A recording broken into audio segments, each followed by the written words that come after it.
In a deep mountain forest of the Qinling Mountains in Shaanxi, a sudden sharp sound cut through the air like a blade slicing through flesh. Amidst the lush verdant thicket stood a young man about 1.8 meters tall, clad head to toe in a special operations camouflage uniform. He pulled down the specially made face mask, revealing a resolute face that looked no older than 24 or 25. He kicked the lifeless body of a ninja-tired assassin lying nearby with blood still gushing from the neck and lightly flicked the dagger in his hand to shake off the bloodstains. Stroking the engraved characters shurrying on the blade, he murmured softly the ninth one. Finally, it's over. After speaking, the man opened a miniature intercom and said in a deep voice, reporting to the commander, Xiaohan has successfully completed the mission and eliminated 9 Red Serpent assassins. A hearty laugh came through the intercom. Good work, lad. After this mission, I will recommend you for the rank of senior colonel. But I'll have to ask you to accept it secretly. After all, I don't want anyone else to covet this ace of yours. Also regarding your grandfather. Xiaohan interrupted the voice on the intercom. Commander, my name now is Xiaohan. A sigh came through the intercom. All right. You stubborn lad. I won't say more. Come back early. And 3 days later, on a flight from Xi'an to Shanghai, Xiaohan sat leisurely near the cockpit. He looked about 20-something, with short, neatly trimmed hair, wearing a simple white shirt with the cuffs casually rolled to his forearms, revealing smooth, muscular arms. He held a magazine in his hands, quietly gazing at the cover, which featured a pure and beautiful female celebrity. He murmured to himself, I never thought that little darky would become such a big star. Hey, do you also like Bai Zi? Xiaohan then noticed a young, radiant girl sitting beside him, wearing a denim miniskirt that revealed long, straight legs and a tight, white t-shirt. As he habitually glanced at her, her voice came again. Hey, pervert. What are you staring at? Xiaohan lifted his head, looked at the girl, and held up the magazine in confusion. Z. Isn't she Bai Qingchuan? She's my sister. The girl, who had been cheerful a moment ago, now glared at Xiaohan with hostility, thinking he was just bragging to pick her up. Recalling his earlier gaze, she snapped angrily, You a big pervert. No, Bai Zi. If you really know her, I'll be your servant and cook and wash for you from now on. Before Xiaohan could explain, the girl's voice drew the attention of her companion, a slightly chubby young man about 1.75 meters tall, dressed in expensive brand-name clothes. He glanced disdainfully at Xiaohan, then said fawningly to the girl, Vivi, don't bother with this country bumpkin. I have an empty seat next to me, go sit there. Turning to Xiaohan, he said, Ptik, what are you pretending for? Do you even know who Bai Zi is? A ticket for the back row of her concert costs 5,000 yuan. Enough to buy hundreds of those washed-out shirts of yours. With that, he threw a stack of cash in front of Xiaohan. Here, 2,000 yuan. Go to the back and stop. The chubby guy's other companions chimed in sarcastically. Hick, when Mr. Han gives you money, you'd better take it. 2,000 for swapping seats is a good deal for you. It's like half a month's wages for a bricklayer. Lin Weiner heard the harsh tone of her companion and watched as Xiaohan's originally bright and resolute expression gradually furrowed. She thought he might come from a small mountain village and live in poverty. Even if he had glanced at her a few times and liked to brag, she and her companion should not insult him so publicly. Thinking this, she said to her companion, Forget it, he. Before she could finish, Xiaohan swiftly pocketed the 2,000 yuan on the table, as if afraid someone would snatch it, then deftly took out his backpack from the overhead rack and walked straight to an empty seat in the back. Lin Weiner watched Xiaohan's actions and felt secretly furious. Lin Weiner, and here you were worrying about him, but he turned out to be so spineless. What a waste of such a handsome appearance. After letting out a light snort, she secretly shot a glare at Xiaohan. The young man called Han Xiao saw Xiaohan's actions and felt his vanity greatly satisfied, thinking, Not bad, this country bumpkin knows his place. He then turned to Lin Weiner with a self-congratulatory look and said, See, Weiner, this kind of person is just a toad lusting after a swan. He deserves to be a bumpkin for life. After sitting down, Xiaohan looked at the expressions of the people around him, speechless. He recalled that when the plane had passed through the clouds, he seemed to hear a crackling electrical sound, and the plane had jerked slightly.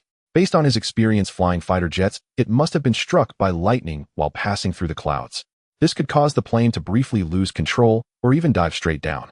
Xiaohan couldn't help but shake his head, thinking about what kind of luck he had. This was already the second time he had encountered a plane struck by lightning. The last time was when he was piloting a fighter jet on a mission. To avoid wasting time, Xiaohan had taken the money and quickly moved to the back to prevent them from pestering him further. But unexpectedly, Lin Weiner and the others thought he was a coward and looked down on him. Xiaohan touched his nose and smiled wryly, thinking, It doesn't matter. I won't have to see these people again after. With that thought, Xiaohan quickly fastened his seatbelt, then leaned forward, pressed his head against his knees, and wrapped his arms around his head in a standard brace position. The fat young man previously called Han Xiao saw Xiaohan's actions and became even more disdainful. Pointing at Xiaohan, he laughed mockingly. Yo, what a country bumpkin. Never been on a plane before. Look how scared you are. Let me the young master educate you. Plane turbulence is normal. What are you so nervous about? What a coward. The surrounding passengers heard the commotion and looked at Xiao Han with contempt, laughing scornfully. Lin Weiner, watching Xiao Han's actions, couldn't help but think, not only is he arrogant, but does he also have paranoia? Lin Weiner patted her chest a few times, making her already prominent curves even more noticeable. She thought, thank goodness he moved to the back. If he had been sitting next to me earlier and had a mental breakdown, who knows what he might have done to me. Lin Weiner couldn't help but feel secretly relieved. Just as the other passengers were openly mocking Xiao Han, the flight attendant's gentle voice came through the cabin. Dear passengers, this is your chief flight attendant, Fong Yuning. Due to weather conditions, the plane may experience prolonged turbulence. Please return to your seats immediately. Fasten your seat belts, press your head as close to your knees as possible, and protect your head with your hands to avoid unnecessary injury. After hearing the announcement, the passengers who had been laughing at Xiao Han all turned to look at him in unison, as if thinking, can this guy predict the future? Lin Weiner now looked at Xiao Han and recalled that his earlier series of actions perfectly matched the brace position described by the flight attendant. Could he be another rich young master pretending to be weak with a twisted mind out to experience life?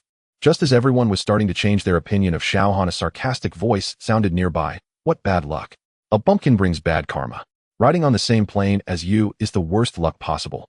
It was the young man called Han Xiao. He was holding an airline safety brochure and said disdainfully, it's all because of your bad luck, bumpkin. Even reading a safety manual causes trouble. As it turned out, the magazine Xiao Han had been reading contained the airline safety manual. In fact, a safety manual was placed in front of every seat, but most passengers treated it as a decoration and rarely actually read it. Seeing this, the other passengers looked at the safety manual in front of their own seats, which detailed the same brace position Xiao Han had demonstrated. Then some passengers added contemptuously, exactly a bumpkin indeed. Instead of minding his own business, he paid such close attention to this kind of thing. If it weren't for your bad luck, how could the plane have trouble? Xiao Han remained indifferent to the remarks around him, maintaining a defensive posture. Meanwhile, Lin Weiwei shot him another fierce glare, fuming inwardly. That infuriating man. This is the third time today he's misled my judgment. I almost thought he was some privileged young master slumming it here. She had even been on the verge of apologizing to him. If Xiao Han knew Lin Weiwei's thoughts, he would probably only sigh in exasperation. I haven't done anything. It's all your own imagination. At that moment, the flight attendant's gentle voice came through the cabin speakers. Dear passengers, due to weather conditions, the aircraft's instruments have temporarily malfunctioned, which may cause a rapid descent. Please fasten your seat belts, remain calm, and follow the crew's instructions to get through this crisis. What? The plane is going to crash. I'm not married, yet I'm still young. I don't want to die. After the announcement, the cabin erupted into chaos. Flight attendants rushed to calm the passengers, but suddenly the plane lurched as if its engines had been cut off. A violent sense of freefall struck and oxygen masks dropped from above. Young Master Han, sitting in the front row, shouted angrily, you damned bumpkin. It's all because of you that we're in this accident. What terrible luck. Other passengers joined in the scolding. Yes, it's all because of you. What jinx. Perhaps it's human nature when faced with danger to deflect blame onto others for comfort, never considering that natural disasters are beyond human control. Xiao Han, however, silently counted in his mind 1, 2, 3, 4, 5, 6, 7, 8, 9, 10. Strange, the plane was still falling. Normally, after a lightning strike, 10 seconds should be enough for the cockpit to reboot the system. Xiao Han thought, I can't wait any longer. At most, the plane will take about 45 seconds to crash from 10,000 meters, or 10 minutes, if it can glide. 10 seconds had already passed. The optimal window for system reboot was missed. Something must have happened. If he relied solely on his own physical abilities, he might survive the impact, but all the passengers on board would. Looking around, the terrified passengers no longer paid him any attention. With that thought, Xiao Han quickly unfastened his seatbelt, stood up, and darted straight toward the cockpit. He seemed to defy all physical resistance, moving as if on flat ground. The cabin's shaking and diving had no effect on him. 0. In less than a second, Xiao Han had already reached the cockpit door. Just as he was about to force it open, a slender, fair hand stopped him, and a weak voice spoke, excuse me, sir, I'm Crew Chief Fong Yuning. This is the cockpit. Non-crew members are not allowed. Please return to your seat and fasten your safety belt. Xiao Han turned to look at the flight attendant standing beside him. He saw Fong Yuning, about 1.7 meters tall, around 25 years old, her uniform perfectly hugging her figure, accentuating her tall and graceful curves. Black stockings clung to her long, slender legs, adding a touch of allure. Her usually immaculate bun had a few stray wisps of hair falling loose, revealing a fair, delicate face, with a thin sheen of sweat on her forehead, lending her an even more captivating beauty. Xiao Han had seen many beautiful women since childhood, but in his opinion this woman could at least score over 90. While he appraised her, Fong Yuning spoke again, "Sir, you cannot enter here." Meanwhile, Lin Weiwei had closed her eyes in fear, but her seat was also near the cockpit. Noticing Xiao Han and the flight attendant, she saw him still causing trouble at such a moment and shouted, "Hey, this is no time to show off. Stop interfering with the crew. Do you want to kill us all?" By now, Lin Weiwei found his behavior utterly detestable. Xiao Han turned back and cast her a cold, piercing glance. She felt his gaze was terrifying, as if looking at a corpse. A sudden chill ran through her. She shuddered, then a sharp pain shot through her neck, and she fell unconscious. Fearing a delay, Xiao Han quickly turned and struck Lin Weiwei's neck with a precise palm blow, knocking her unconscious. As Fong Yuning was still stunned by Xiao Han's efficient takedown of Lin Weiwei, and about to cry out, Xiao Han immediately covered her lips, which were made more voluptuous by bright red lipstick, with one hand. He quickly pulled out a Special Forces identification card and showed it to the flight attendant Fong Yuning, asking, "Was the plane struck by lightning causing the controls to fail?" "I can stabilize the plane. Open the cockpit door immediately." Fong Yuning glanced at the title on the red ID card. The golden embossed characters read Lieutenant Colonel. She was astonished that Xiao Han was already a major at such a young age. Just then his words reached her ears. She thought to herself that she had never mentioned the lightning strike in her announcement and wondered if he could really help. After a brief hesitation, she quickly entered the cockpit door code and unlocked it. In truth, Xiao Han had initially considered forcing the door open, but seeing the chief flight attendant there, he assumed she would know the emergency override code. As the door opened, Xiao Han rushed into the cockpit.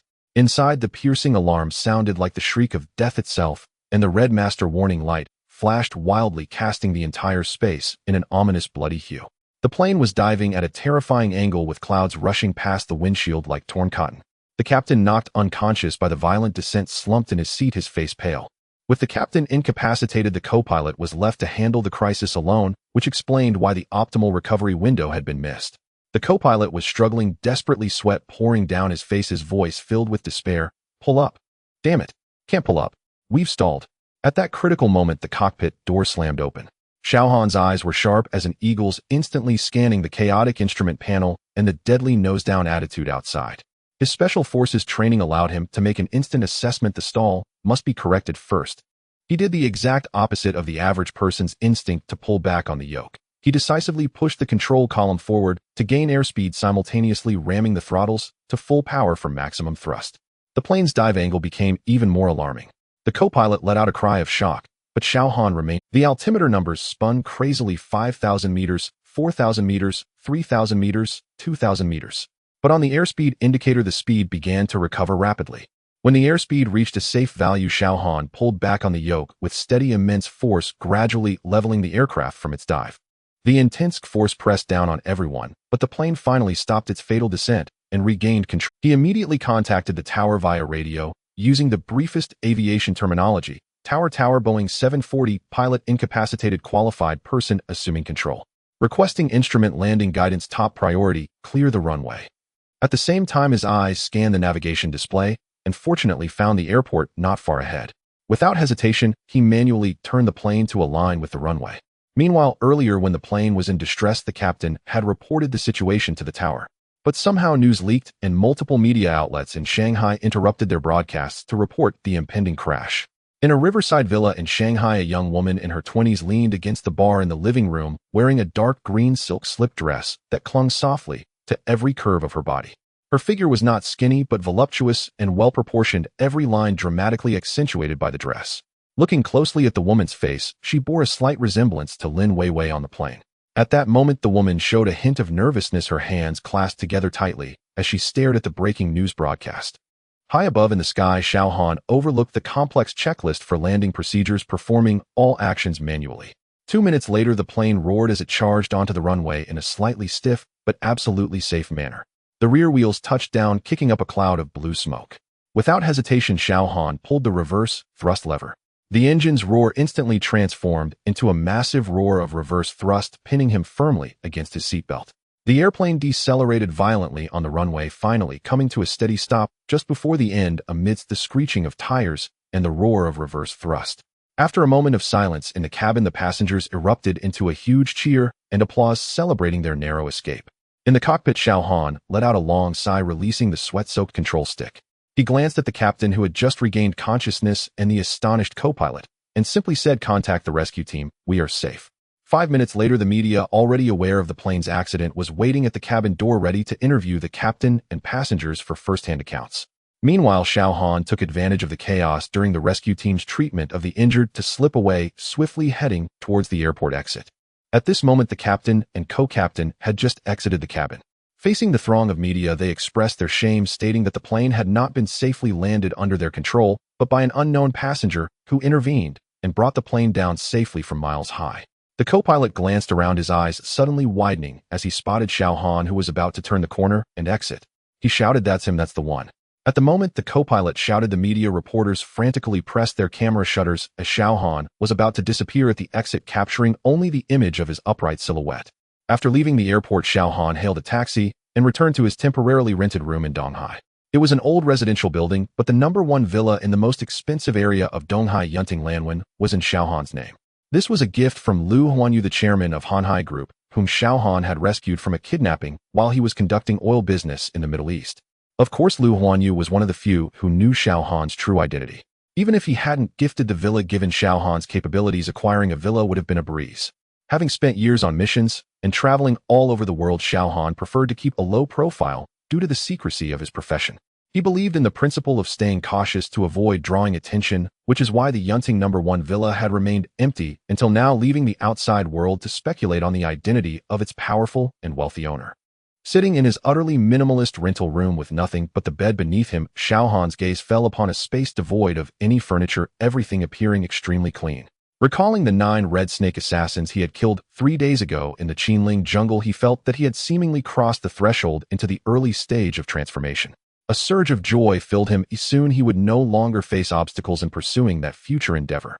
According to the ancient martial arts hierarchy, there are 4 realms: Mingjin, Onjin, Huajin, and Grandmaster. Onjin involves the initial integration of body strength, allowing for powerful and crisp strikes capable of breaking bricks and stones with the sound of a punch, marking the entrance into the realm.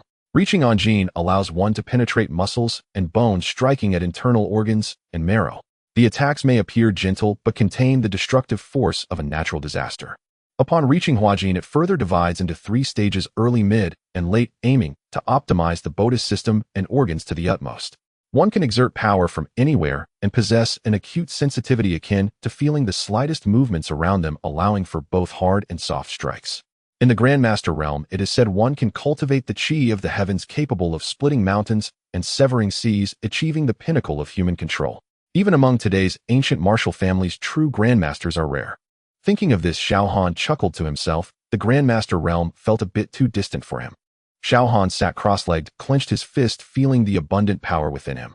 He calmed his mind and spread his awareness like mercury around him, creating an absolute domain composed of countless subtle airflows and information streams within a 10-step radius. A dizzy mosquito ventured into this domain, and he didn't even need to look to clearly sense the frequency of its wing beats, its flight path, and even the orientation of its delicate mouthparts. After savoring the experience, Xiao Han lay back down and fell into a deep sleep. The next morning at 5 a.m., Xiao Han woke up early to practice. He completed a 5-kilometer run and went through military boxing, a routine he had maintained for many years.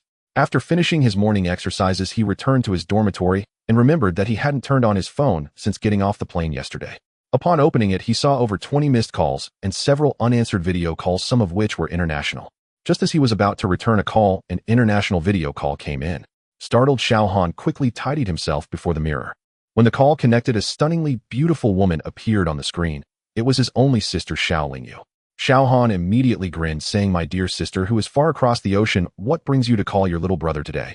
Little Han, you have quite the audacity. Have you become a great hero so much so that you dare to ignore your sister's calls? Are you in need of a good scolding again?" Xiao Lingyu feigned anger as she spoke. Xiao Han couldn't help but shiver at the thought of her, who had always been exceptionally talented as a child, but often threatened to beat him up whenever he returned home. He would end up calling her queen to spare himself from a beating. He quickly changed the subject, saying, "What great hero? What are you talking about? Your brother is nothing but a good-for-nothing who only enjoys the family's glory without doing anything productive. Don't you know that, dear sister?" As soon as Xiao Han finished speaking, he heard Xiao Lingyi's concerned voice, "Others may not know of your past deeds, but as your sister, how could I be unaware? Those in the clan flaunt their minor achievements derived from our family, while you..." Looking at her brother's mature and resolute face, which was once that of a sunny young man, she felt a pang of sorrow and found herself at a loss for words. I'm doing just fine now. Realizing the mood was off, Xiaohan quickly diverted the topic again, asking what great hero. I have no idea what you're talking about. Did you land a commercial airliner that was about to crash safely yesterday? Xiaohan instinctively touched his nose. How did you know, sis? Xiaolingyu rolled her eyes. Just check the trending topics. As long as I see you safe, that's enough. By the way, I'll be back in the country at the end of next month, so don't forget to pick me up at the airport. Xiaohan was about to make an excuse to refuse when Xiaolingyi's originally aloof demeanor shifted to a playful threat. Little Han, if you dare not come, your sister will make sure to pamper you well. I promise to fulfill the task. See you next month, Xiaohan hurriedly replied. After Xiaolingyu ended the call, she returned to her high and mighty queen persona, as if the warm conversation just now had never occurred. Xiaolingyu softly said, Little Han, wait until I become even stronger, just a little bit stronger. After hanging up, Xiaohan took a deep breath, thinking to himself that she was truly a witch, though his face bore a happy expression. Despite Xiaolingyu having bullied him since childhood, Xiaohan knew that she genuinely cared for him now. Not wanting to dwell on it further, Xiaohan quickly picked up his phone and saw that the top trending topic was unnamed hero saves out-of-control plane at altitude of 10,000 meters. Accompanying it was a picture of a tall man in a white shirt, which upon closer inspection was exactly a photo of him taken when he walked out of the airport yesterday. No wonder Xiaolingyu called him a great hero. Scrolling down to the comments section, he found a girl had left a message saying, please introduce me, ooh, I want to have his baby, followed by a slew of comments. Another guy commented on the Wu Yinzu of Shanghai, in terms of looks, I never back down today, I bow down to him. Such comments were abundant, appealing to both genders. Weibo even initiated a name poll due to the high volume of trending data, with the top choice being Guardian of the Plane, followed by Shadow Hero. Ultimately, a netizen with the username Hue Bu Hue was elected as the head of the Guardian of the Plane fan club. Xiaohan chuckled helplessly and clicked on the profile of Hue Bu Hue only to see it listed as female. Not paying much attention, he exited the trending app, sighing. Those who knew him well could probably recognize him at a glance just from his silhouette. He would need to be more careful, Xiaohan pondered. He had lost count of how many such clandestine matters he had dealt with. Suddenly, a quirky ringtone signaled an incoming call, and with a hint of resignation, Xiaohan answered, Hello, Commander, please give your instructions. On the other end of the line was Xiaohan's direct superior, Han Zhenghua, commander of the Special Forces in the Beijing Military District. Good lad, stop with the sarcasm. I didn't expect you to save a civilian aircraft right after returning. You've truly brought honor to me. You are indeed one of my soldiers. Hee, Xiaohan chuckled awkwardly. I can't escape your keen eyes. You recognized me right away. So is there any reward for this? I personally reward you $500, is that all right? Forget it, you should keep it for yourself. Be careful not to let the commander's wife find out and seize your little fortune. Xiaohan said disdainfully. You brat, ungrateful as ever. Now let's get to the point. I have a task for you. According to intelligence, someone at Donghai University has been using the complex environment of the school to transmit secret information to Japan. This person is codenamed Nightingale. He is extremely cunning, using the traditional dead drop method to convey messages, placing the information in specific locations or with designated contacts to avoid online tracking. The department has assigned you to infiltrate Donghai University as a special exchange student for a covert investigation. Report any developments directly to me. I will send you the materials shortly. Xiaohan replied earnestly. I promise to complete the task. After conveying the mission, Han Zhenghua said leisurely, All right, familiarize yourself with the materials quickly. After hanging up, Xiaohan looked at the information displayed on his phone. Xiaohan, male, former senior student in the computer science department of Yenjing University, specially approved to study as an exchange student at Donghai University, reporting date September 5th, 2024. Isn't that today? Xiaohan muttered as he rubbed his nose. In the afternoon, Xiaohan packed his belongings and took a taxi to Donghai University. His luggage consisted of just a backpack.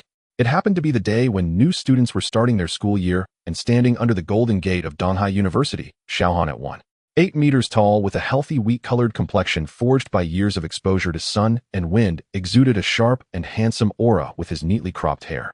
His simple white t-shirt hugged his broad, muscular shoulders and chest, subtly revealing a sense of power forged through countless trials, contrasting starkly with the relaxed, youthful atmosphere around him.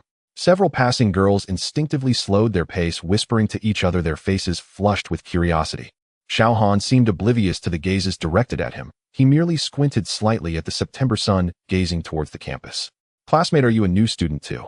My name is Li Menghan, the chairperson of the Senior Student Council responsible for today's orientation activity. In front of Xiaohan stood a stylishly dressed girl in a fashionable JK plaid skirt with a white fitted short t-shirt that revealed her slim waist without an ounce of excess fat, her shaped figure radiating sexiness. With large eyes and a subtle makeup complemented by exquisite features, she was the epitome of a vibrant young beauty. Hello, I am Xiao Han, a senior exchange student transferred from Yenjing University. Oh, it's you. The principal specifically mentioned that an exchange student would be reporting today and instructed us to pay special attention. Come, let me take you to the exchange student dormitory first. Li Minghan exclaimed with delight, her bright eyes sparkling with curiosity as she eyed Xiao Han. How strange I am here at Donghai University as an exchange student, yet I have attracted the attention of the president of a top national university. They even arranged for someone to welcome me. Could it be that the mission has been leaked? Lost in thought, Xiao Han was oblivious to the whispers at the entrance of Donghai University, where students were discussing, wow, one of our university goddesses, Li Minghan, is actually taking the initiative to chat with a new student. I'm going to challenge him. Return my goddess Minghan. Xiao Han was unaware that he had already become the target of resentment among the male students at Donghai University. As Li Minghan walked with Xiao Han through the campus of Donghai University, she drew curious glances from passing students. She was also secretly observing Xiao Han, wondering to herself, he doesn't seem particularly special. He's quite tall, reasonably handsome, and his arms are muscular. I wonder if he has an eight-pack abs. Li Minghan, what are you thinking? She shook her head to dispel the thoughts and was puzzled as to why the president would pay special attention to this year's exchange student. In the past, so many exchange students had come to Donghai University without any special mention, right? A sly glint flashed in Li Minghan's eyes. I want to see just what makes you so special. In truth, Li Minghan had intended to just make a brief appearance at the entrance of Donghai University and then return to her dormitory.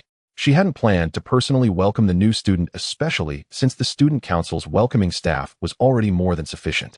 However, upon seeing Xiao Han, who seemed out of place with everything around him, she felt an irresistible urge to approach him. Xiao Han glanced at Li Minghan beside him, who was occasionally observing him and shaking her head. He thought to himself, such a stunning beauty, I hope she's not suffering from any mental issues. If Li Minghan knew what Xiao Han was thinking, she would probably perform a Sichuan opera face-changing act right there, ready to strangle him on the spot. After helping Xiao Han settle in with his bedding and daily necessities, Li Minghan took the initiative to add Xiao Han as a WeChat friend, claiming it was to look after him. She assured him that he could contact her if he had any questions in the academy, then used an excuse to leave. In truth, her primary motivation for adding him was her curiosity about why he was receiving such special attention from the president. Little did she know that being curious about a man could be quite dangerous. If the male students at the school found out that Xiao Han had Li Minghan's private WeChat, they would probably want to harm him. Xiao Han walked alone towards the dormitory building. Upon finding his dorm room and pushing open the door, a basketball suddenly flew towards him, hitting him right on the forehead. His body instinctively reacted, turning swiftly as his right hand made a blocking motion, catching the basketball firmly. Sorry. I truly apologize. I didn't expect anyone to walk in suddenly. Xiao Han looked at the other person, a robust young man with an apologetic expression. You must be the new roommate, right? I'm Zhang Sheng. I'm really sorry about that. I was just playing around in the dorm. Luckily, you reacted quickly. Have you practiced before? No problem, just a reflex action. I'm Xiao Han, the exchange student, just arrived today. Zhang Sheng was quite friendly and straightforward, a boisterous young man from the northeast who took the initiative to introduce himself to Xiao Han. The dormitory was a 4-person room. To help exchange students adapt and familiarize themselves with the school more quickly, the school had arranged for them to share rooms with local students, facilitating communication and mutual learning. According to Zhang Sheng, the other 2 roommates were named Zhao Bin and Mo Wenjia, but they were still in class. Zhang Sheng had skipped class to practice with his teammates for an upcoming basketball tournament. Xiao Han put down his backpack and tidied up his bed. Zhang Sheng suggested, from now on we'll be good brothers. Since you just arrived today, when those 2 come back, let's go out for a meal to officially welcome you. Xiao Han had initially planned to execute his mission at Donghai University and leave afterward. However, thinking that since they were roommates and Zhang Sheng was a senior who was more familiar with the campus, he might be helpful in investigating the spy, he smiled and replied, all right, I'll follow your lead. In the evening after class, Zhao Bin and Mo Wenjia discussed with the others and finally decided on a barbecue place near the school. When they arrived at the restaurant, Zhang Sheng and the others skillfully led Xiao Han inside, suggesting that they had been here many times before. The 4 ordered a mountain of skewers and 4 boxes of beer. As Zhang Sheng put it, barbecue and beer brotherhood deepens. As they ate and chatted, they grew more familiar with one another. Zhao Bin was from Shandong, like Zhang Sheng, coming from an ordinary family. Mo Wenjia's family did business in the south, likely a well-known enterprise, undoubtedly from a wealthy background. However, he was generous and easygoing. At first glance, Xiao Han felt that all 3 were indeed suitable to be friends. Of course, Xiao Han introduced himself as well, simply stating that he was from Yenjing, which earned him a teasing remark from Zhang Sheng, calling him, a gentleman from the capital. A round of toasts was inevitable, and Xiao Han did not hold back, either downing a bottle in one go. This amount of alcohol was nothing to him after all. During his time on a mission in Siberia, he had been drinking vodka, like water, just to keep warm. After the meal, all 4 boxes of beer were finished, and Zhang Sheng Xiaobin and Imo Wenjie were all so drunk that they could hardly walk straight, while Xiao Han appeared completely unfazed.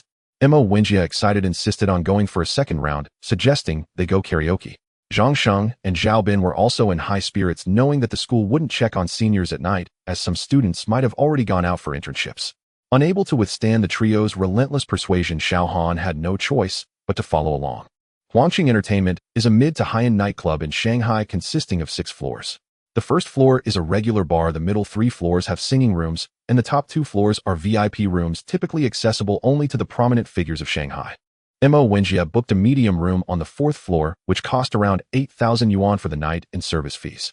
He didn't mind at all, and casually swiped his card, declaring that it was his treat, saying with a hiccup, "Money is not an issue, after all we are rich second generation." Xiao Han and the others did not hesitate to accept, as being polite at this point would seem insincere considering Imo Wenjie indeed had the means. After a raucous 2 hours, Zhang Sheng and the others were sprawled on the sofa in the room, unable to even sit up straight due to their drunkenness. Xiao Han glanced at the time. It was already past 1 in the morning. He figured he should head back to the dormitory, thinking 3 grown men wouldn't get lost. Just as he stepped into the elevator to the first floor bar, passing the bar counter, and preparing to leave Huangqing Entertainment, a woman in a tight black high-slit dress approached him, revealing her long, straight, fair legs. Her face was slightly flushed, likely from the alcohol, as she staggered in her high heels coming towards him. She must be a lonely woman hunting for company in the bar, viewing herself as the prey. Xiao Han sidestepped to avoid her, but unexpectedly she stumbled towards him, and suddenly he found himself enveloped in warm, soft beauty. The woman in his arms did not reek of alcohol, instead she emanated a faint, elegant fragrance. She appeared to be around 26 years old, with finely sculpted features and exquisite makeup, undeniably a stunning beauty that could cause chaos. Just as Xiao Han was about to push her away, she whispered, "Help me, I think I've been drugged. Please take me away from here." Such a movie-like scenario had actually unfolded before him. The bar was a mixed crowd, and it was quite normal for a stunning woman to attract attention. Moreover, it was surprising that such a breathtaking beauty dared to come to the bar alone. Xiao Han looked at the woman who had already passed out after speaking, feeling a bit speechless. Sorry, my girlfriend drank too much and mistook you for someone else. I'm taking her away now." Xiao Han looked at a scruffy-looking person with dyed yellow hair who was grinning lewdly and reaching out to take the unconscious woman from him. Xiao Han took a step back and scoffed, "She is your girlfriend. What's her name?" "Oh kid, you're trying to be a hero to save the beauty. I advise you to mind your own business, or you might not get out of here tonight." The yellow-haired man boasted arrogantly, "Do you even know who I am? No one my brother sets his sights on has ever escaped." After finishing his words, he waved his hand, and immediately over a dozen tattooed men rushed forward, spreading out in a fan shape behind Huang Mao, surrounding Xiao Han in the center. Looking at this group, it was clear they were no strangers to brawling, blocking any escape route to prevent him from fleeing, and ensuring that when they struck, they wouldn't be cramped together. The loud music in the bar abruptly stopped, and the surrounding crowd, seeing this, remained calm, silently stepping aside to leave a space of just the right size for Xiao Han and the others to act, all the while wearing expressions that suggested they were eager to watch the spectacle. It seemed such incidents were not uncommon, as everyone appeared accustomed to it. "Kid, I'm in a good mood today, so we'll give you another chance. Better scram if you know what's good for you, or you'll be asking for trouble." Huang Mao menacingly pointed at Xiao Han. Xiao Han remained silent, looking up towards the railing on the 2nd floor. Normally bars would have security to prevent disturbances, yet no one had come out to intervene at this point, suggesting that the bar's management and this gang were likely in cahoots. Fine, having originally intended to refrain from violence, Xiao Han abandoned the thought of waiting for the bar staff to step in. "I'm in a hurry. If you want to fight, just do it without all the noise." Xiao Han disdainfully looked at Huang Mao, placing the unconscious woman on a bar stool and casually standing there. "Oh, you think you're tough? Brothers, get him, take him down." Huang Mao shouted arrogantly, and instantly over a dozen men charged at Xiao Han. Xiao Han, holding the woman with one arm, pivoted and executed a swift, fierce roundhouse kick towards the first man coming at him, delivering a powerful blow to his waist. The force sent the man flying backward, knocking down 2 others in the process, rendering them unconscious. The remaining men recognized that Xiao Han was likely a skilled fighter and simultaneously grabbed chairs and tables to throw at him.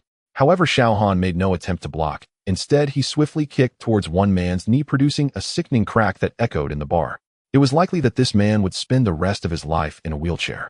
His movements never faltered, not showcasing flashy martial arts, but rather the brutally honed killing techniques of the battlefield. Each step was meticulously placed evading attacks, while ensuring he faced at most 2 to 3 enemies at a time. He tilted his head to dodge a beer bottle thrown at him, and with a slight shoulder movement, crashed into the nearest thug on his right. The man was sent flying as if struck by a truck, knocking down 2 others behind him. Xiao Han executed the shaking arm and collapsing heaven move from the 8 Extremes fist. Since ancient times, the 8 Extremes were not about sparring in a ring. Only those who had experienced this move from Xiao Han would know how much it hurt. With slashing, jabbing, and low sweeps, Xiao Han's leg techniques were simple, yet lethal, each lift accompanied by the sound of cracking bones and anguished cries. His attacks focused on the weakest points: the knees, ankles, abdomen, and jaw, all of which could instantly incapacitate an opponent. Within a minute, the dozen men were either unconscious or curled up on the ground, groaning in pain. Only Huang Mao had not engaged in the fighting. Now he was trembling, retreating in fear. Xiao Han, uninterested in him, prepared to leave with the beautiful woman in his arms. Just as he reached the door, an arm, muscular and sinewy, blocked his path. "My friend, you possess great skills. However, with such a ruckus, there must be an explanation. I am the security here, Zhou Xianlong.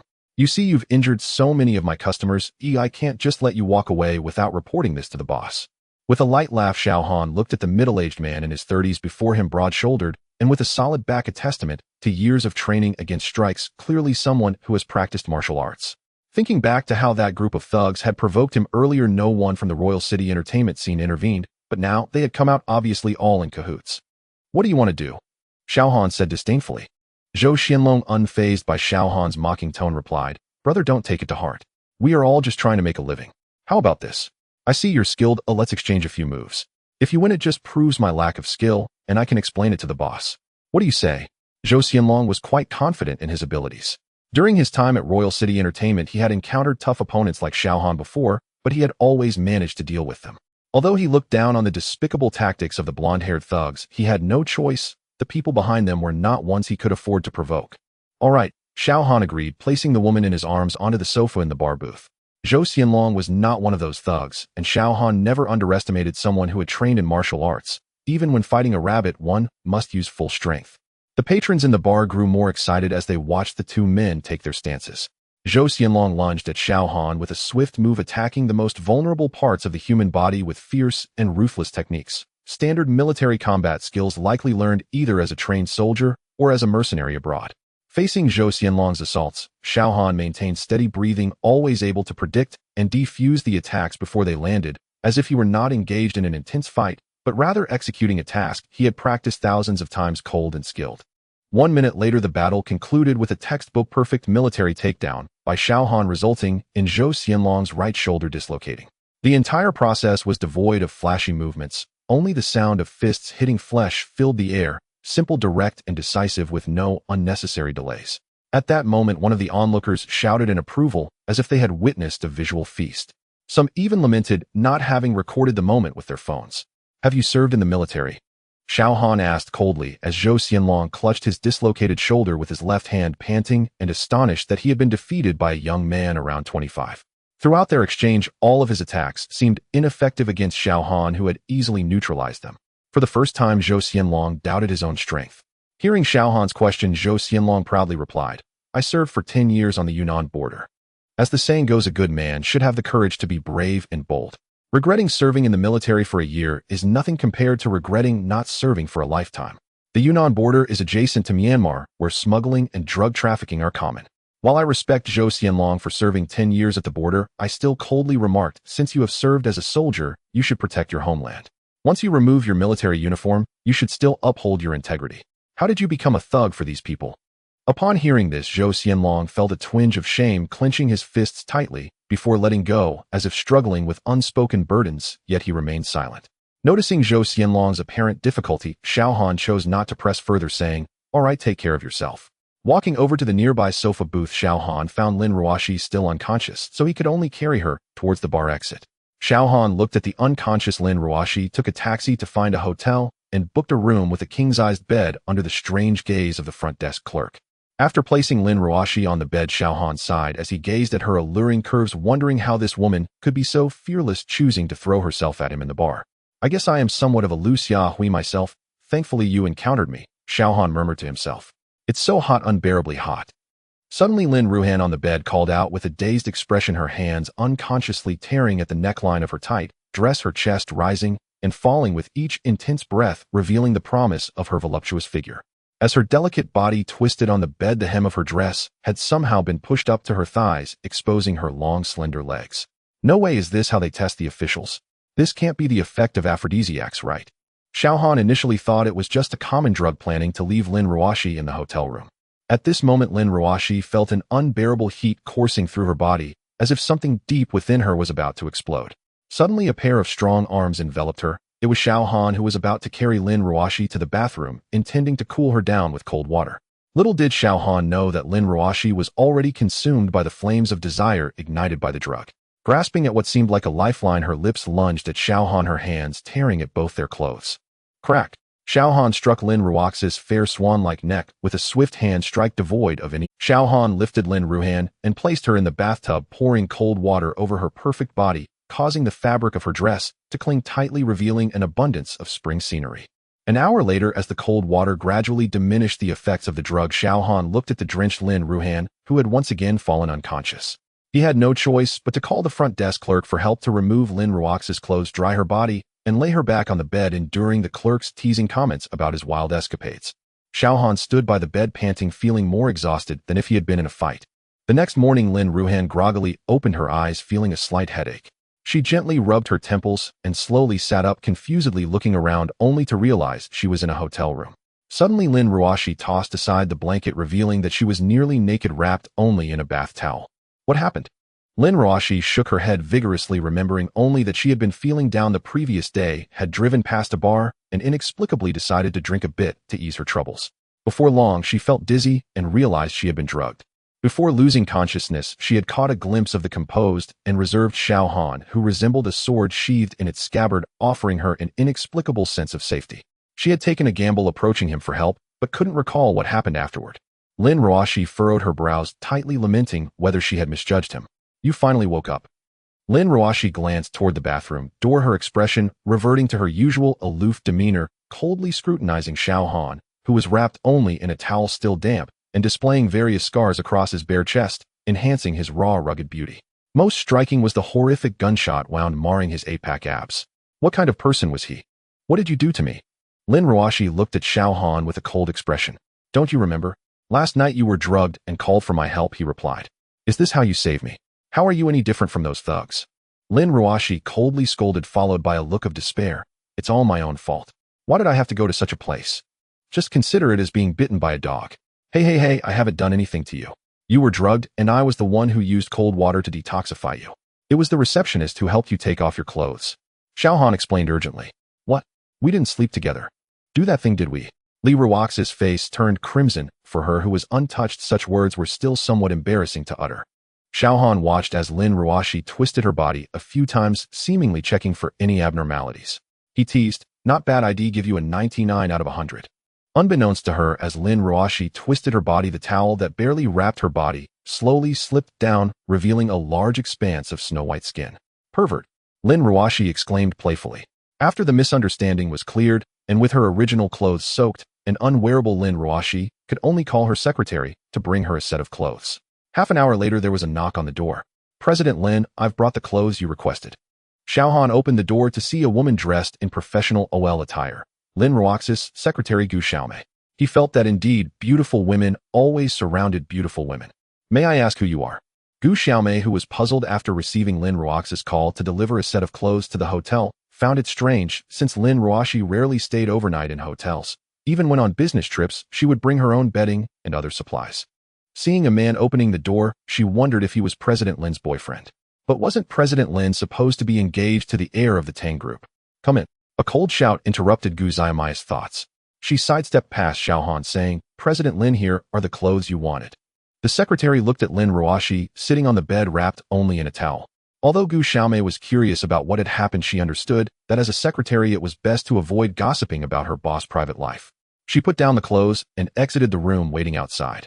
Lin Ruoxi changed into the blue neck dress brought by Gu Xiaomei in the bathroom. Looking at her reflection in the mirror with her fair skin, beautiful features, and long legs, she couldn't help but wonder why Xiaohan remained unfazed by her good figure. How could he resist all night? Women can sometimes be contradictory. If Xiaohan had indeed made a move, he might have brought upon himself 3 years of free meals in jail. Tisk, tisk, tisk. Lin Ruoxi dispelled the thoughts in her mind, returning to her icy goddess demeanor. Allow me to formally introduce myself. Oh, I am Lin Ruoxi, the president of Shanghai Shalon Group.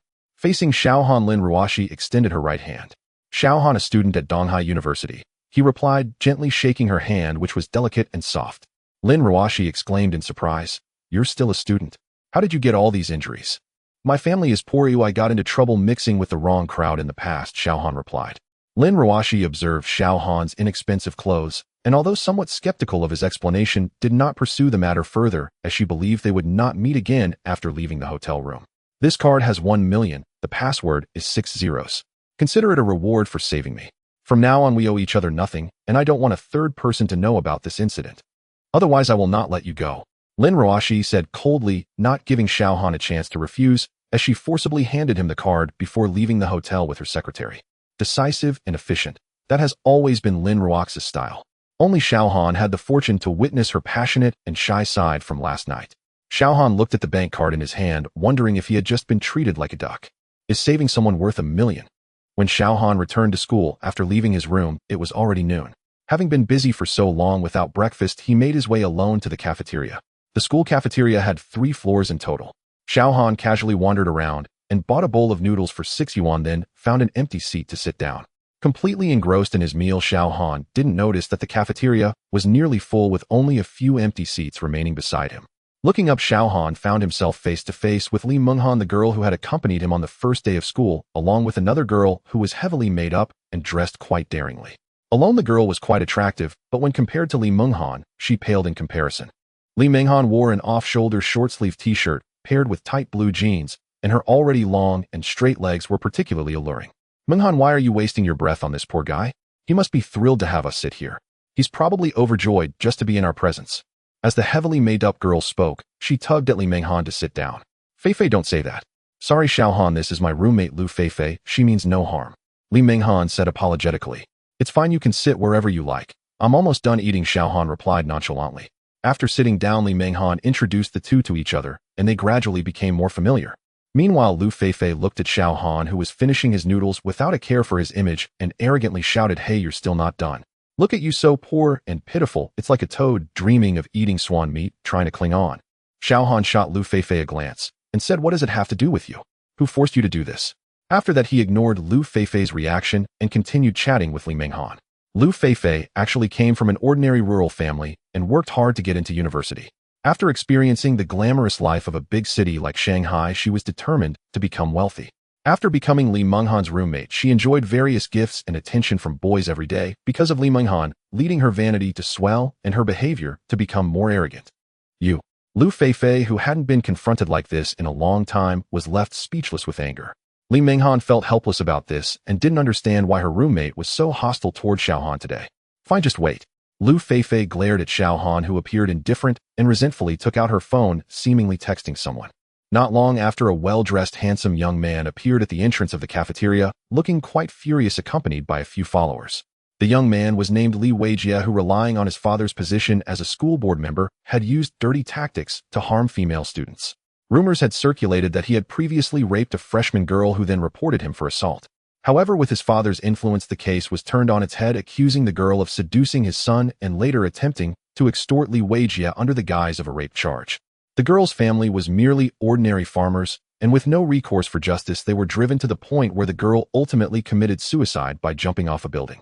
Li Weijie's family offered only 2,000 yuan to the girl's father under the pretense of compensation, leaving the matter unresolved.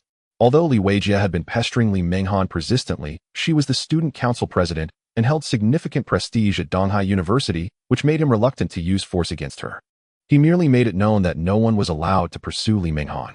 Other students, fearing Li Weijie's influence, also refrained from pursuing her, which is why Li Menghan remained a single goddess to this day.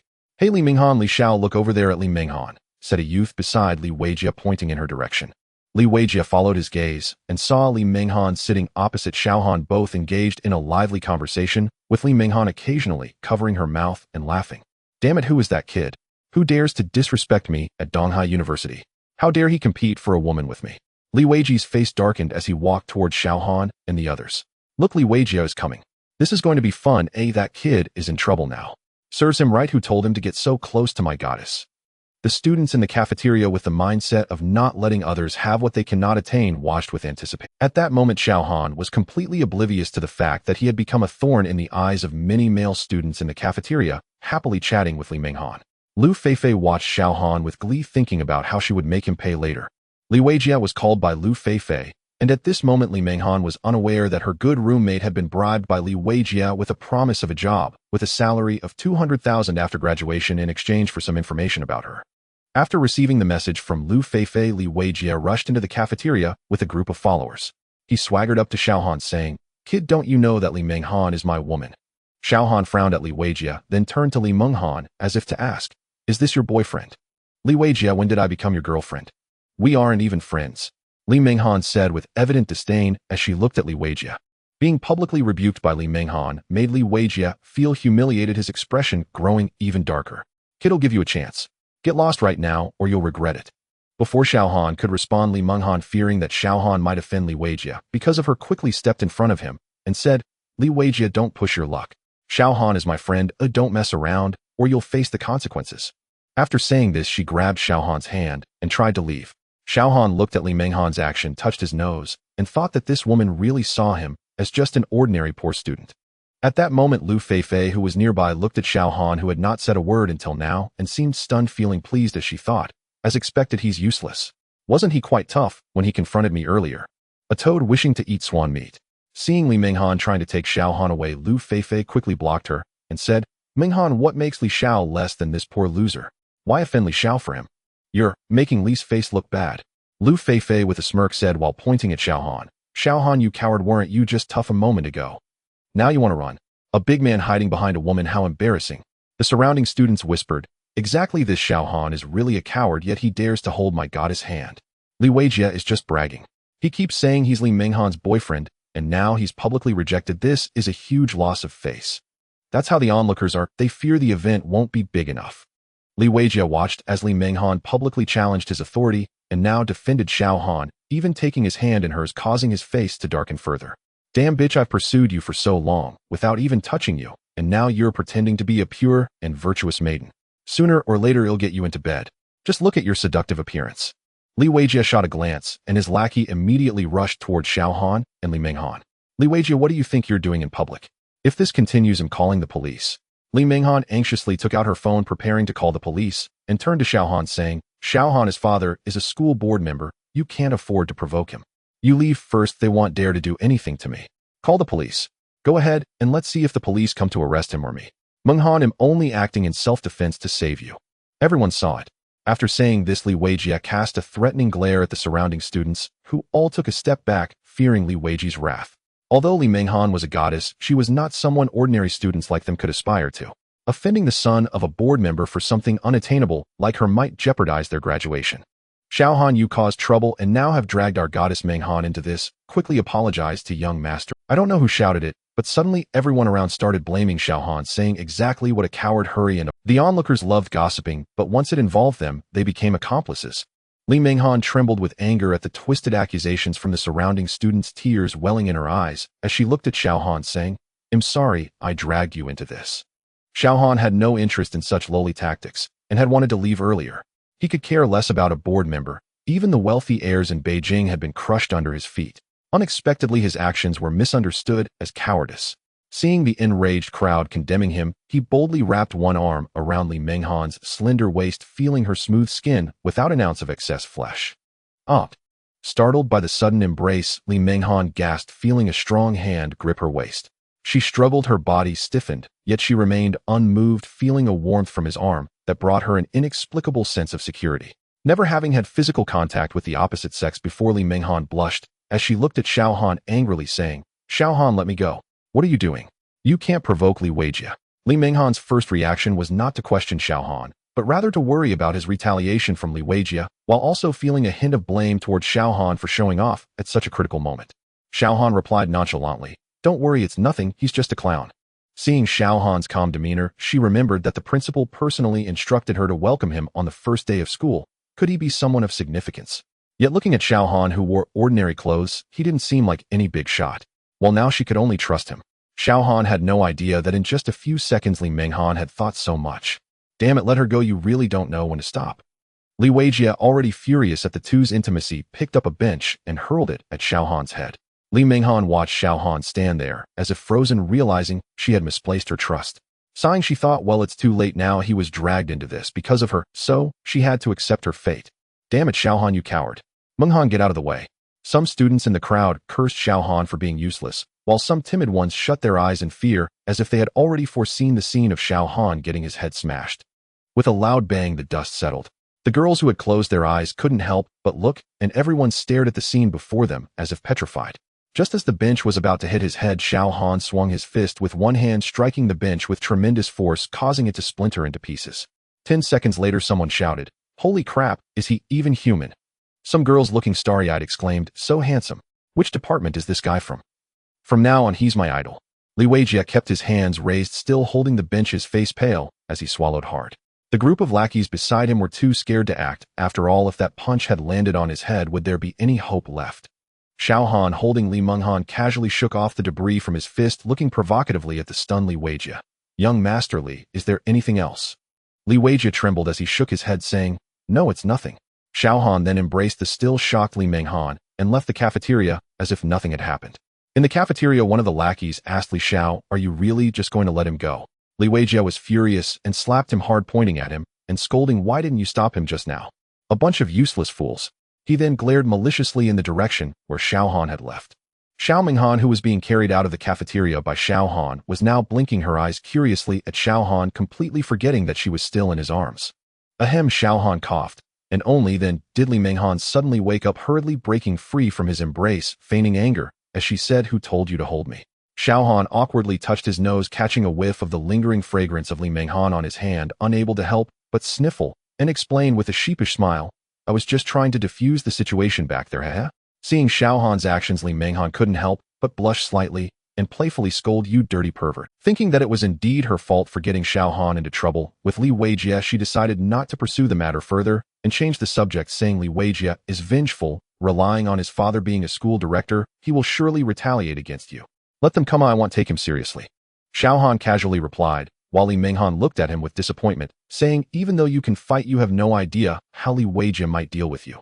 How can an ordinary student like you possibly resist?" After saying that, she muttered to herself, "Sigh, never mind if it gets too bad. I can just ask that old man, the principal, to intervene." Li Minghan shook her head, no longer thinking about those matters. "By the way, the school will hold a welcome party on Saturday. Remember to come. I'll introduce you to some junior girls, and they are all stunning beauties." Without waiting for Xiao Han's response, she dashed away. As Xiao Han returned to the dormitory, Mo Xiaohua shouted, "Damn, the big star is back. Xiao Han, you have to teach me a few moves. Ew, I want to be a chivalrous hero in the future." Xiao Han looked puzzled. What? Zhang Xing opened a video on his phone showing the moment when Xiao Han carried Li Minghan and smashed a stool with a punch. It was unclear who recorded the video and posted it on the school's forum, where the post was pinned to the top.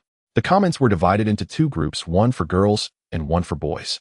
The girls were all inquiring about which department Xiao Han was in, praising his boyfriend material and expressing a desire to be his girlfriend. The boys, on the other hand, were filled with curses, denouncing Xiao Han for taking away their goddess, Li Menghan, claiming that she belonged to everyone. Zhang Sheng looked at Xiao Han with a teasing expression. "Not bad, Xiao Han, you've only been at the school for a couple of days and already become a prominent figure, even attracting the goddess. Now we can ride your coattails." Mo Xiaohua, the class clown, looked at Xiao Han with admiration. "Brother Han, from now on you're my real brother. Teach me a few moves. I also want to punch my way to glory and embrace a beauty." Xiao Han smiled helplessly at his roommates and said, all right, Li Minghan seems to have invited me to a welcome party tomorrow, and she might bring a few junior girls. Do you guys want to come along?" "Of course we're going," Mo Xiaohua and the others replied without hesitation. At that moment, in a private room of the Royal Dynasty Entertainment, Li Weijia was sitting on the couch, smoking and looking gloomy. Next to him sat a heavily made-up girl in a low-cut outfit, Lu Feifei, who was Li Minghan's roommate. Opposite them sat a proud Japanese youth in a kimono, Yamamoto Izaki. Li Weijia said viciously, "I want to cripple his hand. Can it be done?" "Don't worry, Xiaojikin, this isn't our first collaboration. To shatter a bench with a single punch for us martial artists, that's merely the Mingjing stage. We don't even need our president to take action. Ew, I could crush him myself." Yamazaki Izaki said disdainfully, "Xiaojikin, wait for my good news." As Yamazaki Izaki just left the room, Lu Feifei intentionally leaned low, revealing a patch of snow-white skin, and said with a flattering smile to Li Weijia, "Li Xiao, don't be so unhappy. No matter how strong that bumpkin is, he will still be dealt with by you. That bumpkin Xiao Han is easy to handle. The difficult one is that nasty Li Minghan who actually rejected me publicly. It made me lose face. It's not hard to deal with Li Minghan, oh why bother to take it seriously with her? They'll find a chance to ask her out. With a few tricks do you think she won't submit? What do you think, Li Xiao? Lu Feifei said flirtatiously. Li Weijie, who was already filled with anger, looked at the seductive Lu Feifei and suddenly felt his primal instincts take over firmly, pushing Lu Feifei's head down to his waist. Lu Feifei had originally intended to seduce Li Weijie on purpose. Although she felt a bit humiliated at this moment, she had to comply slowly to win his favor. On Saturday night, before the welcome party began, Xiao Han and his 3 companions arrived early at the college auditorium. Mo Xiaohua specifically chose a seat close to the entrance, saying it would allow him to spot beautiful girls first. Xiao Han didn't mind where he sat. After settling down, he sent his location to Li Minghan. 10 minutes later, Li Minghan arrived with 4 girls. Li Minghan was just about to introduce them when one stunning girl exclaimed in surprise, "It's you. You're actually a student from Donghai University. Do you two know each other?" Li Minghan asked, curiously looking at the two. Xiao Han also looked at the girl in confusion. "Who are you?" "I'm Lin Weiwei. We met on the plane before." "You're the one who fainted me," Lin Weiwei exclaimed anxiously. "Fainted?" The surrounding people exclaimed in surprise, all looking at Xiao Han with a gossiping expression, as if questioning what he had done to her. Xiao Han then remembered who the girl in front of him was, looking at everyone's surprised expressions with some helplessness. Lin Weiwei also realized, "Oh no. It's not what you think. It was." Anyway, Lin Weiwei explained in detail to several people. It turned out that after the plane landed safely, since Xiao Han had already left, the aviation department reviewed the plane's surveillance and found that Xiao Han had interacted with Lin Weiwei, thinking that Lin Weiwei knew Xiao Han and wanted to contact him through her. At that moment, Lin Weiwei's expression was just as incredulous as the others. Due to the military's protection of Xiao Han's identity, they deliberately suppressed media reports on the matter, and until today, few people knew about Xiao Han's heroic act. "Wow, Han Gu, you can fly a plane." Mo Xiaohua was the first to wake from his shock and exclaimed in admiration, while the others also looked at Xiao Han. Xiao Han, due to his mission, wanted to avoid leaking his identity and causing a stir, thereby preventing alerting hidden enemies. He simply stated that he wanted to focus on his studies and asked everyone to keep this matter confidential. The others stopped probing, though the fire of gossip continued to burn. After the explanation, Li Minghan became even more curious about Xiao Han, wondering if the principal already knew about this, which is why he placed such importance on this exchange student. After some casual chatter, of course, the topic revolved around Xiao Han, as Li Minghan and Lin Weiwei had performances to prepare for and went backstage to get ready. 2 hours later, after Li Minghan and Lin Weiwei delivered a spectacular dance performance, as the grand finale, the event reached its peak. As the host stepped onto the stage to announce the conclusion of the event, the students were preparing to leave when 10 students dressed in karate uniforms stood at the center of the stage. Could they be performing as well? Some senior students called out in confusion, and at that moment, one of the boys on stage, sporting a trendy center-parted hairstyle, spoke up. "I am Yamamoto Ichi, and we are the Karate Club of Donghai University, composed of Japanese exchange students. Today we are here to add a performance match, also as preparation for recruiting new members for our club." With that, he and his teammates began performing feats like breaking wooden boards with their bare feet, which drew cheers from some students. At that moment, Li Minghan and Lin Weiwei, who had just finished their performance and joined Xiao Han, were watching the display from below the stage. Li Minghan said in confusion, "These Japanese exchange students often take advantage of their status to act arrogantly. The school has been turning a blind eye to avoid provoking a large-scale conflict between China and Japan. However, they never accepted Chinese students as members. Officially, it was a karate club, but in reality, it was a stronghold for Japanese exchange students. Why suddenly claim they were recruiting new members now? All Japanese." Xiao Han, who was there to carry out a mission, had a glint of sharpness in his eyes, pondering whether his task had anything to do with this club. At this moment, Xiao Han was unaware that a hidden scheme targeting him was quietly unfolding. After a series of flashy performances, Yamamoto Izaki spoke again. "The karate of the Greater Japanese Empire is incomparable to the mere tricks of Huaxia. Besides this performance match, if any student in the audience disagrees with my statement, they can come up and challenge me." Yamamoto Izaki said this while looking provocatively at the students below. "Shameless little Japanese. Do you think this is a martial arts tournament? You're showing off in front of us ordinary students." As soon as Yamamoto Izaki's words fell, a wave of curses erupted from the crowd. "If anyone is dissatisfied, you can come up and spar for a bit." Yamamoto Izaki provocatively continued, "Damn it, I can't stand it anymore, little Japanese. I will definitely..." A robust student from the audience who had just performed a martial arts display walked onto the stage. It was Wang Chong, the president of the Martial Arts Society. "Look, it's Wang Chong. We support you. Take down that little Japanese. Wang Chong, after you defeat him, I'll be..." Cheers of encouragement erupted from the audience, and hearing the support around him, Wang Chong's confidence surged. Like a general going into battle, he faced the audience and raised his hands, declaring Wang Chong from the Martial Arts Society will not let you down. Turning back, he stood face to face with Yamamoto Izaki, his expression righteous, as he shouted at Yamamoto Izaki, little Japanese devil, today, I will teach you a lesson. Let you know who the true ancestors are. With that, he assumed a classic fighting stance and beckoned Yamamoto Izaki. Xiaohan, do you think Wang Chong can win? Below the stage, Li Menghan and others watched the stage with tense expressions. Observing Wang Chong's pose, which looked flashy but lacked practical combat application, I shook my head and said it might not go well. Originally, with Li Menghan and Lin Weiwei, two beautiful girls surrounding Xiaohan, it had already drawn dissatisfaction from many male students. At this moment, the students nearby heard Xiaohan's words and immediately retorted angrily, if you think you can do better, then go up. If you can't, then shut up. What are you acting all high and mighty for? Who gave you the right to comment? Xiaohan heard this, but didn't respond, only calmly watching the stage. Baka, you're seeking death. Suddenly, Yamamoto Izaki's face turned grim as he charged fiercely toward Wang Chong, and just as he was 1 meter away from Wang Chong, he lifted his leg to sweep toward Wang Chong's abdomen. In contrast, Wang Chong hurriedly raised his hand to block this attack. With a loud bang, the crowd saw Wang Chong being propelled off the stage like a cannonball, clutching his abdomen and unable to stand, instantly plunging the auditorium into silence save for the sound of Wang Chong's pained moans. With a single move, Yamamoto Izaki kicked Wang Chong off the stage. What the hell is this, a spar? Is this how you spar? The students in the front row helped Wang Chong up, angrily cursing. Yamamoto Izaki looked at his handiwork and sneered, saying, the East Asian sick man indeed, just a show. I thought he was so arrogant and impressive, who would have thought he couldn't even block a single move from me. After saying that, he arrogantly scanned the audience, his gaze finally settling on Xiaohan, and with a sinister tone he said, there's been a video circulating in the academy these days of a student smashing a stool with one punch. I wonder if the student in the video is here today. Xiaohan pondered as he looked at the stage, realizing that he was indeed being targeted. Could it be that the task was At this moment, Yamamoto Izaki's voice came through the microphone again. Classmate, why don't you come up to the stage and spar with me? Let's exchange ideas. Meanwhile, a sharp-eyed student in the audience recognized Xiaohan from the direction Yamamoto Izaki was looking and shouted, Xiaohan. Xiaohan is over there. Hearing this, the students in the auditorium turned to look at Xiaohan in unison. Xiaohan, go. We support you. Take revenge for Wang Chong. Go, handsome. Various cheers echoed throughout the auditorium. Li Menghan looked around at the agitated classmates and felt that something was off about today's events, but couldn't pinpoint what was wrong. She worriedly looked at Xiaohan and said, Xiaohan, don't go, something feels wrong. Lin Weiwei also anxiously chimed in, saying, yes, Xiaohan Menghan is right, don't go.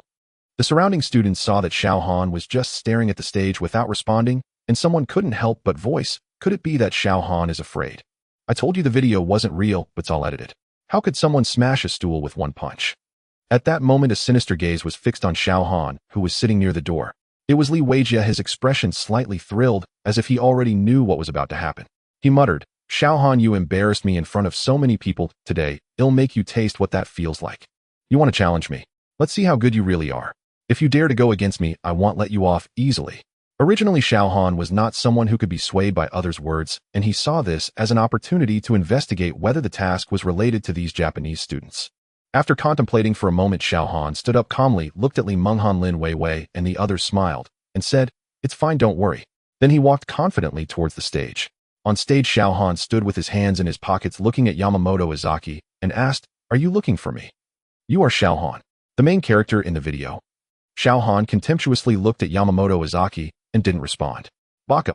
The other members of the karate club shouted at Xiaohan's expression, while Yamamoto Izaki waved his hand, lightly silencing the other Japanese students for the moment. Xiaohan, since you are also a martial artist, how about we set a wager for this spar? Xiaohan raised an eyebrow, knowing the main topic had arrived, and asked, what kind of wager? Yamamoto Izaki chuckled sinisterly. If I win, you will join our karate club and become the first Chinese student member at Donghai University. How about that? This is a lethal blow. If Xiaohan loses and becomes the first Chinese student of the Japanese Karate Club, he will undoubtedly be seen as a traitor at Donghai University, forever never able to hold his head high. Xiaohan, don't be reckless. Don't agree to his terms. Li Menghan shouted anxiously from below. Students who had previously doubted the authenticity of the video looked at Xiaohan mockingly, saying, if you can't do it, just step down.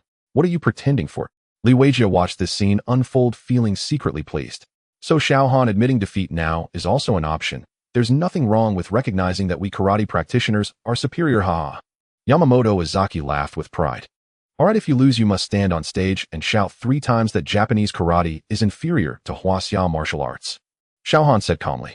Baka, you little pig, dare to insult our great Japanese empire. What's wrong? Are you afraid of losing? Admitting defeat now is also an option. There's nothing wrong with acknowledging that we are better than Huaxia martial arts. Xiaohan repeated the same words back to him.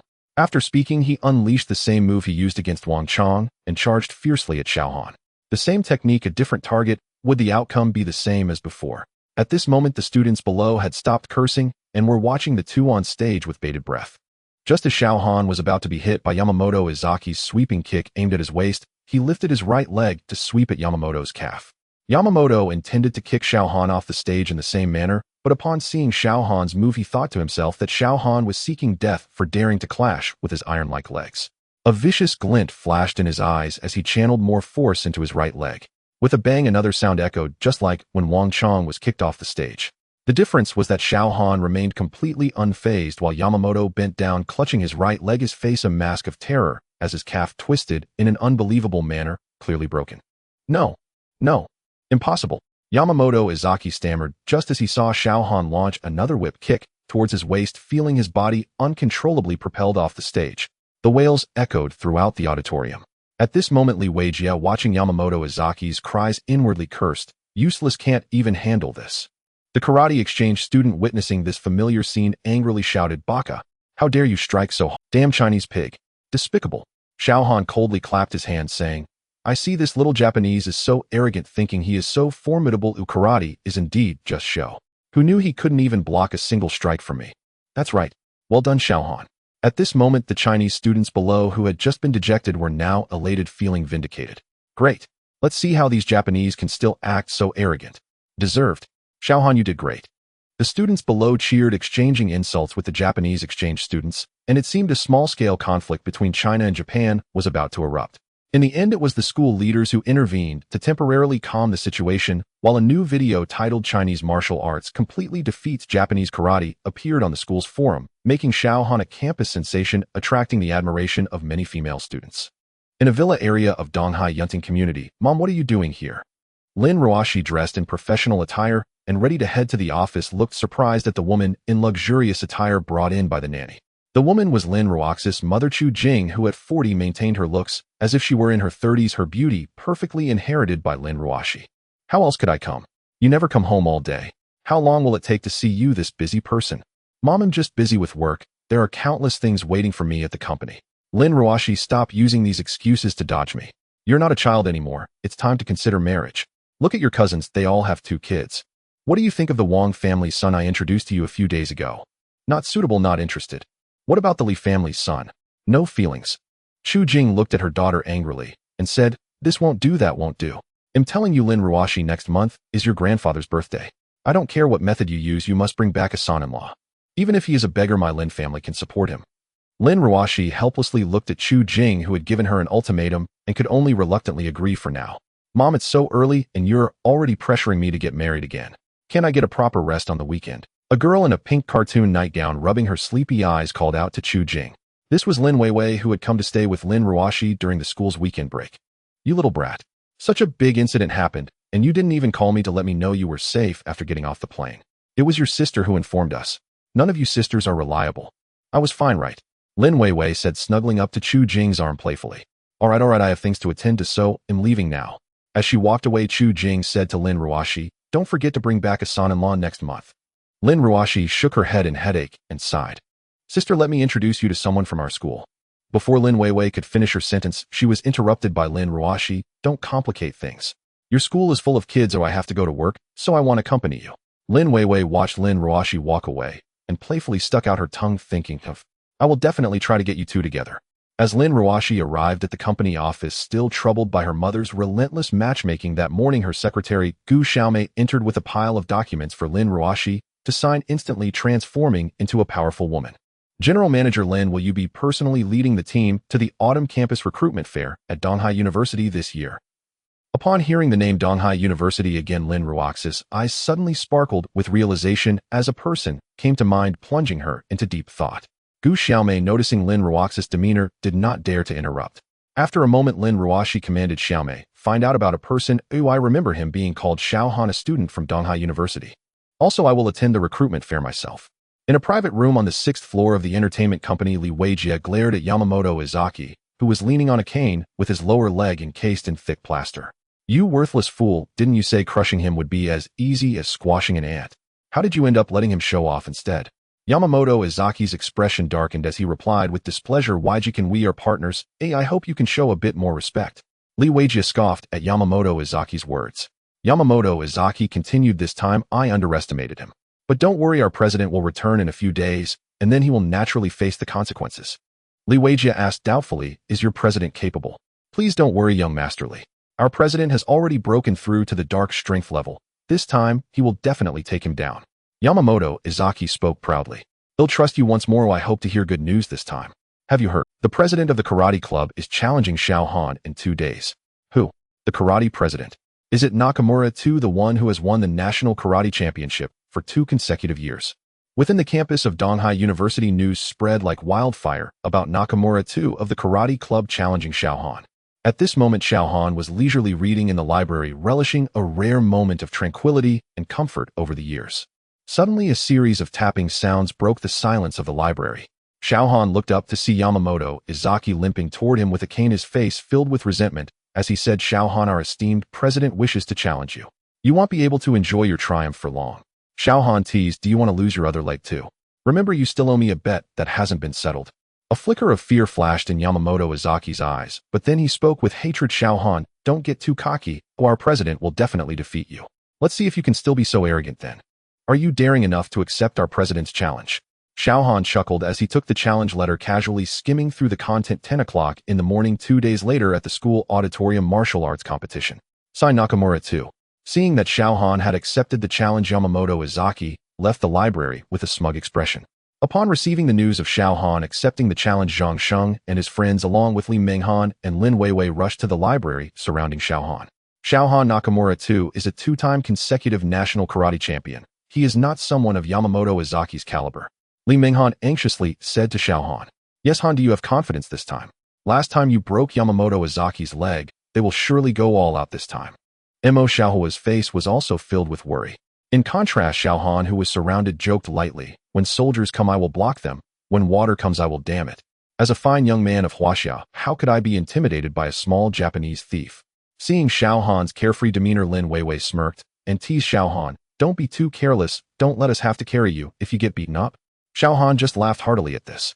Seeing Xiao Han so relaxed, the others stopped saying more and could only silently pray for his safety. 2 days later, in the president's office of the Donghai Shalon building, Lin Ruoshi was reviewing the information gathered by her secretary, Gu Xiaomei. Xiao Han, male, 24 years old, from Yinjing, a 4th-year student in the computer science department of Yinjing University, currently participating in an exchange program at Donghai University, with both parents being ordinary workers and a modest family background. Lin Ruoshi quickly skimmed through Xiao Han's rather simple profile and murmured in confusion, his background seems clean, but how could a poor student end up with so many injuries? There are even gunshot wounds. She then shook her head and sighed, forget it, perhaps it is true that he comes from a poor family and has been through tough times in society. Considering he managed to restrain himself and not take advantage of me during that last incident, it shows he has decent character. They'll give him a chance. Gu Xiaomei observed Lin Ruoshi talking to herself while looking at Xiao Han's profile. Following the principle of keeping things discreet for her boss, she smartly exited the office and returned to her workstation, as she already knew that Xiao Han was the same gentleman from the hotel incident. At the entrance of Donghai University, a red Maserati screeched to a halt by the roadside. As the door swung open, a pair of long, fair legs stepped out in 10-centimeter high heels. It was Lin Ruoshi, dressed in a form-fitting black skirt. Her tall figure and cold, elegant demeanor made her the center of attention the moment she stepped out of the car. Lin Ruoshi had come to Donghai University specifically for Xiao Han. After reviewing his profile, she, known for her decisive and efficient approach, rushed to the school as time was tight, and she needed to resolve matters quickly. Initially considering asking her younger sister Lin Weiwei for information, but fearing she might tease her, Lin Ruoshi settled for asking a random student about the location of the class. Xiao Han wasn't preparing to intercept him in the classroom. Hurry, Nakamura is about to challenge Xiao Han. Lin Ruoshi watched the students sprinting past, puzzled. Xiao Han challenges. She then followed the crowd of students. The spectator stands on the playground were already packed with students eager to watch the match. In the center of the playground was a circular arena about 10 meters in diameter surrounded by red banners, Sino-Japanese student-friendly exchange event. Originally, the school did not allow students to set up arenas for private fights. This time, it was unclear why the school agreed to Nakamura's challenge against Xiaohan, designating their match as a Sino-Japanese student-friendly exchange event, resulting in this scene. Li Minghan and Lin Weiwei had also arrived early and taken their seats in the audience.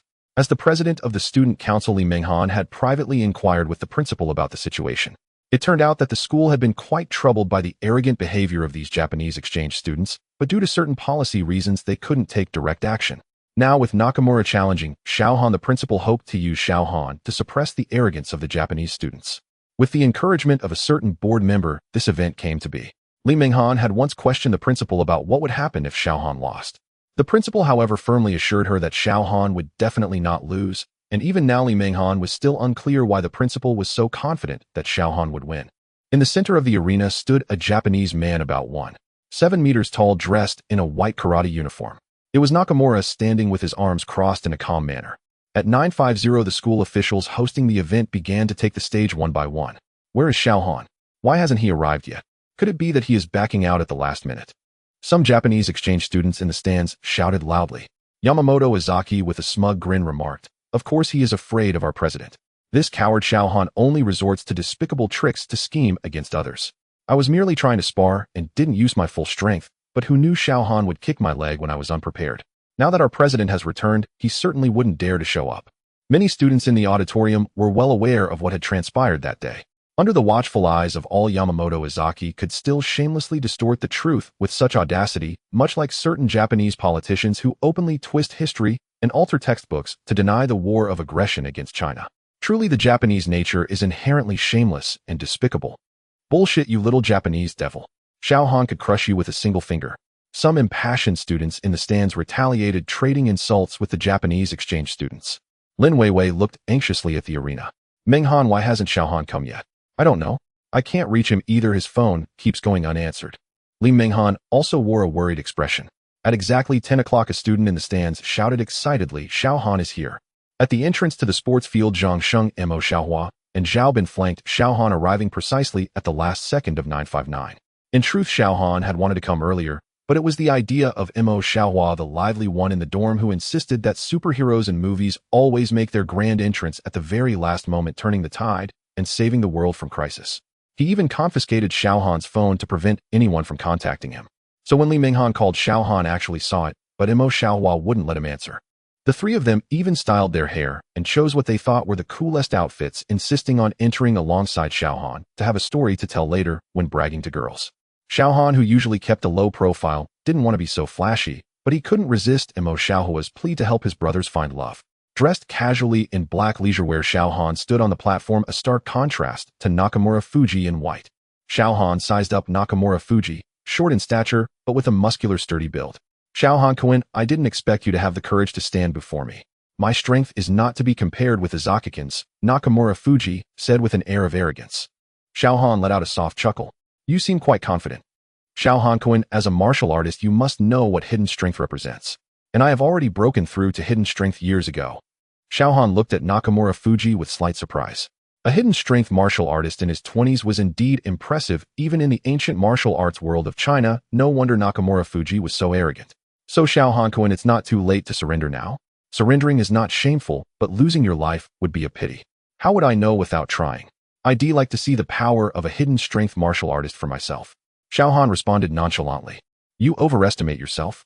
Refusing a toast only to drink a forfeit. I hope you can still be so tough later." Nakamura Fuji fumed and fell silent. As the school official announced the rules, that a match would end if either side surrendered or fell off the platform, Nakamura Fuji swiftly moved his feet, launching a hand chop aimed at Xiaohan's neck. The fierce wind of the strike would cripple or kill if it connected. Xiaohan dodged to the side, simultaneously twisting his body to deliver an elbow strike to Nakamura Fuji's midsection. Seeing Xiaohan's quick reflexes, Nakamura Fuji retreated to create distance and ceased his probing attacks. To outsiders, the brief clash seemed like nothing more than a touch and separation, but they were unaware that every move targeted vital points. After a round of probing, Nakamura Fuji surmised that Xiaohan's strength was barely at the threshold of hidden strength. He then decided to hold nothing back, aiming to finish Xiaohan quickly. both to demonstrate his own prowess and to restore the Japanese student's honor. Chokes, throws, flying knee strikes. Every perilous and powerful collision drew gasps from the onlookers.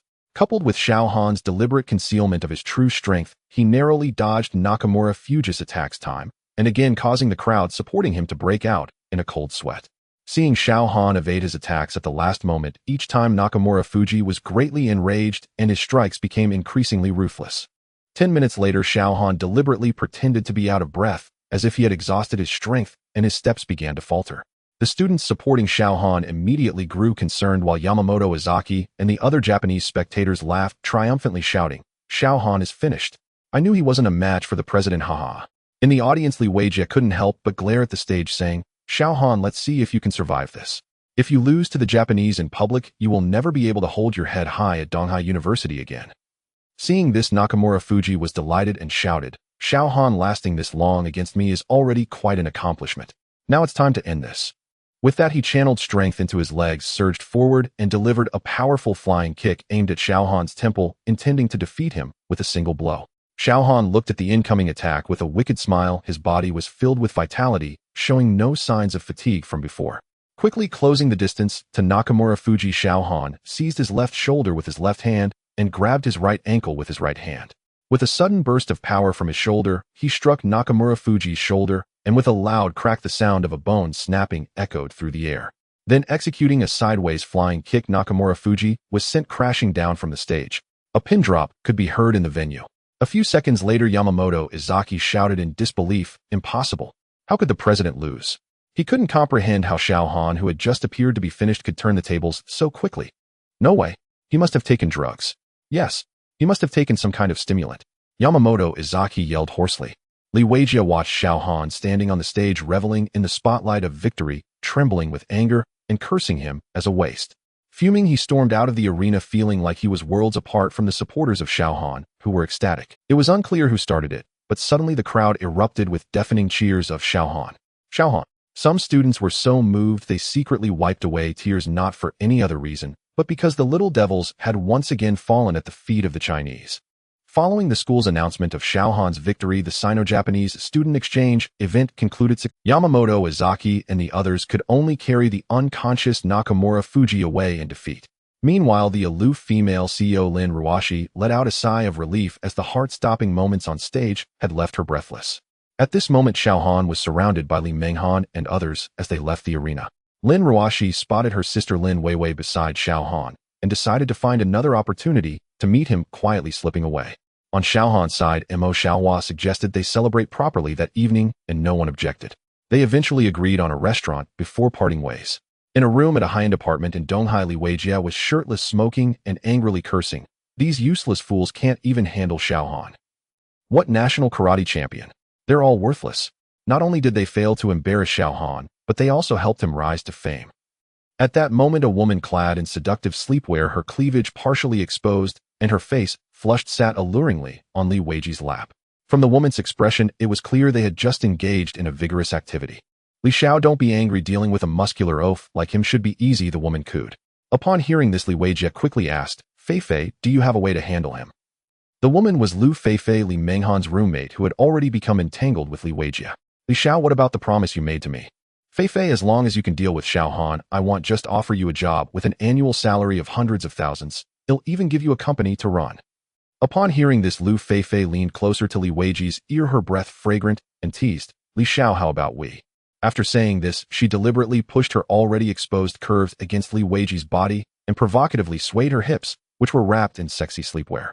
Li Weijie, having just come out of a battle, was instantly aroused, and after a sudden embrace that drew a soft cry from Lu Feifei, he pressed her down and began an indescribable struggle. At this time after the match, Xiao Han was unaware that a plot against him was quietly unfolding. At 6 p.m., just after class, Li Menghan was preparing to attend Xiao Han's celebration when a gentle ringtone emanated from her pocket. Looking at the screen displaying Lu Feifei's name, she answered, "Feifei." Just as Li Menghan started to speak, she was interrupted by the other party. "Menghan, it's Li Weijie." "Li Weijie, why do you have Feifei's phone?" Li Menghan questioned, puzzled. "It's like this, Menghan. Lu Feifei drank too much and wants you to come pick her up and take her back to the dorm." Hearing Lu Feifei's voice on the phone occasionally shouting that she wanted to drink more, Li Menghan knew that Lu Feifei came from an average family and was eager to break into the circle of the wealthy. She often participated in activities organized by the rich second generation, hoping to expand her connections. This was not the first time Lu Feifei had gotten drunk, so Li Minghan didn't think much of it, only sighing inwardly about that silly girl. After getting the address from Li Weijia, she quickly hailed a taxi to rush over. After hanging up the phone, Li Weijia squeezed Lu Feifei's soft chest hard, grinning lewdly as he said, "What a flirt, she's acting pretty convincingly.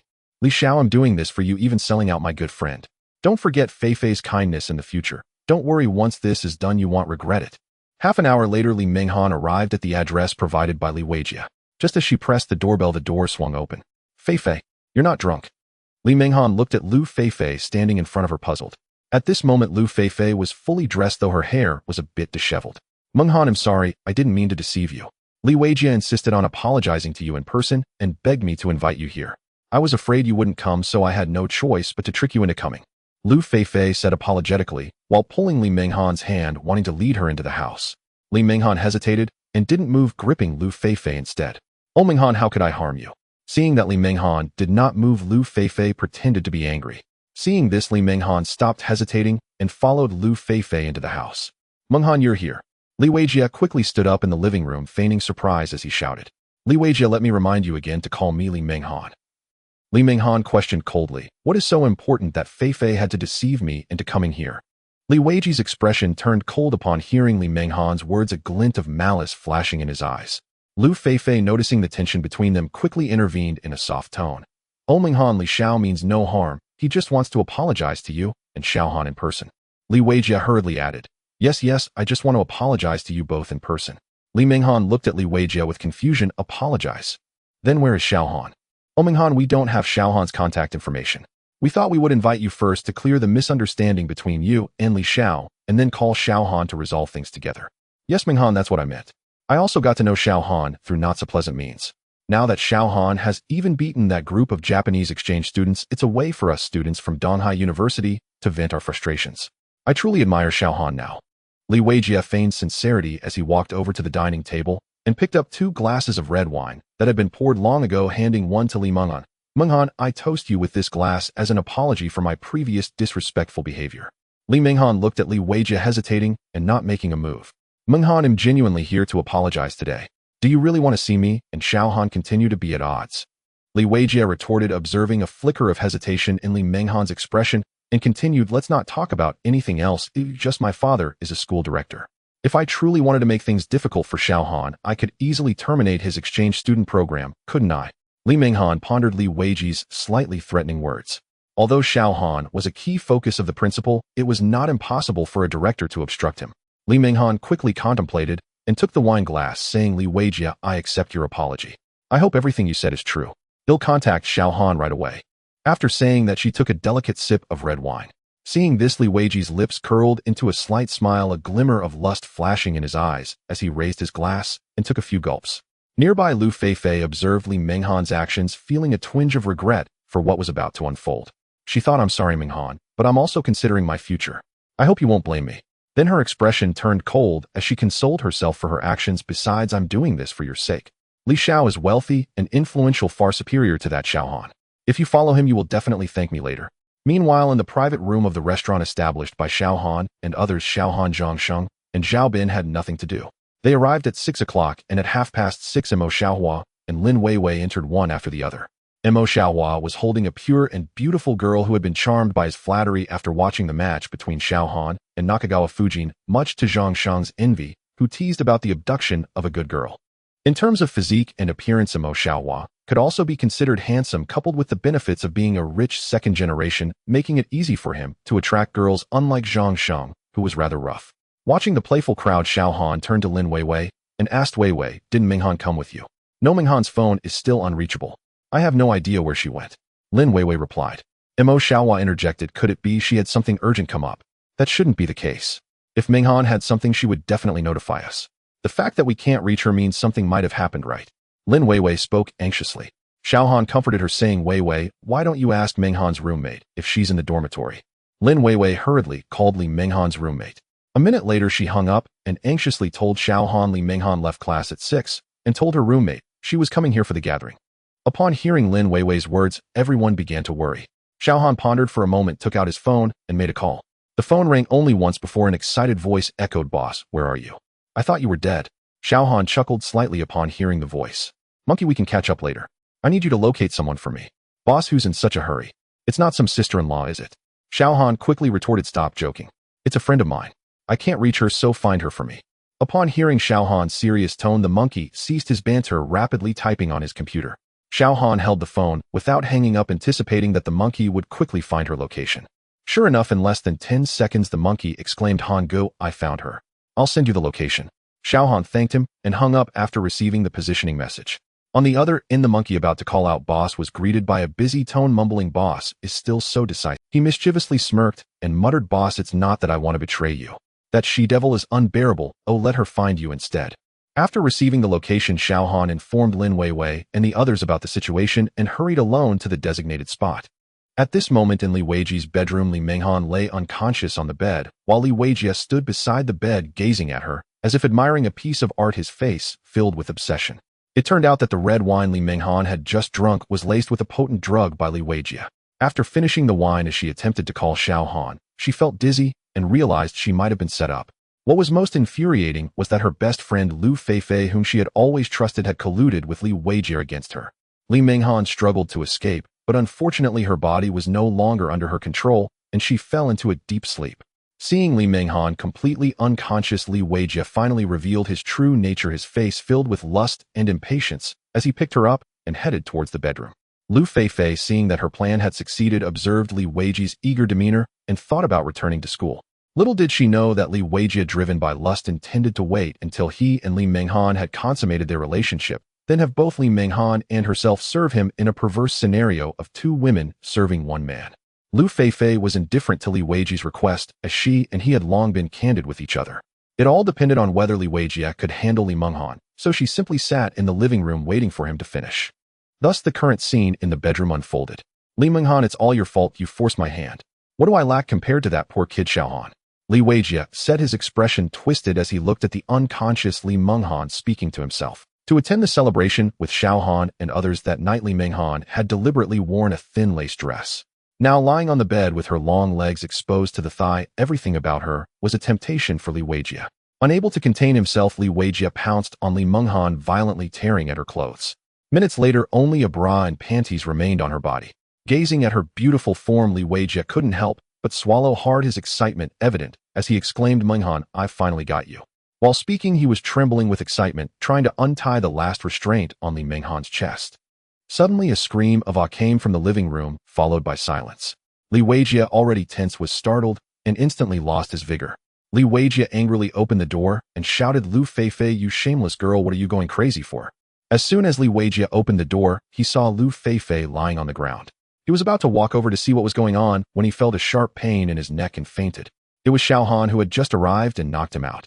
After arriving at the location, Xiaohan discovered it was a high-end community.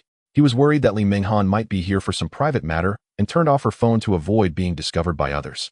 He thought it would be embarrassing if he misunderstood the situation with Lin Weiwei and the others. Therefore, he had monkey check who the homeowner was, and to his surprise, it turned out to be Li Weijia. Xiaohan then realized that something must have happened to Li Menghan, which is why he rushed over and witnessed the scene before him.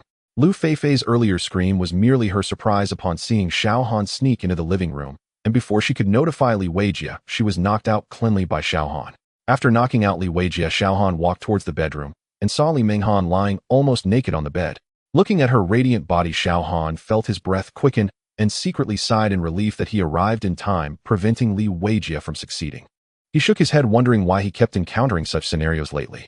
The last time he saved a cold-faced beauty CEO, and now it was another charming lady. Xiaohan forcefully suppressed his impulses and quickly covered Li Menghan with a skirt to block her alluring figure. He observed that she appeared to have only been drugged and would regain consciousness soon. Xiaohan pinched Li Menghan's acupoint, and after a while she groggily woke up. "Xiaohan, save me." As soon as Li Menghan woke up, she hugged Xiaohan tightly and screamed in fright. She remembered being drugged by Li Weijia and Lu Feifei and fainting. Seeing Xiaohan made her fear turn into tears, completely unaware of her nearly naked state. The skirt that had been covering her slipped down again, revealing a hint of floral patterns beneath her sexy lace and semi-transparent bra. Xiaohan gently patted Li Menghan's smooth back and comforted her, saying, "It's okay, it's okay. Fortunately, I found out in time. Li Weijia and Lu Feifei have already been knocked out by me." After a moment, Li Minghan finally realized her situation.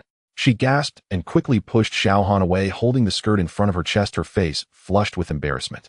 Seeing this, Xiaohan awkwardly said, "I'll go check on Li Weijie and the others." After saying this, he hurriedly left the bedroom. In the living room, Xiaohan splashed a basin of cold water on Li Weijie's face. As he opened his eyes, he saw Xiaohan glaring at him fiercely. Knowing the situation had definitely been exposed, instead of begging for mercy, he turned the tables and questioned Xiaohan. "What are you doing breaking into someone else's house?" At this moment, Li Minghan had also dressed and came out, hearing Li Weijie's shameless words. Anger surged in her heart as she picked up a vase and rushed towards Li Weijie. Xiaohan quickly intervened, snatching the vase from her hands, and said, "There's no need to dirty your hands on someone like him. Trust me, I will make sure he gets the punishment he deserves." Li Minghan glared at Li Weijie and scolded Li Weijie, "You shameless man. Minghan, I love you. What's so good about Xiaohan? You forced me into this." Li Weijie shouted hoarsely while attempting to rush over to hug Li Minghan. Seeing this, Xiaohan swiftly kicked his knee, and with a crack, Li Weijie knelt in front of Li Minghan, clearly intentional on Xiaohan's part. "Oh!" Instantly, the living room echoed with screams like that of a slaughtered pig. Li Weijie clutched his knee, glaring at Xiaohan with hatred, while shouting madly, "Xiaohan, I will definitely kill you." Li Minghan, who was beside him, did not expect Xiaohan to act so decisively, directly breaking the opponent's leg. Hearing Li Weijie's words, she couldn't help but worry for Xiaohan, especially since Li Weijie was the son of a school board member. Unable to hold back, she advised Xiaohan, "Why not let it go? After all, I wasn't hurt too badly." Xiaohan calmly replied that it was fine, looking down at Li Weijie and asking, "Young Master Li, why do those Japanese—" It turned out that when Yamamoto Izaki deliberately sought to provoke Xiaohan had already felt suspicious. Then there was Nakamura too, clearly someone was targeting him. Now that he had just won the competition in the morning, Li Weijie jumped out to kidnap Li Minghan, clearly out of anger, because the Japanese couldn't deal with him. "What Japanese? I don't know what you were talking about," Li Weijie stubbornly replied. Just as Xiaohan was about to continue questioning, his phone rang. As soon as he answered, he heard the voice of Monkey Boss. "After you hung up, I checked Li Weijie's information again. He's just an arrogant rich second generation. His father, Li Tianlong, is the board member of EC University, but this kid has millions of dollars in deposits overseas. Boss, although you might not think much of his status, I believe it's better to inform you. It's always good to be prepared." After hearing this, Xiaohan replied that he understood and hung up the phone. Xiaohan fully trusted the information provided by Monkey. For this top hacker, as long as he had a computer, the entire world would have nowhere to hide. After hanging up, Xiaohan wasted no time and directly kicked Li Weijie's other leg. With a loud crack, the living room echoed once more with Li Weijie's screams. Li Weijie looked at Xiaohan in fear. Xiaohan was indeed ruthless, not following any script. Even the villains in movies would ask a few questions before acting, yet here, he was breaking legs right away. On the other side, Lu Feifei was also awakened by Li Weijie's pig-like screams. Seeing Xiaohan so ruthless, yet still oblivious to the consequences, she scolded, "Xiaohan, you country bumpkin, you've caused a big mess. Daring to treat young Master Li this way, your life is over." Seeing her former good roommate acting so shamelessly with Li Weijie, Li Minghan could no longer hold back and rushed over to slap Lu Feifei across the face. Just as Lu Feifei was about to curse after being slapped, Xiaohan delivered another slap that knocked her out. He then turned to Li Weijie and said, "Young Master Li, it's this leg now, but later it could be other parts." Xiaohan said calmly, glancing at Li Weijie's groin, causing Li Weijie to panic and shout, "I was wrong. I was wrong, Xiaohan. It was me who let those Japanese students provoke you. Why do they listen to you?" Xiaohan pressed further. "My dad has business dealings with the Sakura Chamber of Commerce behind those Japanese." "What kind of dealings?" "I'm not too sure, just know that every so often my dad asks me to give Nakamura a device similar to a USB drive, and he always does it mysteriously." Hearing Li Weijie's words, Xiaohan quickly asked, "Have you seen what was inside?" "No, I'm not interested in their business." Li Weijie hastily finished speaking, pleading with Xiaohan to let him go, but the resentment in his eyes was caught by Xiaohan. Since he had obtained the information he wanted, Xiaohan immediately kicked Li Weijie's groin, resulting in another crippled individual. The living room echoed with screams for the third time, and ultimately Li Weijie fainted from unbearable. Subsequently, Xiaohan called Lin Weiwei to pick up Li Minghan. Knowing that Li Weijie would seek revenge, Li Minghan advised Xiaohan to leave Donghai for a while. However, Xiaohan's apparent indifference left Li Minghan with no choice but to return to school with Lin Weiwei and seek the principal's assistance to resolve the issue. After parting with Li Minghan, Xiaohan asked Monkey to investigate the places where Li Weijie's father Li Tianlong frequently visited in Donghai, suspecting that Li Tianlong was the target of his current mission. Not long after, Monkey informed Xiaohan that Li Tianlong had a mistress named Cui Lilian Donghai and had even bought her a villa. That night, Xiaohan donned all black and followed the address to the villa Monkey mentioned. Inside the villa, Chui Lily, freshly showered and wrapped in a bathrobe, was bored on the sofa watching a movie. Suddenly, she felt a pain in her neck and fainted with Xiao Han, who had silently snuck in standing behind her. Looking at the unconscious Chui Lily, who was in her 30s with an alluring figure, Xiao Han silently shook his head, sighing that his technique with the knife had become increasingly refined. He then began to search the villa. A few minutes later, he found himself outside a locked room, presumably Li Tianlong's study, thinking that the presence of someone at home and a locked door surely indicated something amiss. He promptly took out a wire and fiddled with the door lock until it opened. What lay before him was indeed a study with an antique desk featuring a computer. Xiao Han quickly turned on the computer, exclaiming, "It even has a password." Xiao Han called Monkey, asking him to hack into the computer. Within minutes, Monkey sent over all the files from the computer. As Xiao Han examined the documents, he discovered they contained confidential research materials and records of Li Tianlong's dealings with the Japanese. After restoring everything to its original state, Xiao Han silently exited the villa. As for Chui Lily, when she awoke, she would probably just think she had fallen asleep from exhaustion. In the intensive care unit of Donghai Hospital, a doctor said, "Mrs. Li, we have done our utmost. Young Master Li's legs have been saved, but he may never walk again." "What do you mean he may never walk again? Isn't your hospital supposed to be the best orthopedic hospital? I don't care what methods you use, you must save my son." A middle-aged woman dressed like a wealthy socialite and slightly plump spoke domineeringly. Turning to look at the bed where Li Weijia had just undergone surgery, she cried out like a shrew, "My dear son, who dares to do this to you? Enough. Wang Meichin, this is a hospital. What kind of scene is this?" A voice reprimanded from nearby, revealing that Wang Meichin was Li Weiji's mother. Hearing the scolding, Wang Meichin wiped her tears and pointed at a man in his 40s in the hallway, cursing, "Li Tianlong, you scoundrel. Your son has been beaten like this, and yet you still flaunt your power in front of me. Let me tell you, Li Tianlong, I don't care if you keep a mistress outside. But if you don't give me an explanation regarding my son's matter, I won't let this go." The man was indeed Li Weiji's father, Li Tianlong. Realizing he had no retort against his wife's merciless accusations, he could only darken his expression and take a puff from his cigarette. If Xiao Han had seen the shrewish Wang Meichin here, he might have understood why Li Tianlong chose to keep him. At that moment, Lu Feifei, standing in the hospital room, still had a noticeable red handprint on her face. "Auntie, it's because Li Xiao and Li Menghan are in love," and Xiao Han, frustrated in his pursuit of Li Menghan, harbored resentment and barged into the house, beating Li Xiao like this. "It was all his doing," Lu Feifei said, resentfully turning black and white. "Xiao Han." Li Tianlong murmured the name, his face darkening as he pondered, sensing that he was just an ordinary student from Donghai University. Not long ago, he had been the one to facilitate the so-called Sino-Japanese student friendship exchange activity. Upon hearing Lu Feifei's words, Wang Meichin immediately shouted arrogantly at Li Tianlong, "Li Tianlong, I don't care what methods you use, I want Xiao Han to pay the price. I want him dead." In truth, Li Tianlong didn't believe Lu Feifei's twisted accusations at all. He knew his son's character all too well. But there was no way around it. After all, Li Weijia was his son. If someone hurt his son, they must pay the price. He then extinguished his cigarette and took out his phone to dial. "Hello, Director Lu, I need to report a case." The next morning, Xiao Han, as usual, went to class with Zhang Sheng and others. Although being a student was merely a facade, Xiao Han, enjoying his rare leisure, cherished the university atmosphere and never missed a single class. Just as Xiao Han and the others found their seats, a group of fully armed police officers burst into the classroom. One of the leaders, a middle-aged man around 40, scanned the classroom from the podium before swiftly making his way toward Xiao Han. "Xiao Han, right? I am Lu Ming, the captain of the Donghai City Criminal Police Team. Someone reported that you trespassed into a private residence and intentionally caused injury. Come with us to assist in the investigation." Lu Ming displayed his badge and firmly addressed Xiao Han, proceeding to take out handcuffs to put on him. Xiao Han let out a cold laugh, placing his hands behind his back and saying, "Captain Lu, is it really necessary to wear those for assisting in the investigation? Xiao Han, behave and come with us. Don't think about resisting. Do you really want to oppose our country's law enforcement agencies?" Lu Ming scolded sharply. Upon hearing Lu Ming's words, the other fully armed police officers prepared to rush forward to forcibly subdue Xiao Han. Xiao Han chuckled as he looked at Lu Ming. He had merely asked a question, yet they had placed the heavy label of resisting the law enforcement of the state upon him.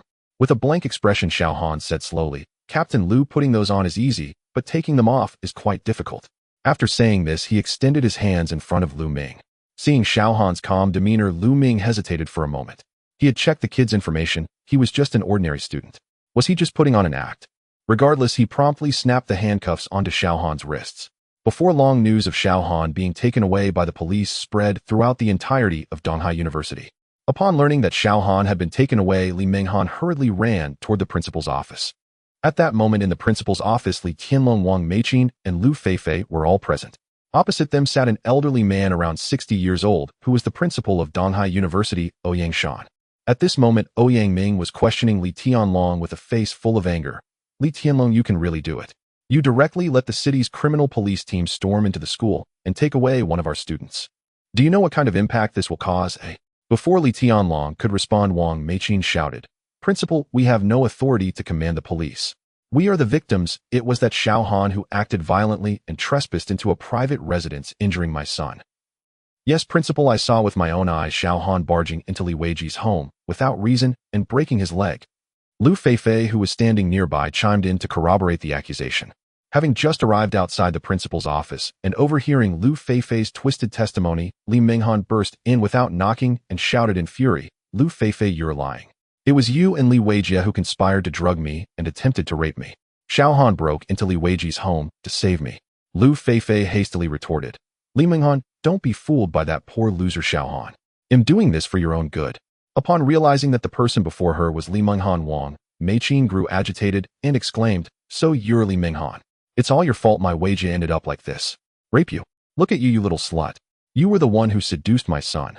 I'm telling you, even if you have to live like a widow for the rest of your life, you'll stay by Weiji's side. Wang Meiqin continued her tirade. You little harlot. I tell you, even if my son did rape you, it would be your blessing.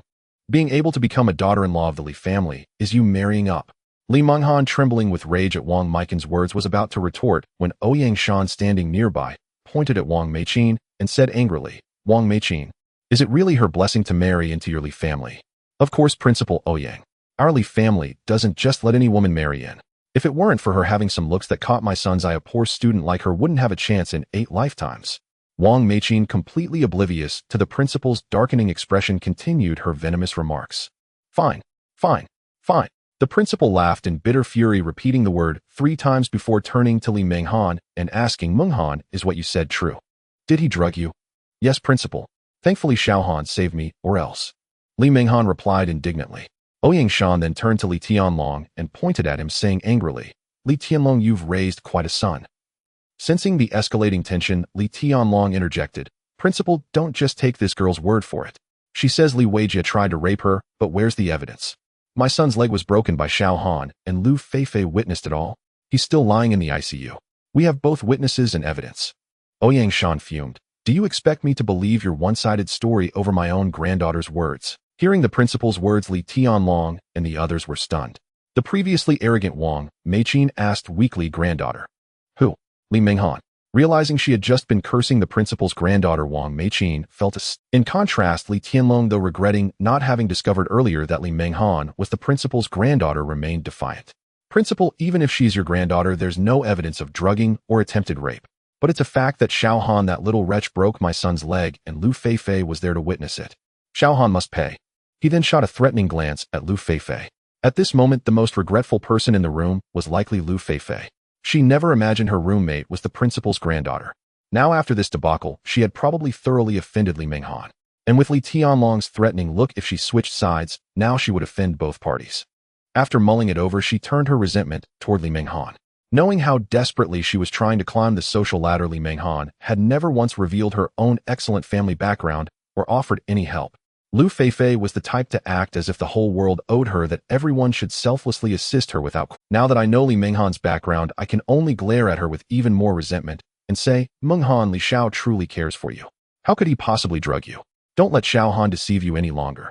Li Tianlong was quite satisfied with Lu Feifei's performance, thinking that since he had already offended the principal, he could only brace himself and continue to address the principal. Principal, the evidence is conclusive. Xiao Han must die. Ouyang Shan stared at Li Tianlong and the others. Li Tianlong, are you really willing to take this to the extreme? Can you bear the consequences? Li Tianlong assumed Ouyang Shan was worried that this would affect the school's reputation and confidently replied, Principal, all I want is for Xiao Han to pay with his life. I will do my best to minimize the impact of this matter and not cause trouble for the school. Seeing that Li Tianlong was resolute, Ouyang Shan said nothing more. He just looked at him meaningfully and allowed Li Tianlong and the others to leave the office. As soon as Li Tianlong and the others left, Li Minghan anxiously asked, Grandpa, what about Xiao Han? He's been taken away, and now Lu Feifei is providing false testimony. Isn't Xiao Han in even more danger? Ouyang Shan looked at his granddaughter who was firing off questions like a machine gun and slowly replied, Meng Han, there's no need to worry. The outcome is uncertain, we just need to wait. I believe Xiao Han will not act impulsively in this matter. Li Minghan couldn't understand why her grandpa seemed to have such unwavering faith in Xiao Han appearing completely unconcerned, which only made her stomp her feet in frustration. Meanwhile, Lin Ruoshi was handling documents in her office when her secretary hurried in and said, General Manager Lin, I have something to report. That Xiao Han you asked me to investigate was taken away by the police today. Lin Ruoshi asked in confusion, what did he do? Why would the police arrest him? It seems he broke the leg of a school director's son, and the other party called the police. What a fool, how could he be so impulsive? Lin Ruoshi exclaimed angrily after hearing this, feeling frustrated. She then instructed her secretary, investigate who the other party is and see if we can resolve this privately.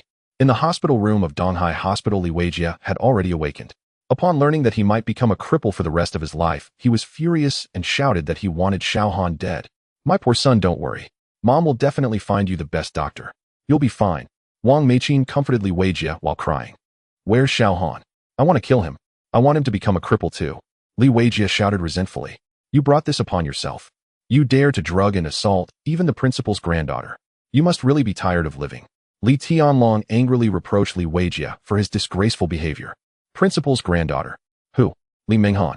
Li Weijia looked at Li Tianlong in surprise and stubbornly continued. How would I know she was the principal's granddaughter?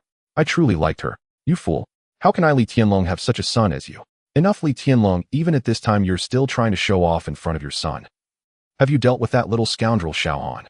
Wang Meichin said beside him. He will never come out again in his lifetime. Li Tianlong said, smoking a cigarette. There was a knock on the door and a voice came. Hello, I am Lin Ruoshi, the chairman of Shilong Group. I would like to discuss something with Li Xiao. The visitor was Lin Ruoshi, who had just learned about Xiao Han's situation. Shilong Group. It seems we don't know each other right. Li Weijia asked in confusion. Actually, I came here specifically to apologize for Xiao Han. You see, here is 1 million. Can we resolve the matter regarding Xiao Han's injury to you privately? Lin Ruoshi took out the bank card she had prepared in advance and handed it to Li Weijia. Initially, Li Weijia's mood improved slightly upon seeing such a beautiful woman, but upon hearing that she was specifically here to plead for Xiao Han, he couldn't help but feel indignant. Why did Xiao Han have so many stunning women around him? His face suddenly contorted with fury. Impossible. I want him dead. He can forget about ever coming back in this lifetime. Beside him, Wang Meichin glared at Lin Ruoshi with a hostile expression. Who are you to Xiao Han? Do you know what that little scoundrel did to my son? Mrs. Li, we all know why Xiao Han injured your son. Rather than causing a scene and making it difficult for everyone, why not resolve this privately? What do you say? This is Lin Ruoshi, who even when asking for a favor would never lower herself. That little scoundrel deliberately harmed my son. His injury is a fact. I tell you, that little scoundrel is doomed. If that's the case, let's see how this unfolds. Having said this, Lin Ruoshi turned and left the hospital room without looking back. As she walked, Lin Ruoshi dialed a number. Uncle Lu, I have a friend. She explained Xiao Han's situation over the phone, and on the other end she heard, Ruoshi, I've heard about this case, but now that we have both witnesses and evidence, it's not easy to handle. Moreover, this case isn't under Uncle Lu's jurisdiction. I can only inquire for you. After finishing, the call was abruptly hung up and Lin Ruoshi rubbed her temples in frustration. In the interrogation room of the Donghai City Police Station, the temperature was set very low. Under the dim light, a faint white mist seemed to hang in the air. Xiao Han sat nonchalantly in the interrogation chair, eyes closed, as if he were asleep. Captain, it's been 2 hours already. It's so cold in here that people can't stand it, yet he sits there as if nothing's wrong, looking like he's about to fall asleep. A young officer around 30 looked at the monitor with surprise and asked, Who is this guy? Why did you bother to bring him in this morning, Captain? The criminal police captain Lu Ming furrowed his brow as he reviewed Xiao Han's profile, which showed him to be an ordinary college student with no background.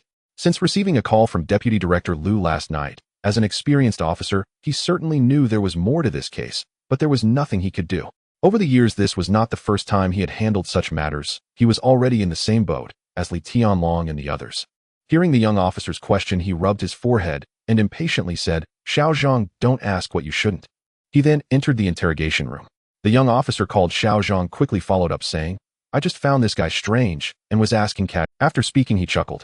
Xiao Zhang was also a clever person. While he lacked the skills to handle cases, his resourcefulness earned him a position as Lu Ming's trusted assistant. As soon as Lu Ming and Xiao Zhang entered the interrogation room, they instinctively shivered and quickly turned off the air conditioning. They saw Xiao Han, who was almost snoring, and Lu Ming slammed his palm on the table, shouting, Xiao Han, I advise you to behave yourself. Hearing the noise, Xiao Han deliberately yawned and said, Captain Lu, you brought me here, but I haven't done anything wrong. Lu Ming, sitting at the interrogation table, looked at Xiao Han and loudly asked, Xiao Han, I advise you to confess. Breaking and entering and deliberately injuring others to the point of severe injury is a serious crime. If you confess honestly, there's a chance for a reduced sentence. Do you understand? Hearing Lu Ming's leading interrogation style that felt like a direct indictment, Xiao Han didn't respond directly, instead smiling faintly and saying, Captain Lu, the path you've chosen may not be the right one. Don't end up harming yourself in the end. Before Lu Ming could speak, the young police officer, Xiao Zhang, shouted, Stop wasting time. Answer the questions directly. Don't bring trouble upon yourself. Upon hearing this, Xiao Han let out a provocative laugh and looked at the other party. Seeing Xiao Han's reaction, the young police officer looked at Lu Ming with a questioning gaze. Lu Ming, pondering, examined the young man before him, an ordinary college student. Although there had been some irregularities since the arrest with both witnesses and evidence present, and given it was an order from the deputy director, it was fine to use some measures to wrap things up quickly. He then gave a discreet nod and left the interrogation room. Kid, you're asking for trouble. If you confess honestly, we won't have so many issues. As he spoke, Xiao Zhang turned off the surveillance camera in the interrogation room. Xiao Han watched the officer's actions and sneered in disdain. Officer Zhang, right? Are you planning on using illegal methods to extract a confession? Do you need me to teach you how to hit someone without leaving any marks? Hearing Xiao Han's mockery, Officer Zhang's eyes turned fierce. With one hand holding a baton and the other ready with a book as a cushion, he prepared to conduct an interrogation without leaving any bruises. Xiao Han coldly observed the officer's familiar movements, clearly indicating he had done this often. Just as the officer approached, the seemingly sturdy handcuffs were suddenly pulled apart by Xiao Han's bare hands with a loud snap. At that moment, Officer Zhang, who was too close to react, was seized by Xiao Han by the collar and slammed against the corner of the table, causing one of his front teeth to be knocked out. Xiao Han released his collar, looking at him mockingly without making another move. Xiao Han, how dare you assault a police officer? Officer Zhang, covering his mouth in a somewhat muffled voice, shouted, and then attempted to pick up the baton that had fallen to the side to continue the assault. Seeing that the officer still wanted to make a move, Xiao Han's expression suddenly turned icy. Upon meeting Xiao Han's gaze, Officer Zhang shivered involuntarily. Even the most unruly criminals would behave once in this room. Now seeing Xiao Han's eyes, which were as cold as looking at a corpse, he was frightened into freezing in place, holding the baton. Bang! The door of the interrogation room was suddenly flung open from the outside, and the newcomer shouted, Xiao Zhang, what are you doing? Hearing this, Officer Zhang quickly put down the baton and turned to the newcomer in surprise. Team leader Lu, why are you here in our squad? The newcomer was Lu Zihui, the captain of the city's criminal police 2nd Division, who had come at Lin Ruox's request. Before Lu Zihui could speak, another voice, slightly mocking, came from behind. Yes, team leader Lu, what brings you to our squad to oversee the work? It was Lu Ming, the captain of the 1st Division, who had rushed over after hearing that Lu Zihui was in the interrogation. After all, he knew what was happening in the interrogation room. Although it was common knowledge among police that sometimes measures were taken against criminals being caught in the act, was a different story. Lu Zihui looked at his old rival. Since he lacked backing, while Lu Ming had the deputy director's support, his 2nd Division was always overshadowed by the 1st. He chuckled. Captain Lu, I heard you personally led a heavily armed team to catch a major criminal early this morning, so I came to learn from your experience. Lu Ming, seeing that Lu Zihui had clearly come at someone else's behest, chose not to expose him. He turned to the officer, covering his mouth, questioning Xiao Zhang, what happened here? How did you end up like this while interrogating a criminal? In front of Lu Zihui, Xiao Zhang stammered, Lu team, I accidentally slipped and fell. Lu Ming, clearly unconvinced, pointed at Xiao Han and pressed, how did the handcuffs come off? Before Xiao Zhang could answer, Xiao Han smiled and explained, Officer Zhang was worried that I would get too tired after a long time, so he unlocked the handcuffs to let me move my wrists. Looking at Xiao Han, who seemed harmless at the moment, Xiao Zhang could only force a smile and said, yes, that's right. After hearing this, Lu Ming cursed useless and continued, all right, now we have both eyewitnesses and physical evidence. Whether or not he pleads guilty doesn't really matter anymore. Lu Zihui immediately understood that Lu Ming wanted to turn Xiao Han's case into an ironclad one, making it impossible for Xiao Han to overturn it. Realizing this, Lu Zihui sarcastically remarked, Lu team, your efficiency in handling cases is indeed impressive. In just a few short hours, you have already gathered such comprehensive evidence. The 1st team's speed in solving cases is truly something we should learn from. Lu Ming, upon hearing the sarcastic remarks, replied, there's nothing I can do. The deputy director gave explicit instructions. I can't afford to be negligent. I still have to report back on the work. After saying this, he continued with a pointed remark, Lu team, don't help with everything, or you might get yourself into trouble. Lu Zihui watched Lu Ming's retreating figure thoughtfully and whispered to Xiao Han, "Little brother, I am also powerless in this situation." Xiao Han thought that Lu Zihui was a helper sent by Li Menghan and smiled in thanks. Lu Zihui looked at the still calm Xiao Han and thought it was a pity, saying, "What thanks? I can't be of much help. The girl from the Lin family will blame me later." Sigh. After saying that, he left the interrogation room, leaving Xiao Han in confusion, murmuring Lin family. The next morning at 9 o'clock, as the police station opened, Lu Ming was ready to transfer Xiao Han to the procuratorate for prosecution, essentially concluding the matter. Having received the news earlier, Li Menghan, Lin Weiwei, and others were already waiting at the police station's entrance, anxiously anticipating. A screech of tires was heard as a Porsche sports car stopped next to Li Menghan and the others. The car door opened, and Lu Feifei emerged from the driver's seat, looking at Li Menghan with glee. Meanwhile, Li Weijia, unable to drive, got out from the passenger seat with the support of a cane, looking at Li Menghan with a face full of resentment. "Li Weijia, what are you doing here?" Li Menghan questioned. "Of course I'm here to see how miserable that little brat Xiao Han. He has made me like this. Even if he ends up inside, he won't have it easy." Li Weijia's face darkened as he shouted. Lu Feifei, standing nearby, smugly said, "Menghan, I warned you not to go against young Master Li. That Xiao Han is just a country bumpkin. Now, he can only spend the rest of his life in prison. Menghan, why don't you beg young Master Li now? Maybe he will let him off." Ever since Lu Feifei learned that Li Menghan was actually the principal's granddaughter, her mindset had gradually twisted. She wanted to see the usually proud and goddess-like Li Menghan begging others. Beside her, Li Weijia shouted crazily, "Yes, yes. Menghan, as long as you are willing to beg me, just spend one night with me, and I will let that little brat off." Li Menghan's expression wavered slightly. After all, Xiao Han had become like this because of her. She asked, "Spending one night with you will really let Xiao Han go?" Lin Weiwei quickly advised, "Sister Menghan, don't believe them. They must be deceiving you." Zhang Sheng, known for his straightforward personality, scolded angrily upon seeing their shamelessness. "Adulterers, Lu Feifei, you wretched woman, do you even know how much that dead eunuch Li Weijia has given you to help him forge evidence?" Lu Feifei and the other person were immediately enraged, and Li Weijia was hit where it hurt the most. "Damn it. Just wait, once I completely eliminate Xiao Han, you will be next. I wonder how you'll be arrogant with me then." Inside the police station, Lu Ming was preparing to escort Xiao Han out. Seeing Xiao Han still looking completely unbothered, he was somewhat surprised, but thought that everything would soon reach a conclusion, so he no longer worried. Team leader Lu, until the last moment the outcome is still uncertain. Xiao Han seemed to know what Lu Ming was thinking, causing him to feel uneasy again, but he still shouted firmly, "Stop wasting words. At this point, stop pretending to be mysterious. To tell you the truth, going to the prosecutor's office is just a formality. Oh, after today, you will only be able to stay in jail." As soon as he finished speaking, they heard the sound of footsteps echoing in the corridor, suggesting that someone was in a hurry. Lu Ming looked at Xiao Han, who still wore his eternally calm expression, shook his head, secretly thinking it was impossible. Bang! The door swung open, and the first to enter was Lu Zihui, who pushed the door open and stood aside to allow passage.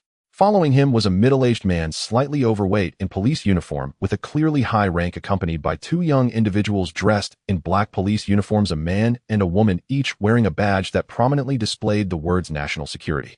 "Director Zhang, why are you here all of a sudden?" Lu Ming exclaimed in surprise. The middle-aged man was Zhang Wenhua, the director of the Donghai City Police Bureau. Upon seeing Xiao Han, who was handcuffed, he immediately reprimanded, "Nonsense.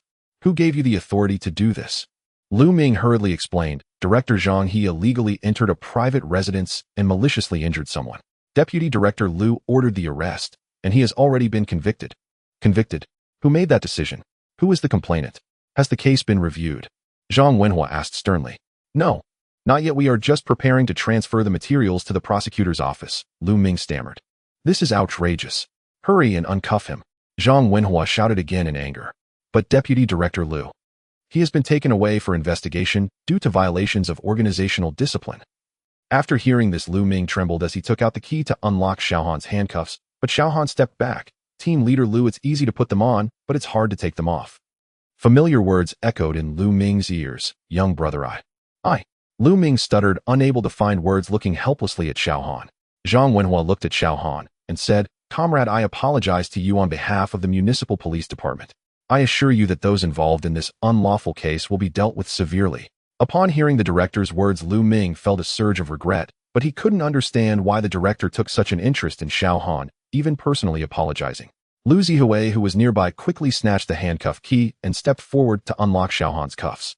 Seeing that the director had personally apologized, Xiao Han found it hard to refuse again and willingly allowed Lu Zihui to unlock him. The director glanced at Lu Zihui with a meaningful expression. "Apologies? Colonel Xiao, I am Zhao Yiren from the National Security Department. We arrived late. The female national security officer behind Zhang Wenhua saluted to Xiao Han and said, Major. Lu Ming was utterly shocked, trembling, even more regretting having kicked a metal board. When did Hua Xiao produce such a young major? Beside him, Lu Zihui was equally astonished, glancing at Zhang Wenhua's expression, which remained unchanged, clearly indicating that he already knew Xiao Han's identity. Seeing this, Xiao Han also returned a standard military salute, murmuring the name Zhao Yiren and asking Zhao family. Zhao Yiren. Zhao Yiren smiled noncommittally and continued, after receiving the information you provided, the military and our national security jointly acted to eliminate the spy forces. It took a little time due to the need for deployment, which is why we could only arrive now. The net should be closing now. I happen to have a mission in the East China Sea, so I seized this opportunity to see what kind of person this military legend truly is. Having said that, she took the initiative to extend her hand and shake hands with Xiao Han. Xiao Han assessed Zhao Yiren, quickly thinking to himself. The Zhao family in the capital was currently a prestigious family in its prime. Zhao Yiren, the third daughter of the Zhao family, did not follow the path of other noble ladies who either engaged in business or waited for family arrangements for a political marriage. Instead, she resolutely entered the military training daily alongside a group of older men, and through her efforts became a special operations team member, now holding an important position in national security.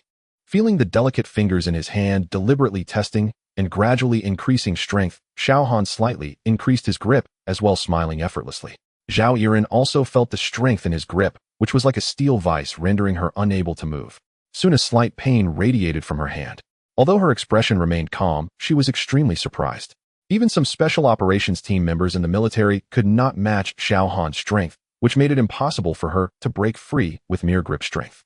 Previously, she had only heard others comment on the military legend's prowess, but now seeing Xiao Han in person, she couldn't help but view him differently than the younger man he was.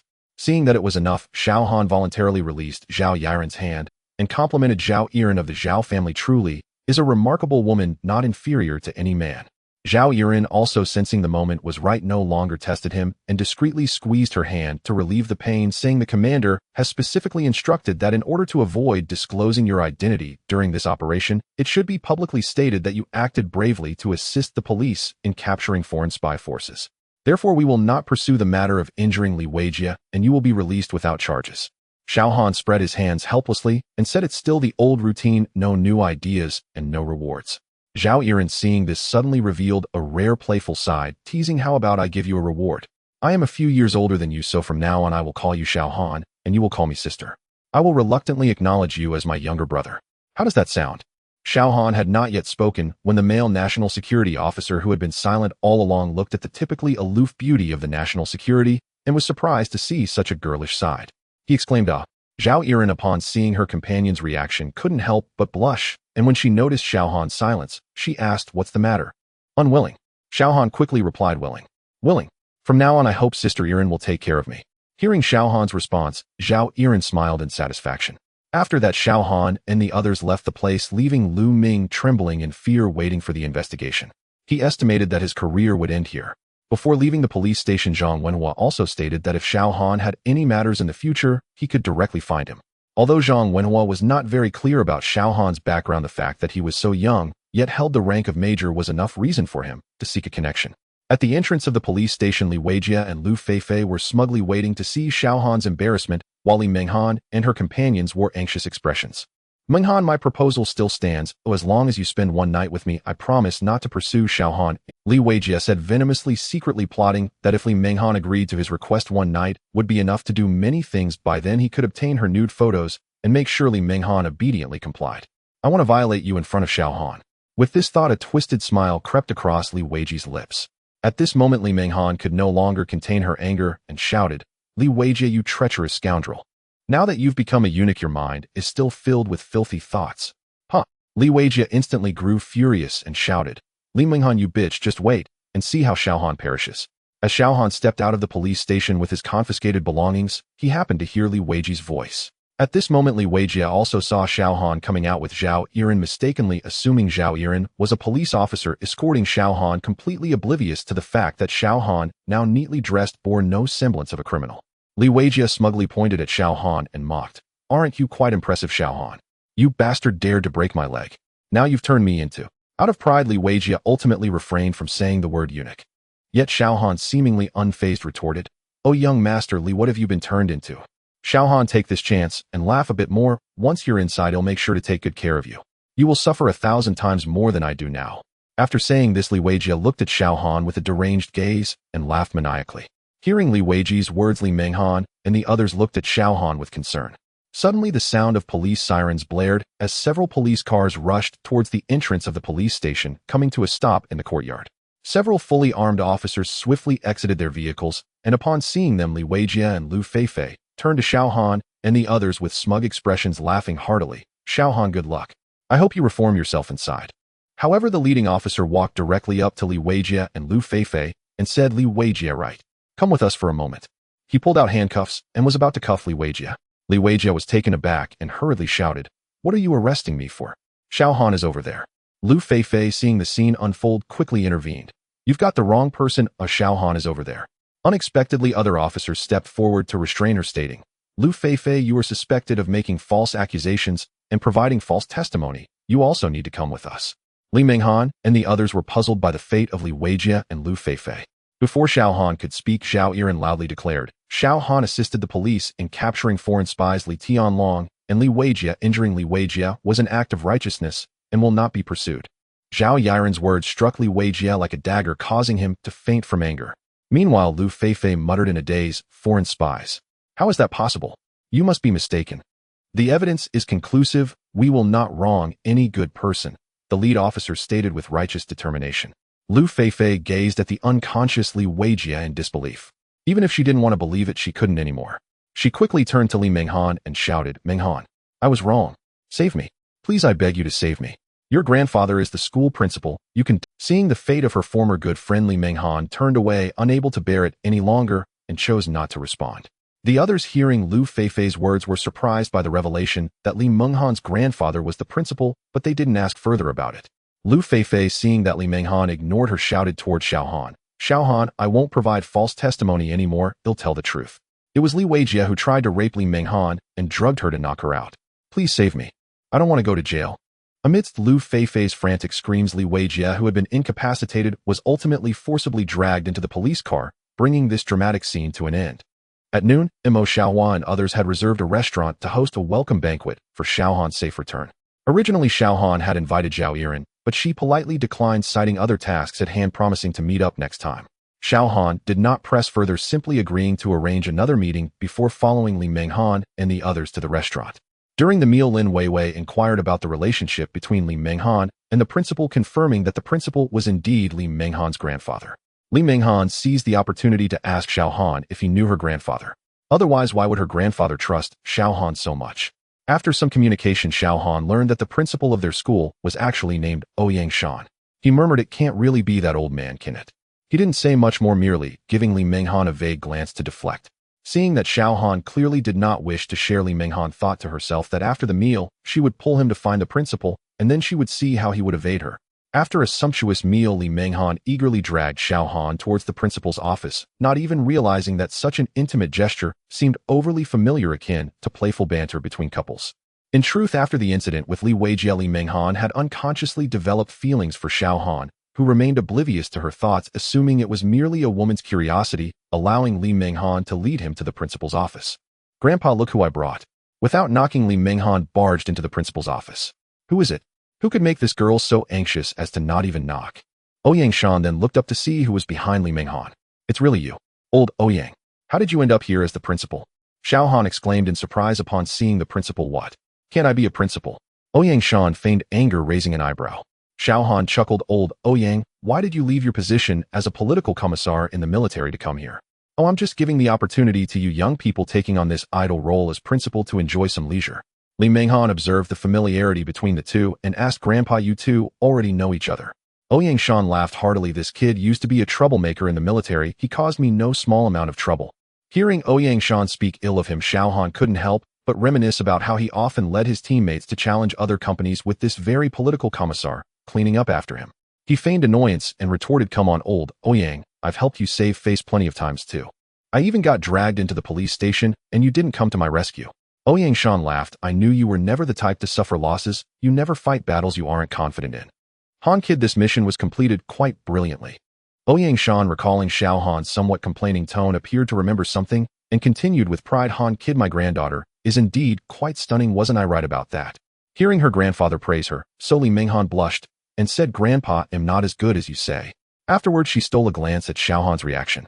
Xiao Han, seated on the sofa casually sipping tea, nearly spat it out upon hearing Ouyang Shan's words. Previously, Ouyang Shan had often promoted his granddaughter to Xiao Han, boasting about her beauty and excellence, insisting on recommending her as a potential wife. At that time, Xiao Han had joked about Ouyang Shan's insistence, wondering what kind of good genes she could possibly have. After all, she could very well be an ugly duckling. So he had always declined. Now in front of Li Minghan, if she were to find out that Xiao Han had once thought of her as an ugly duckling, who knows what would happen. Xiao Han quickly waved his hands in surrender, saying, Old Ouyang, that's enough. I admit my mistake, isn't that enough? You are wise and mighty, strategizing from afar. How could I dare to blame you? Hearing Xiao Han's plea, Ouyang Shan chuckled heartily and decided to let it go. Li Minghan watched the back-and-forth banter between the old man and the young man, growing more curious about Xiao Han. In the afternoon, after chatting with Ouyang Shan for a while, Xiao Han received a phone call and left alone. In a classical-style private room of a tea house in Donghai, Xiao Han sat at the tea table looking at the other person in surprise. Why did you suddenly come to find me?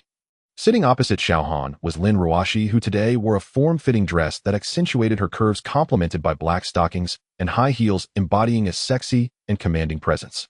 Even Xiao Han couldn't help but exclaim that such beauty could bring disaster. Lin Ruoshi frowned slightly upon hearing Xiao Han's words. What's wrong? Do you not want to see me?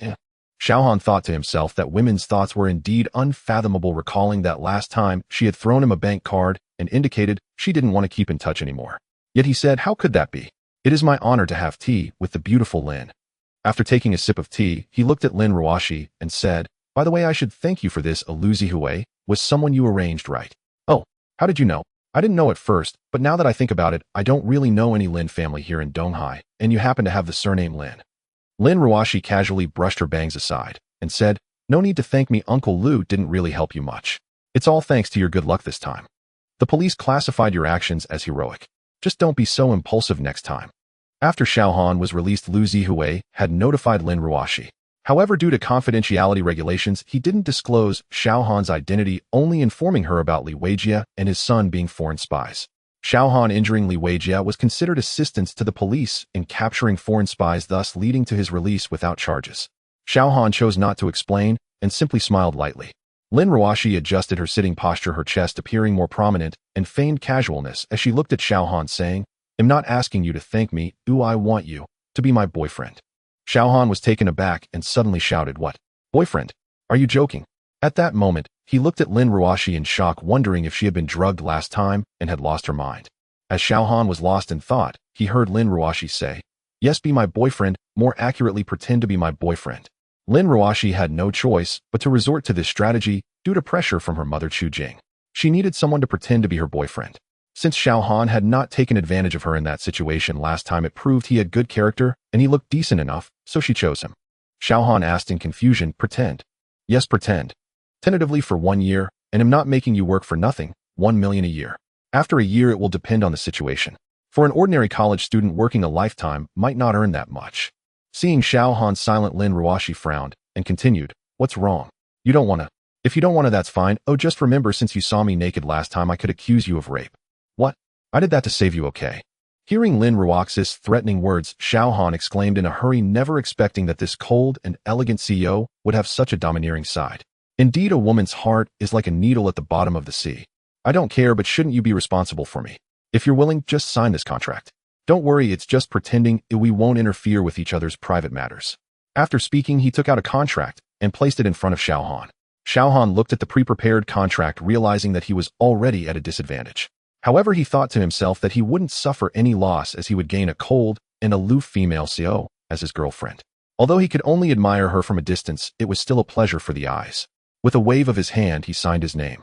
Seeing this, Lin Ruoshi relaxed her brows and similarly signed her name. By the way, to make it more convincing, you will stay at my place from now on. Pack your things and move in a few days. Lin Ruoshi said in an irrefutable tone, handing Xiao Han an address before picking up the contract to leave. Just as she reached the door, she warned, this is only for you. Don't bring your little girlfriend, Li Minghan, over. No, we're just ordinary friends. No need to explain to me. I told you I wouldn't interfere in your private life. After saying this, Lin Ruoxi left without looking back. Xiaohan looked at the address in his hand and muttered, Yunting Villa? That name sounds a bit familiar. Am I being kept? Xiaohan nearly forgot that he owned a villa in this villa district as well. Just as he returned to school, Xiaohan's phone rang. Looking at the caller ID, he casually said into the phone, Hello Chief, what instructions do you have this time? On the other end of the line was Xiaohan's direct superior Han Jinghua. Hearing Xiaohan's sarcastic tone, he laughed and scolded. You brat, be serious. Just because the task is completed doesn't mean you won't get a reward. Look at your lack of ambition. Xiaohan clicked his tongue. Isn't that also your soldier? All right. You're a colonel now, yet still not serious. What do you mean I'm not serious? What? Colonel? Yes, Xiaohan. It's a special approval from the higher-ups. Of course, it's still a secret promotion, without a ceremony, you understand. Are you happy now? Although Xiaohan was not someone who craved power, with the increase in rank, the things he always wanted to do would become easier. After the surprise, Xiaohan immediately gave a military salute and said solemnly, Thank you for your recognition, Chief. I, Xiaohan, will not disappoint your expectations. All right, since the task is over, there's nothing else. You should stay at Donghai University for a while longer, consider it vacation time, ha. After saying this, Han Jinghua hurriedly hung up the phone as if afraid that Xiaohan would respond. Listening to the sound of the call disconnecting, Xiaohan muttered to himself, still as stingy as ever. While others take vacations to relax, I get to continue my studies. Then he thought that since there was indeed nothing to do lately, it was a good opportunity to play the role of Lin Ruoxi's fake boyfriend for a while. In the golden autumn of October, since agreeing to pretend to be Lin Ruoxi's boyfriend, she had not sought out Xiaohan again, leaving him with a rare moment of leisure. In October, the senior students were all preparing for internships or job interviews. Therefore, the school would collaborate with companies to hold a campus recruitment fair at this time each year to facilitate student employment. In Xiaohan's dormitory, Mo Xiaohua, a rich second generation, naturally had no worries about work. Zhang Sheng and Zhao Bin were both sifting through the company profiles provided by the school, looking for companies and positions they were interested in at the recruitment fair, while Xiaohan was leisurely going about his day, as if nothing was happening. I say, Han Ge, we are about to graduate, and Zhao Bin and I are almost dying from worry for the afternoon recruitment fair. Why aren't you anxious at all? Zhang Sheng put down the thick company profile in his hand and looked at the relaxed Xiaohan. I said, Han Ge, we are about to graduate, and Zhao Bin and I are almost dying from worry about the job fair this afternoon. Why aren't you the least bit anxious? Zhang Sheng looked at the leisurely Xiaohan, putting down the thick company brochure in his hand. Mo Xiaohua immediately teased, What do you know, you big oaf? Our Han Ge has nothing to fear about finding a job. After all, he is the future son-in-law of the principal. Perhaps in the future we will have to call him Principal Xiao. Xiaohan smiled and scolded, You talk too much, you. However, Xiaohan thought carefully, being this relaxed every day was indeed not very fitting for a student, and it could easily raise suspicion. It would be better for him to find a job since he had nothing else to do. Without hesitation, Xiaohan decided to attend the campus job fair that afternoon with Zhang Sheng and Zhao Bin, while Mo Xiaohua had already gone out on a date with his girlfriend. After wandering for a while, the three encountered Li Menghan, who was the president of the student council, was naturally there to maintain order at the venue. Xiaohan, are you here to find a job too? Li Menghan said happily as she looked at Xiaohan. It was clear to anyone with eyes that she liked him, but Xiaohan pretended not to notice. After all, they were not from the same world, and he didn't want to delay her. Xiaohan smiled and nodded yes, I'm just browsing.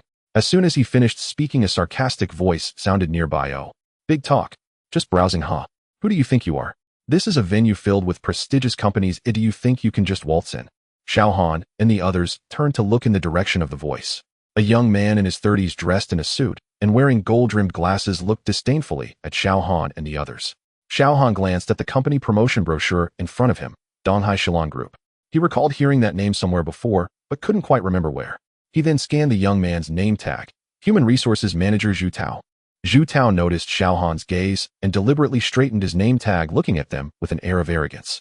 Indeed, at the age of 30, Zhu Tao had already achieved the position of Human Resources Manager in a large enterprise like Shilong Group, managing the welfare of thousands of employees, which was certainly something to be proud of.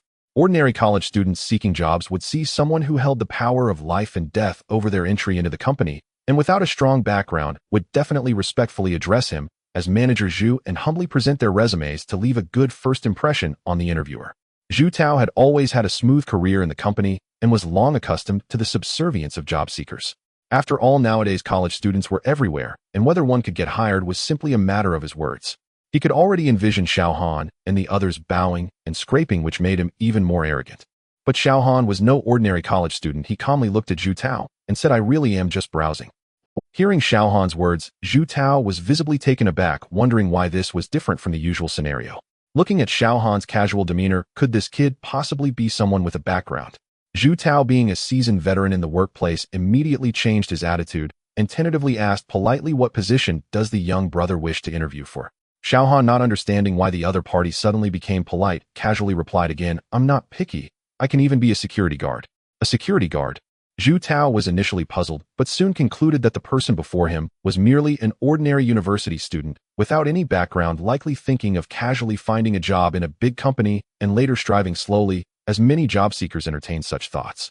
Thinking of this, Zhu Tao suddenly laughed loudly with an air of superiority, saying, Are you here to make a joke? Applying for a security position at a school job fair. As Zhu Tao purposefully shouted loudly, other company representatives around heard the commotion and turned to look amused to see someone applying for a security position at a job fair filled with prestigious companies. Seeing more and more people gathering around, Zhu Tao arrogantly continued to mock Xiaohan and the others, as if this would highlight his own sense of superiority. The companies present here are among the top in the country. Who would have the time to recruit for such a lowly position as a security guard? Are you out of your mind? After finishing his sentence, Zhu Tao burst into laughter again, continuing, Classmate, if you really want to be a security guard, I can introduce you to one with a salary of 3,000, including meals and accommodation. How does that sound? Upon hearing this, the surrounding crowd erupted in laughter. Li Minghan, seeing everyone mocking Xiaohan, was about to retort when Xiaohan, with a serious demeanor, asked, Can you really introduce me to a security job? Zhu Tao did not expect Xiaohan to actually request him to introduce a security job. After a moment of shock, he laughed wildly, saying, Rest assured, with my connections, I can definitely introduce you to a well-paying security position anywhere in Donghai. Zhu Tao deliberately emphasized the word security, causing the onlookers to laugh again, with someone chiming in, Manager, Zhu, we just happen to need security, as well, make sure to introduce one to us. The crowd laughed even more wantonly. Xiaohan, undeterred by the surrounding mockery, inquired hopefully, Can it be any security position anywhere? Zhu Tao, looking at Xiaohan's excited expression, shouted even more enthusiastically, Yes, anywhere is fine. Ha ha. Oh, I heard the Central Guard Bureau offers good treatment. Can you introduce me to work there as a security guard, eh? As soon as Xiaohan finished speaking, Zhu Tao, who was laughing wildly, suddenly froze, and then his expression turned furious as he shouted, Are you kidding me? Is the Central Guard Bureau a place anyone can just walk into it? Oh, can it be? Didn't you say anywhere? Isn't the security at the Central Guard Bureau still security? Zhu Tao was immediately at a loss for words, and the laughter from the onlookers had long since ceased. Who doesn't know that those stationed there are elites among the active military personnel? After all, the individuals they protect are all of high stature, but it's still correct to call them security. Zhu Tao's face flushed as he pointed at Xiaohan, cursing, Are you here just to stir up trouble? Kid, I advise you to be wise and not seek trouble. Be careful that no company in Donghai will take you. Hearing Zhu Tao's somewhat threatening words, Xiaohan shrugged innocently and sighed. Manager Zhu, I just want to find a security job. Do you look down on this profession? Do you think being a security guard is a lowly profession? Or is such the corporate culture of your esteemed company? When Xiaohan's words were spoken, they immediately elevated the matter to a professional class level. Although there indeed exists a hierarchy of disdain among professions, in reality, at this moment Zhu Tao represented the company behind him. If he publicly expressed discrimination against the security profession, it would undoubtedly impact the company's corporate image. At this moment, a voice from the crowd suddenly added fuel to the fire, saying, Yes, Manager Zhu, is this how your Shilon Group views grassroots employees? It seems that grassroots employees in your company are truly neglected. What chances for advancement can there be in such a company once one is in? The surrounding students began to discuss. Yes, we just graduated without connections or networks. We all have to start from the grassroots. In a company that looks down on grassroots employees like this, we will never have opportunities for promotion. Yes, such a company should not be joined. Listening to the surrounding discussions, Zhu Tao, who was already sweating profusely in the clear autumn weather, felt anxious. The recruitment fair was personally overseen by the president to ensure that these university students felt the company's emphasis on recruitment and to attract some new talents. If he messed up this recruitment fair, his good days would likely come to an end. Realizing this, Zhu Tao hurriedly denied, No, our company treats everyone equally. Please rest assured to join us. After saying that, he pointed at the person who had just added fuel to the fire and said, Zhang Xiaoxiao, don't slander people. Be careful, or I will sue your Tianxin Group for defamation. The speaker was none other than Zhang Xiaoxiao, the HR manager of Tianxin Group, a cosmetics company that had been in fierce competition with Shilon Group for years, often poaching talents from Shilon Group for better performance. Every year during recruitment fairs, the two companies fiercely competed for outstanding talents. Zhang Xiaoxiao looked at Zhu Tao and said, "Manager Zhu, I am not speaking nonsense. Oh, everyone witnessed what just happened." Then she turned to Xiao Han with an affectation of charm and said, "Little brother, our Tianxin group does not discriminate against any profession. I believe that even if you work as a security guard in our Tianxin group, I can guarantee that you will be satisfied." After saying that, she deliberately shot a flirtatious glance at Xiao Han. Xiao Han did not respond, only curiously wondering why this suddenly appeared woman was helping him. In fact, Zhang Xiaoxiao was trying to win over Xiao Han in order to further undermine the image of Shilon Group, hoping that they would leave this recruitment fair in disgrace. The observing students, seeing Zhang Xiaoxiao's actions, indeed developed a good impression of Tianxin Group and planned to submit their resumes later. On the other hand, there were no students willing to submit resumes for Shilon Group. Seeing this, just when Zhu Tao was as anxious as an ant on a hot pan, a cold voice came through. "Zhang Xiaoxiao, after being my secretary for so many years, all you know is to use these seductive schemes to stir up trouble without any progress. It seems that your Tianxin group is nothing remarkable." The speaker was none other than Lin Ruoxi and her secretary Gu Xiaomei, who arrived late due to a last-minute matter. In fact, Lin Ruoxi and her companion had arrived long ago, but upon seeing Zhu Tao mocking Xiao Han, as soon as they reached the recruitment fair, Gu Xiaomei had intended to stop Zhu Tao. However, Lin Ruoxi, who was curious to see how Xiao Han would respond, did not promptly intervene, only speaking up at this moment. Lin Ruoxi's words elevated the status of Shilon Group, while the talents used by your Tianxin Group were all trained by me, revealing the difference in stature. Zhang Xiaoxiao's expression changed upon hearing Lin Ruoxi's words, yet she dared not refute them. After all, she had indeed served as Lin Ruoxi's secretary for a period of time, and the imposing presence of the aloof females still instilled a sense of reverence in her. Seeing that Zhang Xiaoxiao remained silent and averted her gaze, Lin Ruoxi turned her eyes to Xiao Han, glaring at him, as if saying, "How could you get me into trouble?" Xiao Han, upon seeing Lin Ruoxi, finally remembered where he had heard the name of the Shilon Group before. He awkwardly touched his nose, chuckling sheepishly without saying a word. Lin Ruoxi then called out, "Students, I am Lin Ruoxi, the CEO of Shilon Group. Our company has always adhered to the principle of treating all employees equally regardless of their positions or backgrounds. Please feel free to join us." As Lin Ruoxi was already a beauty, combined with her cold and graceful CEO demeanor, the number of onlooking students gradually increased. Noticing the crowd, Lin Ruoxi added, "Regarding Zhu Tao's remarks earlier, they were indeed a lapse in my management. In light of this, from today onwards, all managerial positions and above in our group will be required to spend 1 week every month doing grassroots work, and as for Zhu Tao, he will start a 2-month rotation working as a security guard for the group." Upon hearing this, even the students who had previously resolutely decided not to submit their resumes to Shilon Group began to waver. After all, with such a young, beautiful, and fair-minded CEO, the company should not be lacking in quality. This is the beauty effect. Additionally, we indeed have a security position specifically for a special security advisor to the CEO with an annual salary of 1 million directly reporting to me. I wonder if this student is interested. Lin Ruoxi then turned to Xiao Han and asked. As soon as these words were spoken, a gasp of surprise erupted from the crowd, and they looked at Xiao Han with envy. Some students even pounded their chests in regret, lamenting why the object of ridicule earlier was not themselves. However, upon hearing Lin Ruoxi's words, Xiao Han felt an odd sense of discomfort looking at her serious expression, yet he couldn't pinpoint what was wrong. To avoid affecting Lin Ruoxi's company image, he could only nod in agreement. Seeing Xiao Han nod in agreement, Zhang Xiaoxiao questioned, "President Lin, you don't know him, do you? 1 million to hire a security guard. It can't be that you rehearsed this beforehand, right?" The students around, who had just been envious, began to express doubts upon hearing Zhang Xiaoxiao's words. Lin Ruoxi smiled and said, "I do know him." As soon as Lin Ruoxi finished speaking, the crowd gasped again, saying, "I knew it was impossible for someone to spend 1 million to hire a security guard. It's all a trick." Zhang Xiaoxiao did not expect Lin Ruoxi to admit it so readily, but she still smiled, sinisterly thinking to herself, "Lin Ruoxi, you are not that impressive after all. I indeed saw this student in the match against the Japanese exchange student. I believe his ability is absolutely worth investing 1 million to hire him as my security advisor." After saying this, Lin Ruoxi walked up to Xiao Han and extended her hand in a handshake gesture, saying, "Welcome to Shilon Group." Xiao Han reached out, shook hands with Lin Ruoxi, and then withdrew his hand. Lin Ruoxi continued addressing the surrounding students, "Please rest assured, at Shilon Group, we respect talent in all positions and will provide ample respect. As long as you are outstanding enough, I guarantee that you will not be overlooked at Shilon Group."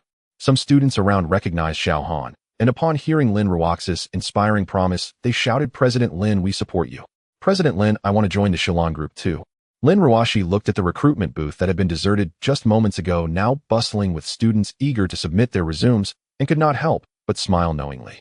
Zhang Xiaoxiao observed how Lin Ruoshi had transformed the disadvantage caused by Zhu Tao, with just a few words not only reversing the situation, but also using $1 million to recruit Xiao Han for the security position as a gimmick, effectively enhancing the company's image and promoting it at the same time. A perfect threefold gain. Frustrated Zhang Xiaoxiao could only stomp her foot in anger and turn back to her own booth. Meanwhile, Lin Ruoshi greeted Xiao Han, instructing him to come to the Shalon Group in a few days to complete his onboarding procedures and then return to her recruitment duties. As soon as Lin Ruoshi left, Li Menghan and a few others pulled Xiao Han aside, declaring that he was now going to be a wealthy man earning millions a year and that they had to treat him to a lavish meal, thus dragging him away. 3 days later, Xiao Han arrived at the Shalon building early in the morning by taxi. Before entering, he saw Zhu Tao working as a security guard at the entrance, thinking to himself that Lin Ruoshi was indeed decisive. He initially thought her punishment of Zhu Tao at the recruitment fair was merely for show, but to his surprise, she was serious. Zhu Tao also recognized Xiao Han and did not make things difficult for him directly, allowing him to enter the building. At first, Zhu Tao thought Lin Ruoxi's punishment was just to stabilize the students and for appearances. However, on the day the recruitment fair ended, an internal notice regarding his punishment and job rotation system was issued within the company. Meanwhile, the news about the president spending $1 million to hire a security guard had already spread within the company. Now seeing Xiao Han, Zhu Tao understood that Lin Ruoshi was genuinely planning to spend that $1 million on hiring a security guard, so he simply let Xiao Han through. Before arriving at the Shalon building, Xiao Han had already called Lin Ruoshi. After the call, Lin Ruoshi gave her instructions, so when Xiao Han identified himself at the front desk, the receptionist looked at him in surprise and asked, "You are the security guard that the president hired for $1 million." Xiao Han smiled and replied to the receptionist, "That should be me." The receptionist appraised Xiao Han, saying, "You don't seem particularly special, but you are quite handsome. Do you have a girlfriend?" Xiao Han awkwardly touched his nose, unable to withstand the receptionist's enthusiasm, and hurriedly asked for Lin Ruoxi's floor, ultimately escaping amid her curious gaze. On the 30th floor, Lin Ruoxi's office was at the very top of the building. Following the directions, Xiao Han found the president's office, and just as he was about to knock on the door, he heard Lin Ruoxi's voice scolding someone inside. Inside the office, Lin Ruoshi stood in a professional skirt suit paired with black stockings in front of her desk, exuding a blend of competence and a hint of sensuality, coldly glaring at a young man in a suit before her. "Huang Minghua, please conduct yourself with dignity." The young man, referred to as Huang Minghua, had his hands still raised in an embrace gesture after being scolded by Lin Ruoshi. "Ruoshi, I truly like you. Why can't you give me a chance?" Huang Minghua tried to step forward to hug Lin Ruoshi again, but she angrily shouted, "What are you trying to do?" Bang! Suddenly, the office door was kicked open forcefully from the outside, even breaking a piece off the door. Both of them were startled by the sound of the door crashing open. "Sorry, but this door is really of poor quality. You have to bear witness for me. I only lightly knocked." The intruder was Xiao Han, who initially thought Lin Ruoshi was in the office discussing something with someone else. Just as he was about to wait nearby, he heard Lin Ruoxi's shout and assumed she was in danger, so he barged in without hesitation. Huang Minghua glared at the suddenly arriving Xiao Han, cursing, "Who the hell are you? Who let you in?" Lin Ruoshi, upon seeing Xiao Han, was momentarily taken aback, then sighed in relief, bypassing Huang Minghua to directly introduce Xiao Han while hugging one of his arms. "Huang Minghua, this is my boyfriend." "Boyfriend? Ruoshi, when did you get a boyfriend? How come I didn't know?" Huang Minghua questioned, scrutinizing Xiao Han, and continued, "Ruoshi, look at him dressed in cheap goods. How could he possibly be your boyfriend? He must be your shield." Seeing the situation, Xiao Han immediately understood that Huang Minghua was pursuing Lin Ruoshi. Noticing Lin Ruoxi's actions, he realized she wasn't interested in him, and he knew it was time for him to perform as her fake boyfriend. Thus, Xiao Han naturally wrapped his arms around Lin Ruoxi's waist, thinking, why not take advantage of a good opportunity, especially since a beauty initiated the closeness. "What? Does our Ruoshi need to report to you whenever she gets a boyfriend? Who do you think you are?" Lin Ruoshi didn't expect Xiao Han to be so bold as to directly embrace her. However, to avoid being seen through by Huang Minghua, she dared not resist too much, only subtly placing her right hand on Xiao Han's waist and gently twisting it. To her surprise, the tighter she twisted, the tighter Xiao Han held her, so she decided to stop resisting and allowed him to hold her. To Huang Minghua, their actions seemed deliberately affectionate, and with a sullen expression, he threatened Xiao Han. "Kid, know your place, and let go of Ruoshi. She's not someone you can match. Be careful not to bring trouble upon yourself." After saying this, he kicked toward Xiao Han. Seeing this, Xiao Han spun around with Lin Ruoshi in his arms, evading the kick, then swiftly kicked Huang Minghua in the lower back. Huang Minghua, caught off guard, fell flat on the ground, and Xiao Han mockingly said, "So you're Huang Minghua. What a grand greeting on our first meeting. How could I possibly accept this? Seeing this, Lin Ruoshi feared Huang Minghua would retaliate against Xiao Han and said to him, Huang Minghua, we are merely in a cooperative relationship. My matters are not for you to meddle in. Please leave and don't bother me anymore.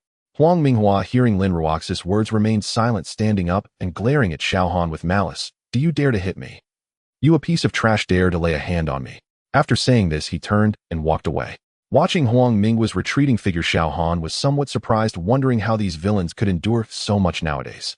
Still not letting go, the person has left. Lin Ruoshi angrily said to Xiao Han. Seeing this, Xiao Han reluctantly released his hold, earnestly stating, I was just trying to cooperate with your performance. Only this way can it be more convincing. The underlying message was that everything was for her benefit. Infuriated, Lin Ruoshi could only glare at him, and seeing the situation was amiss, Xiao Han quickly changed the topic. Who was that person earlier? Lin Ruoshi furrowed her brow, speaking with worry. He's just a spoiled rich kid. His father, Huang Qinghai, is the president of the Donghai Chamber of Commerce, which controls about 30% of the national market. Naturally, our products will be sold in the malls under their chamber. Upon hearing Lin Ruoxi's words, Xiao Han realized that she had met Huang Minghua at a private banquet, and since then Huang Minghua had relentlessly pursued her. Lin Ruoshi had endured this due to concerns over their business collaboration, but today when Huang Minghua came to the office to harass her and even attempted to lay hands on her, she could no longer hide her disdain. Coincidentally, Xiao Han heard her cries, leading to the earlier heroic rescue scene. Xiao Han, you were too impulsive just now. He will definitely bear a grudge and seek revenge against you. Lin Ruoshi looked at Xiao Han with concern. Initially, Xiao Han thought Lin Ruoshi was worried that his actions would affect the cooperation between the Shilon Group and the Donghai Chamber of Commerce. He never expected that she was actually afraid of Huang Minghua seeking retaliation against him. It seems that even in business there are exceptions to the rule of profit. Xiao Han shrugged, raising his fist, as he said, relax, you've seen my strength. I don't even regard him as a threat. Hearing Xiao Han's nonchalant attitude, Lin Ruoshi sighed, internally thinking that these wealthy young masters wouldn't retaliate with mere fists and feet. Forget it, let's take it one step at a time. Lin Ruoshi decided not to dwell on the issue any longer, quickly adjusting her expression back to that of the IC CEO, coldly staring at Xiao Han. Upon sensing this shift, Xiao Han immediately felt something was off and hurriedly retreated, saying, I have something to do, so I'll take my leave now. Something to do? What is it? Didn't you come here to handle your employment? In such a hurry to leave, don't you want the job that pays $1 million? Lin Ruoshi asked with a stern expression. Seeing that he couldn't escape, Xiao Han simply stated, right, I came here to handle my employment. Are you really offering me $1 million to be your security guard? Lin Ruoshi looked at Xiao Han slyly and said, of course. As for the $1 million, the contract states that pretending to be my boyfriend also requires you to be responsible for my safety. You did sign it. Upon hearing this, Xiao Han realized he had been tricked and slammed his thigh, exclaiming, you should change your surname to Zhou from now on, Zhou Ba Pai. Lin Ruoshi couldn't help but laugh at Xiao Han's reaction, saying, you can't blame me, who told you not to read carefully. Besides, wasn't the incident at the job fair all caused by you?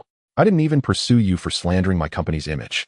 After saying this, she ignored Xiao Han, appearing as if she had lost all interest, picked up the phone on her desk, and dialed out.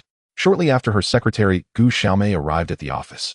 Since Lin Ruoshi preferred quiet, Gu Xiaomei's workstation wasn't too close to the CEO's office, and every time she had to be notified by phone, so she didn't know what had just happened. Upon entering, she was startled to see a door with a hole in it. Lin Ruoshi didn't say much, simply instructing Gu Xiaomei to find someone to replace the door, and then took Xiao Han downstairs to handle his employment. After he successfully completed the process, he was assigned to stand guard at the entrance.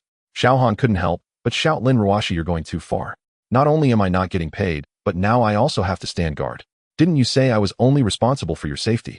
Lin Ruoshi crossed her arms and replied sternly, what's wrong? Is there a problem? Ensuring the security of the group and preventing those with ulterior motives from entering the building is also part of my safety, isn't it? If you breach the contract, you'll have to pay 3 times the compensation. Originally, Xiao Han planned to quit, but upon hearing Lin Ruoxi's words, he pretended to be fiercely angry and said, all right, I'll give you that. After saying this, he fled quickly towards the door, fearing that if he delayed even a second, he might hear Lin Ruoshi say something infuriating again. Just as he reached the entrance, he heard a voice behind him say, and you'll also be deducted for the damage to the door. As soon as Lin Ruoshi finished speaking, she saw Xiao Han fall to the ground with a thud. Without pausing, Xiao Han quickly got up and ran out, shouting about a witch. Lin Ruoshi looked at Xiao Han's flustered appearance and couldn't help but cover her mouth and laugh. Perhaps she didn't even realize that she had laughed more times today than she usually did in a month. Not long after, Gu Xiaomei finished handling Xiao Han's employment procedures with the HR department and got back to her work. Xiao Han looked at the security uniform he had just received, thinking that this which at least had a bit of conscience. His working hours were relatively free as he didn't have to clock in and out like other security guards. He just needed to patrol downstairs every day and ensure Lin Ruox's safety, at least to prevent incidents like today with Huang Minghua from happening again.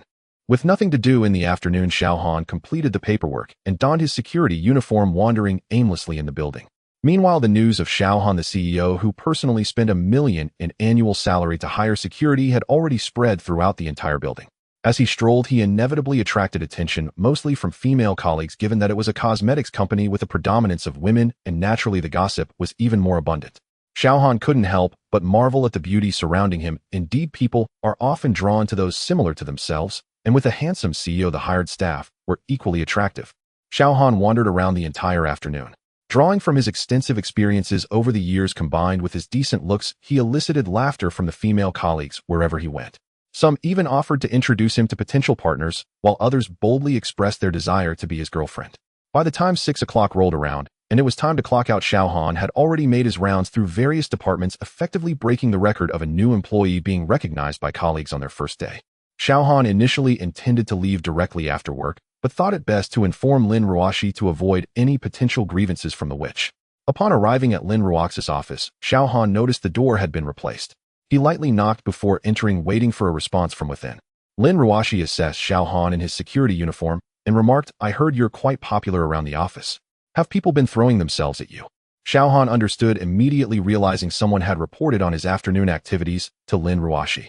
He chuckled awkwardly, saying, "I'm just trying to foster good relationships with my colleagues for the sake of my future work." Lin Ruoxi rolled her eyes at him, coldly replying, "I don't care about your personal affairs, just don't make my company a chaotic mess." "Do you have any plans tonight?" Lin Ruoxi continued. No, why? "Accompany me to my home tonight," Lin Ruoxi said in an authoritative tone, grabbing her designer handbag and striding toward the door. As she passed by Xiao Han, she casually tossed him the car keys. "You can drive, right? They'll also take you shopping for some clothes." Xiao Han caught the keys and followed Lin Ruoxi, exclaiming, "Going to your house? Are we developing this quickly?" Lin Ruoxi, walking ahead, turned her head to glare at Xiao Han for his remark before continuing on. Xiao Han awkwardly smiled, thinking to himself, "I really owe you one." He quickly caught up with her. Half an hour later, the two found a seemingly expensive men's clothing store in the mall. Lin Ruoxi picked out a suit for Xiao Han. Accustomed to casual attire, Xiao Han initially wanted to refuse, but he couldn't withstand Lin Ruoxi's icy gaze and reluctantly changed into the suit in the fitting room. Moments later, he emerged, and Lin Ruoxi's eyes lit up at the sight of him in the tailored suit. Standing at 6 feet tall, his neatly cropped hair complemented his determined features, and his slightly developed muscles showcased the suit perfectly. He was quite literally a walking clothes rack. Lin Ruoxi rarely complimented anyone, but she remarked positively, while a nearby saleswoman chimed in, "Miss, your boyfriend is truly handsome. This suit seems to be tailor-made for your boyfriend." Hearing the saleswoman's words, Lin Ruoxi's face flushed with a hint of embarrassment, and she hurriedly took Xiao Han to the checkout and left. At 7 p.m., Xiao Han brought some gifts and accompanied Lin Ruoxi back to their residence, the Yunting Villa. Along the way, Xiao Han learned from Lin Ruoxi that the person who wanted to see him was her mother, Chu Jing. It turned out that Chu Jing frequently pressured Lin Ruoxi with phone calls about marriage, and Lin Ruoxi had no choice but to tell Chu Jing that she already had a boyfriend. Thus, Chu Jing was eager to meet her future son-in-law, which led to today's meeting. On the way, Lin Ruoxi repeatedly urged Xiao Han not to slip up. Although Xiao Han casually assured her that it would be fine, Lin Ruoxi couldn't help but worry about their true relationship being exposed. However, they were already in a difficult situation, and all she could do was sigh and trust in Xiao Han. As soon as they entered the house, Xiao Han saw a woman who resembled Lin Ruoxi standing in front of him. She was in her 40s, but looked like a woman in her 30s due to her good upkeep. Xiao Han thought this must be Lin's mother, Chu Jing. Before Chu Jing could speak, Xiao Han smiled and intentionally said to her, "You must be Ruoxi's sister, right? You two sisters look so alike, both so beautiful." After saying that, he pretended to be angry and lightly tapped Lin Ruoxi's arm. "Why didn't you tell me beforehand that your sister would be here? I didn't prepare any gifts." Lin Ruoxi shot a glance at Xiao Han, who looked completely natural, and replied, "I don't have a sister." Xiao Han pretended to be embarrassed and scratched his head. "Sorry, Annie, you really look very young." Lin Ruoxi, watching Xiao Han without a hint of acting, thought to herself that it was a shame he wasn't an actor. On the other hand, Chu Jing lightly chuckled upon hearing Xiao Han's words. "So you're Xiao Han. He'll call you Xiao Han. You're quite the charmer. I'm getting old. Ooh, I can't be as young as you say." As Chu Jing spoke, she examined Xiao Han, who was dressed in a suit clearly different from the young masters who were accustomed to indulgence. His tall stature and handsome resolute face made him a perfect match for Lin Ruoxi. She nodded in satisfaction at Lin Ruoxi and then hurriedly took the gifts from Xiaohan's hands, pulling him towards the living room while lecturing Lin Ruoxi why buy gifts when you're coming home. Xiaohan appropriately explained from the side, "Auntie, please don't blame Ruoxi. It was my idea to bring something. It's my first time meeting you, so I had to prepare a gift, otherwise it would be rude of me as a junior."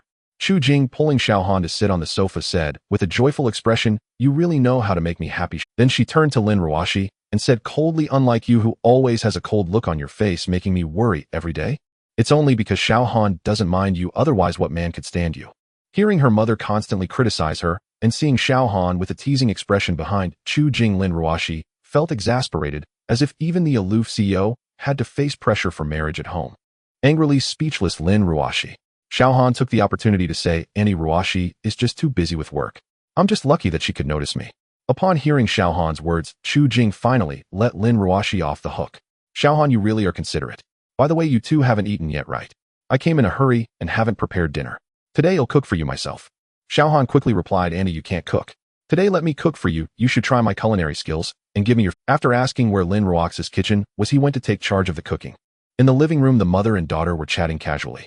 It was evident that Chu Jing was quite satisfied with Xiaohan, while Lin Ruoxi occasionally glanced towards the kitchen, worried that Xiaohan was just showing off and might mess up the meal, ruining their meeting.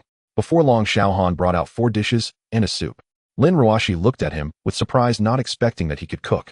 Although it was just some home-style dishes, they smelled wonderful, making Lin Ruoxi, who was usually careful about her figure and ate little in the evening, unable to resist and eat 2 bowls of rice. During the meal, Chu Jing inevitably asked Xiaohan about his job and other basic details. Xiaohan did not hide anything and directly said he was currently working as a security guard for Lin Ruoxi. After hearing this, Chu Jing did not look down on Xiaohan, though instead she praised him for being honest and turned to teach Lin Ruoxi not to let Xiaohan do such rough work. Lin Ruoxi rolled her eyes helplessly and said, "It's just like a mother-in-law looking at her son-in-law. The more I see, the more pleasing he becomes." Chu Jing looked at her daughter's sarcastic demeanor and ignored Lin Ruoxi. She took Xiaohan's hand and said, "Xiaohan, Annie doesn't believe in the idea of matching social status. Your father and I initially came together due to family interests. Over the years, despite the ups and downs, we've managed to be a loving couple. However, there has always been something lacking, so Auntie doesn't want Ruoxi to follow my path. As long as you two truly love each other, Auntie will be at ease." After all these years, Xiaohan had seen his fair share of wealthy families, most of whom were arrogant.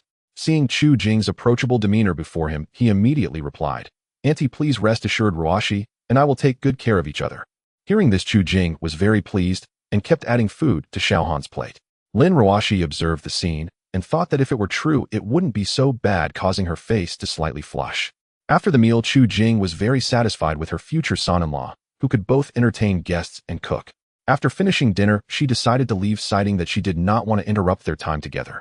Before leaving, she specifically reminded Xiaohan, "Xiaohan, Ruoxi has a cold personality, so you must be more tolerant.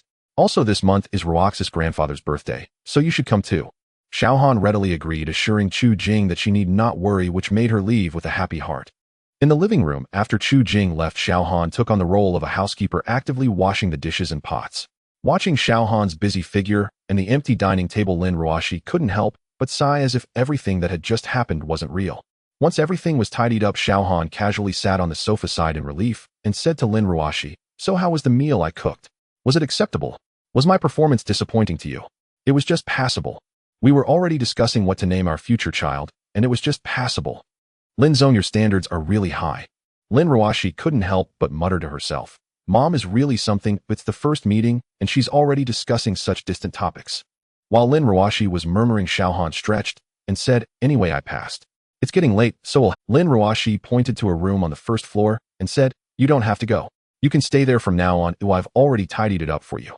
Upon hearing Lin Ruoxi mention once again about moving in with her, Xiaohan no longer refused, but still asked, "As a man and a woman alone, do you trust me so easily?" Lin Ruoxi shot Xiaohan a cold glance and retorted, "Do you dare?" Feeling the powerful aura of Lin Ruoxi, Xiaohan weakly mumbled, "We've met before at the hotel, haven't we?" Lin Ruoxi immediately raised her voice, coldly asking, "What did you say?" "Nothing, I was just asking if you're charging me rent." Xiaohan quickly changed the topic, "I won't charge you rent."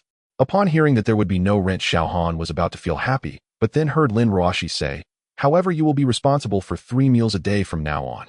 Xiao Han teased. President Lin, my cooking is quite decent, isn't it? Lin Ruoshi rarely clarified, saying, I just don't have time to cook. Xiao Han scoffed skeptically, and Lin Ruoshi added, we will set 3 rules. You can only stay on the first floor. There is a bathroom on the first floor, and without my permission you cannot go to the second floor. And you must not expose our relationship at the company. I'll call me President Lin while at work. After finishing, she headed upstairs to her room. Watching Lin Ruoshi go upstairs, Xiao Han walked to his own room, opened the door, and glanced around. It wasn't very big, but it was clean, and it was obvious that the sheets and covers were newly bought. Surprisingly, even men's slippers were prepared. Indeed, as Lin Ruoshi said, she had tidied the room long ago. Xiao Han thought to himself he didn't expect this aloof female to be so attentive to such small details. Lying on the bed, Xiao Han still felt it a bit unbelievable. He was basically being kept by a beautiful female CEO living together. In the following days, Xiao Han went to work as usual, but not only played the role of a driver, he also took on the additional task of a chef, cooking for Lin Ruoshi every day. Lin Ruoshi was quite appreciative, finishing her meals each time. One day, after dropping Lin Ruoshi off at the company, he went to the front desk, as usual, chatting with the front desk lady. Over the past few days, Xiao Han had become quite familiar with them. Little did he know his behavior had made Zhu Tao, who was standing guard and disparaged by Lin Ruoshi as merely a security guard, furious. Why did he have to adhere strictly to security protocols while Xiao Han could joke around every day? Mainly, why could he chat so happily with the beautiful female colleague? Just as Xiao Han was engrossed in conversation, several abrupt screeching sounds echoed from outside the building. A black Ferrari sports car was seen parked diagonally at the entrance of Shilon building, followed by several black sedans that came to a steady halt behind it. Once the cars stopped, the doors of the black sedans opened first, and a dozen men in black suits stepped out, marching in unison to the front of the Ferrari. The car door opened, and a man in a white suit holding a large bouquet of roses stepped out. The bouquet was so large that it must have contained hundreds of flowers. It was Huang Minghua, who had been pestering Lin Ruoshi a few days prior. Huang Minghua, holding the bouquet of roses, knelt on one knee at the entrance of the building and shouted, Lin Ruoshi, I love you. Behind him, several men dressed as bodyguards also held pre-prepared loudspeakers, shouting, Lin Ruoshi. The deafening sound drew a crowd from inside and outside the building, with some girls directly squealing, exclaiming how romantic it was. As for Huang Minghua, who considered himself quite impressive, he reveled in the cheers from the crowd, his voice growing louder, attracting more and more onlookers to gather at the entrance of the building, thus disrupting the normal operations of the building. The security guard at the front desk, Zhu Tao, had naturally heard of Huang Minghua. Just by looking at the situation, he knew this was not someone to be trifled with, so he dared not step forward to intervene. Dressed in a full security uniform, he felt awkward and could only scratch his head. At that moment, he turned to see Xiao Han, who had been chatting idly, now watching the scene unfolding with keen interest as Huang Minghua was confessing. A sudden idea struck him, and he shouted, Xiao Han, are you still in the mood to watch a show? Aren't you the CEO's security consultant? How can you just stand there letting them block the entrance? What if it affects the CEO's departure? After saying this, Zhu Tao looked at Xiao Han with an expression of anticipation for the unfolding drama. Xiao Han glanced at Zhu Tao. Although he understood Zhu Tao's intentions to divert attention as the CEO's security consultant, he indeed could not continue watching Huang Minghua make a scene. Otherwise, Lin Ruoshi might find another excuse to deduct money from us. Xiao Han slowly walked to the entrance, pretending to have just noticed the commotion. He cleared his throat and shouted loudly, who is making such a ruckus? Such a lack of public virtue. Disturbing others at work. His voice was as loud as a tiger's roar, causing everyone to turn their gazes toward Xiao Han. This was entirely due to Xiao Han deliberately using a bit of sound explosion technique, which in today's times of nearly lost ancient martial arts was rarely heard. In ancient times, it was used to enhance one's aura during matches and intimidate opponents. Mastery of it could even result in breaking bones and tearing tendons with a single strike. However, Xiao Han only applied a fraction of his strength, yet it already drowned out the blaring voices of Huang Minghua and the others. Most of those close to the entrance were employees of the Shilon Group. Seeing Xiao Han, the CEO, who had personally hired security with a hefty sum, they automatically parted to create a passage. Huang Minghua, who had been reveling in the crowd's cheers, was suddenly interrupted. Upon seeing Xiao Han, he couldn't help but roar, Xiao Han, it's you again. I haven't settled the score with you yet, and here you come jumping out. Oh, isn't this young Master Huang? Why are you kneeling here paying such great respects? Xiao Han continued looking around at the bystanders and deliberately saying, you all are truly something. Seeing young Master Huang fall down and kneel here, why aren't you helping him up? After saying this, he moved forward as if to help. Those nearby, hearing Xiao Han's words, just happened to see Huang Minghua, who had been kneeling for too long, rubbing his knee to relieve the numbness, looking quite like he had genuinely fallen to the ground, which made them chuckle softly. Seeing this, Huang Minghua immediately shouted angrily at the nearby bodyguards, "Why aren't you helping me up? Have you all lost your vision?" The bodyguards quickly rushed to help Huang Minghua up. Just as he stood, he glared fiercely at Xiao Han and cursed, "You are seeking death. I found out about you. You are just a stinky security guard, a mere shield. Today I'll make you understand that some people are ones you can never offend in your lifetime." After saying that, he commanded the bodyguards behind him to charge at Xiao Han. Seeing this, Zhu Tao quickly ducked behind the crowd, fearing for his own safety, completely forgetting that he was also a security guard of this building. In contrast, Xiao Han did not retreat. Instead, he charged forward with a swift stride and immediately executed a capture technique, grabbing the arm of the leading bodyguard and twisting it behind his back. He then raised the collar of this man's shirt with his right hand and lifted the over 200-pound giant, as if he were a sack of flour, swinging him around toward the other bodyguards. A few of them, unable to dodge in time, were struck by the immense force and fell to the ground howling in pain. Afterward, Xiao Han kicked the makeshift human sack towards the remaining standing bodyguards, who could only watch in horror as the massive human sack came hurtling toward them, resulting in several screams. In less than a minute, Huang Minghua witnessed all of his highly paid bodyguards sprawled on the ground, moaning in agony, while the unfortunate bodyguard who had been used as a sandbag was foaming at the mouth and had already passed out, likely not getting out of bed for months. Waking up, one can only resent oneself for rushing in so recklessly. The onlookers gasped in astonishment. Even Zhu Tao, who was hiding at the back of the crowd, was impressed by Xiao Han's strength, thinking that he must avoid any future conflicts with him. Facing the approaching Xiao Han, Huang Minghua feigned calmness and shouted, "Xiao Han, you can't touch me. I have a cooperative relationship with Lin Ruoxi, and you wouldn't want to jeopardize our collaboration, would you?" Meanwhile, in the CEO's office, Lin Ruoxi was watching the surveillance footage at the door on her tablet. In fact, her secretary Gu Xiaomei had already reported to Lin Ruoxi when Huang Minghua first confessed outside the building. Hearing Huang Minghua's threatening words in the video, Gu Xiaomei frowned and asked, "Lin, should we stop Xiao Han to prevent him from jeopardizing our collaboration with the East Sea Chamber of Commerce?" Lin Ruoxi raised an eyebrow, pondered for a moment, and then replied, "No need, let Xiao Han handle it." Gu Xiaomei fell silent upon hearing this. In truth, Lin Ruoxi herself didn't understand why she suddenly made this decision. In the end, she could only convince herself that Xiao Han's conflict with Huang Minghua was a means to protect her. At the entrance of the building, Xiao Han paused upon hearing Huang Minghua's threat, thinking that if he indeed caused unnecessary trouble for Lin Ruoxi, it would be quite unfavorable, even though he didn't take the East Sea Chamber of Commerce seriously. To Huang Minghua, Xiao Han's actions seemed to indicate fear of him, hence, he didn't continue attacking and confidently looked at Xiao Han. "Xiao Han, this is more like it. You're just a lowly security guard. Oh, what use is your strength? With just a flick of my finger, you could end up as a corpse in the Huangpu River."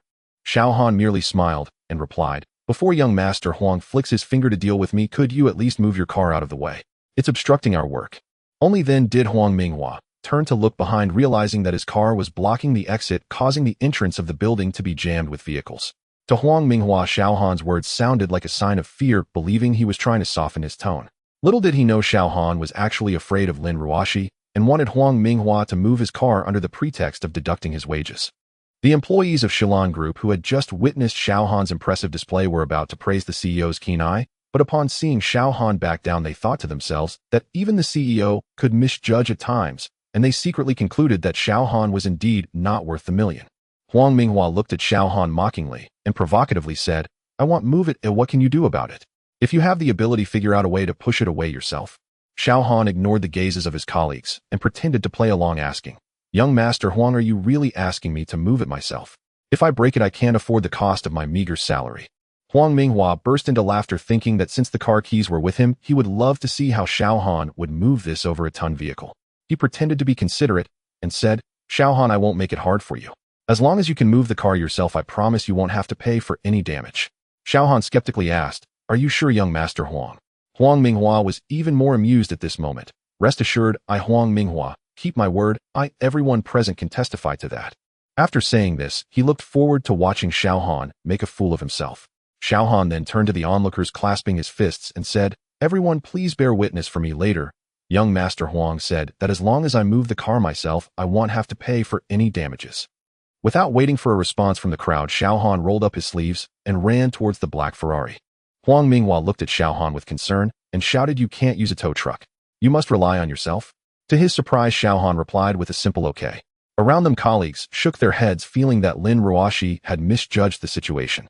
In the president's office, Lin Ruoshi watched the surveillance footage, bewildered by Xiao Han's intentions, her mind flashing with the word brute, noting how he possessed great strength, yet acted recklessly. Wondering why she had trusted Xiao Han today, she shook her head, thinking that if it came to it, she would just have to resolve the issue herself. Beside her, the secretary Gu Xiaomei frowned at Xiao Han's actions. At that moment, Xiao Han was unaware that his actions had greatly disappointed Lin Ruoshi. Huang Minghua watched as Xiao Han pretended to stroll around the sports car, thinking he was deliberately stalling for time, and shouted, "Hurry up. Don't waste time. I'm waiting to see how you move the car." Meanwhile, Zhu Tao, who had originally been hiding in the crowd, suddenly found himself in front. Having seen Xiao Han easily handle those bodyguards moments ago, he thought he should avoid Xiao Han in the future, yet now he maliciously chimed in exactly. Xiao Han stopped dawdling. Just look at how many cars are blocked. Some female employees who had become somewhat familiar with Xiao Han over the past few days couldn't bear to watch him embarrass himself. Just as they were about to advise him, they saw Xiao Han standing in front of the Ferrari door, turning and delivering a swift, powerful spinning kick that struck the Ferrari's body. With a loud bang, the forceful impact caused the entire Ferrari to slide forward, and after another deafening crash, it slammed into a wall, halting its movement. The side door visibly caved in, making it impossible to open. Everyone stared in astonishment as the Ferrari moved a good 6 to 7 meters, clearing the road. Had it not been for the wall, it likely would have continued moving for some distance. This was still Xiao Han holding back, otherwise that wall might have collapsed. Had that happened, Lin Ruoshi would surely have found an excuse to deduct money from him. Half a minute later, voices erupted from the crowd. "Is this even human? Wow, so cool." Huang Minghua snapped out of his shock and rushed to his damaged car, clearly totaled. He turned to Xiao Han and shouted, "You're looking for trouble, aren't you? This was intentional. You owe me for my car." Just then, Xiao Han pulled out his phone, saying, "As long as you can move the car yourself, I guarantee you won't have to pay for the damages." A recording played back the very words Huang Minghua had just said. It turned out Xiao Han had long since activated his phone's recording function, capturing their entire dialogue. Huang Minghua, upon hearing his own words, was left speechless, stammering "I," for a long while before finally shouting, "Xiao Han, you dare to scheme against me." Before he could finish, a sharp reprimand came from behind Huang Minghua. "Have you had enough fun?" Huang Minghua turned to see Lin Ruoshi. She had originally worried about Xiao Han embarrassing himself and rushed out to personally resolve the matter, but upon arriving at the door, she witnessed Xiao Han kicking the car away. When she saw the recording, she realized that Xiao Han was not reckless, but had planned this all along. Hearing Huang Minghua's words, she intervened, cutting off his attempts to argue. "Huang Minghua, I've told you before, there is no possibility between us. I hope you won't bother me again unless it's for work." Lin Ruoshi showed no mercy with her words towards Huang Minghua, especially in front of the public. Ignoring his reaction, she turned to Zhu Tao, who had just been watching the drama unfold, and angrily said, "Zhu Tao, during your watch you allowed a disturbance to happen without taking action. Considering your long service in the company, I have decided to demote you as a punishment. Starting today, you are terminated, and someone will handle your resignation procedures shortly." Upon hearing that he was being fired, Zhu Tao panicked. "Lin, I was wrong. Please give me another chance." Seeing that Lin Ruoshi had finished speaking and was ignoring him, Zhu Tao's face turned ashen. On the other side, Huang Minghua, already embarrassed by Lin Ruoxi's public rejection, was now further humiliated by being treated as a troublemaker, causing his face to turn a shade of dark crimson. After muttering, "Lin Ruoshi, you will regret this," he prepared to leave.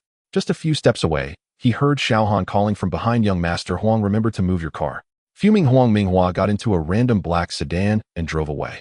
In Lin Ruoxi's office, Xiao Han asked Ruoshi, "The earlier incident won't affect your collaboration, will it?" Xiao Han, biting into an apple, inquired. Lin Ruoshi frowned. Over time, as they grew closer, Xiao Han began calling her Ruoshi whenever they were alone in the office. After several unsuccessful protests, she resigned herself to it and replied, "If a business collaboration can be affected by personal feelings, then it truly isn't worth pursuing." "That's good to hear. If you truly need my help, just let me know," Xiao Han casually remarked. Lin Ruoshi, observing Xiao Han's carefree demeanor, didn't take his words to heart, dismissing them as mere chatter, thinking to herself that if trouble arose, he wouldn't be of much help. After a while, feeling somewhat bored, Xiao Han received a phone call and hurriedly took leave from Lin Ruoshi. Before outside the Shilon building, a red Maserati sports car was parked at the entrance. A tall woman dressed in a black form-fitting outfit stood by the car door, glancing anxiously at the expensive watch on her wrist. As Xiao Han exited the building, he noticed the striking woman and exclaimed, "Zhao Yiren, what brings you to me?" The visitor was Zhao Yiren, who had previously picked Xiao Han up from the police station. Seeing him, she hurried to the driver's side and opened the car door, saying anxiously, "Come with me, first we can talk in the car." Noting her urgency, Xiao Han didn't waste time with words and immediately got into the car. Inside Lin Ruoxi's office, she stood by the large floor-to-ceiling window watching as Xiao Han and Zhao Yiren drove away, snorting softly and thinking to herself there really are plenty of women out there. In the car, Xiao Han looked at Zhao Yiren, who wore an anxious expression, and asked, "What's the rush to find me?" "A few days ago we received intel that a group of foreign mercenaries had illegally entered Donghai. This morning we attempted to apprehend them, but they resisted and even possessed firearms. In their escape, they took a hostage and are now cornered in a building. However, they are very alert, and we cannot breach the building to rescue the hostage. I remembered you were in Donghai, so I thought to see if you had any way to help us get inside," Zhao Yiren explained. After hearing Zhao Yiren's words, Xiao Han questioned mercenaries. Don't they know that Huaxia has always been a forbidden zone for mercenaries? Why would they suddenly come here? Their intentions are still unclear. Do you know which mercenary group it is? Xiao Han asked again. It's the fox hunting mercenary group, ranked 3rd in the world. Fox hunting. Xiao Han murmured to himself, pondering why they would suddenly appear here. Could it be that he had been exposed? Zhao Yiren glanced at Xiao Han's reaction, warily asking, "Do you know them?" "I've heard of them," Xiao Han replied briefly without elaborating further, as he and Zhao Yiren were not particularly close, and there was no need to share his connection with the fox hunting mercenary group. Zhao Yiren, upon hearing Xiao Han's words, did not think much of it. She pressed the gas pedal hard, urging the sports car to speed ahead. Unfortunately, it was rush hour and the roads were congested. Frustrated, Zhao Yiren could only honk, furiously grumbling to herself that she should have just called for a helicopter. Xiao Han recognized the urgency of the situation and said, "Let me drive." He then indicated for Zhao Yiren to switch seats with him. Zhao Yiren, having heard of Xiao Han's reputation, was not pretentious at this moment. She half bent her body to stand up, signaling for Xiao Han to take her seat. With one hand on the steering wheel and the other supporting himself, Xiao Han moved to the driver's seat. Given that the Maserati sports car was already low to the ground, Zhao Yiren only slightly raised herself to vacate her seat. As a tall and beautiful woman, her body inevitably brushed against Xiao Han's as he moved over. Feeling something solid touch her behind, Zhao Yiren, who was wearing thin, tight pants, blushed and softly urged Xiao Han, "Hurry up." Zhao Yiren intended to urge Xiao Han to switch seats quickly, but their actions indeed felt somewhat ambiguous at that moment. Hearing her words, which could easily be misunderstood, Xiao Han felt a rush of excitement as their bodies seemed to draw closer. Thankfully, after the incident of rescuing Lin Ruoxi, he had developed greater self-control and quickly settled his mind before switching to the driver's seat. Under Xiao Han's driving, they arrived at their destination a few minutes later. After getting out of the car, both of them tacitly chose not to mention the earlier incident. As Xiao Han entered the makeshift command room with Zhao Yiren, he saw Zhang Wenhua, the director of the Donghai Public Security Bureau, anxiously studying a map accompanied by a fully armed SWAT officer. Upon seeing Xiao Han, Zhang Wenhua was momentarily taken aback and immediately asked Xiao Han, "What are you doing here?" As he spoke, he noticed Zhao Yiren beside him and suddenly realized with excitement, "How could I forget you?" It turned out that when Zhao Yiren saw that they couldn't break in to rescue the hostages, she suddenly remembered that Xiao Han was in Donghai and rushed out in a hurry. "Director Zhang, what's the situation?" Xiao Han asked directly without any pleasantries. "I've already evacuated the surrounding crowd, and I've also called in the SWAT team." After saying this, he pointed to the SWAT officer beside him and introduced, "This is Wang Zhang, the captain of the Donghai SWAT team. Let him give you the detailed situation." Xiao Han took the building's layout map and asked, "On which floor are the hostages? Who are they?" Although Wang Zhang didn't know who Xiao Han was, he still explained, "The hostages are on the top floor, the 20th floor. It's an ordinary woman. This building is abandoned, and there are a total of 10 mercenaries occupying the top 5 floors." Xiao Han pondered for a moment and said, "The other side occupies the top 5 floors, but hasn't sent anyone to guard the lower levels. Aren't they afraid you'll go up? They must have set up remote-controlled bombs, right?"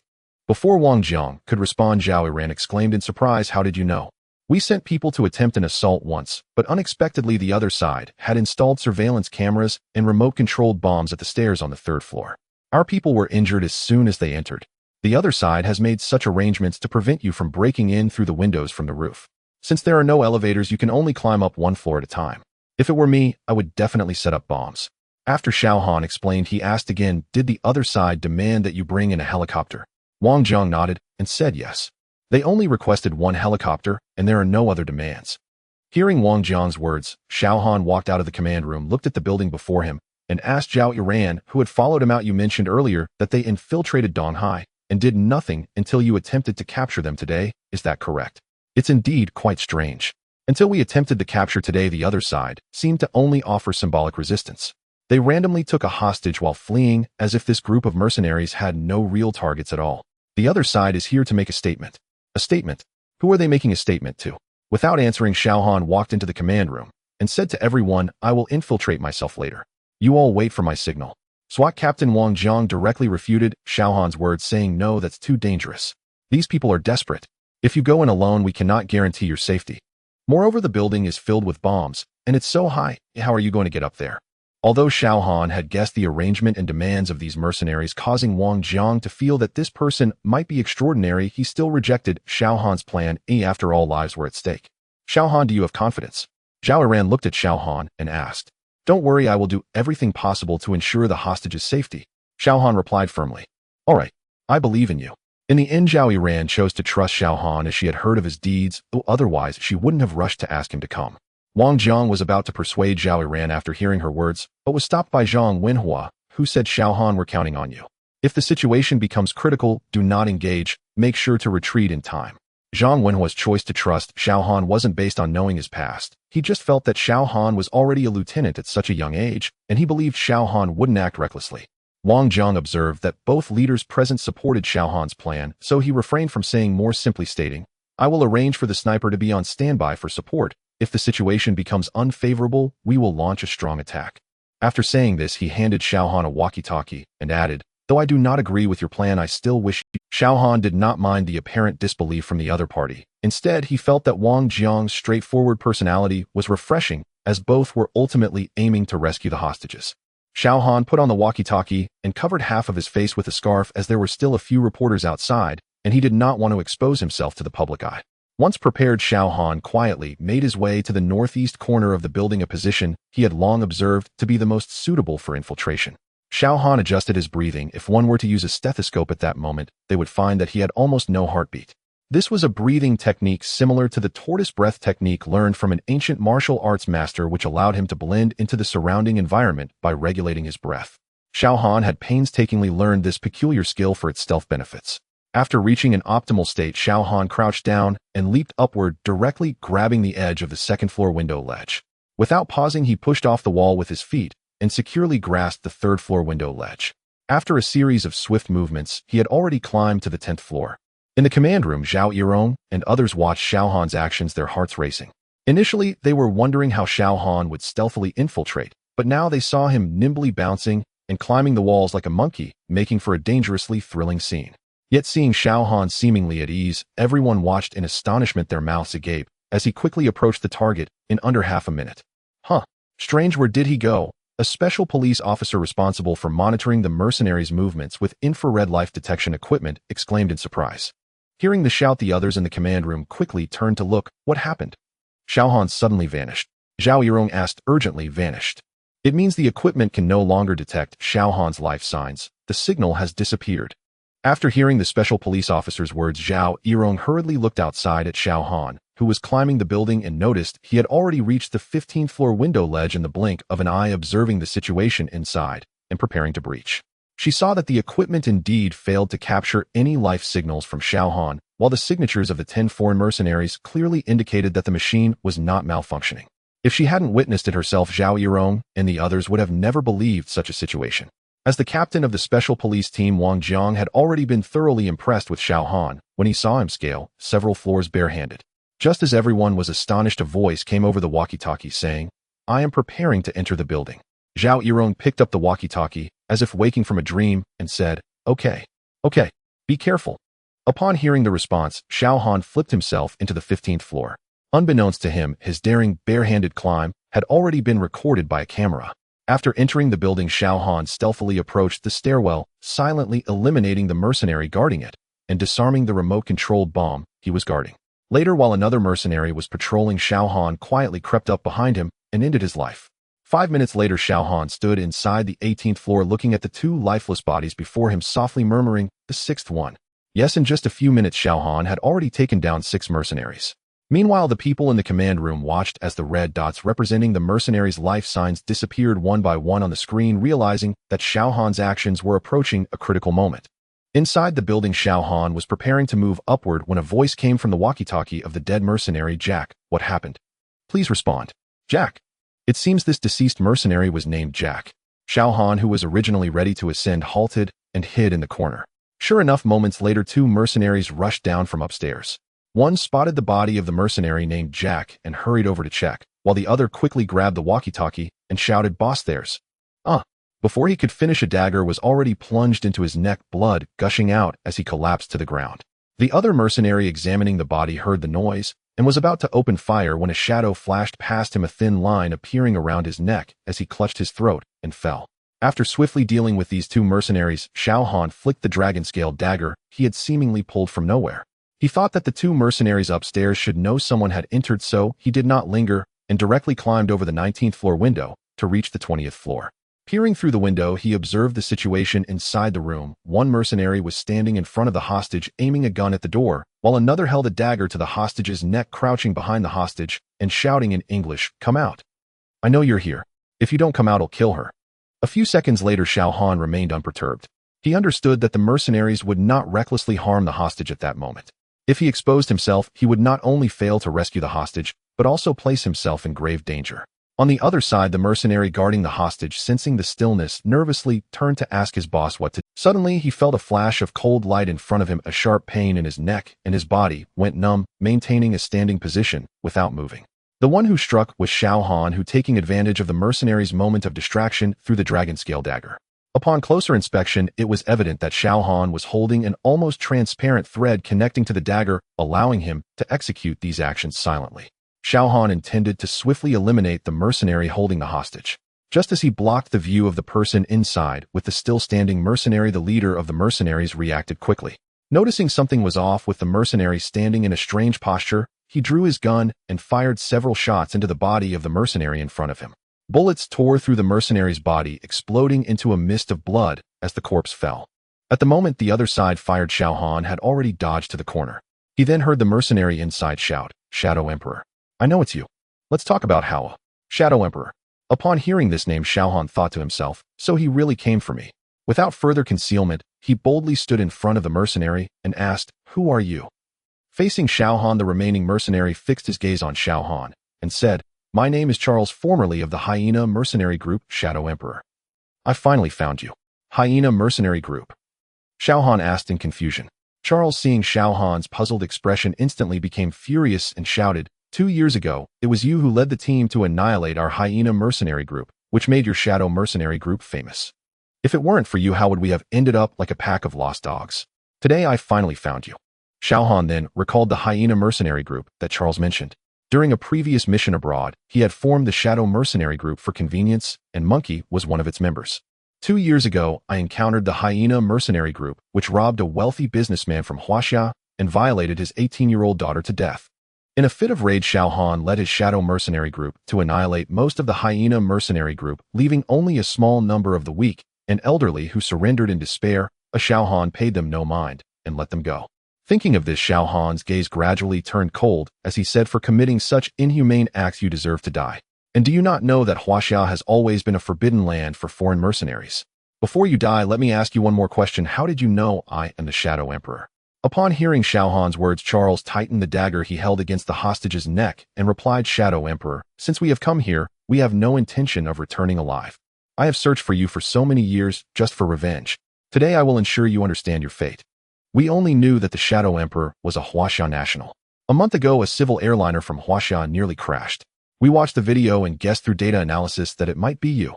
As the current #1 Shadow Mercenary Lord, the Shadow Emperor indeed possesses that strength. Right? Shadow Emperor. You guys. Who is the person backing you?"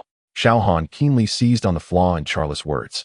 Realizing he had slipped up, Charles did not answer. Instead, he raised his gun and shot at Xiao Han, snarling, "If you want to know, go to hell and ask." At that moment, Xiao Han was only 3 meters away from Charles. He heard a metallic clang, and then he saw Xiao Han swiftly turn and run towards the windowsill, disregarding the fact that he was on the 20th floor, and leaped out. In the command room, Zhao Yiren and others who were closely monitoring the situation in the building saw someone jump out from the 20th floor window, and upon closer inspection, it was Xiao Han. Before the crowd could comprehend what was happening, wondering why Xiao Han suddenly jumped out, they heard a loud explosion echoing from within the building as a massive blast caused one side of the building to collapse.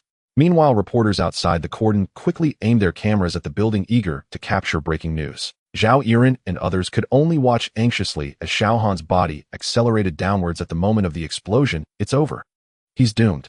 Falling from such a height, he would either die or be severely injured. Not to mention the immense force of the explosion. Just when everyone could hardly bear to witness the impending scene, they were astonished to see Xiao Han in midair miraculously controlling his body to twist around his face, which was initially downwards, now faced upwards. Then Xiao Han suddenly hurled the dragon scale dagger towards the wall above, and the dagger embedded itself halfway into the wall. They then saw Xiao Han seemingly gripping something as he stabilized himself around the 10th floor, halting his fall. What Xiao Han held was the special thread connecting to the dragon scale dagger, which he had specially commissioned to be made from a unique material that could withstand several tons without breaking. After halting his descent, Xiao Han used the thread to swing to the 10th floor windowsill, and then continued to climb back up to the 20th floor. As he passed by the dagger, he effortlessly pulled it out, leaving a hole over 10 centimeters deep in the wall, a testament to the tremendous force he had used when throwing the dagger.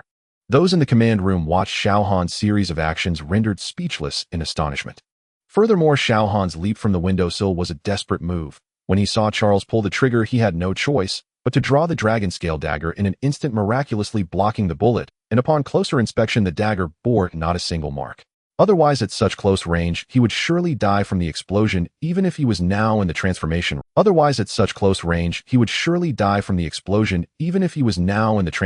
Realm. This was the sequence of events that followed. At this moment, Charles inside the room was excitedly shouting, "Shadow Emperor, you are finally dead. I have avenged myself. I never expected that the legendary Shadow Emperor in the mercenary world would be killed by me. Ha ha ha. From now on, my hyena mercenary group will surely thrive on the corpse of the Shadow Emperor." Charles became increasingly frenzied, even ceasing to hold the hostage. "Shadow Emperor, you would never have thought that the leader you killed before was merely my puppet. The one who orchestrated the robbery of that wealthy Huaxia businessman and violated his 18-year-old daughter was me.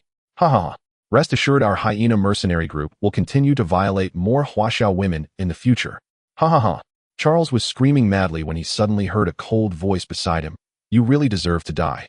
He turned around abruptly and saw Xiao Han standing before him, exclaiming in shock, "How is this possible? How can you still be alive?" Charles knew he was no match for Xiao Han. Seeing him standing there in the flesh, he was terrified, recalling the words he had just spoken. Xiao Han looked at Charles with disgust and said, "Don't worry. I won't kill you easily." Charles felt a flicker of hope at Xiao Han's words, but then he heard Xiao Han continue, "I will slice your flesh piece by piece until nothing is left but your bones." Charles immediately collapsed in fear. Seeing this, Xiao Han dragged him to another room, first breaking Charles' limbs before asking, "By the way, before I slice you up, tell me who is behind you." At this point, Charles was already tormented to the point of despair, weakly asking, "Will you give me a quick death if I tell you?" Xiao Han coldly replied, "You can choose not to say." Charles let out a miserable laugh and began to say, "I'll." But before he could finish, a hole exploded in his stomach and he died on the spot. Clearly, a micro bomb had already been implanted in his body. "Consider it a favor," Xiao Han said nonchalantly, looking at Charles' lifeless body. Just then a phone rang from Charles' body. Xiao Han searched him and found a phone. He answered the call without speaking, only to hear the other party, clearly using a voice changer, say, "Shadow Emperor, how do you like this welcome gift?" "Who are you?" "Don't worry. We will meet eventually." "Oh really? Then I'm starting to look forward to it. There will be more surprises waiting for you, Shadow Emperor." After that, the caller hung up. Xiao Han looked at the virtual number on the caller ID and pulled out his phone, saying, "So have you tracked them?" "The other party is very cautious. We were just a second away from tracking them," said the monkey on the other end of the line. "No worries, they will eventually show themselves. I'll send you a few photos and send them out in my name." After finishing, Xiao Han was about to hang up when the monkey said, "By the way, boss, sister Hua Huang is looking for you." "Hua Huang?" Xiao Han murmured. Hua Huang was the only woman in their shadow mercenary corps, but her temperament was even more fiery than that of men. She only toned it down when she was around Xiao Han. Just as Xiao Han prepared to ask the monkey how she knew he was here, he realized the monkey had already hung up. He quickly figured out that the monkey must have leaked his whereabouts. Xiao Han smiled helplessly, then took a few photos of the grim scene of Charles' death and sent them to the monkey. He then opened the intercom to call Zhao Yiren and the others to come up and handle the scene. A few minutes later, several photos of the dead Charles suddenly appeared on the Western Dark World Forum. As soon as the photos were released, they exploded on the Dark Forum, because this was undoubtedly the most talked about news from the Shadow Mercenary Corps, which had completed 3 SS-level missions in the past 2 years, pushing their influence into the top 3. Their leader, Shadow Emperor, was shrouded in mystery, always completing missions in less than 2 days, known for using a dragon-scale dagger, possibly a Huaxia person. The post immediately attracted a flurry of comments. Has the Shadow Emperor appeared? What does this photo mean? Hey, this person in the photo looks a bit familiar. Isn't that Charles, the vice-captain of the Hyena Mercenary Corps that was ranked 8th before? I heard they were wiped out by the Shadows for gang raping a Huaxia woman. How did Charles suddenly show up again? I know Charles must have escaped from something before, and it seems he had been a Huaxiao and ended up being dealt with by the Shadow Emperor. Based on his gruesome death, this is a warning. The Shadow Emperor is indeed a Huaxiao person. Huaxia is a forbidden ground for mercenaries.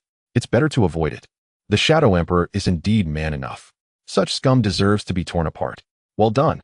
The comments below the post were already in an uproar, while the instigator Xiao Han, after completing his task, greeted Zhao Yiren and left first. Zhao Yiren was busy handling the scene and did not hesitate to say she would invite Xiao Han for dinner another time. When Xiao Han returned home, it was already past 7 p.m. He hurried to the bathroom to tend to his wounds. After all, it was a bomb, and no matter how strong Xiao Han's body was, he inevitably sustained injuries from the close-range explosion. After cleaning up, Xiao Han put on a tank top and walked out of the bathroom rubbing his damp hair.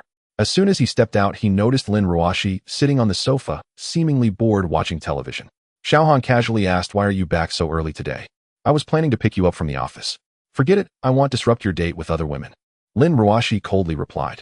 After saying that she felt it might have been inappropriate and didn't quite understand why she had let slip such a slightly jealous remark.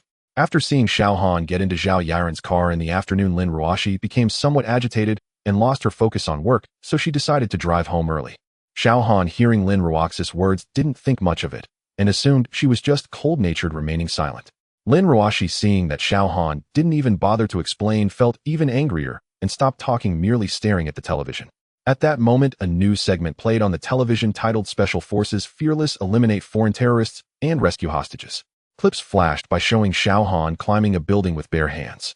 Of course, the video had blurred Xiao Han's figure. Lin Ruoxi watched the shadowy figure on the news, feeling it looked somewhat familiar, so she paid closer attention. Suddenly, the footage switched to Xiao Han just jumping down from the 20th floor window, followed by a terrifying scene of a violent explosion. Lin Ruoxi was so absorbed in watching that she was startled by the sudden perilous footage. Worrying about the person who had jumped from such a height, she felt as if she had seen that figure before. Shortly after, the scene flashed to Zhao Yiren and others leading a large team to successfully rescue the hostages. Since Zhao Yiren was fully armed in the footage, even though Lin Ruoxi had seen her in the afternoon, she failed to recognize her. Finally, after hearing the host on the news report that there were no casualties at the scene, Lin Ruoxi let out a long sigh of relief. She then noticed Xiao Han casually sitting with his legs crossed, munching on an apple, which reminded her of the events from the afternoon, prompting her to prepare a few sharp words for him. As Xiao Han sat sideways, his back facing Lin Ruoxi, gradually the silhouette of his back began to resemble the one from the television footage. Just then she caught a glimpse of the wound on his back that he had only treated lightly. Lin Ruoxi couldn't help but feel suspicious, occasionally stealing glances at Xiao Han. After a while, she pretended to be nonchalant and tentatively asked, "What did you do this afternoon?" Xiao Han had already noticed Lin Ruoxi's unusual demeanor. Hearing her question, he realized she had begun to suspect him, so he deliberately replied, "I went on a date with a beautiful girl." "You knew that, didn't you?" Initially, Lin Ruoxi had some doubts, but upon hearing Xiao Han's words, her expression immediately changed, and she coldly said, "As if I didn't ask. That's your freedom." After saying that, she stomped upstairs. Watching Lin Ruoxi's back as she went upstairs, Xiao Han could only smile helplessly. Although he had managed to get away with it this time after spending some time together, their relationship had just begun to improve, and now it seemed likely they would revert to their previous state. The next morning, Xiao Han prepared breakfast as usual. After eating breakfast with Lin Ruoxi, he noticed that while she looked the same as usual during the meal, he could still clearly feel that their relationship had become more distant. The next morning, Xiao Han prepared breakfast as usual and had it with Lin Ruoxi. Although she appeared the same as always, Xiao Han could clearly feel the distance that had grown between them. After breakfast, Xiao Han drove Lin Ruoxi to the company. The day passed uneventfully. In the evening, Xiao Han picked Lin Ruoxi up from work, but she still wore a frosty expression. Glancing at her through the rearview mirror, Xiao Han sighed helplessly and was just about to explain, "Ruoxi, yesterday. That's your private matter." Before Xiao Han could finish his sentence, Lin Ruoxi interrupted him. After saying this, she fell silent and closed her eyes to rest. Seeing this, Xiao Han could only shake his head in resignation and remain silent. After half an hour of silence, they arrived home. As they stepped into the living room, Xiao Han was about to turn on the lights when he suddenly hugged Lin Ruoxi's waist from behind. Lin Ruoxi felt someone embrace her from behind and immediately realized it was Xiao Han. In shock, she exclaimed, "Xiao Han, what are you doing?" Xiao Han did not respond, but spun around with Lin Ruoxi in his arms, shielding her behind him.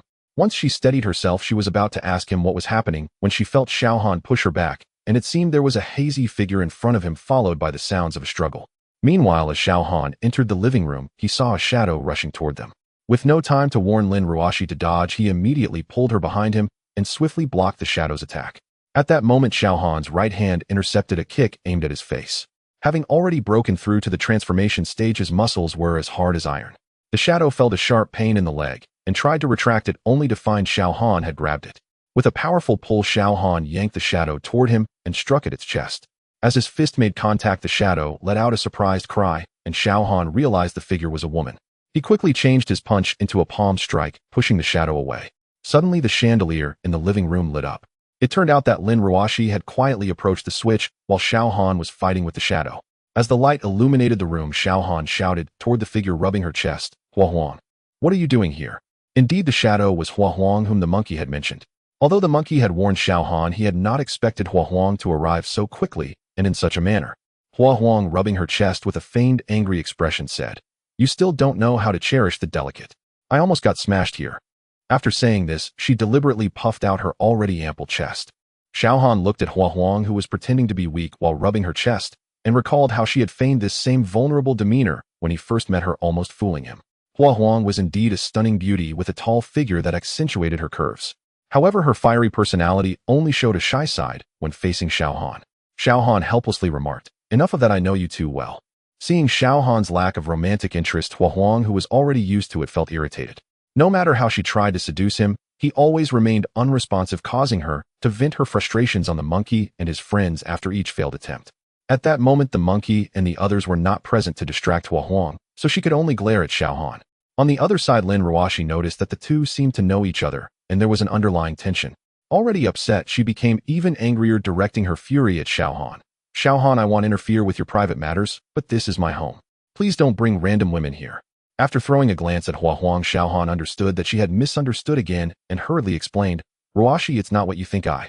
Before he could finish, Lin Ruoxi interrupted him, "I don't want a second occurrence of this. Now please leave." After saying this, she ignored Xiao Han and stomped up the stairs in her high heels. Xiao Han sighed, knowing he could only find another opportunity to explain things to Lin Ruoxi later.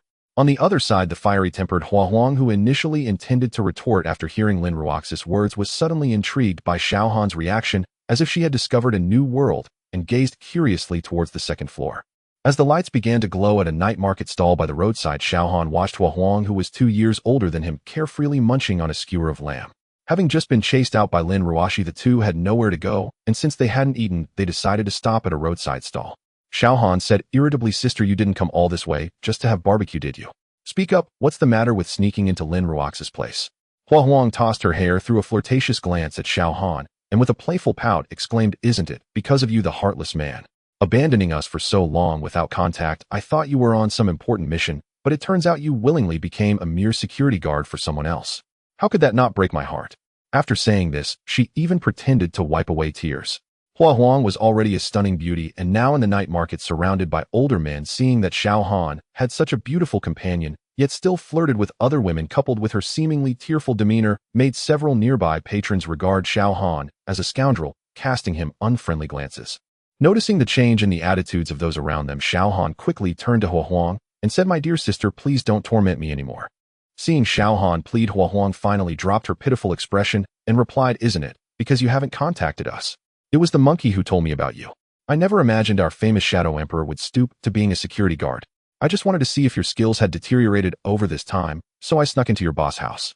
To my surprise, you seem to have a penchant for being dominated and enjoy the aloof type." After saying this, she leaned forward, intentionally revealing a generous portion of her fair chest, seductively suggesting, "Had I known you fancied this type, just tell me, and I can cosplay as a cool and aloof female to satisfy you." Watching Hua Huang become increasingly provocative, Xiao Han hurriedly interjected, all right, how long are you planning to stay in Donghai this time? What? You don't want to see me?" Seeing her adopt that tearful expression again, Xiao Han quickly replied, "How could that be? I would love for you to stay a few more days." Hua Huang's mood lifted upon hearing Xiao Han's words, and she said, "That's more like it." Standing up, she disregarded Xiao Han and left the night market stall, leaving behind a parting remark, "Don't worry about me, I have my own plans." Xiao Han watched Hua Huang's retreating figure, not worried that such a beautiful woman would be bullied alone at night. Given Hua Huang's skills, it would be a miracle if she didn't bully others. Hua Huang was once the young lady of an ancient martial family who escaped to the dark world and became a killer after refusing to marry someone chosen by her family. She survived by taking on missions until she met Xiao Han, who had just formed the Shadow Mercenary Corps. They were both targeting the same individual, and Xiao Han completed the mission first, causing Hua Huang to fail and miss her commission. Hua Huang often failed missions due to her discontent with certain matters, resulting in her not earning commissions for a long time. When she met Xiao Han, who had completed the task first, she decided to con him out of his commission, and since Xiao Han's mercenary group was short-handed, he recruited Hua Huang. Over the years, they had become comrades who could trust each other with their. After Hua Huang left, Xiao Han took a few bites and also departed from the barbecue stall. At that moment, Lin Ruoxi was in a fit of rage, and Xiao Han didn't dare to go home. Dully walking through an alley, Xiao Han pondered whether to stay at the Donghai University dormitory for the night. Suddenly, he heard a distant cry for help and saw a man dragging a woman towards him. The man seemed injured, stumbling as he ran, while behind them a group of people was clearly chasing them. Initially, Xiao Han did not want to meddle in other people's affairs and stepped aside to clear the path. However, just as the pair was about 5 meters away from him, the injured man suddenly stumbled and fell beside Xiao Han, causing the woman behind him to fall as well. The man anxiously shouted to the woman, "Sister, you need to run. I'll hold them off." "No, brother, I'm the one who got you into this. We need to leave together." The woman said this and tried to help the man get up, but the man had several knife wounds on his abdomen and blood had soaked a large part of his clothing. If he wasn't bandaged, soon he would faint from excessive blood loss, and the weak girl could hardly move her brother. In just a moment, the pursuers had caught up. The leader looked at the fallen pair before him and arrogantly taunted, "Run, huh? Why aren't you running now? Damn it, I went through so much trouble because of you, Zhou Xianlong. You've ruined my plans too many times before. Today my brothers will have their fun with your sister right in front of you. You yellow-haired bastard. If you dare touch my sister, I swear I'll kill you." Zhou Xianlong angrily yelled. The injured man was Zhou Xianlong, whom Xiao Han had seen before when he saved Lin Ruoxi at the bar. It was quite a coincidence to encounter him again, and behind Zhou Xianlong were the very same punks that Xiao Han had dealt with before, leaving Xiao Han somewhat perplexed. Weren't they supposed to be together? Huang Mao, hearing Zhou Xianlong's words, arrogantly pointed at the barely standing Zhou Xianlong, saying, "Come on, kill me now, or later I'll let you see how I take care of your sister." Ha ha. Zhou Xianlong was heavily injured and could only glare fiercely at Huang Mao and his group, protecting his sister and urging her to flee. Huang Mao laughed arrogantly, completely oblivious to Xiao Han's icy gaze fixed upon him. Xiao Han despised those who bully women, otherwise he wouldn't have wiped out the hyena mercenary group before. Just when Zhou Xianlong was about to charge forward desperately, he suddenly felt a hand pat his shoulder. Turning around, he asked in confusion, "Is it you?" Zhou Xianlong instantly recognized Xiao Han and hurriedly said, "Can you help me take my sister away?" Xiao Han did not answer Zhou Xianlong's question, but instead asked, "How did you end up like this?" Before Zhou Xianlong could respond, his sister interrupted, "Do you know my brother? Please help my brother. As long as you can save him, I will promise you anything." Xiao Han glanced at the girl in front of him. Although she appeared to be only 18 or 19, she was indeed a beauty. He smiled and said, "You two are quite close as siblings. Don't worry, neither of you will come to harm today." Due to the dim streetlights in the alley, Huang Mao did not recognize Xiao Han. He only saw that someone had suddenly emerged from the back of the alley, seemingly acquainted with Zhou Xianlong, and immediately threatened, "Hey, kid, I advise you not to meddle in other people's business, or you might not make it out of this street." Hearing Huang Mao's words, Xiao Han walked toward him, stopping just 1 meter away. Only then did Huang Mao recognize Xiao Han. Although he had a dozen tough guys behind him, he felt uncertain after their previous encounter at the bar. He pretended to be tough and asked, "So, are you going to stand up for them?" Xiao Han looked at Huang Mao with disdain and remained silent. Huang Mao felt a chill down his spine as he saw Xiao Han standing in front of Zhou Xianlong and his sister, realizing he wouldn't be able to deal with them today. He pointed at Zhou Xianlong and said, "I'll let you off today, but next time you won't be so lucky." After saying that, he prepared to leave. "Wait!" Xiao Han shouted, "Did I say you could leave?" Huang Mao, hearing Xiao Han's words, initially asked in a low voice, "Big brother, is there anything else?" "Heh, you do know how to read the room," Xiao Han chuckled lightly, then coldly stated, "But what I hate the most is the humiliation of women. Last time I let you go in a hurry. Since it's like this, you can stay here." Upon hearing Xiao Han's words, Huang Mao no longer acted submissively. He ordered his men to charge at Xiao Han while he slowly retreated. In less than a minute, Huang Mao's underlings lay scattered on the ground. Looking at Huang Mao, he was already close to the alley entrance. Xiao Han casually picked up a stick from the ground and threw it at the fleeing Huang Mao. With a loud thud, it accurately struck Huang Mao on the head. He immediately fell to the ground, clutching his head and howling, while Xiao Han leisurely walked up to him, looking down from above. Huang Mao, seeing Xiao Han, quickly pleaded, "Big brother, I was wrong. I was just following orders, Bim, just a small fry. Please spare me this time." Watching Huang Mao beg for mercy, Xiao Han's expression turned cold as he questioned, "You've done your fair share of gang rapes, haven't you?" Huang Mao hurriedly denied, No. I've never done such a thing. I was just scaring her earlier." "Is that so? Really, do you believe?" "Oh, The yellow-haired boy had not finished speaking when he clutched his groin and screamed in agony, a clear patch of crimson blooming in that area indicating that he would likely be unable to live a normal life from now on. Xiaohan looked at the yellow-haired boy's pained expression and casually said, "Sorry, I don't believe you." Just moments ago, it was Xiaohan who had swiftly kicked and crushed the yellow-haired boy's testicles. Had it not been for the consideration of being in the country, it would not have ended with just a kick. The previous hyena mercenary group was eliminated by Xiaohan for gang-raping a girl. It was evident that Xiaohan harbored a deep loathing for such matters. After everything was settled, Xiaohan took a taxi and accompanied Zhou Xianlong and his sister to the hospital to treat their wounds. Zhou Xianlong's abdominal injury was not deep and did not affect any vital organs, and after some bandaging and hemostasis with a period of rest he would be fine. After all the commotion, Xiaohan finally learned the reason why the yellow-haired boy and his group were chasing after the siblings. Zhou Xianlong's parents passed away early, leaving him to take care of his sister Zhou Xiaoran. After he enlisted, he entrusted her to relatives. Recently, after his discharge, Zhou Xianlong returned to their hometown in SD to reunite with his sister. When the relatives learned that Zhou Xianlong had returned knowing he had received a substantial severance pay, they began to find ways to borrow money from him. Zhou Xianlong, considering how much his relatives had cared for his sister over the years, did not hesitate to lend them the money. Over the years, that severance pay was completely borrowed away by his relatives.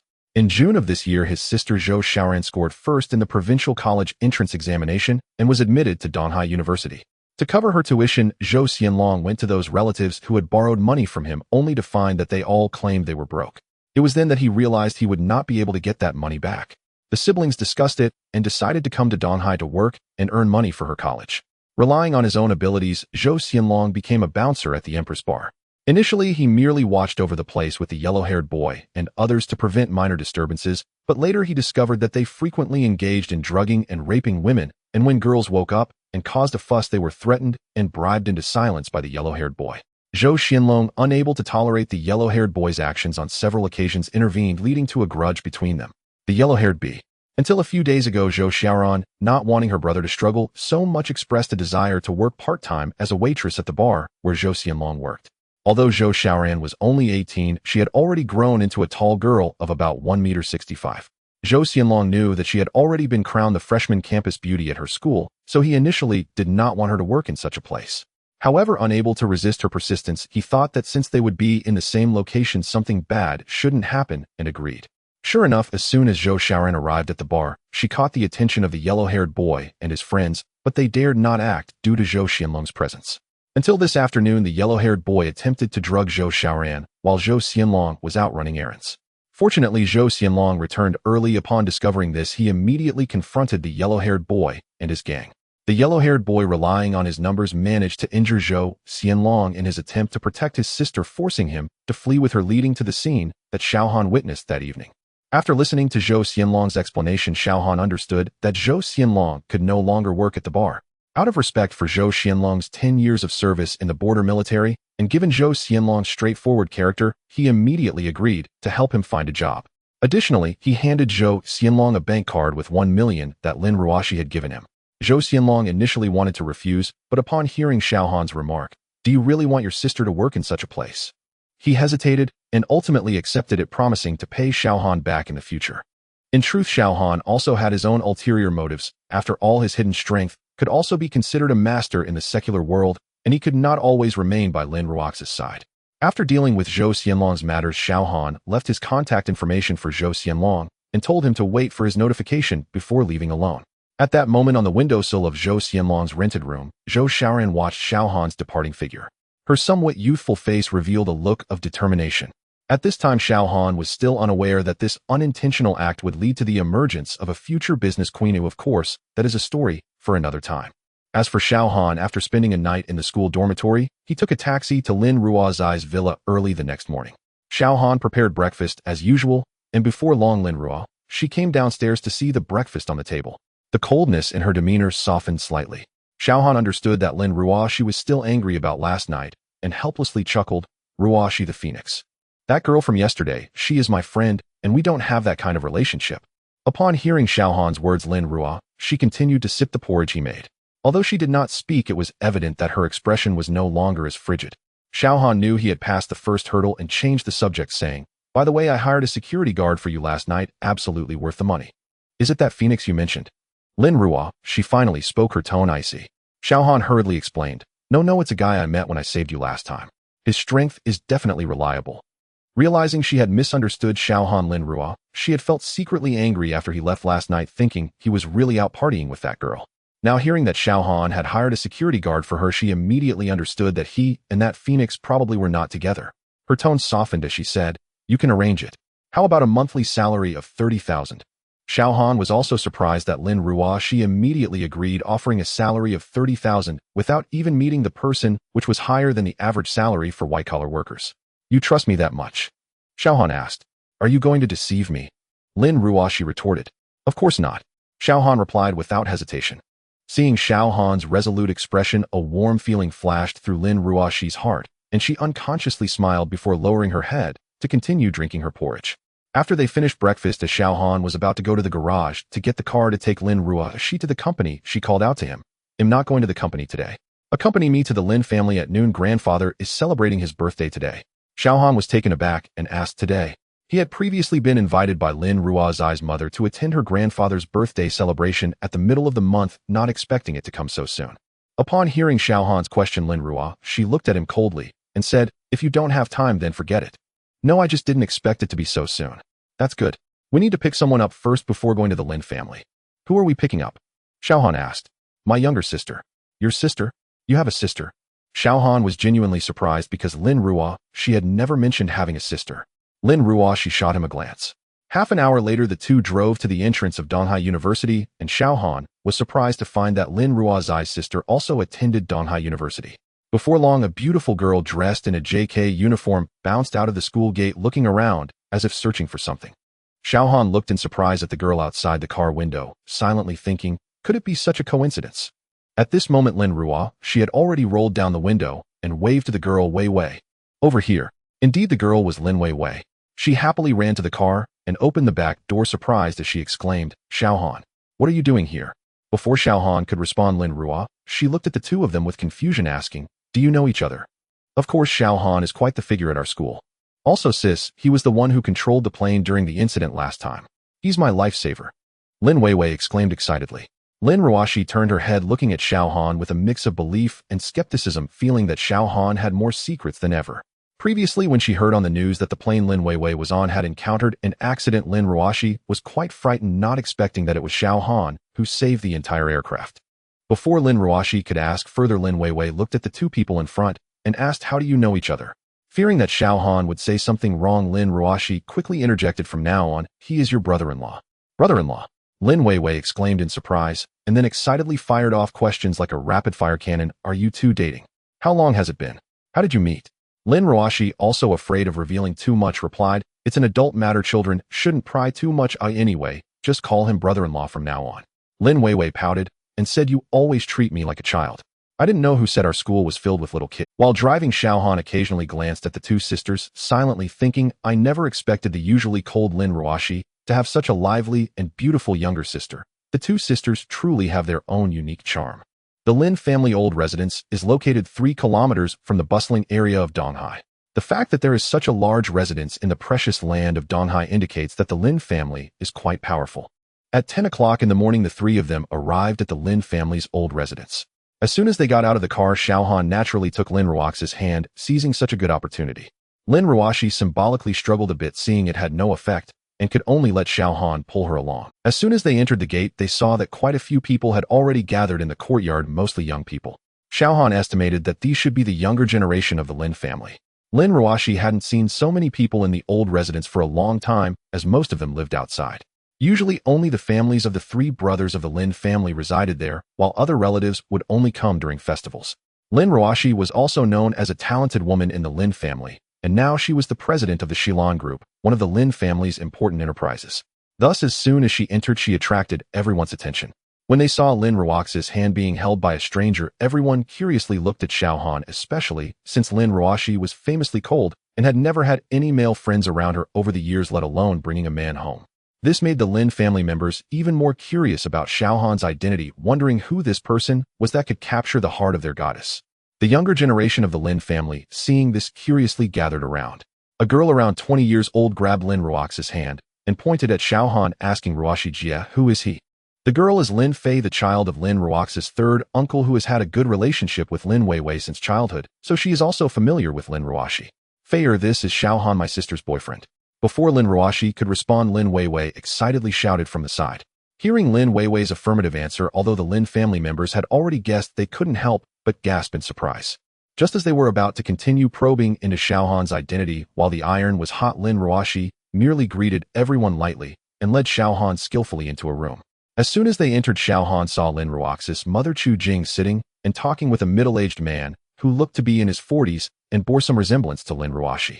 Xiaohan thought that this must be Lin Ruox's father Lin Yu. As soon as Chu Jing saw them enter, she enthusiastically bypassed Lin Ruoxi and directly took Xiaohan's hand, happily saying, "Xiaohan, you're here. How have you been lately? Has Ruoxi been bullying you?" Beside her, Lin Ruoxi rolled her eyes in response. "And how could that be? Ruoxi is doing just fine." Xiaohan provocatively glanced at Lin Ruoxi, then smiled and spoke to Chu Jing. "That's good. If she dares to bully you, just tell Aunt, and he'll back you up." Chu Jing said to Xiaohan with a smile, then pointed at Lin Ruox's father. "Xiaohan, this is Ruox's father. Uncle Lin." Xiaohan quickly shouted at Lin Yu. Lin Yu didn't respond immediately. He first took a sip from the teacup on the table, slowly set it down, and was about to speak when Chu Jing interrupted. "You're just putting on a show. I heard that Ruoxi was bringing her boyfriend home, and you were peeking out the window." Feeling exposed, Lin Yu quickly sought a reason, saying to Chu Jing, "Nonsense. My throat is just uncomfortable. Besides, who was peeking out the window? I was just getting some fresh air." Actually, Lin Yu had been urging Lin Ruoxi to find a partner for a long time. After hearing from Chu Jing that Ruoxi had a boyfriend, he had been eagerly wanting to meet Xiaohan. However, as it was the first time meeting his daughter's boyfriend, Lin Yue as a father felt he had to put on a show to intimidate Xiaohan a bit, making sure this kid knew that his father-in-law was not to be trifled with, and to establish himself as a support for his daughter. Who would have thought he would be exposed by Chu Jing's words? He immediately stood up and gave Chu Jing a look, signaling her to show some respect in front of the future son-in-law. Seeing the situation, Xiaohan realized that Lin Ruox's father was also under the thumb of his wife. To spare Lin Yu's face, he quickly found a way to ease the tension, saying, "Uncle Lin, next time I'll bring you some good tea." Lin Yu smiled and agreed, urging Xiaohan to sit down quickly while thinking to himself, "This kid is good, he knows how to handle things." Lin Ruoxi watched their interaction, crossing her arms and exclaiming, all right, you haven't even started yet, and you're already acting like a family. Isn't that a matter of time? What's the matter? Lin Ruoxi, I must tell you, if you dare to bully Xiaohan, just wait and see how I deal with you." Upon hearing Lin Ruoxi's words, Chu Jing feigned anger at her. Lin Ruoxi could only roll her eyes in resignation. Thus, after chatting with Lin Ruoxi's parents for a while, Xiaohan and Lin Ruoxi returned to the courtyard, finding a spot to sit and waiting for the banquet to begin. Xiaohan sat down next to Lin Ruoxi. Meanwhile, Lin Weiwei was still surrounded by people. Earlier, when Xiaohan and Lin Ruoxi went to greet her parents, the younger generation of the Lin family could only surround Lin Weiwei to inquire about Xiaohan. But although Lin Weiwei attended the same school as Xiaohan, she vowed to keep the incident of him saving an entire plane a secret. Other than that, she knew nothing about Xiaohan, leading to increased curiosity about his identity among the crowd. At this moment, Xiaohan was nonchalantly munching on various snacks prepared in the Lin family's courtyard, occasionally picking one up to feed Lin Ruoxi, who did not reject this overly intimate gesture, smiling at Xiaohan. However, out of sight from the crowd, Lin Ruoxi was secretly applying pressure on Xiaohan's waist. Xiaohan was very clear about his purpose for coming to the Lin family today, to play the role of a good boyfriend. Watching Lin Ruoxi being teased by him, yet having to cooperate, made him feel very pleased. After a while, just as the younger generation of the Lin family was still discussing Xiaohan's identity, a couple walked in, embracing each other. The girl bore a resemblance to Lin Ruoxi but was dressed in a mature, dominatrix style. It was Lin Ruox's cousin Lin Ting. The boy was Huang Minghua, who had confessed to Lin Ruoxi at the entrance of Shilin building a few days ago and had been dealt with by Xiaohan. Lin Ting had always been at odds with Lin Ruoxi, especially after Lin Ruoxi became the president of the Shilin Group, one of the Lin family's key enterprises. As the legitimate daughter, Lin Ting possessed only a small fraction of the family's shares, which fueled her determination to undermine Lin Ruoxi and usurp her position. As the legitimate daughter of the Lin family, Lin Ting naturally held a certain level of prestige among the younger generation. Upon entering the house, everyone greeted her warmly, and without waiting for anyone to ask, Lin Ting took the initiative to link arms with Huang Minghua, introducing him. Among the younger generation, there were those who recognized Huang Minghua, who, although from a prominent family in Donghai, was still somewhat overshadowed by the Huang family in certain aspects. Immediately, some flattered Lin Ting and Huang Minghua, saying, "Young Master Huang Yu and Sister Ting are truly a match made in heaven, a perfect couple. I am Lin Fan, and I hope young Master Huang will take care of us in the future." Huang Minghua laughed heartily, saying, "Ha ha, well said. Since you are Tinger's family, we are all one family now. It is only right for us to help each other." Hearing Huang Minghua's words brought great joy to Lin Ting, as she thought that with Huang Minghua's position in the Lin family, her own status would rise dramatically. She was confident that she would eventually surpass Lin Ruoxi. With a flirtatious glance at Huang Minghua, she displayed a captivating charm. If they weren't in the Lin family at that moment, Huang Minghua would have taken her right there and ravished her. Originally, their relationship was one of mutual exploitation. Huang Minghua had pursued Lin Ruoxi for a long time, but was humiliated by Xiao Han, an unknown rival. With pent-up frustration, Huang Minghua was receptive to Lin Ting's advances after she approached him aware of his identity. Lin Ting, not lacking in beauty and bearing some resemblance to Lin Ruoxi, found common ground with Huang Minghua, who sought power while she sought affection. They immediately hit it off and ended up in bed together. Today, Lin Ting brought Huang Minghua to the Lin family's elder's birthday banquet to overshadow Lin Ruoxi, paving the way for her to seize control of the Shilan group.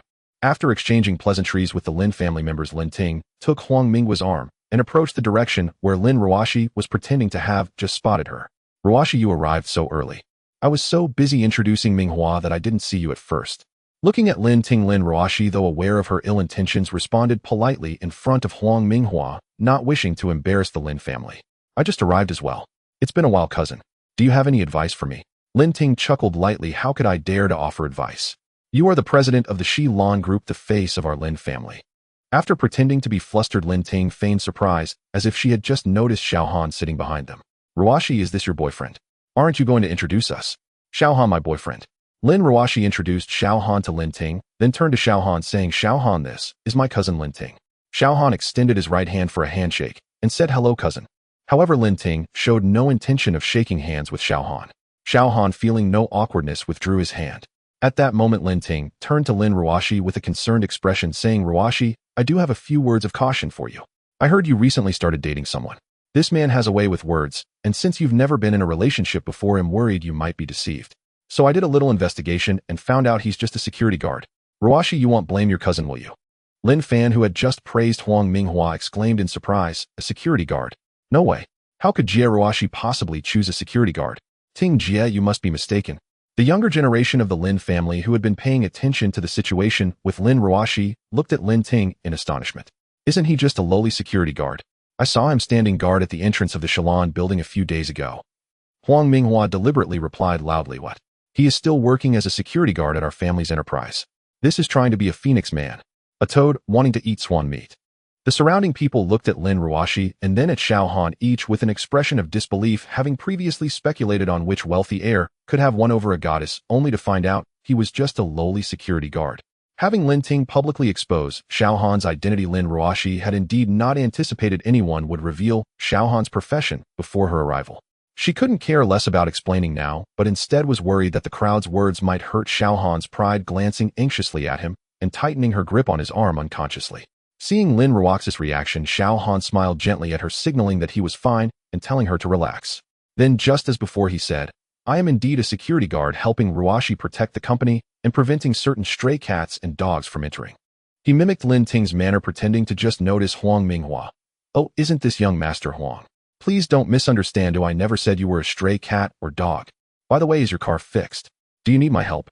Although Xiao Han had a harmless expression, recalling Xiao Han's powerful kick caused Huang Minghua to shiver involuntarily.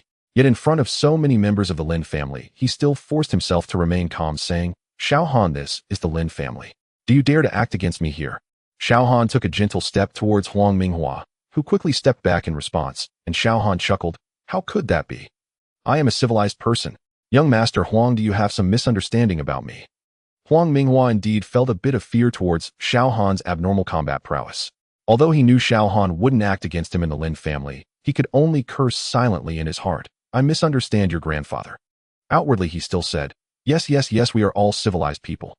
Seeing Huang Minghua's cowardice, Lin Ting felt a surge of anger and rushed in front of Xiao Han, shouting angrily, "Xiao Han, you are just a lowly security guard. I tell you, even if you can deceive Ruoxi, the Lin family is not a place someone like you can enter." "Shut up, Lin Ting. When did it become your place to make decisions for the Lin family? Xiao Han is my boyfriend, and it's not up to others to comment." Lin Ruoxi glared angrily at Lin Ting. "Jie Ruoxi, Ting Jie is also doing this for your own good. A security guard is indeed not worthy of you." Lin Fan, upon learning that Xiao Han was a security guard, immediately took Lin Ting's side, as Huang Minghua's status was indeed legitimate. Lin Fan, what does it matter to you? Does Xiao Han's occupation bother you? Do you have any say in my sister's matters? Lin Weiwei shouted in anger. Aside from being Xiao Han's lifesaver, his performance at school had already impressed her. Just now, she didn't dare to confront Lin Ting directly, because she was her cousin, but the pent-up frustration in her finally burst out. Just as a quarrel was about to erupt over Xiao Han, it was Xiao Han who took the initiative to calm Lin Weiwei down. Weiwei, there's no need to be angry over me. Today is mainly to celebrate your grandfather's birthday, but let's not ruin it and upset the elders.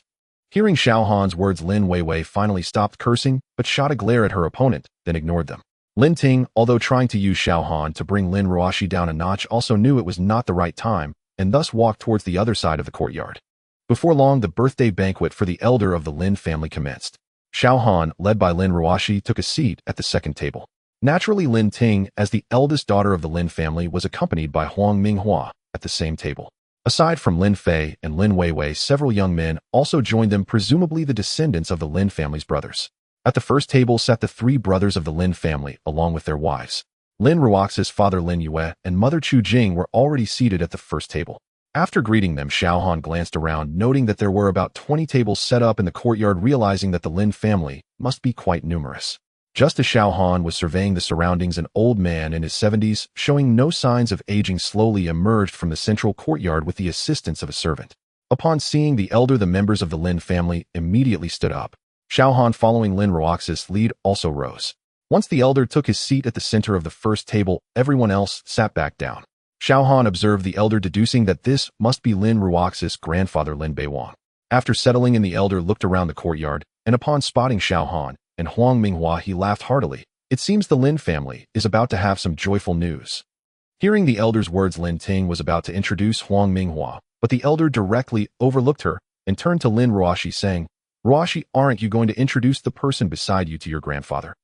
The elder's direct address to Lin Ruoxi, bypassing the eldest daughter of the Lin family, clearly indicated his high regard for her. Grandfather, this is Xiao Han, your granddaughter's boyfriend. Lin Ruoxi stood up gracefully to introduce him to the elder.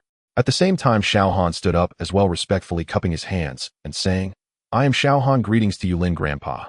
Unlike other younger generations who might shrink back in fear upon meeting him, he displayed confidence and poise. The elder thought to himself, but showed no outward expression, saying, sit good. Seeing the elder's delighted expression, Lin Ting, worried that the elder might overlook Huang Minghua beside her, hurriedly exclaimed, Grandfather, your eldest granddaughter also has joyful news. Why don't you ask about it? Minghua is the son of the president of the Donghai Chamber of Commerce. Nonsense. A young lady should not be so shy. Your grandfather naturally knows Minghua's background. Right after Lin Ting spoke, a middle-aged man in his 40s beside the elder reprimanded her. The man was Lin Ting's father and the eldest of the Lin family. Although it was called a reprimand, everyone could tell there was no trace of blame in his tone, rather there was a hint of appreciation. At that moment, Huang Minghua also stood up and smiled at the elder, saying, My father Huang Chenghai instructed me before coming here to convey his regards to you, Lin Grandpa, and mentioned he hopes for more cooperation between the Donghai Chamber of Commerce and the Lin family. Wishing you, Lin Grandpa, longevity as vast as the southern mountain and fortune as abundant as the eastern sea. Huang Minghua's words were impressive, not only indicating his identity, but also promising benefits to the elder. Upon hearing this, remained expressionless as before, repeating 3 words of approval identical to his response to Xiao Han, leaving everyone somewhat puzzled before announcing the banquet had begun. After the elder finished speaking, a middle-aged man a few years younger than Lin Yue, sitting next to Lin Ruoxi's father, smiled at Lin Ting, saying, Tinger, it seems our Lin family's business is about to reach new heights. You must take good care of your younger siblings in the future. Don't worry, Uncle San, we're family, and we won't let Xiao Feier suffer any losses. The middle-aged man Lin Yue is the third son of the Lin family and Lin Fei's father. Upon seeing the actions of Lin family's third son, the other branches of the Lin family also began to curry favor with Huang Minghua and Lin Ting. In contrast, Lin Ruoxi's side was much quieter due to the uncertainty surrounding Xiao Han's identity, but neither Xiao Han nor Lin Ruoxi minded. After a round of toasting, Lin Ting deliberately spoke loudly to Lin Ruoxi's mother Chu Jing, saying, Second, and I heard that Xiao Han works as a security guard in our Lin family's company. Young people need to gain experience. But I've also heard that Xiao Han is currently living with Ruoxi. He doesn't even have a house of his own. Although our Lin family doesn't emphasize social status, a man should at least have his own place, right? We can't expect our daughter to provide both a job and a place to live, can we? Lin Ting said deliberately loudly, causing the Lin family members to look at her in disbelief. At this moment, Lin Jing's mother, with a mean expression, pretended to be concerned and said, "Yes, sister-in-law Tinger is right. Ruashi isn't being deceived, right? When she gets married, where will she live? She can't still live in our Lin family's house." The implication was that everything Lin Ruashi currently has is provided by the Lin family, and she must return it all once married. Second brother, your wife is right. When choosing a son-in-law, one should look for someone like Minghua. Of course, it's hard to find someone with Minghua's qualifications. In short, their words were all meant to elevate Huang Minghua's status while belittling Xiao Han. Upon hearing the words of the elder couple, Chu Jing nonchalantly replied, "I think Xiao Han is quite good. Young people need to be ambitious. 30 years in the East, 30 years in the West. Who knows what the future holds, right? Sister-in-law, while that's true, we should at least have a house, right? Otherwise, how will others view our Lin family women if they know that they marry into a family without even a place to live? Sister-in-law, don't worry. I can provide for my own daughter. The Chu family can afford this little bit of dowry." The Chu family, the maternal side of Chu Jing, is also a prominent family in Donghai. Having a strong backing means safety. Therefore, over the years, no one in the Lin family dared to provoke her openly. Plus, second brother Lin Yu founded Shilan Group, which he later handed over to his daughter Lin Ruashi due to health issues. Hence, the old man naturally prioritized the second brother's family, causing jealousy among other Lin family members, leading to today's drama. Normally, the elder family wouldn't openly clash with Lin Ruax's family, but today, with Huang Minghua present, Lin Ting's parents got a bit carried away. "Sister-in-law, you can't say that. Our Lin family's daughters should still have some pride. We can't demand nothing at all. Someone like Minghua has a solid background, unlike Xiao Han, who is relying on empty promises." Then she turned to Lin Ruashi and said, "Ruashi, I'm not scolding you, but you need to choose your boyfriend wisely.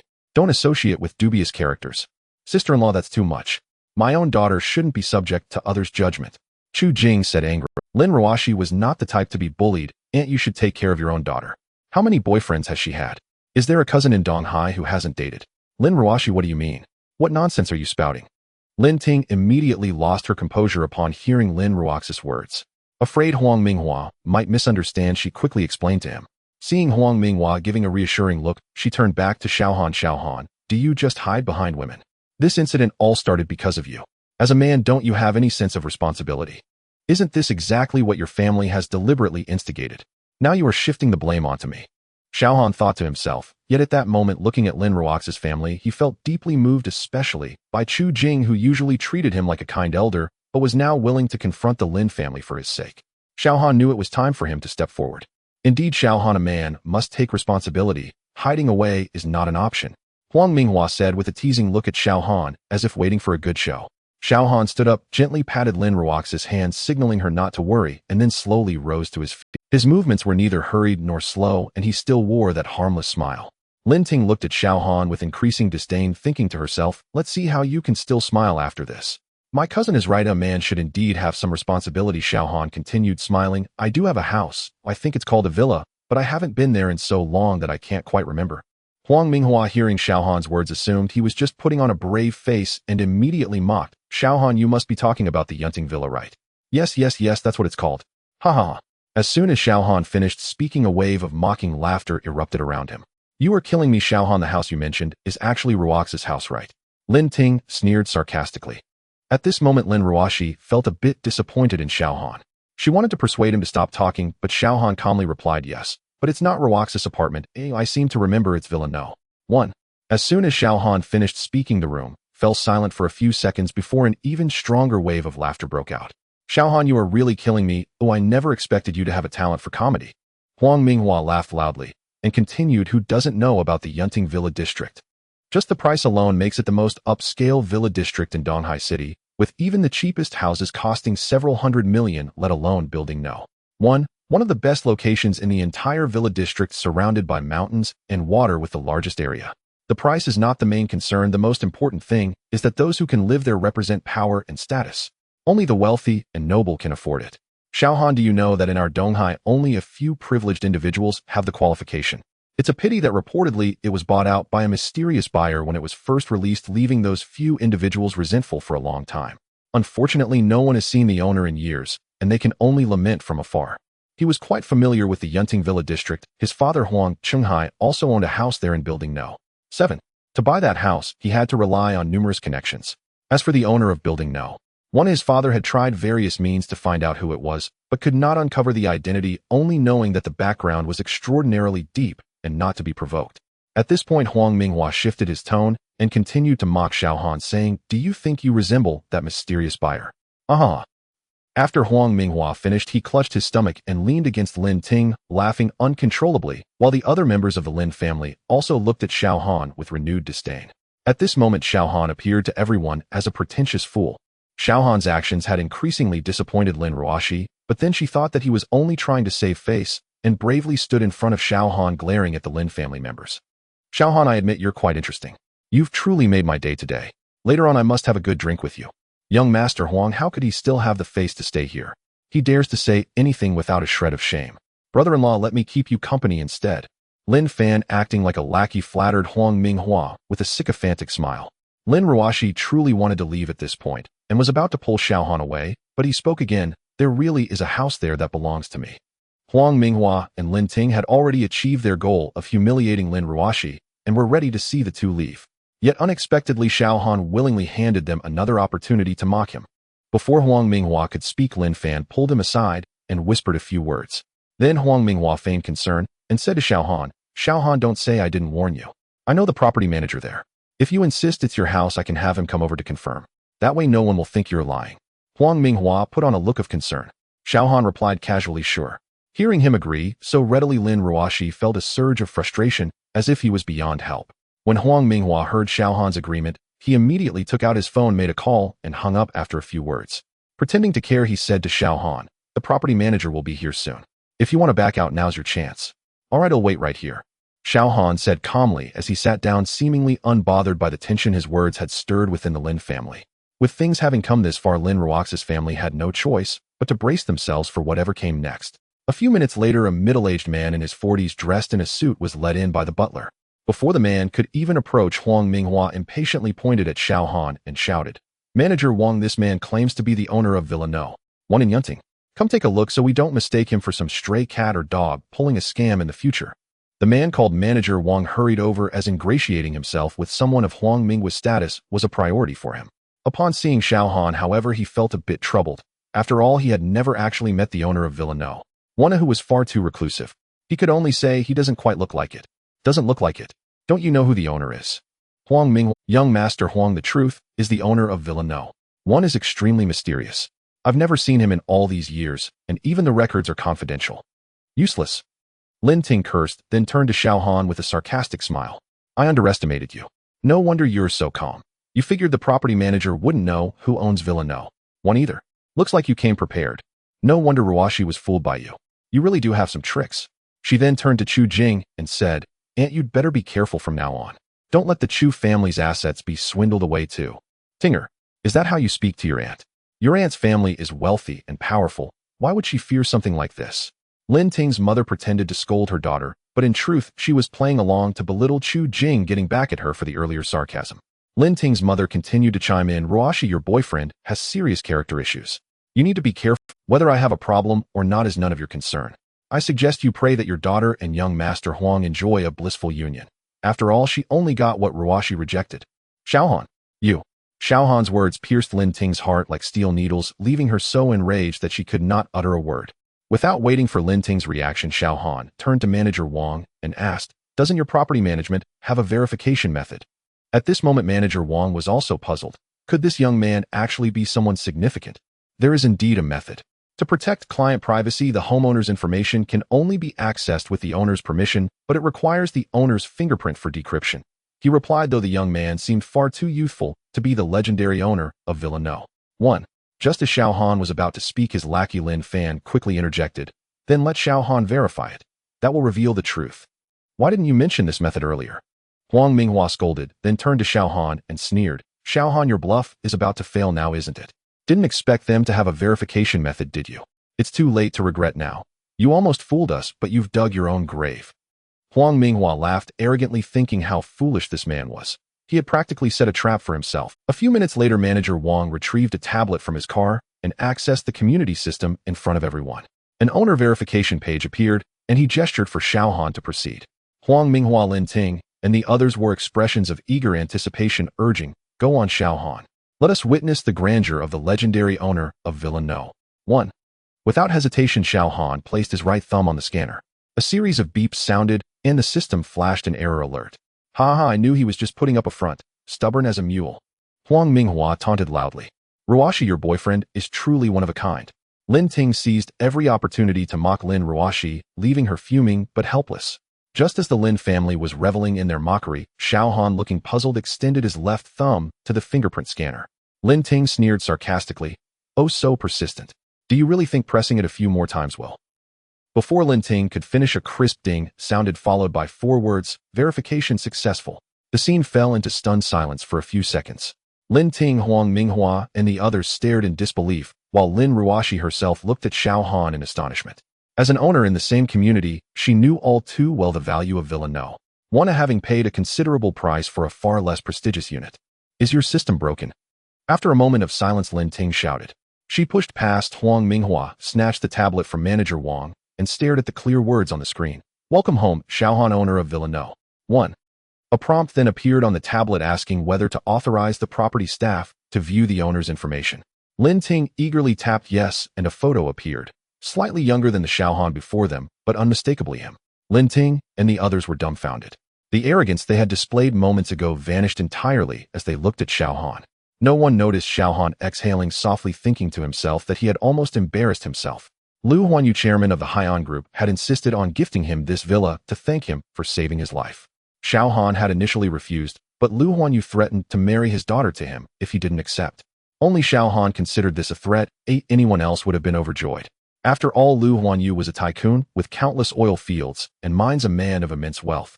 But Xiao Han still declined, only reluctantly accepting the villa under what he perceived as duress.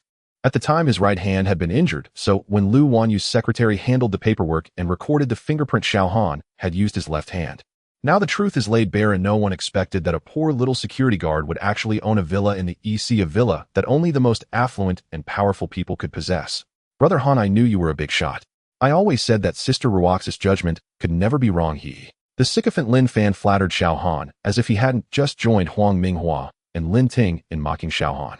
Xiao Han cast a glance at Lin Fan and chuckled softly, thinking how interesting it was that someone from the Lin family could be so adaptable. Truly, the thick-skinned are impressive. Xiao Han ignored Lin Fan, but Lin Weiwei, who had been holding back her anger, decided not to let him off the hook. Lin Fan, you really have some thick skin, don't you? To say such shameless things is more absurd than a city wall. I've long noticed that Brother Han is extraordinary. I was just trying to provoke him. Otherwise, how would he reveal himself as the owner of Villa No. 1? Isn't that right? Shameless. Lin Weiwei looked at Lin Fan in disbelief. Xiao Han no longer paid attention to him and turned to the concerned Chu Jing softly, saying, "And I'm sorry for worrying you earlier." At this moment, Chu Jing couldn't be happier. Although she didn't mind that Xiao Han was truly a poor boy who wouldn't want their daughter to marry into a good family. Chu Jing pretended to complain, "Xiao Han, you really made me suffer. And it's a young man's fault. It was just that so much time had passed that I couldn't remember it all at once." Just as Xiao Han finished speaking, he felt Lin Ruoshi quietly pinching the soft flesh at his waist, clearly indicating that he would have to explain himself properly later. So it turns out Mr. Xiao is truly a man of mystery. Lin Ruoxi's grandfather Lin Beiwang suddenly spoke, his voice laced with amusement. This girl Ruoshi has better judgment than this old man. Lin Ruoshi came to her senses, looking at Xiao Han with a very complex gaze. Surprise, confusion, and an indescribable emotion all intertwined. How many secrets does this guy still hide from me? Yet Xiao Han merely smiled, returning to sit beside Lin Ruoshi, whispering in her ear, "Don't look at me like that. I didn't mean to hide it from you. You never asked." Lin Ruoshi rolled her eyes at him in annoyance, but her lips involuntarily curved upwards. At this moment, Chu Jing finally felt vindicated, holding Xiao Han's hand and laughing heartily. "I told you my Xiao Han is definitely not an ordinary person. What security guard? That was just experiencing life. Right, Xiao Han?" Xiao Han could only respond with a wry smile, and is right, just experiencing life, experiencing life. Lin Ting's parents had ashen faces, awkwardly sitting back, down, no longer uttering a word. Lin Ting wanted to say something, but Huang Minghua abruptly pulled her back, whispering, "Enough. Do you still not think this is embarrassing enough?" Huang Minghua just wanted to leave this place of scandal quickly. He quietly observed Xiao Han, only to find that the latter wasn't even looking at him, but was laughing and chatting with Lin Ruoshi, filled with both hatred and fear. What on earth was this person's background? The banquet continued, but the atmosphere had completely changed. Those who had been fawning over Lin Ting now looked at Xiao Han with respect and flattery. Lin Fan with his thick skin moved closer and repeatedly called out brother Xiao, only to be dismissed coldly by Xiao Han. Old man Lin Beiwang was in high spirits, even specially inviting Xiao Han and Lin Ruoxi over to toast, chatting with Xiao Han for quite a while, growing more and more satisfied. This young man is quite good, humble, yet ambitious, with the demeanor of a great general, the old man commented. Xiao Han humbly replied a few times, but thought to himself, if the old man knew my true identity, I wonder if he would still remain so calm. After the banquet ended, Lin Ruoxi pulled Xiao Han outside, remaining silent all the way. It was not until they got into the car that she turned her head and stared into Xiao Han's eyes. Xiao Han looked at Lin Ruoxi's serious face and suddenly smiled. Guess what? Lin Ruoxi, angry, reached out to pinch his waist, but Xiao Han was quick, grabbing her hand and pulling her and causing Lin Ruoxi to tumble into his embrace. President Lin, didn't we agree?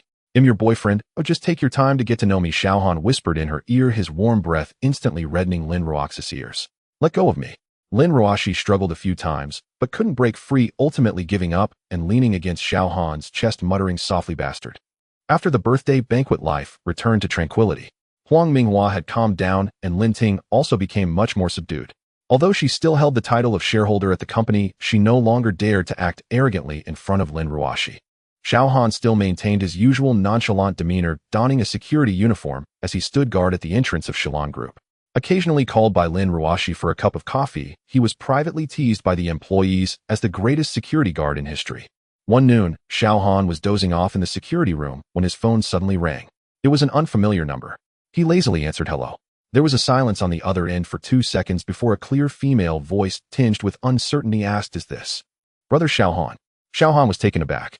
He hadn't heard that term in many years. "Who is this?" "It's really you."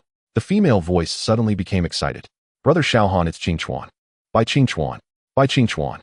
Xiao Han's memories were instantly pulled back many years, to the little girl who always ran behind him with 2 pigtails, crying with bubbles of snot when he pushed her away in disgust, only for her to giggle and come back. "Qing Chuan." Xiao Han straightened up. "How did you get my number?" "I found your number through Sister Ling Yu." "Humph." By Qing Chuan's voice carried a mix of pride and a hint of complaint. "Brother Xiao Han, where have you been all these years? I've been looking for you for a long time." Xiao Han chuckled. "Just messing around. And you? I heard you're doing quite well now." "Oh, it's nothing great, just singing a bit." Bai Qingchuan's tone was innocent, completely unlike a popular star. "Brother Xiao Han, I heard you're in Donghai. I'm going to Donghai soon for a concert. Can you come? I'll have someone reserve the best seat for you." Xiao Han thought for a moment. "All right, I'll see if I have time then." Bai Qingchuan coaxed, "I haven't seen you in so many years. If you don't come, they'll cry for you." Xiao Han was amused by her antics. All right, I'll come, okay. "That's great." Bai Qingchuan cheered, "I'll have someone deliver the tickets to you. By the way, brother Xiao Han, add me on WeChat. I'll send you the address." After hanging up, Xiao Han looked at the new WeChat friend on his phone. The profile picture was a side view, making it hard to see the face, but her aura exuded an ethereal elegance. By Z, the now immensely popular jade singer, whose concert tickets were reportedly being resold for tens of thousands by scalpers. Who would have thought that this goddess, pursued by countless young boys and girls, was still the same little girl who once ran after him, calling out, "Brother Xiao Han." Xiao Han shook his head and tucked his phone back into his pocket. Life continued as usual. 3 days later, Lin Ruoxi, rarely off work on time, called Xiao Han, "Come have dinner with me tonight." Xiao Han raised an eyebrow. "Is President Lin treating? Wei Wei is also here. She said she wanted to see her great benefactor." Lin Ruoxi's tone was calm, but Xiao Han keenly sensed a hint of unease. He didn't call her out on it and smiled in agreement. "All right, you choose the place." At 6 in the evening, Xiao Han and Lin Ruoxi arrived at a private dining restaurant according to the address.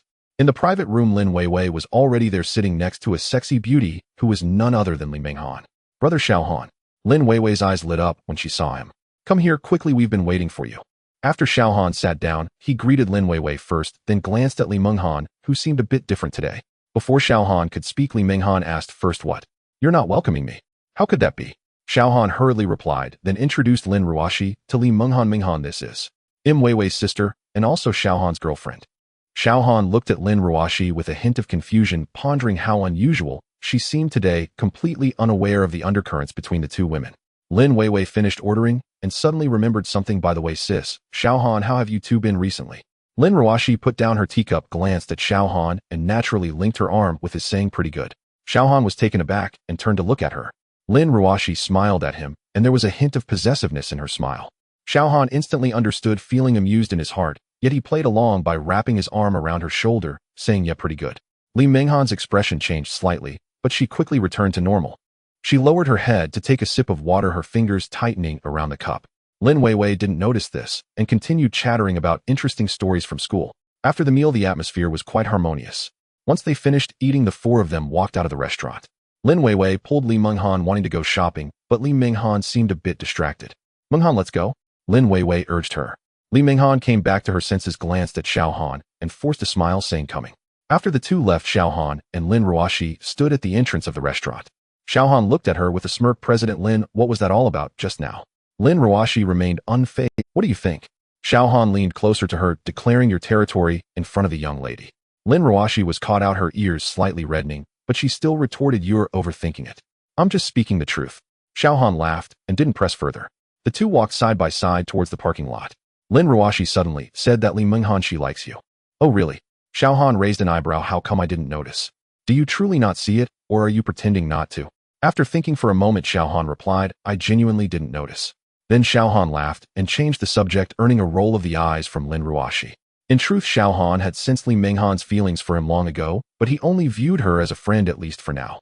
Meanwhile, Lin Weiwei and Li Menghan strolled along the shopping street. Lin Weiwei excitedly talked about how delicious the food was earlier, while Li Menghan remained silent. Menghan, what's wrong? Lin Weiwei finally noticed something was off. Li Menghan shook her head. It's nothing. Lin Weiwei looked at her and suddenly realized, you don't like Xiao Han, do you? Li Menghan's face flushed instantly, and she did not deny it. Lin Weiwei gasped, oh my. Menghan, Xiao Han is my sister's boyfriend. I know, Li Menghan replied softly, but when you like someone you can't help it. Lin Weiwei opened her mouth, unsure of what to say. Li Menghan raised her head, looking at the distant neon lights, her eyes filled with a hint of determination. But it's okay, I will fight for it. It's just fair competition. Lin Weiwei panicked, but Weiwei, Li Menghan interrupted her, I know it's difficult for you, but matters of the heart cannot simply be given up. Sister Ruoxi is great and Xiao Han is great too, but I'm great as well. Until the end, who knows the outcome? Lin Weiwei fell silent. Watching Li Menghan's earnest expression, she suddenly felt that this situation was troublesome. Meanwhile, Lin Ruoxi was not idle either. She had someone look into Li Menghan's background and discovered that Xiao Han impulsively broke Li Weiji's leg because he was saving her. Fortunately for Xiao Han, the police found out that Li Weiji's father Li Tianle was actually an overseas spy, and Xiao Han inadvertently helped the police solve a case leading to his release. In any case, Xiao Han saved Li Menghan. Such experiences easily lead to unexpected feelings. Lin Ruoxi set down the information in her hands and let out a gentle sigh. It wasn't that she lacked confidence. It was just that she had recently realized how charming Xiao Han was. But that was okay. Lin Ruoxi had never feared competition. A week later, on the weekend, Lin Weiwei returned home for dinner. At the dining table, she began to complain, Sister, why are the tickets for Bai Zi's concert so hard to get? I tried several apps and they were gone in a second. Scalper tickets are being sold for over 20,000. How can I afford that? Lin Ruoxi added a piece of meat to her plate and said, if you can't afford it, then don't watch it. That won't do. Lin Weiwei wailed, Bai Zi is my goddess. I can sing every one of her songs. If I could just see her live once, I would have no regrets. Xiao Han, listening quietly from the side, took a sip of soup. Lin Weiwei turned to him and asked, Brother Xiao Han, can you get a ticket? Xiao Han smiled and replied, I'll give it a try, it might not work out.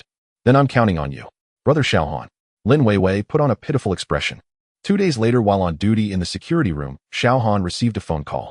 He told Lin Ruoxi that he was going to meet a friend and drove out. Half an hour later, as Xiao Han walked into the cafe, he saw a woman wearing a mask and sunglasses waving at him. Brother Xiao Han. It was Bai Qingchuan. Seeing her fully dressed for the occasion, Xiao Han couldn't help but laugh. How did you get here so quickly? The concert is approaching, so I came over early, and I also brought you tickets. Bai Qingchuan pulled out an exquisite envelope from her bag. Here's second row in the inner area. The best seats. I even saved you a backstage pass. Come find me after the concert. Xiao Han took the envelope and casually tucked it into his pocket. Thanks. By the way, could you help me get 2 more tickets? I have 2 friends who really like you. Of course. Bai Qingchuan replied happily. Then she tilted her head and looked at him. Are you just going to keep it in your pocket? I personally delivered this. Xiao Han smiled. What else should I do? Display it. Bai Qingchuan laughed in annoyance and playfully hit him. You're still the same. She glanced at the time. I have to go, my manager will be worried. Brother Xiao Han, you must come. After saying this, she slipped out fully equipped. The next day, Xiao Han received an envelope containing 2 concert tickets. He thought to himself, this little girl is really efficient. At the entrance of the girls' dormitory at Donghai University, Lin Weiwei bounced out of the building. Brother Xiao Han, what's up? Xiao Han pulled out the envelope from his pocket and handed it to her. Here you go. Lin Weiwei took it and froze. This is Her voice started to tremble. VIP tickets for Bai Zi's concert. And it's in the second row. Xiaohan nodded. Yeah, a friend gave them to me. Didn't you want to see her? Here you go. Lin Weiwei's eyes widened as she looked at the ticket, then at Xiaohan, then back at the ticket, then at Xiaohan again, her mouth opening and closing, but unable to utter a complete sentence. Brother Xiaohan, you really got them. How did you manage that? Xiaohan smiled, an old follower from before.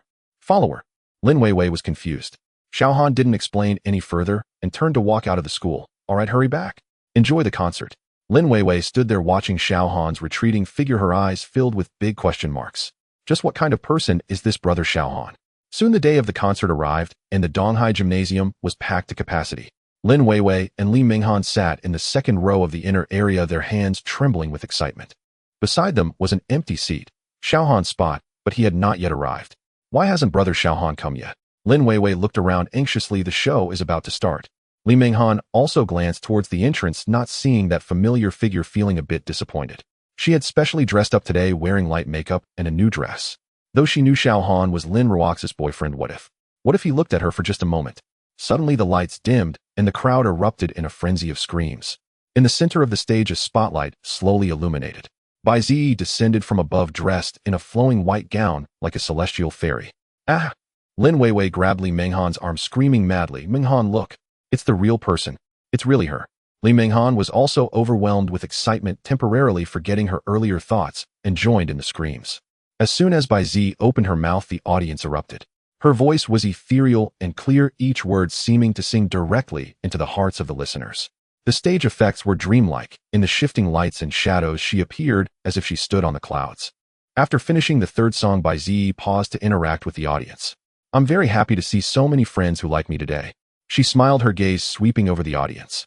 Suddenly her eyes stopped in a certain direction in the second row of the inner area at the aisle seat. A man had just taken his seat.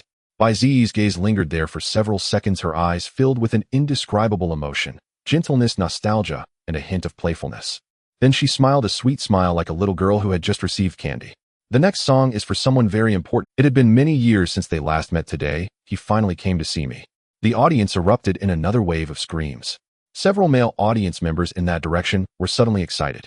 She was looking at me, a bespectacled boy shouted to his friend beside him. Nonsense, she was clearly looking at me. You all are wrong, but must be me. I just made eye contact with her. Lin Weiwei and Li Minghan also saw where Bai Zi was looking. Minghan, she's looking our way. Lin Weiwei excitedly shook Li Minghan. Li Minghan nodded, her heart racing. That direction seemed to be where Xiaohan was sitting. She instinctively looked beside her. Xiaohan had arrived at some point, leaning back in his chair and watching Bai Zi on stage. The corners of his mouth curled slightly, his gaze filled with a kind of, how to say it, a satisfaction akin to watching his own child grow up. Li Minghan was stunned. Did brother Xiaohan know Bai Zi? On stage, Bai Zi began to sing that song. It was a slow song with a gentle melody and touching lyrics.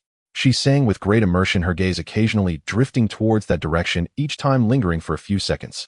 That gaze was clearly fixed on one person, not just a section of the crowd. Li Minghan quietly observed Xiaohan, noticing that his way of looking at Bai Zi was also special. Not the fervor of a fan looking at an idol, but rather, as if he were looking at a younger sister he had grown up with. A thought suddenly popped into her mind, one that was hard to believe. Could it be that brother Xiaohan was the very important person Bai Zi was talking about? Halfway through the concert, Bai Zi changed into another outfit and returned to the stage. She walked to the edge of the stage, very close to the audience, and glanced at Xiaohan again. This time she smiled and secretly made a gesture. 2 fingers on her eyes, then pointed at Xiaohan. Li Minghan understood that gesture. I'm watching you. Xiaohan also smiled and nodded slightly. Li Minghan's heart skipped a beat. Did brother Xiaohan really know Bai Zi? As the concert came to an end, the lights in the venue brightened. The audience walked out still immersed in the experience, while Lin Weiwei excitedly recounted, "Oh my, she was so beautiful. Her voice was mesmerizing. That last song made me cry." Li Minghan, absent-mindedly nodding, searched the crowd for Xiaohan, but he was nowhere to be found. Minghan, let's go to the backstage and try our luck. Lin Weiwei pulled her along, saying, maybe we can meet the real person. Li Minghan was dragged along, but her thoughts were elsewhere. In a backstage lounge, Bai Qingchuan had just finished her makeup when she saw Xiaohan walk in. Brother Xiaohan. She jumped up and rushed to hug him, exclaiming, "You really came. I thought you weren't coming." Xiaohan was taken aback by her embrace and chuckled, "Aren't you a bit too grown up for this?" Bai Qingchuan looked up at him, her eyes sparkling. "No matter how old I get, I'm still your little sister. By the way, how did I sing?" "Pretty well," Xiaohan said seriously. "Much better than when you were little." I remember you used to sing off-key, and I teased you about it. Bai Qingchuan playfully punched him, saying, you still bring that up. I was just a child back then. The two laughed and joked for a while, but then Bai Qingchuan suddenly quieted down and looked at him. Brother Xiaohan, thank you for coming today. Xiaohan ruffled her hair, saying, silly girl, why are you being so polite? Bai Qingchuan's eyes were a bit red, but she held back her tears. Oh right. She suddenly remembered. Brother Xiaohan, how did you end up being a security guard? Xiaohan asked in confusion. How did you know? Bai Qingchuan looked at him seriously for a while, then laughed. Don't mind me. I heard that the president of Shilon Group is a beautiful woman. Are you working as a security guard to meet girls? Xiaohan chuckled and pinched Bai Zi's delicate nose, saying, my little girl has really grown up, even starting to tease her brother Xiaohan now. Bai Qingchuan pretended to be angry, saying, brother Xiaohan, I am all grown up now, how can you still see me as a child? After saying that, she intentionally puffed out her chest, as if to demonstrate, but the smile at the corner of her mouth was impossible to hide. Xiaohan quickly pretended to surrender, saying, all right, my little girl has grown up. But inside he thought about how his fans might not know that our little girl still has such a charming and cute side. Would they come rushing in to beat me up? After chatting for a while, Bai Qingchuan's manager came in to urge her. Brother Xiaohan, I have to go now, Bai Qingchuan said reluctantly. He'll come find you to hang out next time. Xiaohan nodded, saying, okay, go ahead. As Bai Qingchuan reached the door, she turned back to look at him. Brother Xiaohan, thank you. She said earnestly, thank you for protecting me in the past, and thank you for coming to see me today. Xiaohan smiled, saying, silly girl, hurry along now. Bai Qingchuan nodded and turned to leave. After the door closed, Xiaohan stood there reminiscing about many years ago. Back then, Bai Qingchuan was just a little girl with her hair in pigtails, always following him around. He found her annoying. She would cry and then continue to follow him. Once when she was bullied, he single-handedly chased away 3 or 4 older kids. From then on, she clung to him, even more, calling him Brother Xiaohan sweetly. After he left, he never saw her. Later, he heard that she changed her name, entered the entertainment industry, and became a big star. Seeing her on stage today, Xiaohan finally realized that little girl had truly grown up. She had transformed into a graceful young woman. He smiled slightly and turned to leave the lounge. Outside, Lin Weiwei and Li Menghan were still searching desperately for a chance to bump into a star. Menghan, do you think we will get to see her? Lin Weiwei looked eagerly at the backstage entrance. Li Menghan shook her head, saying, I don't know. But I just saw Brother Xiaohan go in. Lin Weiwei was taken aback. What? Brother Xiaohan? He went in. Why didn't you say so earlier? Otherwise, how could he have gotten a ticket? Li Menghan looked at her, hesitating to speak. She remembered the way Xiaohan looked at Bai Zi and the way Bai Zi. Otherwise, how could he have gotten a ticket? Li Menghan looked at her, hesitating to speak. She remembered the way Xiaohan looked at Bai Zi and the way Bai Zi looked at Xiaohan. That kind of gaze was not something ordinary friends would have. But she didn't say anything. Some things were better left for Weiwei to discover on her own. The two waited at the door for a while before finally seeing Xiaohan come out. Xiaohan, go. Lin Weiwei rushed over. Did you see Bai Zi? Xiaohan nodded yes. Lin Weiwei bombarded him with questions. Really? Is she even more beautiful in person than on television? What is she like? What is your relationship with her? Lin Weiwei continued her barrage of questions. Xiaohan, feeling a headache from her inquiries, could only reply, a childhood friend. We grew up together. Lin Weiwei's eyes widened. Childhood friend. You grew up with her? Xiaohan nodded. Lin Weiwei took a deep breath and suddenly grabbed his arm. Xiaohan, go. You are my brother. Can you help me get an autograph? No, a photo will do. Xiaohan chuckled. Next time. She's tired today. I'll have her sign for you another day.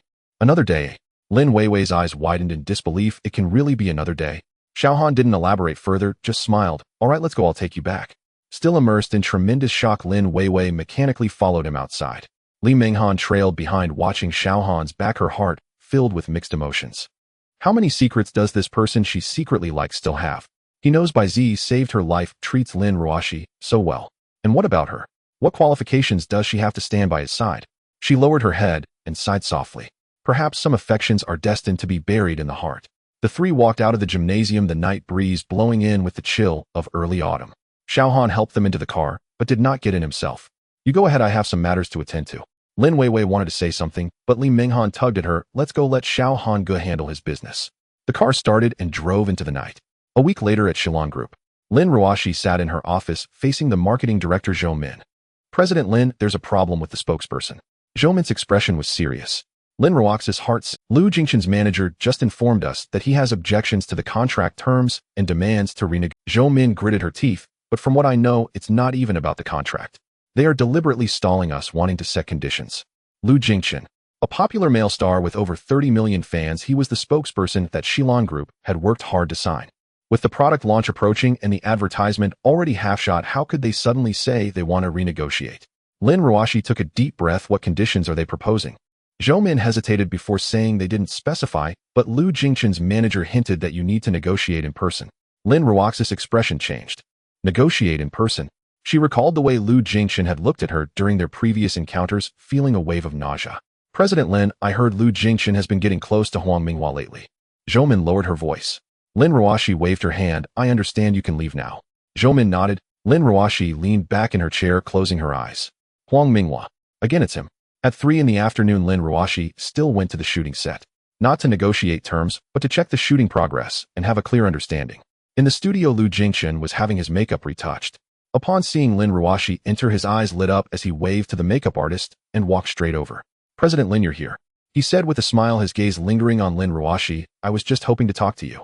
Lin Ruoshi maintained a calm expression. Mr. Lu, any matters can be discussed with our marketing director. Marketing director? Lu Jingchen laughed. President Lin, some matters can only be discussed directly with you. He leaned closer to Lin Ruoshi, lowering his voice. To be honest, I'm not interested in that endorsement fee. What interests me is you. Lin Ruoshi took a step back, her expression turning cold. Mr. Lu, please conduct yourself with dignity. Lin Ruoshi clenched her fists. She knew that Lu Jingchen was speaking the truth. Now terminating the collaboration would mean Shilon not only had to pay a penalty, but also endure significant losses from the halted promotion. The product launch date had already been set, and the channels were arranged. At this critical moment, she could not afford to gamble. Lu Jingchen noticed her hesitation and smiled triumphantly, saying, President Lin, I won't make things difficult for you. Let's have dinner together tonight and discuss this matter thoroughly. It will all be over. We can have a pleasant collaboration moving forward, and everyone will be fine. As he spoke, he reached out to grab Lin Ruoxi's hand. At that moment, a large hand extended from the side and grabbed Lu Jingchen's wrist. Lu Jingchen winced in pain and turned to look. Xiaohan stood behind him, his face as cold as ice. He had been patrolling downstairs and happened to see Lu Jingchen's manager and assistant lurking suspiciously at the entrance of the filming studio, which made him uneasy. Upon coming closer, he confirmed his suspicions. Xiaohan. Lin Ruoshi was taken aback. What are you? Xiaohan did not respond directly, shaking off Lu Jingchen's hand and pulling Lin Ruoshi behind him. Lu Jingchen rubbed his wrist, his expression darkening. Who are you? Who let you in? Security. I am security. Xiaohan looked at him, his tone chillingly calm. Mr. Lu, I heard everything you just said. Lu Jingchen's expression changed, then he scoffed. So what if you heard? What can a small security guard like you do to me? Xiaohan remained silent, merely taking a step forward. Lu Jingchen instinctively took a step back, but then felt embarrassed, straightening his chest. I warn you, I am Lu Jingchen. I have over 30 million fans. If you dare lay a finger on me, I will make sure you regret it. Xiaohan regarded him and suddenly smiled. That smile made Lu Jingchen's heart sink. Over 30 million fans. Xiaohan slowly approached. Mr. Lu, do you really think those 30 million people can protect you? Lu Jingchen opened his mouth wanting to say something, but found himself unable to utter a word in front of this man. Xiaohan stood before him, looking down. Mr. Lu, I'm giving you a chance. Right now, immediately get out of here and stay away from Lin Ruoshi from now on. I can pretend today never happened. Lu Jingchen was intimidated by his imposing presence, but then thought about how a big star like him could be scared by a security guard. How would he survive if that got out? He steeled himself and said, What are you? A filthy security guard dares to threaten me. Do you know who's backing me? Huang Minghua, Huang Xiao. He is my brother. If you dare touch me today, tomorrow he will make sure you can't survive in Donghai. Xiaohan paused at the mention of Huang Minghua, then laughed. That smile made Lu Jingchen even more uneasy. Then Xiaohan raised his hand. A slap, clean and swift. Lu Jingchen was stunned, staggering back, while covering his face, crashing into the wall. Blood seeped from the corner of his mouth as he looked at Xiaohan in disbelief. You dare hit me? Xiaohan shook his hand, his tone still calm. That slap was for Lin Ruoshi. If I see you looking at her that way again, it won't just be a slap. Lu Jingchen was both afraid and angry, pointing at Xiaohan. Just you wait. I will make sure to kill you. Xiaohan couldn't be bothered to respond, turning to pull Lin Ruoshi out. As they reached the door, he glanced back and said, By the way, about the endorsement, you handle it yourself. If you want to continue filming, do it properly. If you don't want to film, get lost. But I advise you don't do something you'll regret later. After saying that, he took Lin Ruoshi and left the filming studio. As he reached the doorway, he turned back and said, By the way, regarding the endorsement, you can handle it yourself. If you want to continue filming, then do it properly. If not, then get lost. However, I advise you not to do something you might regret. After saying that, he took Lin Ruoshi and left the filming studio. Lu Jingchen stood still, covering his face, a flicker of malice flashing in his eyes. You wait for me, little security guard. At the Huang family villa, Huang Minghua was drinking with Lin Ting when his phone rang. He answered it, and after a few words excitement spread across his face. Really? He got beaten. Ha ha, great. Fantastic. After hanging up, he said to Lin Ting. News from Lu Jingchen's side. Xiao Han slapped him across the face. Lin Ting's eyes lit up. Really? Then we can take action. At this moment, Huang Minghua, although aware that Xiao Han was the owner of Villa One in Yunting and understood what that represented, still felt unconvinced, thinking Xiao Han was just lucky and that a mere security guard had no right to be in such a position. Thus, leveraging his connections, he found Lu Jingchen and the two colluded together. That's how people are. Once they want to do something, they will always find countless reasons to justify it. Huang Minghua still harbored a sense of luck, believing that Xiao Han was just a lucky security guard. He had completely forgotten that those who could reside in Villa One in Yunting were far from ordinary individuals. Looking at Lin Ting, Huang Minghua nodded. Then he grinned insidiously, saying, "Let Lu Jingchen continue to stir trouble. When Lin Ruoxi can't hold on any longer, we will step in and take down the Shilon Group in one fell swoop." The next day, Lu Jingchen's manager officially notified the Shilon Group. Lu Jingchen unilaterally terminated the cooperation, stating the reason was the brand staff violently mistreating the artist. If they do not agree, they will see each other in court. Once the news broke, the company erupted in chaos. In Lin Ruoxi's office, Secretary Gu Xiaomei was so furious she was stamping her feet. How can he still have the face to say that? Clearly, he was the one who harassed President Lin first. Lin Ruoxi's expression grew serious. Her concern was not Lu Jingchen, but the chain reaction behind this incident. With a product launch imminent and a sudden change of spokesperson, the losses would be at least tens of millions. Moreover, Lu Jingchen was backed by Huang Minghua, who knew what other tricks they might pull. "Forget it, well, deal with whatever comes our way," Lin Ruoxi said, massaging her temples in frustration. Sure enough, that afternoon, various negative news began to surface online. Some marketing accounts exposed Shilon Group executives beating artists, while netizens joined in to criticize Shilon as bullying customers, and some even said no wonder certain celebrities refused to work with them. Before it turns out, there was something shady going on. Public opinion overwhelmingly supported Lu Jingchen, and the Shilon Group's official Weibo was filled with curses. To make matters worse, Lin Ting, accompanied by several shareholders, came knocking. "Ruoxi, we need to talk." Lin Ting sat in the conference room, looking smug. Lin Ruoxi coldly stared at her. "Talk about what?" "About the company's development," Lin Ting said slowly. "Look at the situation now. The spokesperson is gone. Public opinion is rife with criticism. What are we going to do about the product launch? The shareholders are all worried." A middle-aged man beside her chimed in, "Yes, Ruoxi, this situation has indeed been handled poorly. That security guard assaulted someone, causing the company to suffer like this. You should take full responsibility." Lin Ruoxi clenched her fists. "Xiao Han did it to protect me. What about Lu Jingchen? What about him?" Lin Ting interrupted her with a cold laugh. "He confesses his feelings for you, and you let the security guard hit someone. Ruoxi, you're being too willful as a president." Another shareholder said, "Now the most important thing is to resolve the problem. We propose that Lin Ting temporarily take over the position of president to handle this crisis. Ruoxi, you should take a break for a while." Lin Ruoxi's expression changed. "Are you trying to force me out?"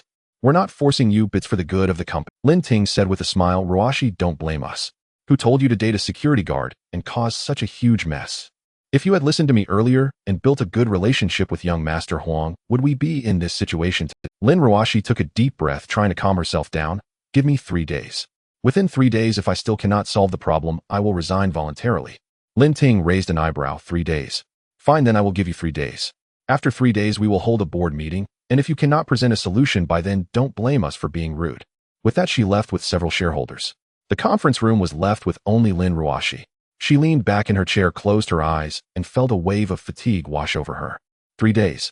Where can I find a spokesperson to replace Lu Jingchen in such a short time? Just then a knock came at the door. Xiao Han walked in and furrowed his brow upon seeing her like this. "I've heard everything." He sat down opposite her, asking, "Is 3 days enough?" Lin Ruoxi forced a smile. "Enough for what? At this critical moment, which big-name star would dare to take our endorsement?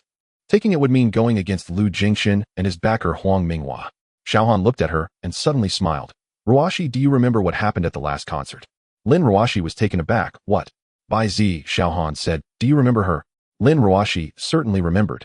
That day Xiao Han had gotten VIP tickets for Lin Weiwei, and she had asked about it. Xiao Han only said it was a friend. "I remember." "What about it?" Xiao Han smiled. "If she could come and endorse Shilon, could it save this crisis?" Lin Ruoxi, Bai Zi, the top-tier Jade girl singer who has never taken commercial endorsements. Xiao Han, she looked at him. "Can you really find her to endorse us?" "If she could endorse us with her influence, we could definitely weather this crisis." Xiaohan blinked, then he'll give it a try. Lin Ruoxi stared at him for several seconds, trying to read the truth from his face. But Xiaohan's expression was serious, not joking at all. Can you really convince her? Xiaohan nodded. I should be able to. Lin Ruoxi took a deep breath. Xiaohan, this is not a joke. The board meeting is in 3 days. If Bai Zi can really come, it would be a tremendous blessing. But if it's just an empty hope, I really will have to step down. Xiaohan, do you trust me? Lin Ruoxi asked. He looked at her. Ruoxi, do you trust me? Lin Ruoxi was silent for a few seconds before nodding. I trust you. Then she continued to rub her temples in frustration, knowing that Xiaohan meant well. She didn't want to outright dismiss his efforts, as Lin Ruoxi also knew that Bai Zi was not someone who easily took endorsements. Xiaohan smiled, knowing she still had doubts about him. After leaving the office, he took out his phone and made a call. Qingchuan, are you free? I need a favor. 3 days later at the Shilong Group board meeting. The conference room was filled with people. Lin Ting sat next to the main seat, looking determined. Huang Minghua was also there, sitting in the corner watching the show. Lin Ruoxi stood on the stage, her expression calm. Lin Ting smiled and said, Ruoxi, the 3 days are up. Where is your solution? Our Shilong Group stock price has plummeted these past few days. As the president, you should provide an explanation to the shareholders, right? A murmur arose in the conference room. A man in his 50s, clearly from Lin Ting's faction, said, Ruoxi, although I watched you grow up, the business world is like a battlefield. This crisis was entirely caused by your personal actions, and you must take full responsibility for it. Lin Ruoxi looked coldly at the man. Uncle Wang, I will give everyone a satisfactory answer. Ha, satisfactory answer. Ruoxi, it's not that your cousin doesn't want to help you, but you have indeed been too willful this time. Although Shilong Group was founded by your father, it could not have been done without the support of our Lin family. What you are doing is not fair to us, is it? And it is even more unfair to the shareholders present. Lin Ruoxi looked at Lin Ting, who seemed to be filled with disappointment, thinking it was a pity that Lin Ting didn't pursue acting. However, Lin Ruoxi felt helpless. She had tried all the methods she could think of in these 3 days, but unfortunately the results were minimal. She knew that Lin Ting and others were definitely stirring the pot, but now Lin Ruoxi was truly at a loss and could only place her last hope on Xiaohan. Ruoxi, if you haven't found a more suitable spokesperson and cannot solve this crisis, then you can only step down. Lin Ting said smugly. Lin Ruoxi remained silent, watching Lin Ting's performance. At this moment, Lin Ting thought Lin Ruoxi had resigned herself to fate, barely able to contain her joy at victory, as if she had already become the president, and finally pushed Lin Ruoxi off her pedestal. Lin Ting stood up and proudly addressed the shareholders. Dear shareholders, first of all, I, Lin Ting, would like to apologize on behalf of Ruoxi for this crisis the group is facing. Our Lin family will definitely take responsibility for this matter. Please trust us and the Lin family. Miss Lin, you seem quite confident. Have you come up with a solution? Asked one of the shareholders in the conference room. Of course, I have already contacted Lu Jingchen. He expressed recognition of our product and is still willing to cooperate with our Shilong Group, but the condition is. Lin Ting deliberately paused, looking down at Lin Ruoxi with a triumphant air. The shareholder who had long been bought off by Huang Minghua, the same one Lin Ruoxi referred to as Uncle Wang, stood up and asked, what is the condition? Haha, the condition is that he cannot cooperate with Lin Ruoxi's Shilong Group. Lin Ting said mockingly, Ruoxi, this is not me forcing you. I really had no choice. It took a lot of negotiation for Lu Jingchen to reluctantly agree. Put away that pretentious look, Lin Ting. Do you think I don't know? I just didn't expect you would collude with outsiders to force me out. How dare you say you are a member of the Lin family? Lin Ruoxi glared at Lin Ting. In contrast, Lin Ting became increasingly arrogant. Ruoxi, you have already lost. I want to argue with you. We shareholders will now vote to dismiss you from your position as president. With that, Lin Ting raised her hand to indicate agreement. Several shareholders who had been clearly bought off by Lin Ting also slowly raised their hands. Lin Ruoxi's loyal supporters could only express their helplessness. Although everyone had seen Lin Ruoxi's achievements over the past few years, business is all about profit. The final result would obviously be the dismissal of Lin Ruoxi from her position as president. Just then, with a loud bang, the door opened. Xiaohan, clad in the security uniform of Shilong Group, strode into the meeting room with his hands in his pockets. Upon seeing Xiaohan's demeanor, the shareholder addressed by Lin Ruoxi as Uncle Wang bellowed in indignation. What does this little security guard come from? Don't you know what kind of place this is? Is this somewhere you can just waltz into? Yet Xiaohan walked straight toward Lin Ruoxi, bypassing the shareholder, surnamed Wang. Ruoxi, don't worry, everything's fine. Xiaohan took Lin Ruoxi's hand and spoke to her. Did you not hear me when I spoke to you? Who gave you the nerve to come here? A mere security guard. Do you believe I can have you fired in an instant? Oh, my Uncle Wang, this is Ruoxi's boyfriend. He's the reason she slapped Lu Jingchen, which made him cancel the endorsement. Lin Ting added fuel to the fire, stirring the pot. So it's you. Do you have any idea how much loss you've caused the group as a mere security guard? Fired. Fired immediately. Not only that, but the group will also hold you accountable. The shareholder, named Wang, shouted sternly. Sorry, but you can't fire me. I'm the president's specially appointed security guard serving only the president herself. As for you, does that concern you? How dare you? A mere security guard, and I can't handle you. Eavesdropping on commercial secrets. They'll have the group's legal department have a good talk with you right now. The shareholder, named Wang, roared angrily at Xiao Han. Enough, Uncle Wang. He is my special assistant, and I invited Xiao Han to this meeting today. How can a mere security guard attend a meeting? Xiao Han picked his ear with an indifferent air, ignoring the shareholder, named Wang, entirely. Today, following the orders of our president Lin Ruoxi, I have specially invited a new spokesperson to meet everyone. I believe this spokesperson will satisfy you all, far surpassing that Lu Jingxin. How, what a joke. Xiao Han, don't let the wind blow your tongue. What spokesperson could you possibly bring? You didn't just scrape up some random nobody, did you? Lin Ting sneered. No sooner had Lin Ting finished speaking than the meeting room door was pushed open from outside once more. A woman in a white dress walked in, followed by several staff members. She removed her sunglasses, revealing a face of ethereal beauty. The meeting room fell into a silence so profound that one could hear a pin drop. Lin Ting stared at the girl, who walked in disbelief written all over her face. Bai Zi. How could it be her? Impossible. Absolutely impossible. Bai Zi walked up to the stage, took the microphone, and smiled gently. Hello, everyone, I am Bai Zi. From today onward, I will serve as the brand spokesperson for Shilon Group. I hope we have a pleasant cooperation. Turning her gaze to Lin Ting, she continued with a smile. Also, may I ask if this random nobody is qualified to be the spokesperson for Shilon Group? The meeting room erupted into chaos. Lin Ting's face turned pale. Bai Zi's words struck her heart like a heavy hammer. Huang Minghua also shot to his feet, his face a mask of utter disbelief. Impossible. Lin Ting shrieked at Xiao Han. Bai Zi never accepts commercial endorsements. How could you possibly have persuaded her? Bai Zi glanced at her and said calmly, because Brother Xiao Han asked me to. If he says come, I come. Brother Xiao Han. Everyone's eyes turned to the man in the security uniform. Xiao Han remained his usual nonchalant self, waving at the crowd. Lin Ruoxi took a deep breath, walked to the front of the stage, and looked at Lin Ting. Cousin, weren't you asking for a solution? This is my solution. Bai Zi's endorsement contract has already been signed. The press conference will proceed as scheduled. Any other questions? Lin Ting opened her mouth, but no words came out. Since my cousin has no objections, shall we continue with the vote to dismiss my position as president? Everyone can raise their hands to vote. After speaking, Lin Ruoxi sat back in the president's chair, casually glancing over the people at the conference table.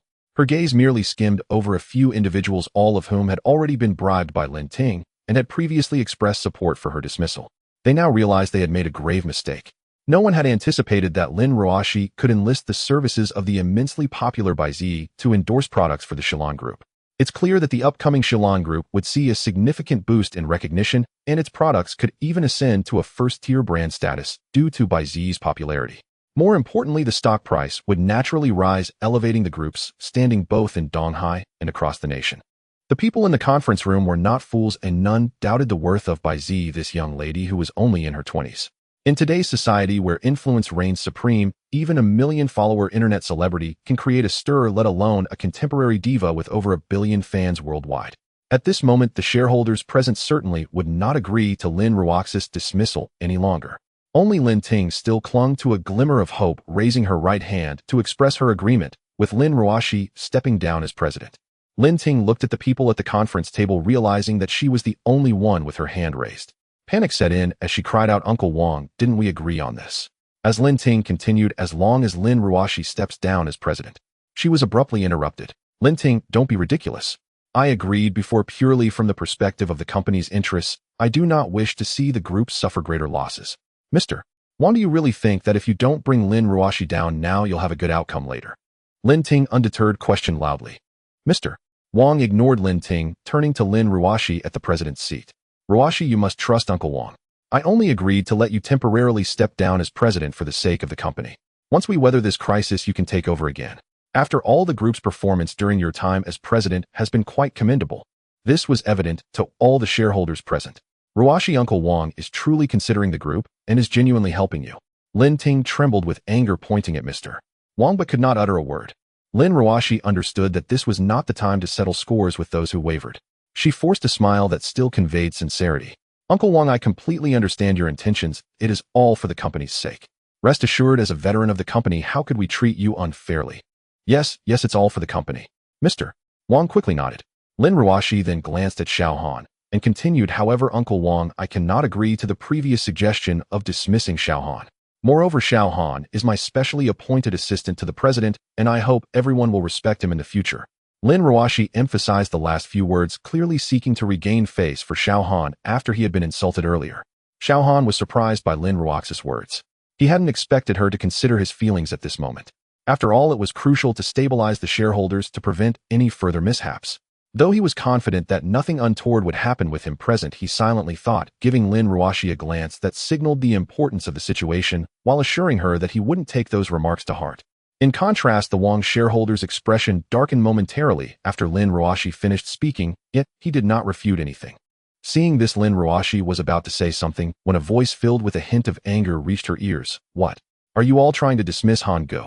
I only took this endorsement because of Han Ge's reputation. If he leaves, then I will leave too.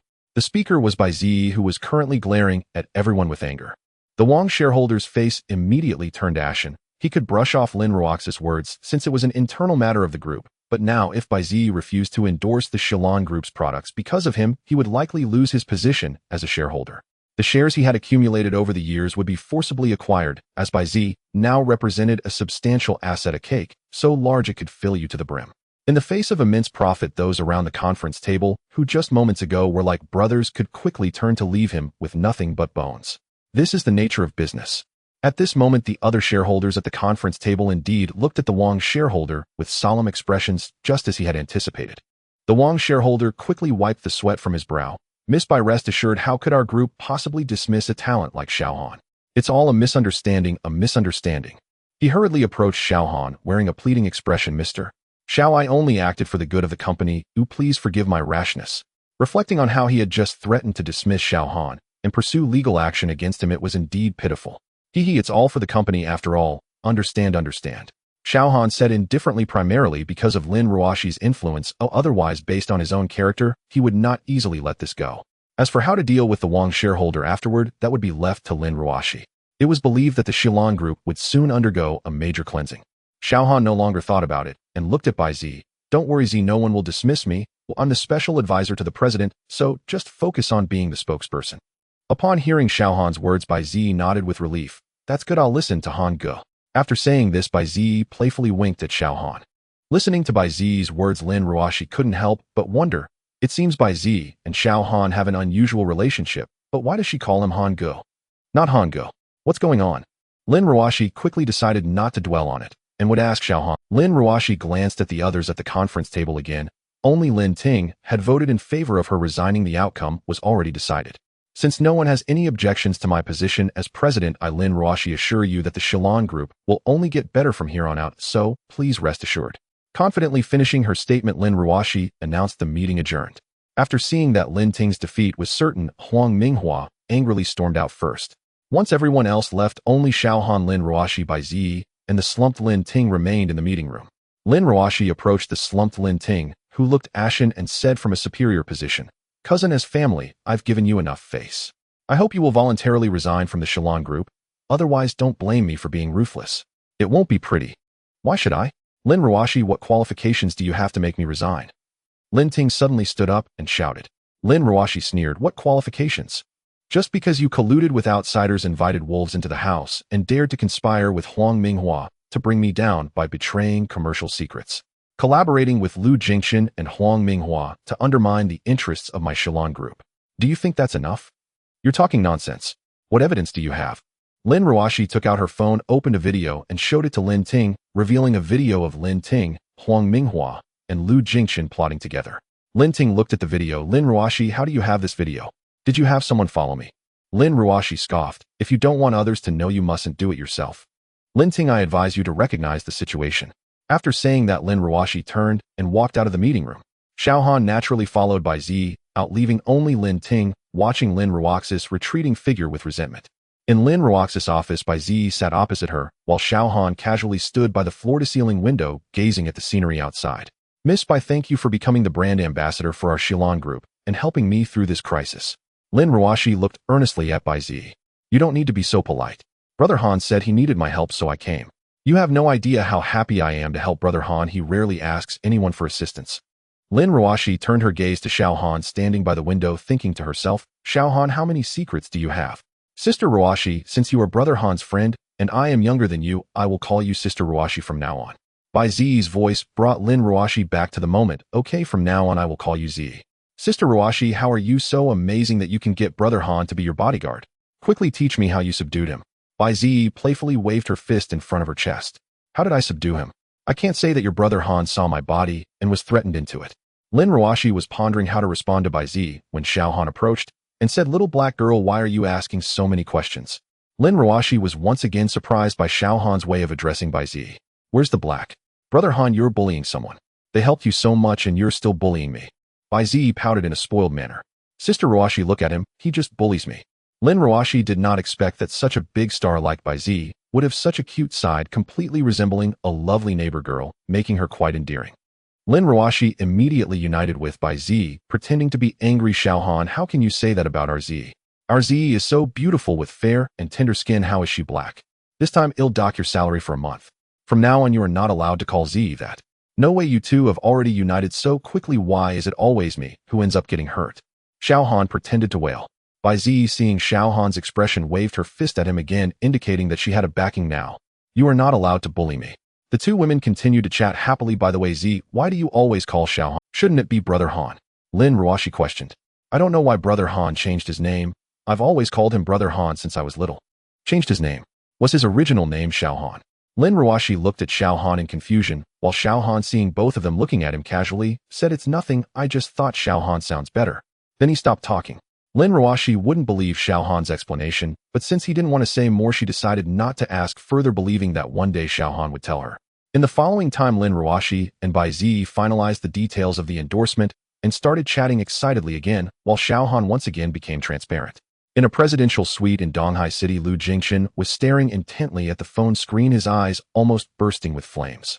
On the screen was a news article announcing that Bai Zi would be the product ambassador for Shilon Group. He never expected that Shilon Group could actually invite a top-tier celebrity like Bai Zi to endorse them. Lu Jingchen felt a surge of anger, the stinging sensation from Xiao Han's slap still lingering on his face, and now he was being publicly slapped again. With the endorsement gone, he also lost face. Good, very good. He gritted his teeth and angrily threw his phone hard onto the ground. He said with a sinister expression, Lin Ruoshi, do you think inviting Bai Zi will solve everything? I will show you what the power of public opinion is. The agent leaned in, asking, Brother Lu, what should we do now? What should we do? Lu Jingchen replied with a cold smile, contact those marketing accounts for me and have them published tonight. Make the headline sharp. The president of Shilon Group has a chaotic private life with ambiguous relations with security personnel. Use the photos taken at the entrance of the shooting studio, showing her standing together with that security guard. The agent's eyes lit up. This move is brilliant. Netizens love this kind of gossip. Once the public opinion turns, let's see how she can clear her name. Clear her name. Lu Jingchen scoffed. I want her to never rise again in her lifetime. If she dares to oppose me, she must pay the price. That evening, several explosive news stories began to trend online. Exclusive report: the female president of Shilon Group has a chaotic private life with ambiguous relations with company security personnel. Concrete evidence: a senior executive from a cosmetics company suppresses artists with the shocking truth behind it all. In-depth investigation: Lin Ruoxi's rise to power, was it due to men or her own strength? The accompanying image was a photo of Lin Ruoshi talking to Xiao Han at the company entrance, taken from an angle that indeed looked somewhat ambiguous. The comments section was filled with insults, with paid commenters stirring up the frenzy. What kind of woman can be a president? Huh. What taste is this, being involved with a security guard? I will never buy Xylan's products again. Disgusting. Support Lu Jingchen. Being bullied by such a company is too tragic. Lu Jingchen lay at home scrolling through his phone, laughing uncontrollably as he read the comments mercilessly slandering Lin Ruoshi. Dare to challenge me? He sent a message to Huang Minghua. Brother Huang, the plan worked. Lin Ruoshi is probably too upset to even cry now. Huang Minghua quickly replied, well done. Once this blows up, they'll find someone to acquire her company. By then, even if Lin Ruoshi kneels and begs me, I may not even give her a glance. The two laughed wildly across the screen. President Lin, another marketing account, is driving the narrative smear. In Lin Ruoxi's office, her secretary handed her a tablet. Lin Ruoshi looked at the news, smearing her. This must be something Lu Jingchen orchestrated. I didn't want to pay him any mind, but he insists on digging his own. Lin Ruoshi took out her phone and called Xiao Han. Xiao Han, as you predicted, Lu Jingchen indeed hired marketing accounts to create public opinion and smear our company. Don't worry, just wait patiently, I have plans. Xiao Han then proactively hung up the phone. Hearing Xiao Han's voice, Lin Ruox's slightly furrowed brow began to relax.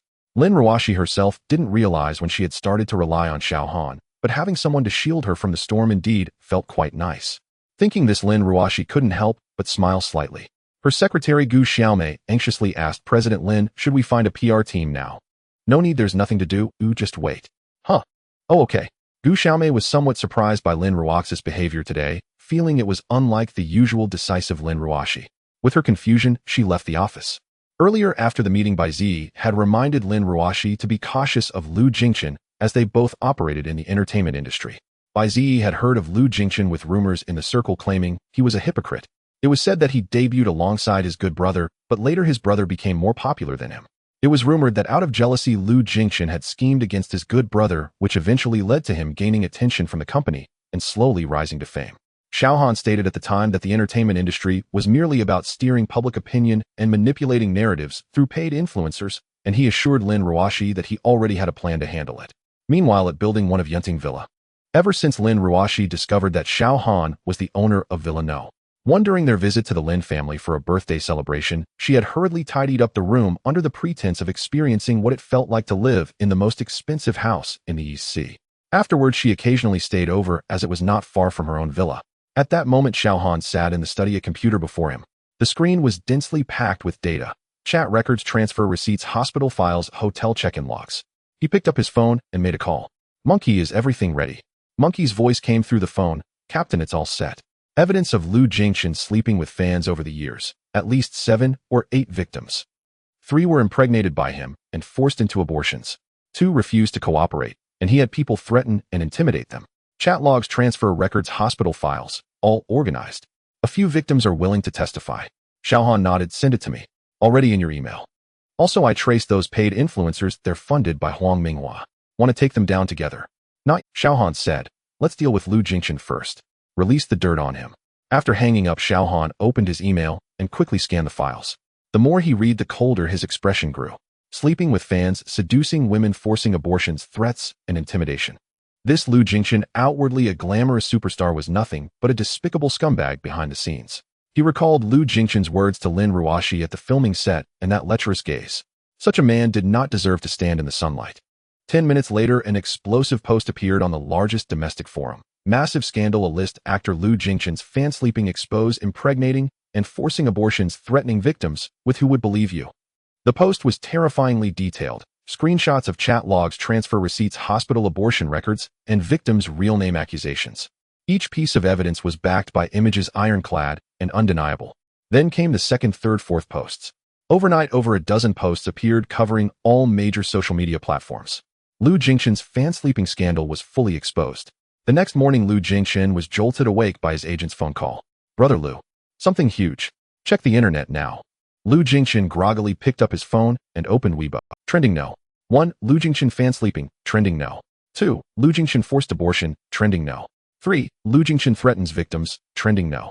4. Lu Jingchen get out of entertainment. His face turned pale instantly. Trembling, he clicked in and saw those chat logs, transfer receipts, and hospital records laid out clearly. Several girls had made real name accusations, each word dripping with blood and tears. He said he loved me back then, so I believed him. After I got pregnant, he turned his back on me and had people drag me to the hospital for an abortion.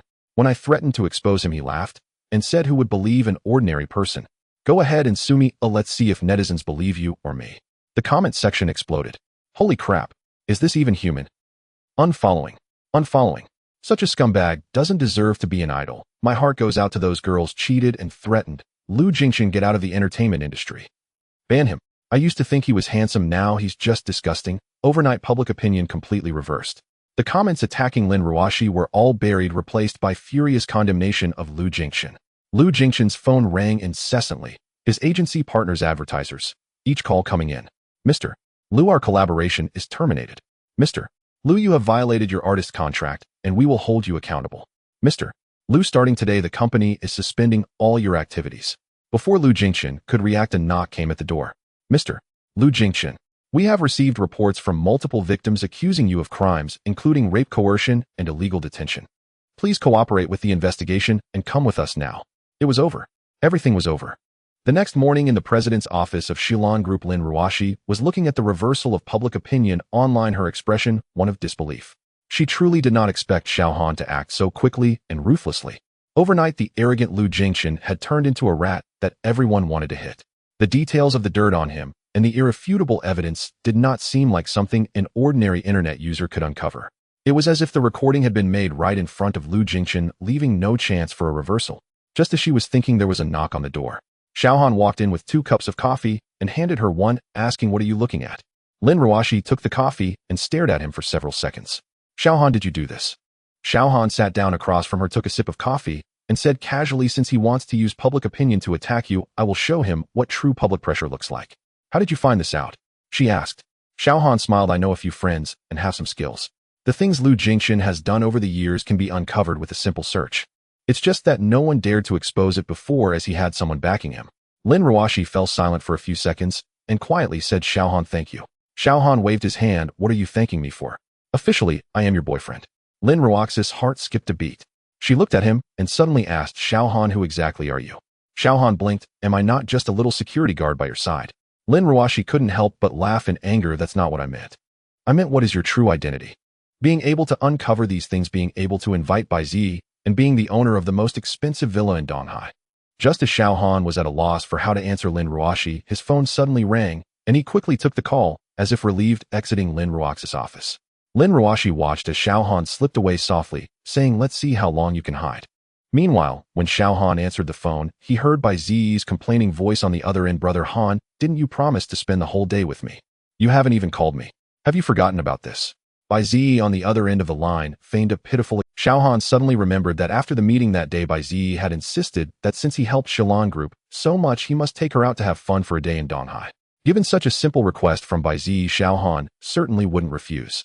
"So, our esteemed little princess, do you have time today?"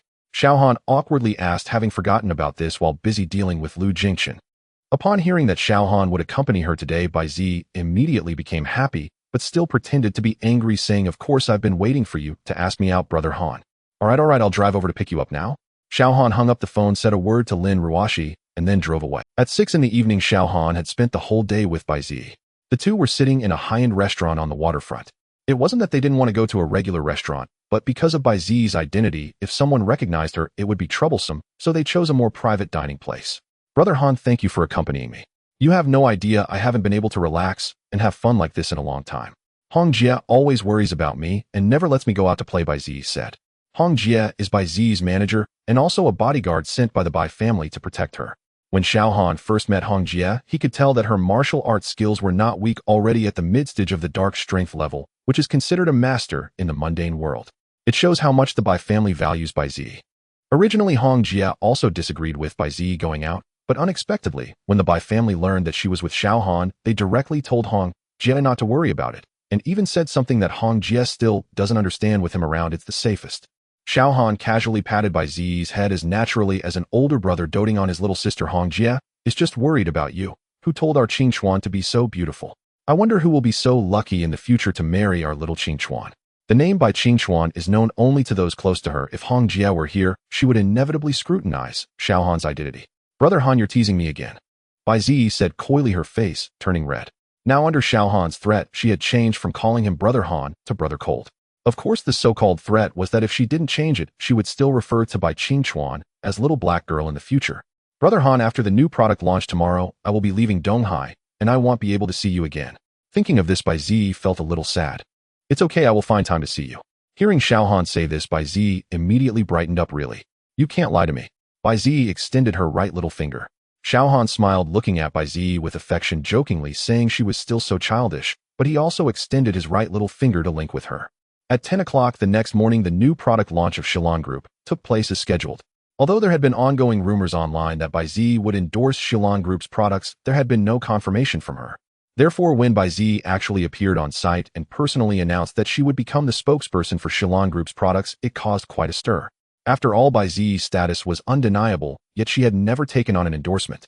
It wasn't that no company had sought her, rather she had been focused on her music career, even turning down offers from several international luxury brands. She was certainly a unique presence in the entertainment industry. Everyone was eager to see what kind of endorsement Baizi would accept for the first time, especially since she personally attended the launch event. As a result, Shilon Group remained at the top of trending searches, holding its position steadily. Naturally, the products of Shilon Group were quickly sold out, bought up by Baizi's fans, and the stock price skyrocketed several times. Such is the influence of Baizi. After the launch event, Baizi had to leave for a tour in other cities. After bidding farewell to Xiao Han and Lin Ruoxi, she departed, but not before reminding Xiao Han to come see her, otherwise she would make him suffer. 2 days later, at Donghai Airport, Xiao Han leaned against the railing at the arrival area, wearing Shilon Group's security uniform, his hands in his pockets, idly watching the exit. Yesterday, Xiao Lingyu had called to inform Xiao Han that she was returning to Donghai, reminding him to pick her up. It had been 2 years since he last saw Xiao Lingyu. When Xiao Lingyu emerged, pushing her suitcase, Xiao Han almost didn't recognize her. Wrapped in a black trench coat and wearing fashionable sunglasses, her tall figure could rival that of professional models. When Xiao Lingyu appeared at the airport, she attracted the attention of many passers-by. Xiao Han. She walked over, pushing her suitcase, looked him up and down, her gaze falling on his security uniform, and the corners of her mouth twitched slightly. Why are you wearing this to pick me up? Xiao Han took the suitcase. What's wrong? It's quite clean. Xiao Lingyu took a deep breath and fell silent. When she followed Xiao Han outside and saw the red Lamborghini parked in the temporary parking area, her steps paused for a moment. This car. It's my boss. Xiao Han opened the passenger door. Get in. The car drove out of the airport and onto the highway. Xiao Lingyu dealt with emails for a while, put down her phone, and suddenly spoke up. I heard from Z that you went to be a security guard. I didn't believe it at first, but I can't believe you really did become a security guard. Come on, what were you thinking? Xiao Han glanced at her. I didn't think much of it. Being a security guard is fine. The job is easy. You have no idea how much I'm enjoying it. Xiao Han. Xiao Lingyu looked at Xiao Han with an amused expression. Is it really just being a security guard? Given the car's model, the boss must be a woman. As a little security guard, you can casually drive your boss car. You aren't being kept, are you? Xiao Han was startled by Xiao Lingyi's sharp words. Is she truly hadn't changed at all? My dear sister, don't say such nonsense. You too must be involved. Bring her out someday, so big sister can see what kind of woman can tame you. After saying that, Xiao Lingyu leaned back in her seat, a slight curve forming at the corners of her mouth. Xiao Han, when did you learn to pursue girls? I thought you were going to spend your life with your gun. I didn't pursue anyone, Xiao Han weakly retorted. I just work at her company. Security guard. Xiao Lingyu emphasized. You actually went to be a security guard. Xiao Han, you really are. Xiao Han shot her a glare through the rearview mirror. Sister, can you stop bringing this up? Xiao Lingyu laughed, her eyes narrowing with delight. All right, I won't mention it again, she said, but you have to let me meet her. Xiao Han was taken aback. Meet her? Yes, Xiao Lingyu said with conviction. I have to see what kind of woman can make my brother willingly become a security guard. Xiao Han fell silent for a few seconds. You won't tell her anything, will you? Xiao Lingyu raised an eyebrow. Are you afraid she will find out your identity? It's not fear, Xiao Han replied. It's just not the right time yet. Xiao Lingyu looked at him, her gaze revealing something more. Her younger brother had always been stubborn. Once he set his mind on something, not even 10 oxen could pull him back. Now he was willing to lower his pride for a woman to honestly take on the role of a security guard. This alone spoke volumes. She said, I will meet her as an ordinary sister. I won't embarrass you. Xiao Han nodded, remaining silent. In Villano, one of Yunting's Xiao Lingyu gazed at the luxurious mansion, saying, Wow, Xiao Han, you claim you haven't been kept yet. Look at this grand villa. That woman must be quite powerful. Xiao Han didn't bother to argue. Throughout the journey, Xiao Lingyu had teased him about this, and he was almost immune to it. Xiao Han changed the topic and asked, How long will you stay this time? About a week. I need to return to Donghai to handle some business matters and attend a commercial banquet. It's all just a show anyway. Xiao Lingyu appeared slightly fatigued. Xiao Han knew that although his sister sometimes seemed unreliable, she was very proud at heart. Ever since their family left the clan, those who once had to beg for their favor had turned against them. Xiao Lingyu was determined to fiercely retaliate in the future, and the most important reason was her brother Xiao Han. Xiao Lingyu had always cherished her younger brother and couldn't stand anyone bullying him. Xiao Han was Xiao Lingyi's reverse scale. Sister, if you're tired, you should rest. Honestly, I don't care about what those people think, Xiao Han said, earnestly looking at Xiao Lingyu. Xiao Lingyu suddenly leaned closer to Xiao Han. Although he was much taller than her, she reached out to ruffle his hair playfully, saying, Wow, Xiao Han, you've really grown up. You care about your older sister now. But, seeing Xiao Lingyi's expression, Xiao Han knew she was about to pull one of her usual tricks. A big sister, I have things to do. I need to go to work. He'll be leaving now. With that, Xiao Han tried to sneak away. Little did he know Xiao Lingyu had already stepped forward, pinching his cheeks, with both hands grinning as she blocked his path. What business does a security guard like you have? Come, let me see if you've toughened up these past few years. It's time to settle the debts you owe. After a playful scuffle, or more accurately after Xiao Han received a beating, they casually had a meal. Xiao Lingyu had to attend to her own matters, but reminded Xiao Han to find an opportunity to invite Lin Ruoxi out. As an older sister, she had to meet her future sister-in-law. Xiao Han nodded in agreement. At Xilan Group, Xiao Han, there's a banquet tonight, come with me. A banquet. Xiao Han detested such pretentious commercial gatherings mainly because they never filled him up. In his mind, it was far less satisfying than grabbing a quick barbecue from a street stall. What, you don't want to accompany me? Lin Ruoxi questioned. Xiao Han quickly shook his head. No, it's just that I've never attended such an occasion. As a small security guard, what if I embarrass you? It's fine, just stick with me. I heard the founder of Lingyu Capital, which controls hundreds of billions on Wall Street, will be attending this banquet. I wonder if I could have the fortune to meet her. Lin Ruoxi said to herself with admiration. No way is it really that coincidental. Xiao Han thought to himself upon hearing her words. In the evening, inside a private club in Donghai, the entire venue was adorned in golden splendor with crystal chandeliers casting a warm glow that illuminated the elegant figures around. The attendees were all prominent figures from Donghai's business community. Lin Ruoxi wore a deep blue evening gown, simple yet elegant, accentuating her cool and noble demeanor. Xiao Han was dressed in a deep gray suit prepared for him by Lin Ruoxi. He was not accustomed to such formal attire. He found the security uniform more comfortable. As the two entered the banquet hall, they attracted numerous gazes. President Lin, long time no see, came a sarcastic voice from the side. Lin Ruoxi turned her head and saw a group of well-dressed young people approaching with champagne. Among them was Huang Minghua. The speaker was a tall and slender man in a white suit with a badge on his chest indicating his identity. Sun Hao, the young master of the Sun family in Donghai. The Sun family status in Donghai was higher than that of the Huang family, largely because Sun Hao's father, Sun Jingcai, was one of the directors of the Huaxia Chamber of Commerce. Young Master Sun, Lin Ruoxi politely nodded. Sun Hao's gaze fell on Xiao Han, assessing him from head to toe, a teasing smile creeping onto his lips. So this is President Lin's boyfriend. I heard he works as a security guard at Xilan. Huang Minghua chuckled beside him. Mr. Xiao is quite capable. Oh, he can take on several by himself. Laughter erupted from a few young people behind Sun Hao. A security guard. President Lin's taste is truly unique. In this day and age, even a security guard can mingle in such occasions. I suppose he's just here to leech off President Lin's food and drinks. The laughter continued. Lin Ruoxi's expression darkened as she understood that this group was deliberately provoking them. Sun Hao, what business is it of yours who I bring? Lin Ruoxi coldly questioned. President Lin, as fellow businesspeople in Donghai, I'm just kindly reminding you to be cautious of being deceived.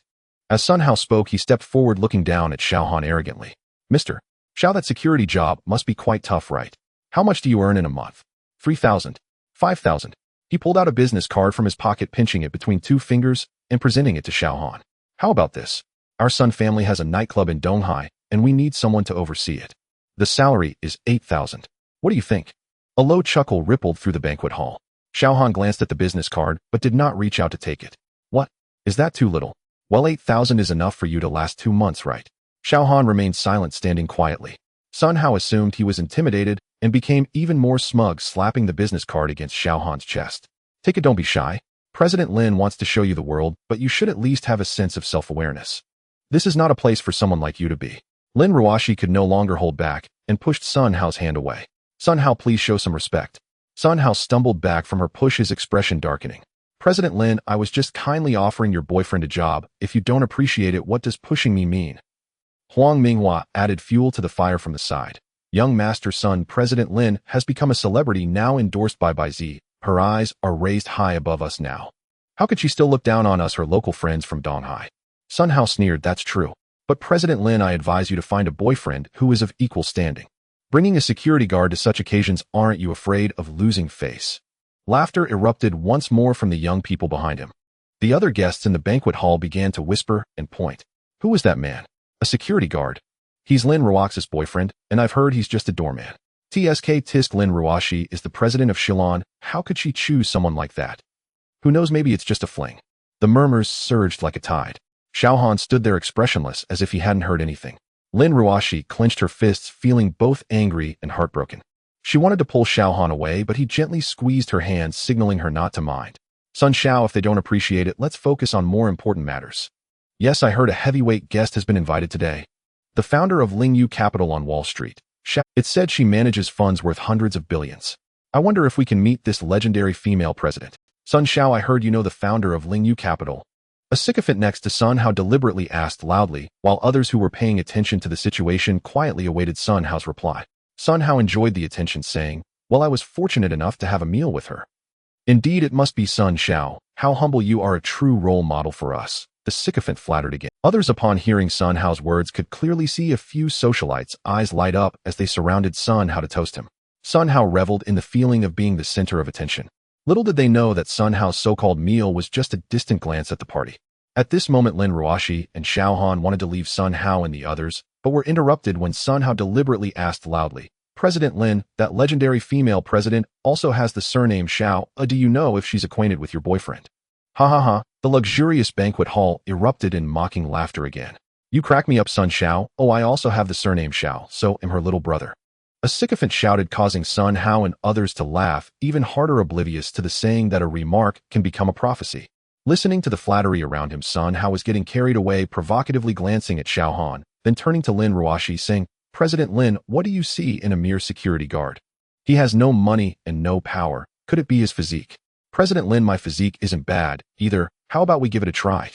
Sun Hao's words became increasingly excessive, layered with obvious insults, and after finishing, he deliberately fixed his lewd gaze on Lin Ruoxi's figure.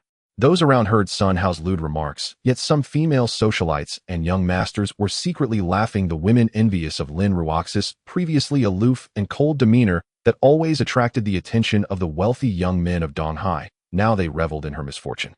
Those around heard Sun Hao's lewd remarks, yet some female socialites and young masters were secretly laughing, the women envious of Lin Ruoxi's previously aloof and cold demeanor that Lin Ruoxi's face turned dark as she glared at Sun Hao. Slap. A crisp sound of a slap echoed in the banquet hall, leaving everyone stunned as they looked at the scene before them. Lin Ruoxi had her right hand raised in the air, trembling slightly from anger, while Sun Hao covered his left cheek, clearly having just received that sharp slap from her. Sun Hao's eyes seemed to blaze with fire. "Lin Ruoxi, how dare you hit me? You filthy bitch. I will kill you today."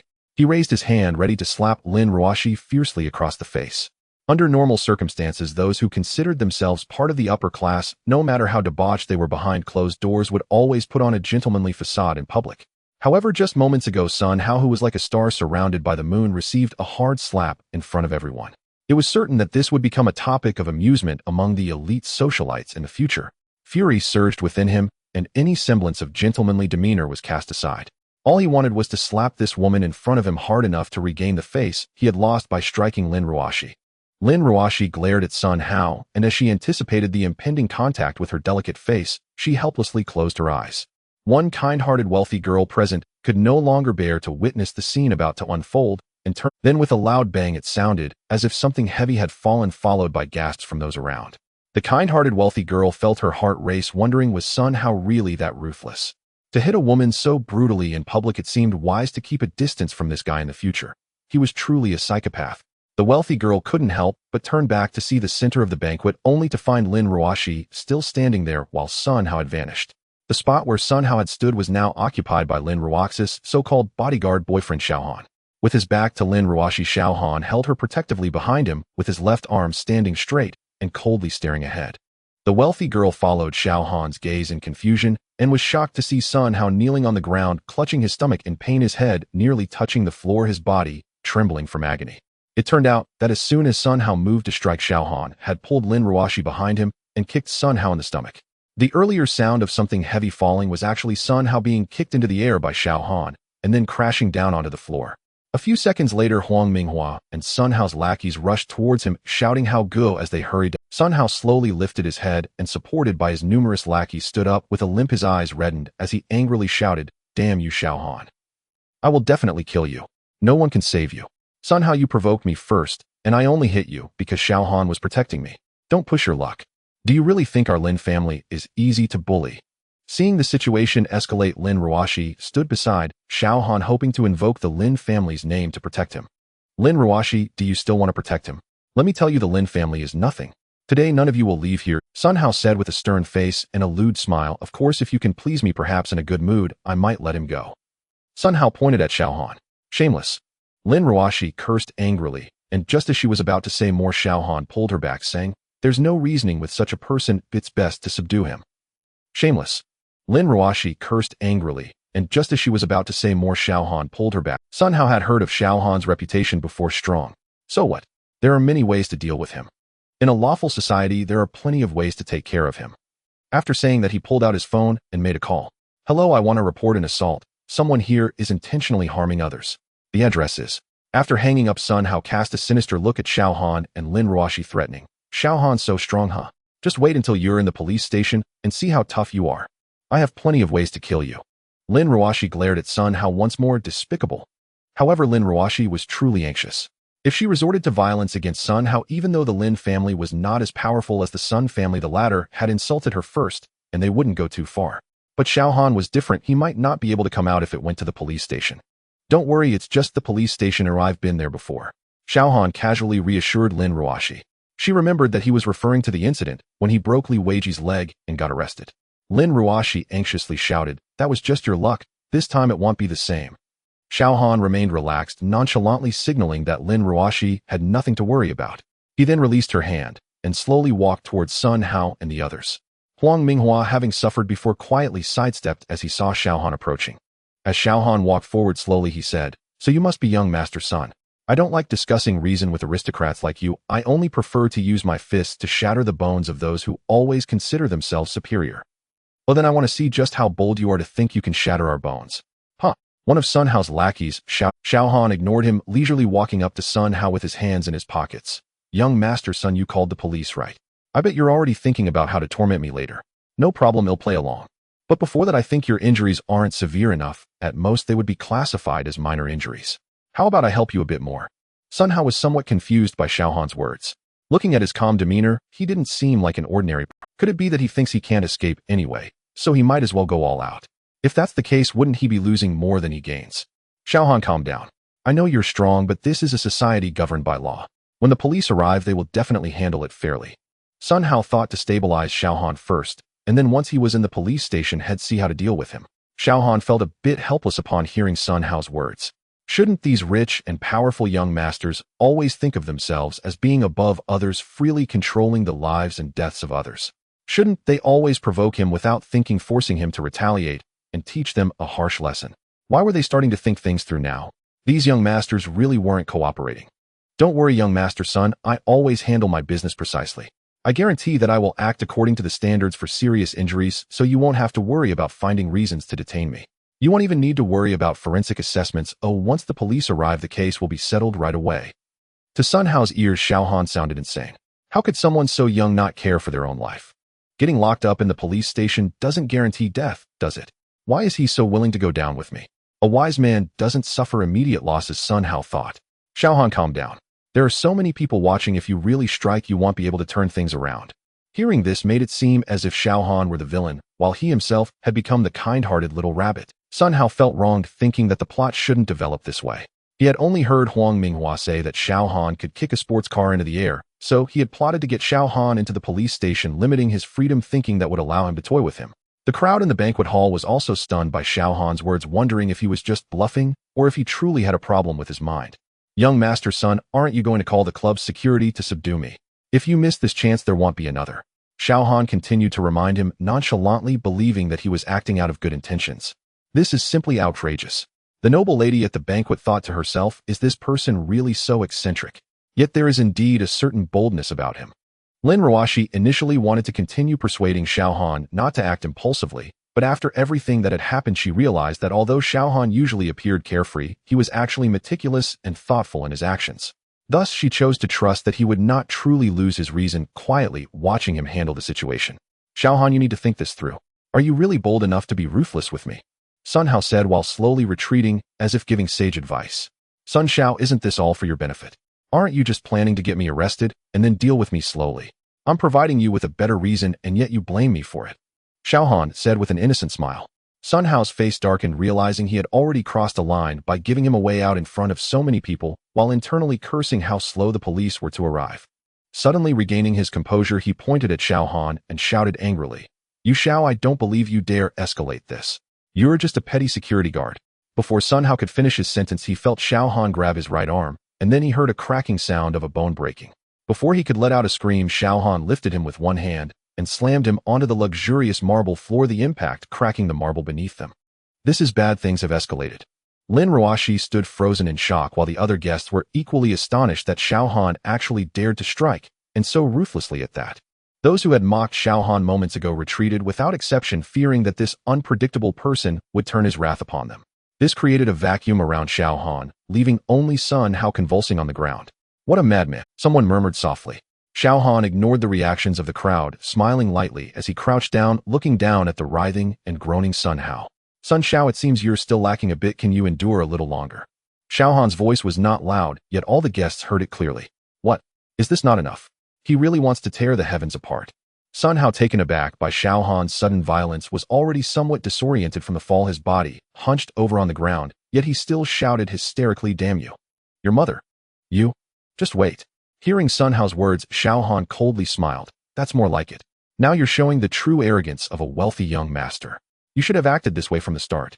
Why mimic others with underhanded tactics? A young master should embody the essence of a young master, using his powerful connections to bully others, flaunting his arrogance, and playing with the lives of others as he pleases.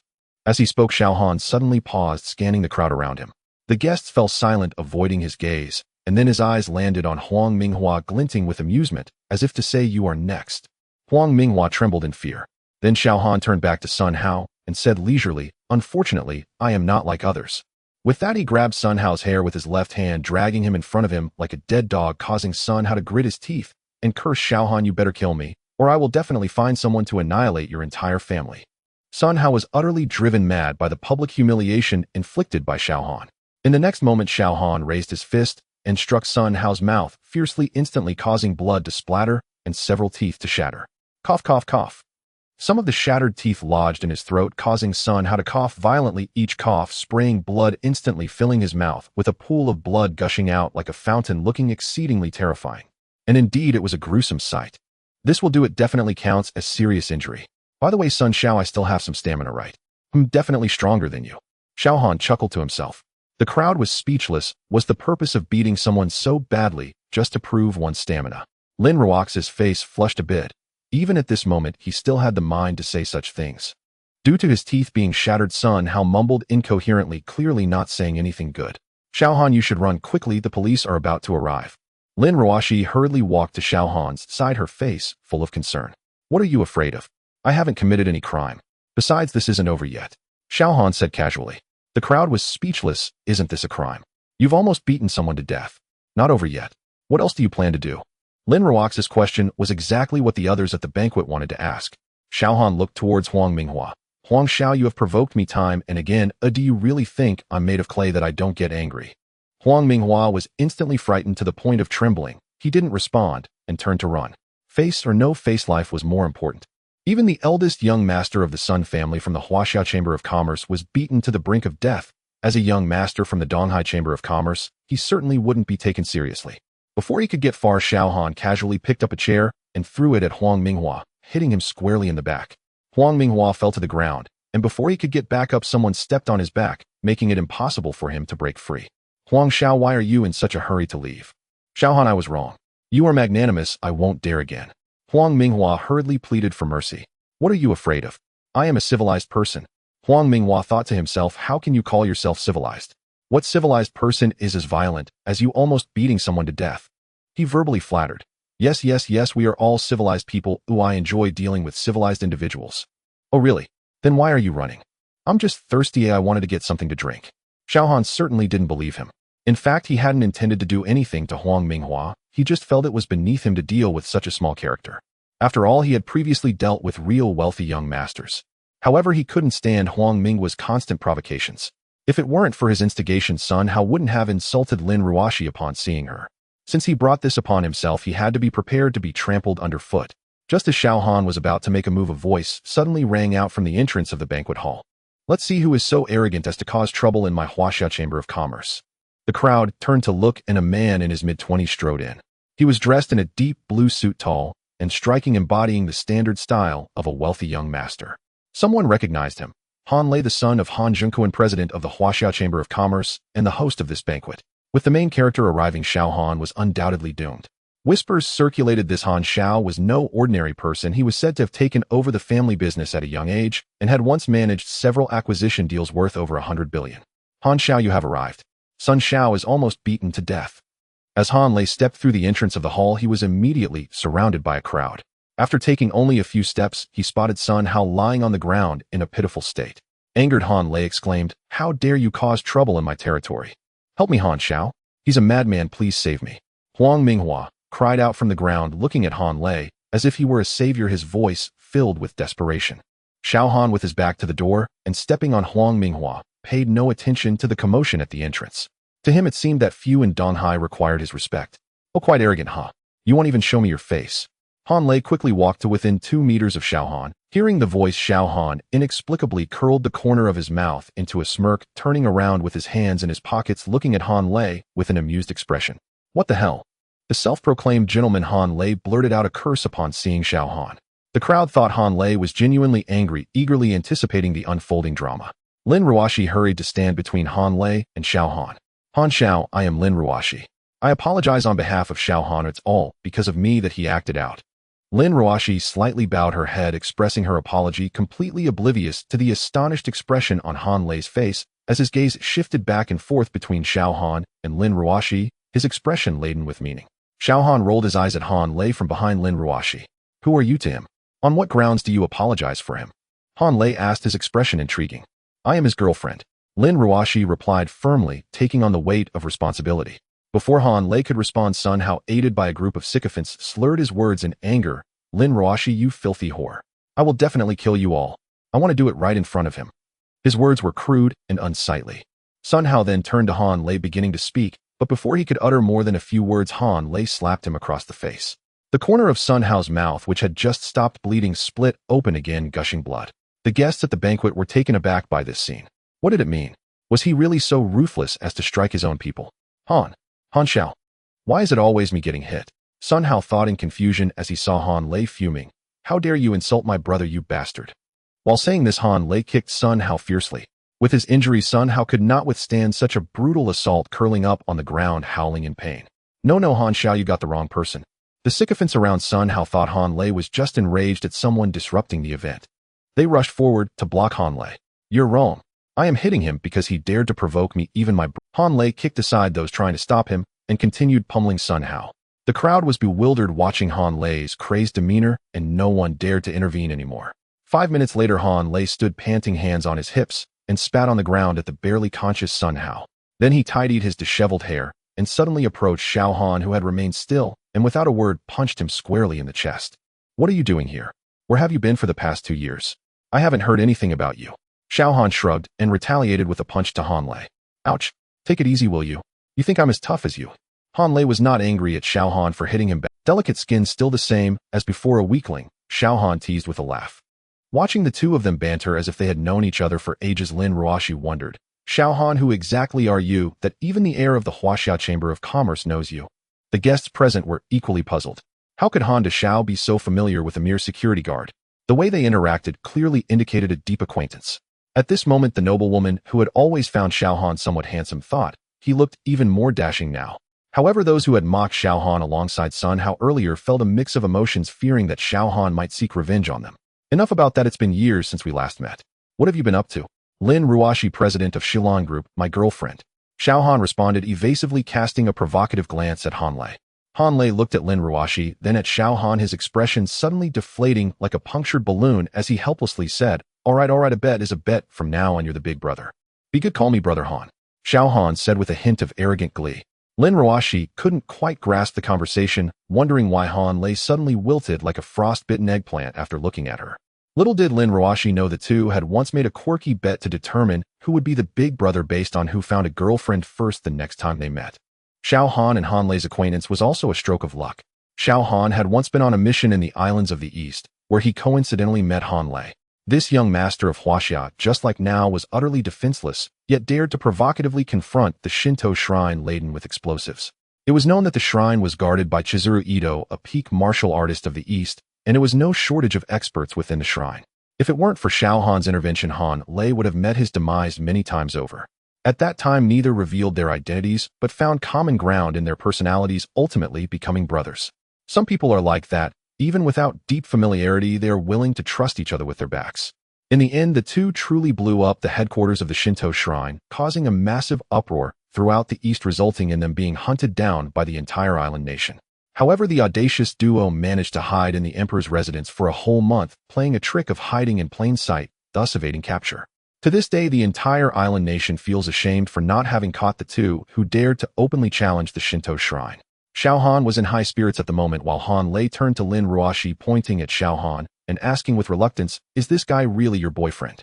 Even the proud Lin Ruoshi found herself momentarily at a loss for words, but she affirmed, "Yes, he is my..." Hearing such a definitive answer, Han Lei looked at Lin Ruoshi, thinking to himself, how could such a beautiful woman be blind to choose a scoundrel like Xiao Han? Reluctantly, he called out to Xiao Han, "Brother Han." Xiao Han laughed heartily, completely disregarding Han Lei's. After laughing for a while, Xiao Han asked, "I didn't expect you to be from a wealthy family. You were just pretending to be poor before. Could I not pretend to be poor? Otherwise, I might have been sold by you without knowing it. Back then, you were clearly peeping at the island princess while she was bathing." Han Lei recalled this incident with irritation, but before he could finish, Xiao Han, aware of his own guilt, quickly covered Han Lei's mouth, fearing he would say too much. Lin Ruoshi, upon hearing Han Lei's words, cast a disapproving glance at Xiao Han, thinking, "Well, who would have thought you, Xiao Han, would have peeped at someone bathing?" Knowing he was in trouble, Xiao Han hurriedly changed the subject. "So, Han Lei, is this your banquet?" Han Lei thought, has this guy finally met someone he fears? But he didn't press the issue further, stating, "Yes, an important figure is coming to attend the banquet, so I came over. Who knew I would walk in on such a scene?" Han Lei then pointed at Sun Hao, who was still lying on the ground, asking, "What did that guy do to provoke you?" "He looked down on me, a mere security guard, and insulted your sister-in-law." Lin Ruoshi blushed as she heard Xiao Han introduce her in such a manner. "What? It's one thing to insult you, but to insult my sister-in-law? Hey, I don't like what you're saying. What do you mean it's fine to insult me? Don't look down on us security guards. You are a mere security guard. Oh, with that posture, I can tell what you're after. You're pretending to be a fool while plotting against the female CEO." The guests were shocked to hear the usually refined young Master Han spouting profanity, shattering their perceptions. Han Lei was baffled as to why he became so vulgar every time he encountered Xiao Han, and could only console himself that he was simply meeting the wrong people. Fuming, Han Lei walked over to grab a chair, and after a few strikes, smashed it onto the already half-conscious Sun Hao, causing him to faint again. Still unsatisfied, Han Lei noticed Huang Minghua, who had just been stepped on by Xiao Han, trying to sneak away unbeknownst to him. "Hey, you there, stand still!" Han Lei exclaimed as he rushed over with the chair, delivering a flurry of blows. "Young Master Han, spare my life. I didn't know he was your brother." "Young Master Han, I was wrong." He had thought he found a lifeline, but who would have guessed that a mere security guard would know the son of the president of the Huaxia Chamber of Commerce, and be quite familiar with him. Now it seemed he had kicked an iron plate. Less than 2 minutes after Han Lei vented his anger, several police officers entered the banquet hall, led by a middle-aged man in his 40s. After glancing around, he spotted Sun Hao lying on the ground in a bloody mess, and felt a twinge of surprise. He then walked directly to Han Lei, who obviously had an unusual status, holding up his badge. "Hello, I am Chun Xing, the deputy director of the Donghai police station. We received a report that someone here intentionally injured another. What happened?" Chun Xing was clearly an old hand at this. Although he was called to assist by Sun Hao, seeing Sun Hao's tragic state, he had already inferred much. These young elites often stirred up trouble, yet their connections were so powerful that despite his discomfort, a mere deputy director of a small precinct like himself could do nothing. Now that young Master Sun had merely encountered someone with a bigger background than his own, he was naturally trampled underfoot. However, such matters were not something a small deputy director like him could meddle in. In just a few seconds, Chun Xing had sorted out his thoughts. "Hello, Director Chun, I am Han Lei, the head of the Huaxia Chamber of Commerce. Reporting. Who called the police? Someone attacked and injured someone. How could I not know?" Han Lei feigned innocence, and then turned to the others at the banquet, intentionally asking, "Did anyone see an attack? Who isn't smart? If someone speaks up now, it would clearly be a confrontation with young Master Han." Some clever individuals even shouted, No, young Master Sun drank too much and accidentally fell." "Deputy Director Chun, it must be a false report. We are all good people," Han Lei said with a smile. Chun Xing felt a bit helpless. When gods fight, mortals suffer. Could young Master Han not move his foot while saying that? There was still a person underfoot. Seeing Chun Xing's gaze, Han Lei finally moved his foot and hurriedly bent down, pretending to help Huang Minghua, who he had just stepped on. "Oh no, how careless. Did you drink too much? How did you end up under my feet?" Han Lei feigned concern. Yes, I drank too much and accidentally fell," Huang Minghua replied, feeling that he had to go along with it. Those who know the times are heroes. Chun Xing did not say much more. He knew that the power struggles among these young elites were beyond the reach of a mere deputy director like him. "In that case, we'll wrap up here." With these words, he beckoned his subordinates to leave. Xiao Han walked over to Han Lei, gazing with keen interest at the deputy chief, who had come and gone in such haste. Quite intriguing. Han Lei, hands in his pockets, murmured softly. Even a small fry has his own way of survival. Under the current circumstances, he dares not offend us, yet cannot afford to do nothing. He will certainly make a move. Outside the banquet hall, a young officer beside Chen Qing asked, Chief Chen, are we really leaving just like that? They're obviously lying. Chen Qing sighed helplessly. Xiao Wang, you'll understand one day. There are some people we simply cannot afford to offend. But the law will hold them accountable. The young officer called Xiao Wang declared with righteous indignation. Chen Qing shook his head, saying no more, and pulled out his phone to dial a number. Secretary Liu, please inform President Sun that young Master Sun got into a conflict with the young master of the Chinese Chamber of Commerce at the club and was beaten unconscious. He fell silent, waiting for the other party to hang up. 3 seconds later, the call ended. Chen Qing put away his phone and lamented, stuck in the cracks. People like us dare not offend either side. Inside the banquet hall, Han Lei wore a relaxed demeanor. Strike the cub and the old wolf will soon come. He then turned to Xiao Han with a curious look. If I hadn't shown up today, how would you have handled this? The Sun family's influence, while not overwhelming, is far from negligible. Xiao Han replied nonchalantly. He'll cross that bridge when I come to it. Besides, now I have you, the esteemed young Master Han. You can't possibly abandon me, a lowly security guard. Xiao Han put on a pitiful expression, causing Han Lei to shudder in disgust. He quickly sidestepped a few paces, putting distance between them. In truth, both knew that Xiao Han surely had a plan. Even if he were genuinely a security guard, Han Lei would never look down on him or disown him as a friend. 5 minutes later, a man in his 50s, followed by a secretary-like figure, hurried into the banquet hall. The moment they entered, they saw Sun Hao lying on the ground, covered in blood. The middle-aged man rushed over, crouched down, and cradled Sun Hao. Howard, who did this to you? He'll make sure he pays with his life. Truly like father, like son. The newcomer was none other than Sun Hao's father, Sun Dui, a director of the Chinese Chamber of Commerce. An ambulance. Call an ambulance. Sun Dui barked angrily at his secretary. The secretary scrambled to make the call.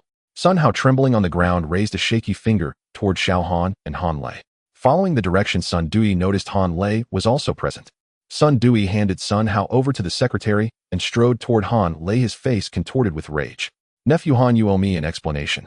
You're Sun Hao's father, right? Your son tried to kill someone. Should they just stand there and wait for death? Since he's no match for me, and you the father can't discipline him, I'll teach him a lesson. Before Han Lei could speak, Xiao Han stepped forward with a grin. Sun Dui finally noticed Xiao Han standing nearby. You're the one who beat my Howard like this. You wretched thing. Have you lost your mind to dare such a thing? Sun Dui roared at Xiao Han. Indeed, not a single person in this family knows reason. Xiao Han picked at his ear, and then, to everyone's astonishment, he delivered a swift kick to Sun Dui's stomach. The pampered Sun Dui flew backward, landing in the same sorry state as his son. The secretary, seeing his boss assaulted, rushed over to help Sun Dui up. Han Lei was also taken aback by Xiao Han's audacity. He felt a headache coming on. If it were just Sun Hao, it would be manageable. A conflict among the younger generation, as long as no lives were lost, rarely drew the elder's intervention. Han Lei shook his head helplessly, on no choice but to stand firm.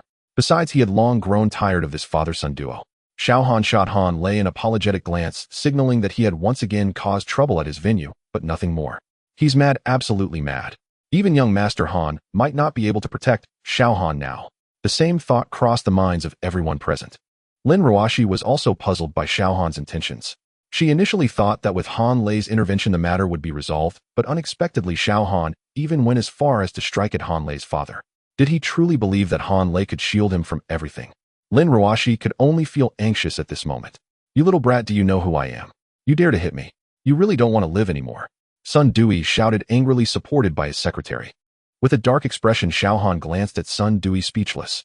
Having already struck, why should he care about who Sun Dui was? I am Xiao Han. Now you can use all your connections. I'm right here, let's see how you plan to make me suffer. Xiao Han spoke straightforwardly, cutting through the usual convolutions of villainous dialogue. Under normal circumstances, Sun Dui would have investigated Xiao Han's identity. How could a young man be so audacious as to create such chaos without a formidable background? But at this moment, with his son being so brutally beaten and now facing an attack himself, Sun Dui was already seething with rage. Good, very good, Han nephew. Do you truly think that the Huaxia Chamber of Commerce is your Han family's dominion? Sun Dui believed that Xiao Han was taking advantage of Han Lei's influence to act so brazenly. Uncle Sun, let me advise you, don't narrow your paths. Sun Dui, enraged, ironically laughed. After years of struggle, he was actually being threatened by two little brats today. He took out his phone and dialed a number. Hello, Director Zhang, this is Sun Dui. Him at the Donghai Club, and am quite dissatisfied with your Donghai security. On the other end of the line was Zhang Wenhua, the director of the Donghai Public Security Bureau. Mr. Sun, what do you mean by that? Zhang Wenhua inquired politely. Although they did not have much of a personal relationship, they were certainly not strangers. After all, the city of Donghai needed businessmen of Sun Dui's caliber for investment and development, and the government also needed results. I was attacked by a thug named Xiao Han, and this is utterly lawless. Xiao Han. Zhang Wenhua was taken aback. Could it really be him? Mr. Sun, rest assured I will personally handle this immediately. Zhang Wenhua hung up the phone, picked up a cigarette, and took a few puffs, seemingly deep in thought. He then extinguished the cigarette and made another call. Lu Zihui, you must take your team to the club immediately, but do not act recklessly. I'll wait for my arrival to handle everything. After finishing the call, Zhang Wenhua grabbed his coat and quickly walked out. In the banquet hall, Sun Dui glared at Xiao Han. You little brat, just wait for your demise. However, Xiao Han completely ignored Sun Dui, casually finding a chair to sit in as he watched Sun Dui. Just as Xiao Han was waiting in boredom, a woman suddenly walked into the banquet hall, drawing everyone's attention towards the entrance. The woman was wearing a black evening gown, elegantly tailored, devoid of any unnecessary embellishments, yet she exuded an aura that made it impossible to look away. As the woman entered the venue and surveyed the chaotic banquet hall with a puzzled expression, Han Lei, who had been speaking with Xiao Han, caught sight of her and hurriedly whispered to Xiao Han before getting up to approach the woman. Mr. Xiao, hello, it's good to see you again. Han Lei proactively extended his hand. The newcomer was Xiao Lingyu. They clearly knew each other, and after a brief handshake, they released each other's hands. Mr. Han, what has happened here? Xiao Lingyu asked with confusion. I sincerely apologized, it was my fault. There was a small conflict at the venue, and I assure you it will be resolved promptly. Han Lei spoke somewhat awkwardly, as Xiao Lingyu was an important guest he had invited today, and this chaos was quite the unfortunate situation. Is that Xiao Lingyu the founder of Lingyu Capital? I heard she became a partner at a top investment bank on Wall Street by the age of 28 and later went on to start her own venture, now managing a fund with assets exceeding 100 billion. Wall Street refers to her as the Eastern Queen. Xiao Lingyu glanced at him and nodded lightly. Han Lei was about to say something more when he noticed Xiao Lingyu walking straight past him. Han Lei quickly followed suit. All eyes were on Xiao Lingyu as they watched the financial queen of Wall Street, the woman in control of hundreds of billions, approach Xiao Han and come to a halt. The venue fell silent. What are you doing here? Xiao Lingyu looked at Xiao Han and asked with a smile. Xiao Han looked at her and awkwardly replied, just accompanying someone to join in the fun. Han Lei was also a bit surprised. You two know each other. Before Xiao Lingyu could respond, Xiao Han quickly gestured to her while saying, yes, we know each other, we've met before. He'll explain it to you later. At this moment, Xiao Han didn't want to reveal his sibling relationship with Xiao Lingyu, not because he didn't want to tell Han Lei, but because he didn't want to make it public in front of everyone. He would just explain it to Han Lei privately later. Xiao Lingyu didn't expose Xiao Han either. She glanced around. Sun Duri was still furiously glaring at Xiao Han, while on the other side, Sun Hao, bloodied and beaten, directly confronted Xiao Han, asking, did you do this? Hee. Xiao Han chuckled foolishly and awkwardly scratched his head. Oh no, there's a story here. Han Lei looked at Xiao Han, who was previously reckless, now appearing somewhat restrained, and naturally thought about it, while giving Xiao Han a knowing look. Xiao Han could tell that this guy misunderstood the situation. There was nothing he could do, as Xiao Han hadn't expected to run into his sister feeling like he had been caught by a parent. What's going on? Xiao Lingyu asked directly. Someone is being disrespectful to Ruoshi. Xiao Han pointed at Lin Ruoshi beside him. Seeing Xiao Han point at her, Lin Ruoshi, although confused about how Xiao Han knew the Xiao Lingyu she admired, stepped forward and said, sorry, Miss Xiao, it's because of me that Xiao Han acted. Xiao Lingyu sized up Lin Ruoshi and then secretly gave Xiao Han a look indicating that she had good taste. Afterward, Xiao Lingyu listened as Xiao Han recounted the events. Meanwhile, Sun Dui observed that Xiao Lingyu seemed to be quite familiar with Xiao Han, and he began to suspect that Xiao Han might have some background. But he quickly dismissed that thought. He knew most influential figures in Donghai, and it should just be an arrogant brat who thought he could act recklessly just because he knew Han Lei. Sun Dui stopped thinking too much as Han Lei, accompanied by Xiao Lingyu, was already walking directly towards him. Did he come to persuade me to let Xiao Han off? Impossible. After beating his son half to death, and even attacking him today, no matter who plays the mediator, I will make sure to kill Xiao Han. You are Sun Dui, right? I am Xiao Lingyu said coldly. Sun Dui was about to remind Xiao Lingyu, but there was no need to plead, it wouldn't matter. Xiao Lingyu continued, turning expressionlessly to Han Lei beside her young master. Han, starting today, the cooperation between Lingyu Capital and the Huaxiao Chamber of Commerce will be temporarily terminated. Han Lei remained silent, quietly waiting for Xiao Lingyu to continue. Sure enough, Xiao Lingyu coldly glared at Sun Dui and spoke again, as long as you Sun Dui are still in the Huaxiao Chamber of Commerce, there will be no cooperation between us. Han Lei showed little reaction, merely glancing back at the composed Xiao Han, indicating that his relationship with the woman was certainly unusual. Xiao Han helpless rolled his eyes at him. Regarding Xiao Lingyi's words, Han Lei felt no concern at all. It was not that he was indifferent to the cooperation between Lingyu Capital and the Huaxiao Chamber of Commerce, but with Xiao Han's connection, he had nothing to worry about. However, Sun Dui felt somewhat bewildered. As one of the directors of the Huaxiao Chamber of Commerce, he understood the significance of Lingyu Capital, which involved collaborations worth hundreds of billions every year with profits beyond imagination. President Xiao, are you joking? If the cooperation really ends, the losses won't just fall on our Chamber of Commerce. Sun Dui said to Xiao Lingyu. I've said it before, as long as you remain in the Huaxiao Chamber of Commerce, there will be no cooperation between us. Xiao Lingyu replied coldly and resolutely. President Xiao, do you think that applying pressure like this will make me forgive that little brat? Surely you don't really believe that without Lingyu Capital our Chamber of Commerce would be at a loss. Seeing Xiao Lingyi's serious expression, Sun Dui's face turned ashen. He thought to himself that as a vice president of the chamber, without their cooperation, he could always find another partner. Today I must make that little brat pay the price. Let him know that in Donghai not just anyone can be provoked. Oh, you can certainly try. Xiao Lingyu said expressionlessly, and then said no more, returning to Xiao Han's side. There's no need for this, I can handle it. Xiao Han said to Xiao Lingyu.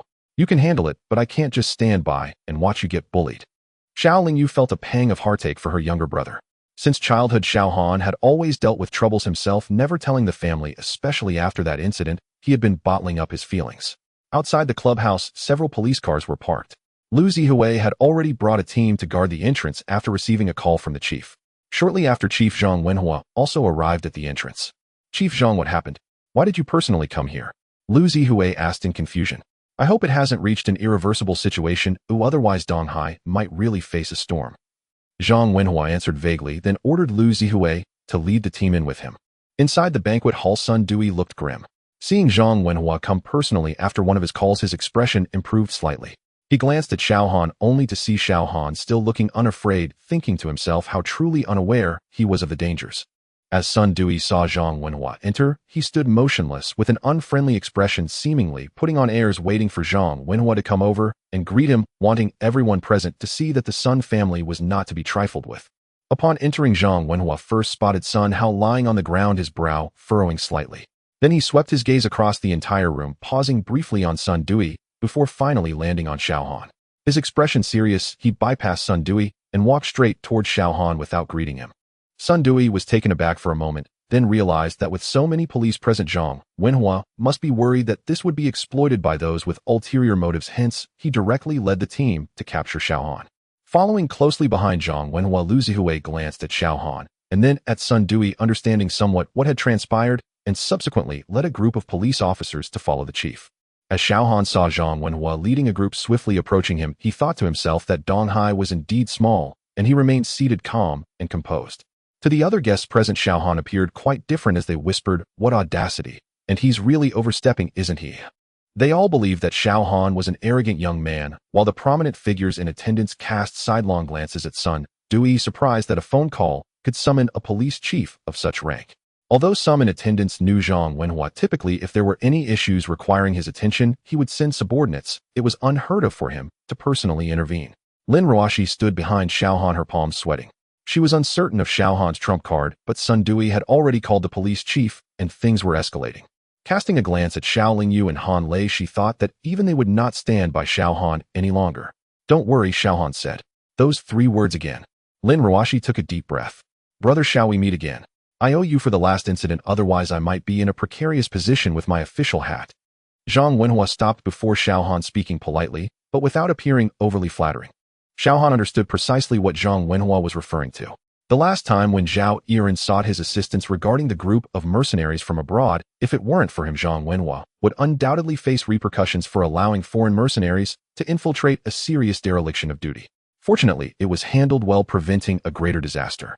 Xiao Han looked at Zhang Wenhua, his tone casual, as if chatting with an old friend. Director Zhang, that was the least I could do. I didn't expect to see you here today. At this moment, Lin Ruoshi was already bewildered. It seemed Xiao Han was acquainted with everyone, and this was a major official.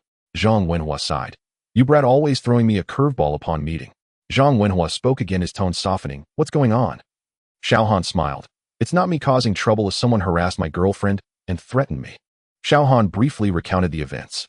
After listening, Zhang Wenhua fell silent for a few seconds, then turned to Sun Dewey, his expression darkening. Since their voices were low, Sun Dewey only saw Zhang Wenhua seemingly inquiring about something from Xiaohan. Sun Dewey could hardly contain his fury and marched forward with a grim expression, his voice laced with anger. Director Zhang, this little brat here assaulted my son for no reason. Everyone present could testify. You need to arrest him right now. Zhang Wenhua glanced at the fallen Sun Hao, then back at Sun Dewey. Mr. Sun, are you aware that your son insulted that young lady? Sun Dewey's pupils constricted sharply. Did the police chief of Donghai know this little brat? From Zhang Wenhua's tone, it sounded like he was siding with Xiaohan. Sun Dewey's expression shifted. Director Zhang, even if my son was in the wrong, it doesn't warrant such a beating, does it? My son is lying on the ground with his teeth smashed, and you're telling me this? Zhang Wenhua ignored him and turned to the trembling Huang Minghua. Tell me, what was the situation at the time? Huang Minghua's legs shook even more. This was the police chief of Donghai, a major official. He had heard every word of the previous conversation between Zhang Wenhua and Xiaohan clearly. A department chief speaking so courteously to Xiaohan, oh, wasn't he just looking for trouble by lighting a lamp in the restroom? He opened his mouth, glanced at Xiaohan's calm gaze, and swallowed his words. I didn't see clearly at the time. Didn't see clearly? Zhang Wenhua's gaze was as sharp as a knife. Huang Minghua lowered his head, too afraid to speak. Zhang Wenhua withdrew his gaze and approached Sun Dewey, his voice lowered to a whisper audible only. Mr. Sun, I advise you to let this matter rest here. Sun Dewey's expression darkened. Director Zhang, what do you mean by that? Is my son just to be beaten for nothing? Zhang Wenhua glanced at him, his eyes carrying a warning. President Sun, let me give you a piece of advice. This person is not someone you can afford to provoke. Otherwise, the consequences are beyond your capacity to bear. Sun Dewey's pupils constricted sharply. What do you mean? Zhang Wenhua shook his head in silence. He had already given his warning. How Sun Dewey chose to consider it was his own business. Sun Dewey's face turned pale and then flushed an impressive sight. After years of mingling in Donghai, it was the first time he heard a police chief tell him, don't provoke others. He instinctively wanted to explode in anger, but Zhang Wenhua's expression did not seem like a joke. Director Zhang, are you threatening me? Zhang Wenhua sighed. I'm not threatening you, I'm saving you. Whether you believe it or not, I've said what I needed to say. He turned and walked back to Xiaohan, patting his shoulder, his tone returning to a familiar casualness. Xiaohan, let's have dinner together someday. Xiaohan nodded sure. Zhang Wenhua glanced at Lin Ruoshi and smiled slightly. This must be President Lin, right? Without waiting for Lin Ruoshi to respond, he nodded again. Indeed, a match made in heaven. Haha, he had heard a bit about the talented women in Donghai's business world. Lin Ruoxi's face flushed with embarrassment, not expecting the Donghai police chief to be so amiable. At least that's how it seemed to her at that moment. Zhang Wenhua smiled and nodded. Not bad, not bad.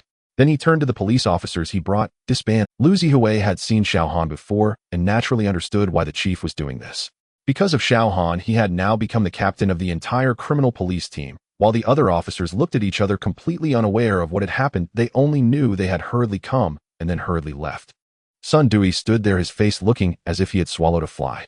The police chief he had called not only didn't help him catch anyone, but instead was joking with that little punk who had beaten someone, even saying they would have dinner together. What is this? Director Zhang. Sun Dewey's voice was filled with anger. What do you mean by that? My son. Zhang Wenhua stopped at the door, turned to glance at him. His voice was not loud, but each word pierced Zhao Dewey's ears like nails. President Sun, I have made myself clear. If you don't believe me, go ahead and try. Don't blame me for not reminding you later. He left, and the police officers followed suit. The banquet hall fell silent once more. Sun Dewey's face turned ashen. He glared at Xiaohan, his eyes filled with anger and confusion. What kind of background does this seemingly ordinary young man have? What could make the Donghai police chief personally come to greet him? Who exactly are you? Zhao Dewey's voice squeezed out through his gritted teeth. Xiaohan looked at him, remaining silent. He was already feeling bored. Had he been handling things his way, he would have killed anyone daring to threaten him and tease Lin Ruoshi on the spot. No one would have dared to hold Xiaohan accountable afterward.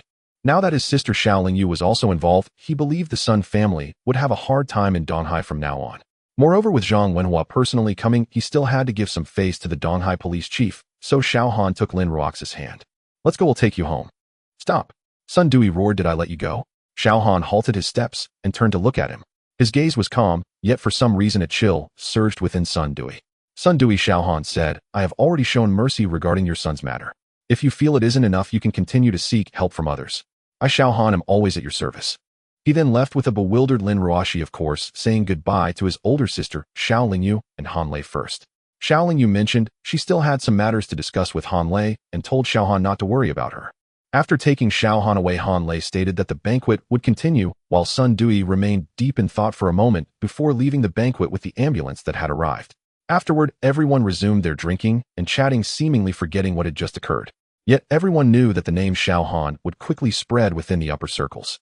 Xiao Han, who exactly are you? How do you know Xiao Lingyu from Lingyu Capital? And Han Lei, the heir of the Huaxia Chamber of Commerce. Lin Ruoxi, sitting in the passenger seat, turned to look at Xiao Han. I used to work as a bodyguard for them. As you know, I am quite skilled, and coming from a poor family, I used to earn money as a bodyguard. Xiao Han earnestly filled Lin Ruoxi with nonsense. Lin Ruoxi looked at Xiao Han's profile, recalling that he had indeed mentioned serving in the army, and that he was quite capable. Being a bodyguard did seem reasonable, but she still felt something was off as she turned to gaze out the window. Xiao Han let out a quiet sigh of relief, feeling he had momentarily deceived her. After that, neither of them spoke. However, as they approached the villa, Lin Ruoxi suddenly asked, "Is the princess from that island beautiful?" "Beautiful," Xiao Han replied without even thinking. It was only after he answered that he realized the predicament he was in. It was all Han Lei's fault for carelessly speaking the truth. He must have done it on purpose. Next time I see him, I will definitely not let him off easily. Meanwhile, in the banquet hall, Han Lei was chatting casually with Xiao Lingyu when he suddenly sneezed a few times, wondering which beautiful woman was thinking of him. In the car, Xiao Han awkwardly smiled at Lin Ruoxi. "Well, I suddenly remembered, I have something to take care of. You should head home first." He then pulled over and quickly fled the scene. Lin Ruoxi watched as Xiao Han hurriedly left, an involuntary smile forming at the corners of her mouth. "Xiao Han, I am waiting for you to personally unveil the mystery," Lin Ruoxi muttered to herself. The next day, at the best orthopedic hospital in Donghai, in a high-class ward, Sun Hao lay in bed, covered in plaster and bandaged, unable to move. Sun Dui sat on a chair, furrowing his brow. Since leaving the banquet yesterday, he had been investigating Xiao Han's identity, but the information he found was exactly the same as what Lin Ruoxi had discovered. He was just an ordinary person. Currently, he worked as a security guard in Lin Ruoxi's company. But how could an ordinary person know Xiao Lingyu, know Han Lei, and appear to be quite familiar with the director of the Public Security Bureau? What troubled him even more was another matter. Xiao Lingyu had formally notified Sun Dui through the Huaxia Chamber of Commerce that due to his actions, Lingyu Capital had terminated all ongoing cooperative projects with the Huaxia Chamber of Commerce, including the overseas business regarding the expansion of channels into the European market. When the news arrived, Xiao Dui was waiting outside the operating room for Sun Hao to be rescued, at which point his assistant cautiously handed him a phone that had already been connected. Sun Dui smashed the teacup on the nearby table to the ground with a loud crash, shards of porcelain scattering everywhere. His face turned ashen. Who exactly was this Xiao Han? How could Xiao Lingyu actually sever a cooperation worth billions between them because of him?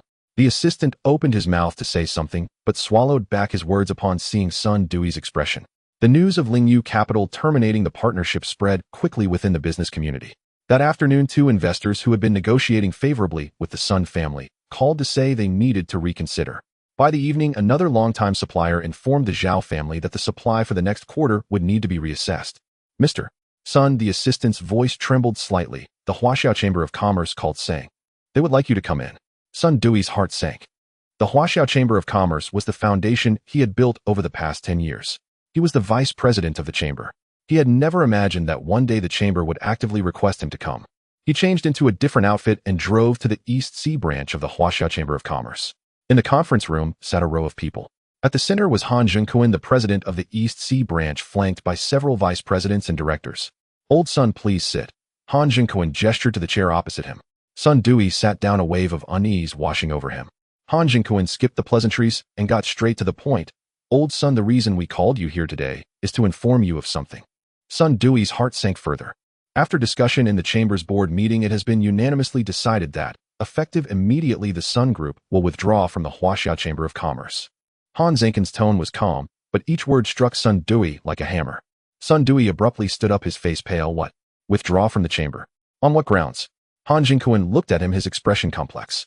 "Old Sun, I've known you for so many years, and there are things I prefer not to say too bluntly. But you should understand that your son has offended some powerful people in the East Sea.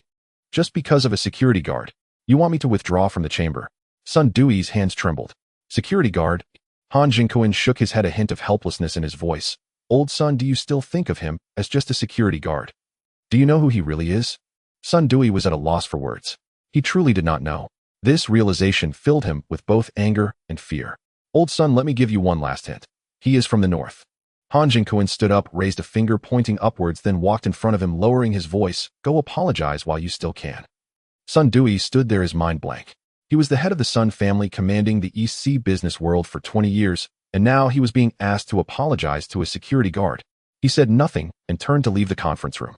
Han Jinkuin watched Sun Dewey's retreating figure, shaking his head with a sigh. After the banquet that day, as the president of the chamber, Han Jinkuin naturally learned about the events of the banquet immediately. He didn't miss the opportunity to question his son Han Lei, but Han Lei truly had no idea about Xiao Han's identity. Han Jinkuin did not take Xiao Han seriously until Xiao Lingjia's company officially notified the Huaxiao Chamber of Commerce to terminate the cooperation, at which point he began to investigate Xiao Han. The results were scant, which only heightened Han Zenkin's curiosity. The information on Xiao Han was too simplistic. As the president of the Huaxiao Chamber of Commerce, Han Jinkuin knew certain secrets. Simplicity often implied complexity. Han Zenkin's connections were certainly extraordinary. An elderly man who once held a high position in the capital, now retired, merely hinted a grandson like this should be born. After returning to his office, Sun Dewey looked at the stack of termination notices on his desk and at his phone, which kept ringing with calls. All bad news. Suppliers were cutting off supplies, investors were withdrawing funds, and partners were reassessing their relationships. In a single night, the connections and foundations he had built over 20 years in the East Sea slipped away like sand through his fingers. He finally understood the word Zhang Wenhua had said. He is not someone you can afford to provoke. Meanwhile, the upper class of Donghai City was buzzing with the news of Xiao Han's violent altercation with Sun Hao. Speculations about Xiao Han's identity ran rampant. Some claimed he was Xiao Lingjia's kept man, while others suggested he was the illegitimate son of a high-ranking official in Donghai. There were even whispers that he hailed from the capital. In short, no concrete information was available, and Xiao Han seemed to be an enigma capturing the attention of Donghai's elite. As night deepened, the neon lights of Donghai City painted the entire urban landscape with a mesmerizing glow. Xiao Han donned casual attire and hailed a cab headed straight for the west of the city. The venue arranged by Han Lei was called the Abyss, the most exclusive members-only bar in Donghai. It was said that the owner behind it had profound connections, and no one dared to cause trouble inside. The car stopped in front of a black building that bore no sign, only a small symbol of the Abyss on the door. Two burly men in suits stood at the entrance, and as Xiao Han approached, they stretched out their hands to block his way. "Sir, this is a private club." Just as Xiao Han was about to speak, a loud voice from inside boomed, "Let him in. He's my brother." The two bodyguards immediately stepped aside, their attitude becoming markedly more respectful. Inside the Abyss was a hidden paradise with a vast dome projecting the images of the deep sea. Under the dim blue lighting, dozens of private booths were scattered about. The clientele consisted of prominent figures from Donghai, some of whom Xiao Han had encountered at the Sun family's banquet. Han Lei occupied the innermost booth with a row of foreign liquors laid out in front of him and two impeccably dressed young men seated beside him. Upon seeing Xiao Han, Han Lei stood up, forcibly pressing him into the sofa before sitting across from him, grinning as he poured a glass of liquor. "Here, try this. I swiped it from my old man's wine cellar, an 88 Matai, scarce on the market."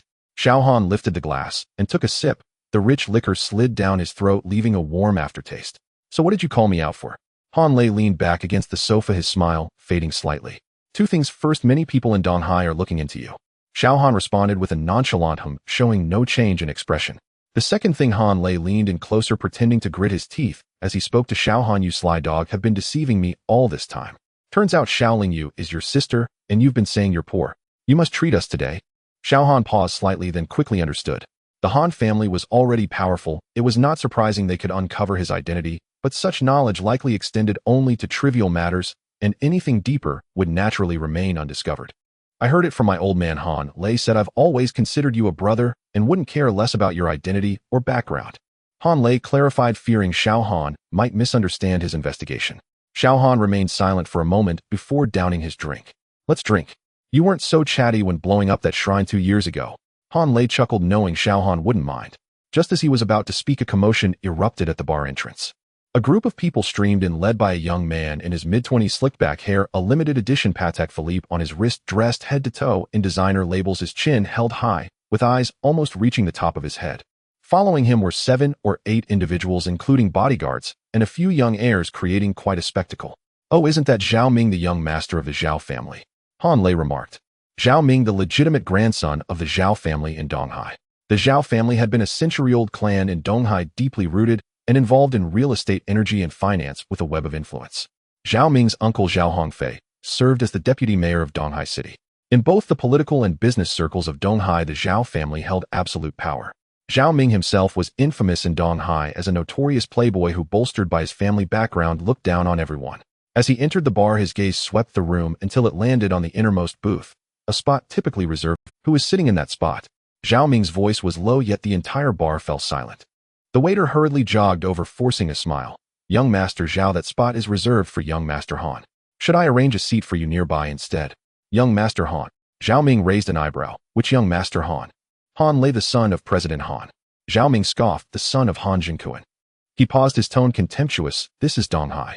Is there anyone here who doesn't know that's my exclusive seat? Step aside. He strode confidently towards the farthest booth, followed by a throng of people. Han Lei had already heard the commotion and was leaning against the sofa, casually watching Zhao Ming approach with a smirk. Zhao Ming, long time no see. Han Lei raised his wine glass, his tone indifferent. Zhao Ming stood in front of the booth, looking down at Han Lei and Xiao Han. Han Lei, you've taken my seat. Shouldn't you make way? Han Lei chuckled. Is this position marked with your name? Zhao Ming's gaze turned cold. Han Lei, I'm talking to you out of respect. If you know what's good for you, change your seat. I'll treat you to drinks tonight. Just as Han Lei was about to respond, Xiao Han raised his hand to stop him. Xiao Han set his wine glass down and looked up at Zhao Ming, his gaze calm like a still pond. I'm sitting here, what do you want? Only then did Zhao Ming notice Xiao Han. He looked him up and down as Xiao Han was dressed casually in a black hoodie and dark trousers with no brand logos in sight. In such a high-end venue as Abyss, this kind of attire seemed like a mistake. Who are you? Zhao Ming frowned, his tone full of disdain. You don't need to know. Xiao Han lifted his wine glass and took another sip. A bodyguard behind Zhao Ming immediately stepped forward, sternly saying, Our young master is asking you a question. What's with your attitude? Xiao Han didn't even glance at him. Zhao Ming's expression darkened. He had been running rampant in Donghai for years, and no one had ever dared to speak to him like that. He stared at Xiao Han for a few seconds before suddenly laughing, a dangerous glint in his smile. This is getting... Zhao Ming turned to the people behind him and asked, Does anyone know this guy? Young Master Zhao, he's the one who beat Sun Hao. His name is Xiao Han, rumored to be from the capital. A spoiled brat behind Zhao Ming chimed in. After listening, Zhao Ming's expression became somewhat nuanced, but then he reverted to his superior demeanor, even adding a hint of mockery. Oh, I was wondering who it was. Zhao Ming elongated his tone. The security of Shilon Group. The one who beat that useless Sun Hao. The news of Xiao Han violently beating Sun Hao at the banquet had already spread. Although Xiao Lingyu's appearance made many regard Xiao Han with newfound respect, to someone like Xiao Ming, a man propped up by a woman, even if he was truly a young master from the capital, he was still nothing significant. Moreover, this was Donghai, not the capital. Hearing Zhao Ming's words, Xiao Han remained unmoved, even his expression unchanged. He felt weary dealing with this second-generation rich kid who seemed to think he ruled the world. Zhao Ming continued to provoke. I heard you're from the capital. Are all those from the capital this pathetic? Can only rely on women. Han Lei could no longer sit still and abruptly stood up. Zhao Ming, watch your mouth. What did I say something wrong? Zhao Ming shrugged. A person protected by a woman comes to Donghai and acts like a big shot. Isn't that laughable? People behind him laughed along, their laughter piercing through the quiet bar. Xiao Han finally set down his wine glass. He slowly stood up, towering half a head over Zhao Ming, looking down at him. Zhao Ming's smile froze for a moment before becoming even more arrogant. What do you want to fight? Zhao Ming pointed to his own face. Come hit me here. I, Zhao Ming, am not like that useless Sun Hao. You hit me once, and I'll make you disappear from Donghai by tomorrow. Xiao Han looked at him, his eyes betraying no emotional fluctuations, as if he were observing a mere clown. Xiao Han opened his mouth, his voice not loud, yet it resonated clearly throughout the entire bar. He took a step forward, causing Zhao Ming to instinctively take a half step back, creating distance between them. Xiao Han spoke calmly. I am not concerned about your Zhao family status in the East Sea. I care even less about who you, Zhao Ming, are. However, I advise you not to provoke me. After saying this, Xiao Han extended his hand and lightly patted Zhao Ming before turning and walking towards the bar's entrance. Surprisingly, Zhao Ming did not stop Xiao Han, instead standing there as if frozen. Zhao Xiao, that brat has left. One of the second-generation wealthy behind Zhao Ming felt it was strange. This was not typical of the young master of the East Sea. Anyone who dared to speak to Zhao Ming like that would have already been smashed over the head with a bottle. Why did Xiao Han just walk away today? After calling out to Zhao Ming a few times, Zhao Ming seemed to come to his senses. He looked towards the entrance. At the moment Xiao Han had patted his shoulder, Zhao Ming truly froze, but it was not from fear. Instead, it was because Xiao Han's hand strength was absurdly powerful, a hidden force piercing through his shoulder and causing half of his body to briefly go numb. But Zhao Ming was not the kind of good-for-nothing like Sun Hao. Having dominated the East Sea for many years, he relied not just on his family background, but also on a fierce tenacity. By the time Xiao Han exited the bar, Zhao Ming had already recovered. He did not chase after him, but stood still, moving his numb shoulders slightly. The expression on his face transformed from a grimace to a knowing smile. Interesting. Zhao Ming sat back down at the booth, crossing his legs and beckoning to his subordinate. Go find out everything about this Xiao Han in the East Sea. Where does he live? Who does he associate with? What does he do every day? I want to know it all. The subordinate replied affirmatively and left. A young man with a buzz cut, Zhao Ming's loyal follower, Zhou Peng, leaned in and said, Brother Ming, you just let him go like that. Zhao Ming raised his glass and took a slow sip, his expression darkening. Do you think I would let him just walk away? This is the East Sea. If I let him act so arrogantly on my turf without putting him in his place, how will I, Zhao Ming, survive in the future? He paused for a moment, then suddenly laughed, his smile carrying a cruel edge reminiscent of a cat toying with a mouse. But there's no rush. First, let's ascertain his background. That useless son, how was too hasty, which led to him being beaten like that. I heard he's quite skilled, so, if I, Zhao Ming, am going to play, I will play it big. Zhou Peng nodded in understanding. Outside the bar, Han Lei caught up with Xiao Han walking side by side on the sidewalk. Zhao Ming won't let this go easily. Han Lei said, his tone more serious than before. You may not fully understand the Zhao family's status in the East Sea. Zhao Ming is cunning, ruthless, and exceptionally patient. He won't charge at you like son, how he will wait, scheme, and then strike when you least expect it. Xiao Han replied expressionlessly, I know. I'm curious to see what he has up his sleeve. You know that yet, Han Lei? Xiao Han interrupted, glancing at him. 2 years ago in the East Ing, with over 300 experts from the Xindao Society, both of us made it out alive. Do you think I would fear a Zhao Ming? Han Lei was momentarily taken aback, then chuckled, true enough. At Shilon Group in Lin Ruox's office, Xiao Han sat across from her, with his legs crossed, unabashedly admiring her beauty. Today Lin Ruoxi wore a business suit, a crisp white blouse, a tight pencil skirt, and black stockings, exuding an irresistible femininity that stirred a sense of conquest. Lin Ruoxi paid no attention to Xiao Han, allowing him to gaze at her as she continued processing documents. After spending so much time together, she had grown accustomed to his seemingly nonchalant demeanor. After finishing her paperwork, Lin Ruoxi deliberately stretched her arms and arched her back in her seat, offering Xiao Han an even more delightful view. You pervert. Lin Ruoxi snapped at Xiao Han, her face flushing as she noticed his unwavering stare. Somehow Lin Ruoxi had begun to act like a coy young woman around Xiao Han. If anyone from the company saw this, they would surely think she was being coerced, for the former president Lin was notoriously cold and aloof. Clearing his throat to mask his fleeting distraction, Xiao Han said, Ruoxi, would you accompany me to meet someone tonight? Oh, who is it? My sister is in Donghai. She knows I have a girlfriend and wants to meet you. Xiao Han was helpless against Xiao Linjia's request. When she insisted on seeing Lin Ruoxi again, his first instinct was to refuse, given that his relationship with Lin Ruoxi was merely contractual. But unable to defy Xiao Lingyu, he had to ask Lin Ruoxi for her opinion. Your sister? You have a sister? Lin Ruoxi asked. Yes, but we don't keep in touch often. In truth, they rarely contacted each other. It was usually Xiao Lingyu who called Xiao Han. It's fine if you're busy and can't go. Xiao Han thought that if Lin Ruoxi didn't go, he wouldn't have to reveal his relationship with Xiao Lingyu so soon, and that vixen couldn't blame him. I'm free. He'll go with you tonight. Huh, you'll go. All right. Lin Ruoxi noticed his odd reaction. What? Don't want me to go? Her expression instantly turned cold. Xiao Han quickly said, how could that be? I was just worried. Hearing this, Lin Ruoxi softened. I have nothing important to do, so I'll come with you. By the way, what does your sister? She runs a small business.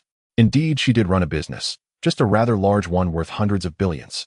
So he wasn't exactly lying to Lin Ruoxi. Xiao Han mused. At 7 p.m., Lin Ruoxi and Xiao Han stood outside a private kitchen restaurant. Lin Ruoxi straightened her clothes. Xiao Han, is this outfit okay? It's not too plain, is it? Lin Ruoxi felt a rare flutter of nervousness, something she had never experienced before, not even when meeting wealthy tycoons or high-ranking officials. Xiao Han found her unusual anxiety amusing. At 4 p.m., Lin Ruoxi had dragged him out of the office early, a rare occurrence for the workaholic. Even more surprising, she had left early to try on clothes. As she put it, I can't be too casual meeting your sister for the first time. So from 4 p.m.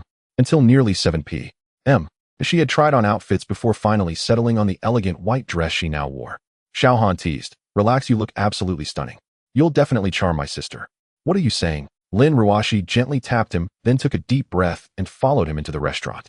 Within a luxurious villa in the East Sea, Zhao Ming sat on the sofa, a glass of red wine in hand, seemingly lost in thought. Over the past 2 days, he had investigated Xiao Han through various channels, though what truly concerned him was Han Lei. Han Lei, the crown prince of the Chinese Chamber of Commerce, had managed to have Donghai's Public Security Bureau chief, Zhang Wenhua, personally resolve a dispute at the banquet that day. Since Xiao Han and Han Lei stood together, the onlookers could only see Zhang Wenhua speaking from a distance, naturally assuming that a mere security guard like Xiao Han could not possibly have ties with the Donghai police chief. Zhang Wenhua must have been addressing Han Lei. Zhao Ming naturally assumed that Zhang Wenhua was helping Han Lei, or more precisely the Han family, thereby currying favor with them. What irked Zhao Ming was that Han Lei treated this security guard like a brother, which severely lowered the standards of Donghai's elite circle. It was an utter disgrace to Donghai's elite. If Han Lei knew of Zhao Ming's thoughts, he would likely deem Zhao Ming somewhat mentally troubled. Why should he care whom he befriended? Was the Yellow River his property? His meddling was excessive. In Zhao Ming's view, how could a security guard deserve to befriend a young master of... He first had someone investigate Xiao Han's records only to find them as pristine as a blank slate. His history before coming to Donghai was scant, his family background ordinary, and he had come as an exchange student to Donghai University before working as a security guard at Shillong Group. Generally, such cleanliness either indicated true mediocrity or that someone had deliberately erased something. Zhao Ming leaned toward the former. What could a 24-year-old security guard have worth erasing? He then had someone probe the relationship between Xiao Han and Xiao Lingyu. Xiao Lingyu was the head of Lingyu Capital, controller of a 100 billion asset empire, yet Zhao Ming could not fathom how she knew someone like Xiao Han. Zhao Ming had not been present at the banquet, but he heard that Xiao Lingyu had called the security guard little brother. Siblings. Xiao Lingyi's little brother. He ordered an investigation into Xiao Lingyi's family background, and the results only deepened his confusion. Her records showed she hailed from an ordinary family in the capital, both parents intellectuals with no illustrious connections. But how could a woman from an ordinary family control a 100 billion asset empire just past 30? Unless her background had been deliberately concealed. Zhao Ming could not dismiss the possibility of the Xiao family of the capital, the clan of founding elder Xiao Zhengrong, one of the most elite families in China. If Xiao Han were truly a member of the Xiao family, everything would fall into place. The concealed records, Xiao Lingyi's immense wealth, and Han Lei's fraternal treatment. But the moment this thought surfaced, Zhao Ming dismissed it. The reason was simple: how could the Xiao family allow their own grandson to work as a security guard in Donghai? The third generation of the Xiao family, Xiao Zhengrong's grandson. What status was that? How could he stoop to guarding gates? Xiao Zhengrong's grandson. Absolutely impossible. Zhao Ming concluded this Xiao Han was merely an ordinary man with some martial. Xiao Lingyu calling him little brother was likely just a private term, or perhaps there was some ambiguous relationship between them. Zhao Ming knew well that the noble ladies of Donghai often kept young lovers. As for Han Lei, he was always unconventional. Befriending a security guard was nothing unusual. Having reasoned this out, Zhao Ming decided to act. He would teach this presumptuous security guard who truly held sway in the realm of Donghai. Lin Ruoshi, feeling anxious, accompanied Xiao Han into a private room. As soon as they entered, she was taken aback to see at the center of the room none other than Xiao Lingyu, the leader of Lingyu Capital, whom she had just met at the banquet. Lin Ruoshi was stunned. How could Xiao Lingyu be here? She looked at Xiao Han in confusion. Wasn't he supposed to bring her to meet his sister? An unbelievable thought flashed through Lin Ruoxi's mind. Aside from this, it seemed there was no other reason to explain why Xiao Lingyu would appear here. Xiao Han did not offer any explanations, as Xiao Lingyu had already stood up and quickly walked over to them, casually pushing Xiao Han aside. Xiao Han, however, didn't mind and simply found a spot to sit down. Ruoshi, our last meeting at the banquet was rather hurried, and with so many people around, we didn't have the chance to chat properly. That's why I had Xiao Han invite you over. I hope I didn't disrupt your work too much. Xiao Lingyu said as she held Lin Ruoxi's hand. At this moment, Lin Ruoshi finally realized that the sister Xiao Han mentioned was indeed Xiao Lingyu. No wonder at the banquet Xiao Lingyu seemed utterly unconcerned about the billions in business deals, decisively terminating the collaboration with Sun Dui without a second thought, all to support her brother Xiao Han. Lin Ruoshi discreetly glanced at Xiao Han, thinking to herself, so this is your sister who's supposedly just doing a small business. Did you really say your family was poor and you had to work in society from a young age? Lin Ruoshi had already made up her mind to inform HR to deduct 3 months of his salary. At this moment, Xiao Han was still unaware of Lin Ruoxi's thoughts, sitting there at ease. By the time salary was due, he would know what it meant to be in tears. No, I just didn't expect that General Manager Xiao would be Xiao Han's sister. Lin Ruoshi spoke truthfully. Don't call me General Manager Xiao, I'm a few years older than you. Just call me Sister Lingyu. Xiao Lingyu said gently, then suddenly turned to Xiao Han and questioned, my dear brother, didn't you mention me to Ruoshi? Originally sitting casually, Xiao Han quickly straightened up upon hearing Xiao Lingyi's words and said, how could it be? My dear sister, I have mentioned you often. He then looked at Lin Ruoshi with a pleading glance, asking, right, Ruoshi? Is he that afraid of his own sister? I must inquire about this later, Lin Ruoshi thought to herself. However, seeing Xiao Han desperately signaling her, she decided to play along and said to Xiao Lingyu, Yes, he often mentioned he has a sister in business, but I didn't expect it would be Sister Lingyu. Hearing Lin Ruoshi say this, Xiaohan secretly let out a sigh of relief, indicating that he truly feared his sister the demoness. Of course, only Xiaohan would see the stunning Xiao Lingyu as a demoness. It's as if a younger brother would never think of his sister as a beauty. When women gather, there are always many topics to discuss. Two strong women in the business world, and both being stunning beauties, naturally quickly became confidants, and of course, Xiao Lingyu revealed many embarrassing stories from Xiaohan's childhood, leaving him speechless. Sister, I've brought the people over, can we eat first? Seeing the two getting more and more engrossed in conversation, Xiaohan hurriedly interrupted. Having enjoyed their conversation, Xiao Lingyu quickly instructed the waiter to serve the dishes after being interrupted by Xiaohan, and then naturally left Xiaohan on the side as she continued chatting with Lin Ruoshi. After finishing the meal, it was already 10 o'clock at night. Since Xiao Lingyu had to catch a flight the next day, the three of them concluded their dinner. On the way back, the three walked together. Lin Ruoshi learned that Xiao Lingyu had been staying at Xiaohan's one villa for the past few days, and naturally Xiao Lingyu found out that her future sister-in-law lived next door, so she immediately complained to Xiaohan. As for Lin Ruoshi being the future sister-in-law, Xiao Lingyu naturally insisted on keeping her, inviting her to stay in Xiaohan's one villa for an all-night chat. Lin Ruoshi, who already admired Xiao Lingyu, couldn't refuse, especially now that her idol was also Xiaohan's sister. The two women chatted late into the night, mostly about Xiaohan's past misdeeds. During the conversation, Xiao Lingyu even suggested that next time they had a chance, Xiaohan must take Lin Ruoshi to meet her parents so that the elderly couple could get to know their future daughter-in-law in advance, which left Lin Ruoshi blushing all night. Overall, at least for now, Xiao Lingyu was quite satisfied with her sister-in-law. Lin Ruoshi had long since recovered from her initial shock of learning that Xiao Lingyu was Xiaohan's older sister. Being close to her idol, who was approachable and so friendly, made Lin Ruoshi feel troubled, since she and Xiaohan were acting as a fake couple. Oh, how distressing. Thus, Lin Ruoshi eventually fell asleep with a frown on her face. Little did she know that in another room, Xiaohan was also in agony. Why did he have to be a master of internal energy, possessing such a sensitive hearing that was as sharp as a blade? Otherwise, he wouldn't have overheard their conversation. Of course, it wasn't that Xiaohan wanted to eavesdrop. It was just that Xiao Lingyu kept revealing her embarrassing childhood stories, speaking loudly, as if to ensure he could hear her. Xiaohan never expected to have a day where his high martial skills would cause him distress. His ungrateful older sister was utterly ruining the image of her own little brother. How would he face Lin Ruoshi in the future? Oh, the pain. Early the next morning, Xiaohan and Lin Ruoshi sent Xiao Lingyu off to the airport, as she was flying to Yanjing this time. Upon returning, she had to visit her parents to prevent someone from complaining to them as soon as she left, claiming that he was like Yu, who passed by his home without entering. Before boarding the plane, Xiao Lingyu reminded Xiaohan to make time to take Ruoshi to meet their parents to make the elderly couple happy. Xiaohan said nothing, only giving Xiao Lingyu a big eye roll. After sending off his witch-like sister, Xiaohan let out a long sigh.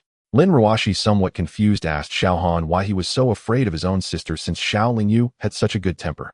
Xiaohan could only helplessly shake his head at Lin Ruoshi. Some things could only be understood, but not explained, otherwise his reputation would be ruined. Xiaohan didn't want anyone to know the glorious story of how he was once bullied by Xiao Lingyu into begging for mercy from the queen. Seeing that Xiaohan was unwilling to speak, Lin Ruoshi deliberately asked, since Lingyu is so capable, standing her ground among the elites of Wall Street, her parents must be remarkable as well. Lin Ruoshi deliberately emphasized the words her parents. Upon hearing this, Xiaohan became displeased. Hey, Lin Ruoshi, don't attack my life. Her parents are also my parents. Am I not excellent? Look at me, I'm so handsome and graceful, how can you not see my excellence? I tell you, don't doubt it, my parents must be proud to have a son like me. So what do your parents do? Lin Ruoshi seized the opportunity to ask. They both do a bit of small business. Yes, that's right. Goodness, Lin Ruoshi, you nearly trapped me, and I almost let it slip. Luckily, I reacted quickly, Xiaohan. I almost fell into her trap. Lin Ruoshi didn't get the satisfactory answer she wanted to. She didn't believe Xiaohan's claim about his parents doing small business. After all, he had once said that his sister Xiao Lingyu was also doing a small business. But what was the result? Thousands of billions in business were referred to by Xiaohan as small business, making her look foolish. Lin Ruoshi huffed softly. Just wait and see, she would make him confess it sooner or later, she secretly vowed. Inside a private club in the East, Zhao Ming sat on the sofa, his left hand pinching a cigarette, while beside him sat a pure and beautiful woman named Li Xian, a senior student from EC University, who was one of Zhao Ming's mistresses. At this moment, Li Xian allowed Zhao Ming to slide his right hand under her clothes, caressing her ample bosom, while she cast a look of disgust at a young man sitting across from them. Dressed in nothing particularly expensive, she thought, he must be a poor relative of Zhao Ming from the countryside come to seek his favor. She shot him a fierce glare, yet the young man unabashedly scanned Li Xian with eyes full of aggression, making her feel as if she were completely exposed before him. Filled with shame and anger ever since she became Zhao Ming's mistress, she had encountered many influential figures. Although they knew she was merely a clandestine mistress, most of them refrained from openly humiliating her due to Zhao Ming's status.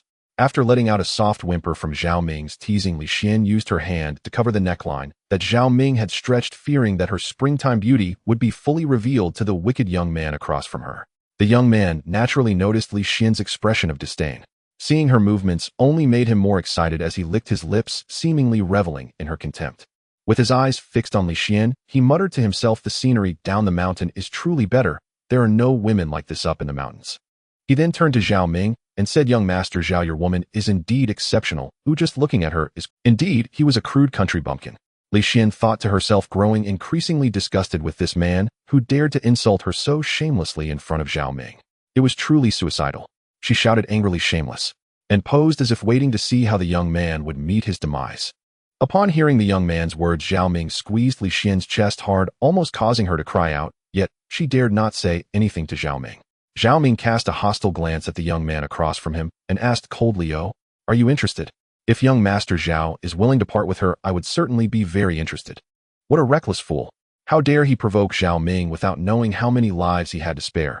Li Xian could hardly wait to see the young man's fate. Since Mr. Helian is fond of her, then Zhao can only part with her. What? Li Xian felt as if she had been struck by lightning, staring in shock at Zhao Ming. In contrast, Zhao Ming nonchalantly glanced at Li Xian and said, "What are you still dawdling for? If you are to be a mistress, you must have the awareness of one. Hurry up and go serve Mr. Helian." Li Xian stared blankly at Zhao Ming before quickly clutching his arm, trembling as she pleaded, "Zhao. Young Master Zhao, what have I done wrong? Please don't send me away." Li Xian pointed at the man Zhao Ming referred to as Mr. Helian and continued to plead, "I don't want to accompany this country bumpkin. Young Master Zhao, I beg you, please don't drive me away." Li Xian looked humble, kneeling on the ground and pleading with Zhao Ming. "Li Xian, it is your fortune that Mr. Helian has taken a liking to you. He is not an ordinary person," Zhao Ming said to Li Xian. Li Xian was skeptical of Zhao Ming's words, observing the young man who resembled a country bumpkin. The disparity in their attire and demeanor was striking. After following Zhao Ming for so long, she understood what a life of indulgence was like and what it meant to live among the elite. Li Xian was utterly unwilling to part with her current lifestyle. Li Xian knelt beside Zhao Ming, her eyes glistening like pear blossoms in the rain, when suddenly a coarse hand reached from behind and embraced her waist. She felt her feet lift off the ground as her body was hoisted into the air. Panic surged through her, and she cried out, twisting and turning to escape the grip of that hand. But no matter how much she struggled, she could not free herself from the person behind her. As Li Xian continued to squirm, she suddenly felt something pressing against her buttocks. Having followed Zhao Ming for so long, she was no longer an innocent girl and immediately recognized what was pressing against her, filling her with shame and rage. Turning her head to look back, she indeed found it was the man referred to as Mr. Helian, a rustic from the mountain. Li Xian struggled even harder, but the hand holding her remained steadfast. She then looked at Zhao Ming for help, but to her surprise, Zhao Ming simply observed the scene and offered a reminder. "Mr. Helian, there's an empty room next door." "Ha ha, thank you for your kind offer, young Master Zhao. I shall not refuse." Helian Shan was indeed the man's name. Perhaps due to Li Xian's struggles, Helian Shan felt increasingly exhilarated. With one hand holding Li Xian, he wore a wicked smile on his face. Helian Shan tightened his grip around Li Xian's slender waist with his right hand, while his left hand gently twirled a few strands of her hair, leaning down to sniff lightly. So fragrant. As soon as he finished speaking, Li Xian let out a startled cry. Helian Shan seemed to exert little effort as he hoisted Li Xian onto his shoulder, his right hand resting on her full and perky backside. "Let me go, you country bumpkin," Li Xian shouted in anger, struggling, but her efforts proved futile. "Don't worry, my little beauty, I will cherish you far more than young Master Zhao does." "Ha!" Helian Shan laughed heartily at Li Xian. After that, he carried her towards the door, ready to indulge her. As Li Xian struggled violently in vain, she shouted loudly to Zhao Ming, "Save me, Zhao Ming, please help me." But Zhao Ming remained indifferent. Seeing Zhao Ming's cold demeanor, Li Xian understood that he had abandoned her. Reminiscing about the time she spent with him, she felt as if she had already been thoroughly used by him and could no longer hold back her rage. "Bastard! Zhao Ming, you bastard! I followed you for so long, and you are so heartless." Zhao Ming remained unmoved by Li Xian's insults, his gaze cold as he looked at her, as if observing a dying prey struggling in its last moments. He murmured to himself, "To be targeted by Helian Shan is truly your misfortune." As for Helian Shan, Zhao Ming only knew he came from an ancient hidden family, all surnamed Hulian, dwelling in some mountain in Sichuan, shrouded in mystery, and never interacting with ordinary people. Now for some unknown reason they wished to descend from their mountain. 2 years ago, when a group had approached the Zhao family, Zhao Ming's father, the current head of the Zhao family, Zhao Rulong, treated them with great courtesy and subsequently reminded Zhao Ming to be careful in entertaining these guests. Having spent time with them, Zhao Ming had come to learn a bit about the Helian family, especially Helian Shan's character, which was no different from that of a rogue, having a penchant for married women, though the fates of those he favored were often dire. As for Li Xian, Zhao Ming had other mistresses and therefore did not pay much heed to a scion like Zhao Ming changed women as casually as changing clothes. In the adjacent room, Li Xian was roughly thrown onto the bed by Helian Shan. Li Xian instantly tried to stand up and run outside, but before she could take a few steps, Helian Shan, who had just been behind her, somehow appeared in front of her, grabbing her by the throat with one hand and lifting her off the ground. Li Xian felt a tightening in her chest and struggled desperately, while Helian Shan watched her with immense excitement until her face turned red. Only then did he throw her back onto the bed as if he had locked her throat. Li Xian felt the world spinning around her, clutching her head as if she had just walked through the gates of hell, her body drained of all strength. Looking at Helian Shan, he appeared even more excited, gazing with great interest at Li Xian on the bed. Seeing that Li Xian, who was already dressed lightly, had her soft bosom half exposed, revealing large swathes of snow-white skin. "It's still better down the mountain," Helian Shan exclaimed. Then, like a fierce tiger pouncing on its prey with a tearing sound, he ripped open Li Xian's form-fitting dress from the chest, exposing her to the world. Helian Shan covered that patch of snow-white skin with one hand, while Li Xian immediately flailed her arms in a futile attempt to stop him, only to receive a brutal beating in return. Helian Shan, like a mad dog, showed no mercy, ruthlessly beating and humiliating Li Xian. After a bout of torment, Li Xian seemed to resign herself to her fate, lying on the bed like a corpse, motionless, allowing Helian Shan to insult her. Tears slowly trickled from the corners of her eyes, filled with regret. Once she was an outstanding student at East Sea University, pursued by countless admirers, but ultimately could not resist the temptation of money, becoming Zhao Ming's mistress. Now she was treated like an object given by Zhao Ming to a man she despised. Unfortunately, there is no medicine for regret in this world. Everyone must take responsibility for their choices. In Zhao Ming's room, another tall and beautiful woman, whose looks were on par with Li Xian's, was gently massaging Zhao Ming's shoulders.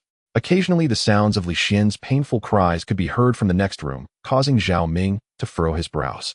The woman behind him cautiously asked, pointing towards the next room, "Should we send someone to remind her?" "No need. Just renovate the club. The soundproofing is too poor." The woman was slightly startled, but did not dare to show it. She could only sigh inwardly about Li Xian's plight and dared not say more.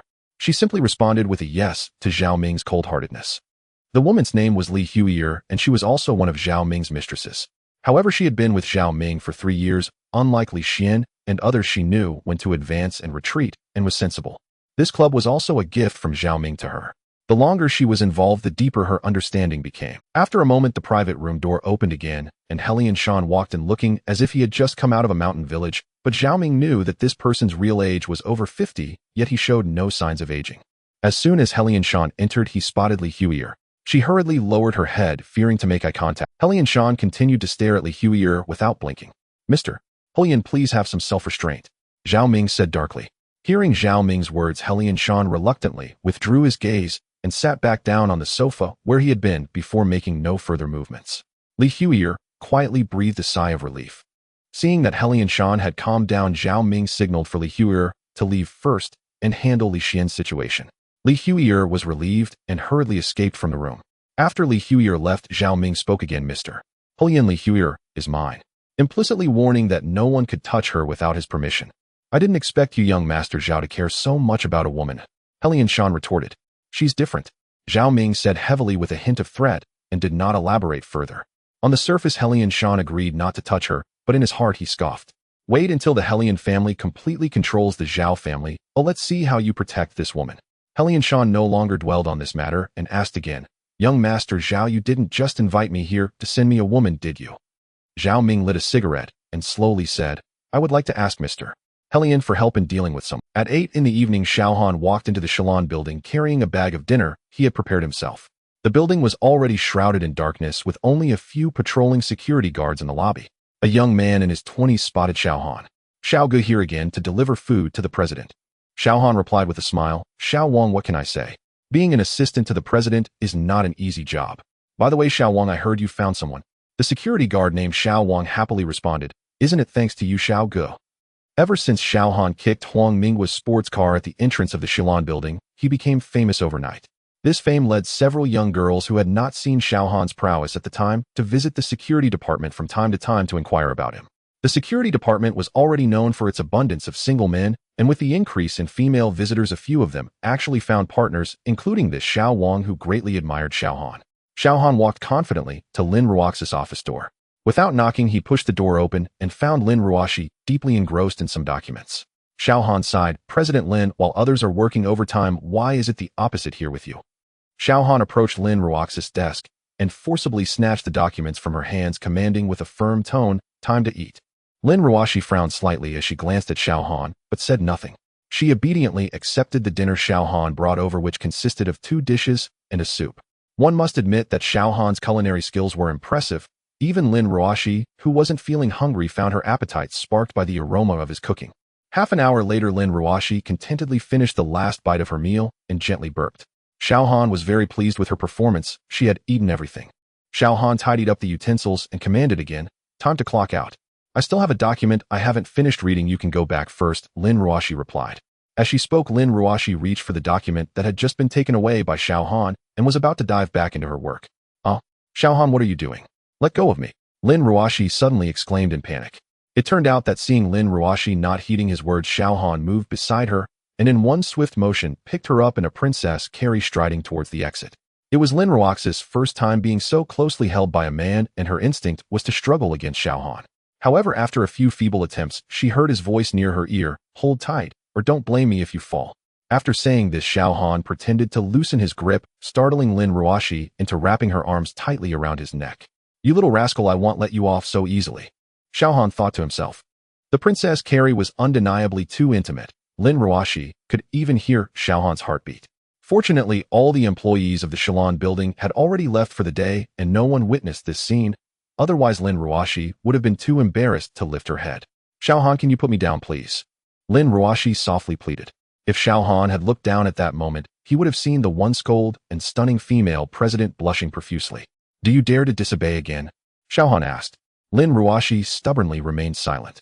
Xiao Han employed the same trick again, pretending to loosen his grip, which made Lin Ruoxi hurriedly exclaim, I'll listen. I'm heading home right away. Only then did Xiao Han, satisfied, continue to carry Lin Ruoxi towards the elevator. Can you please put me down? Lin Ruoxi pleaded once more.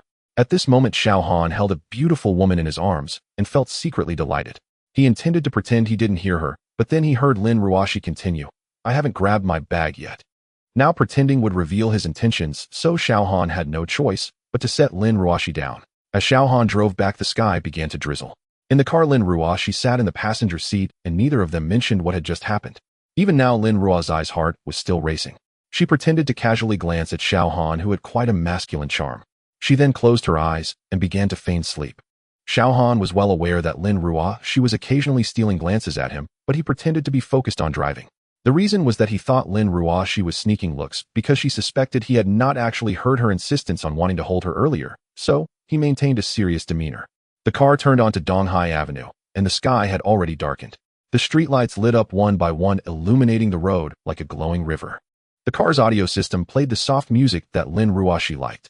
She leaned back against her seat with her eyes closed, her breathing gradually becoming steady. Xiao Han glanced at her and raised the air conditioning temperature by 1 degree. As the car waited at a traffic light, Xiao Han lightly tapped his fingers on the steering wheel, his gaze habitually sweeping over the rearview mirror.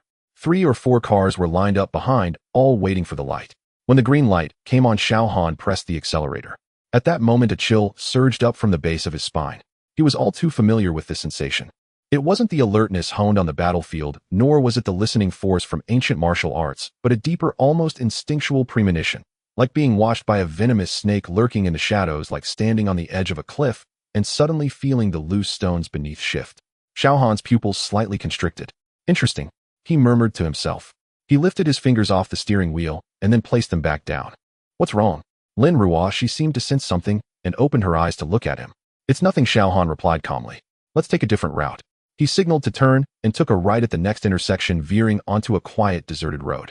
This road passed through an old district undergoing demolition with abandoned buildings and vacant lots piled high with construction debris on either side. There were no streetlights, only the car's headlights illuminating a small patch of the road ahead. He usually wouldn't take such a road, but today he chose this one. Not because this road was safer, on the contrary, it was because he knew that no matter which path he took, what was meant to come would come. Rather than causing a scene in a busy area and harming innocents, it was better to resolve things in a place devoid of people. The headlights shone ahead with raindrops falling densely in the beam. Xiaohan's peripheral vision caught sight of two headlights appearing behind him, getting closer. It wasn't a chase, they were coming heat-in. In the darkness ahead, two beams of light suddenly illuminated the space. A black commercial vehicle came driving from the opposite direction, neither fast nor slow, and it came to a steady stop in the middle of the road directly facing Xiaohan's car.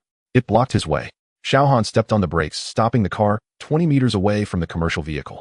He glanced at the rearview mirror. The car behind him had also stopped, another black commercial vehicle also firmly blocking his retreat. Surrounded. Stay in the car and lock the doors. Xiaohan unfastened his seatbelt, his tone as calm as if he were saying, I'm just going to buy something. Is something wrong? It's nothing. Xiaohan gave Lin Ruoxi a reassuring look. After Xiaohan got out of the car, Lin Ruoxi locked the doors, holding her phone tightly, watching his silhouette walk into the rain.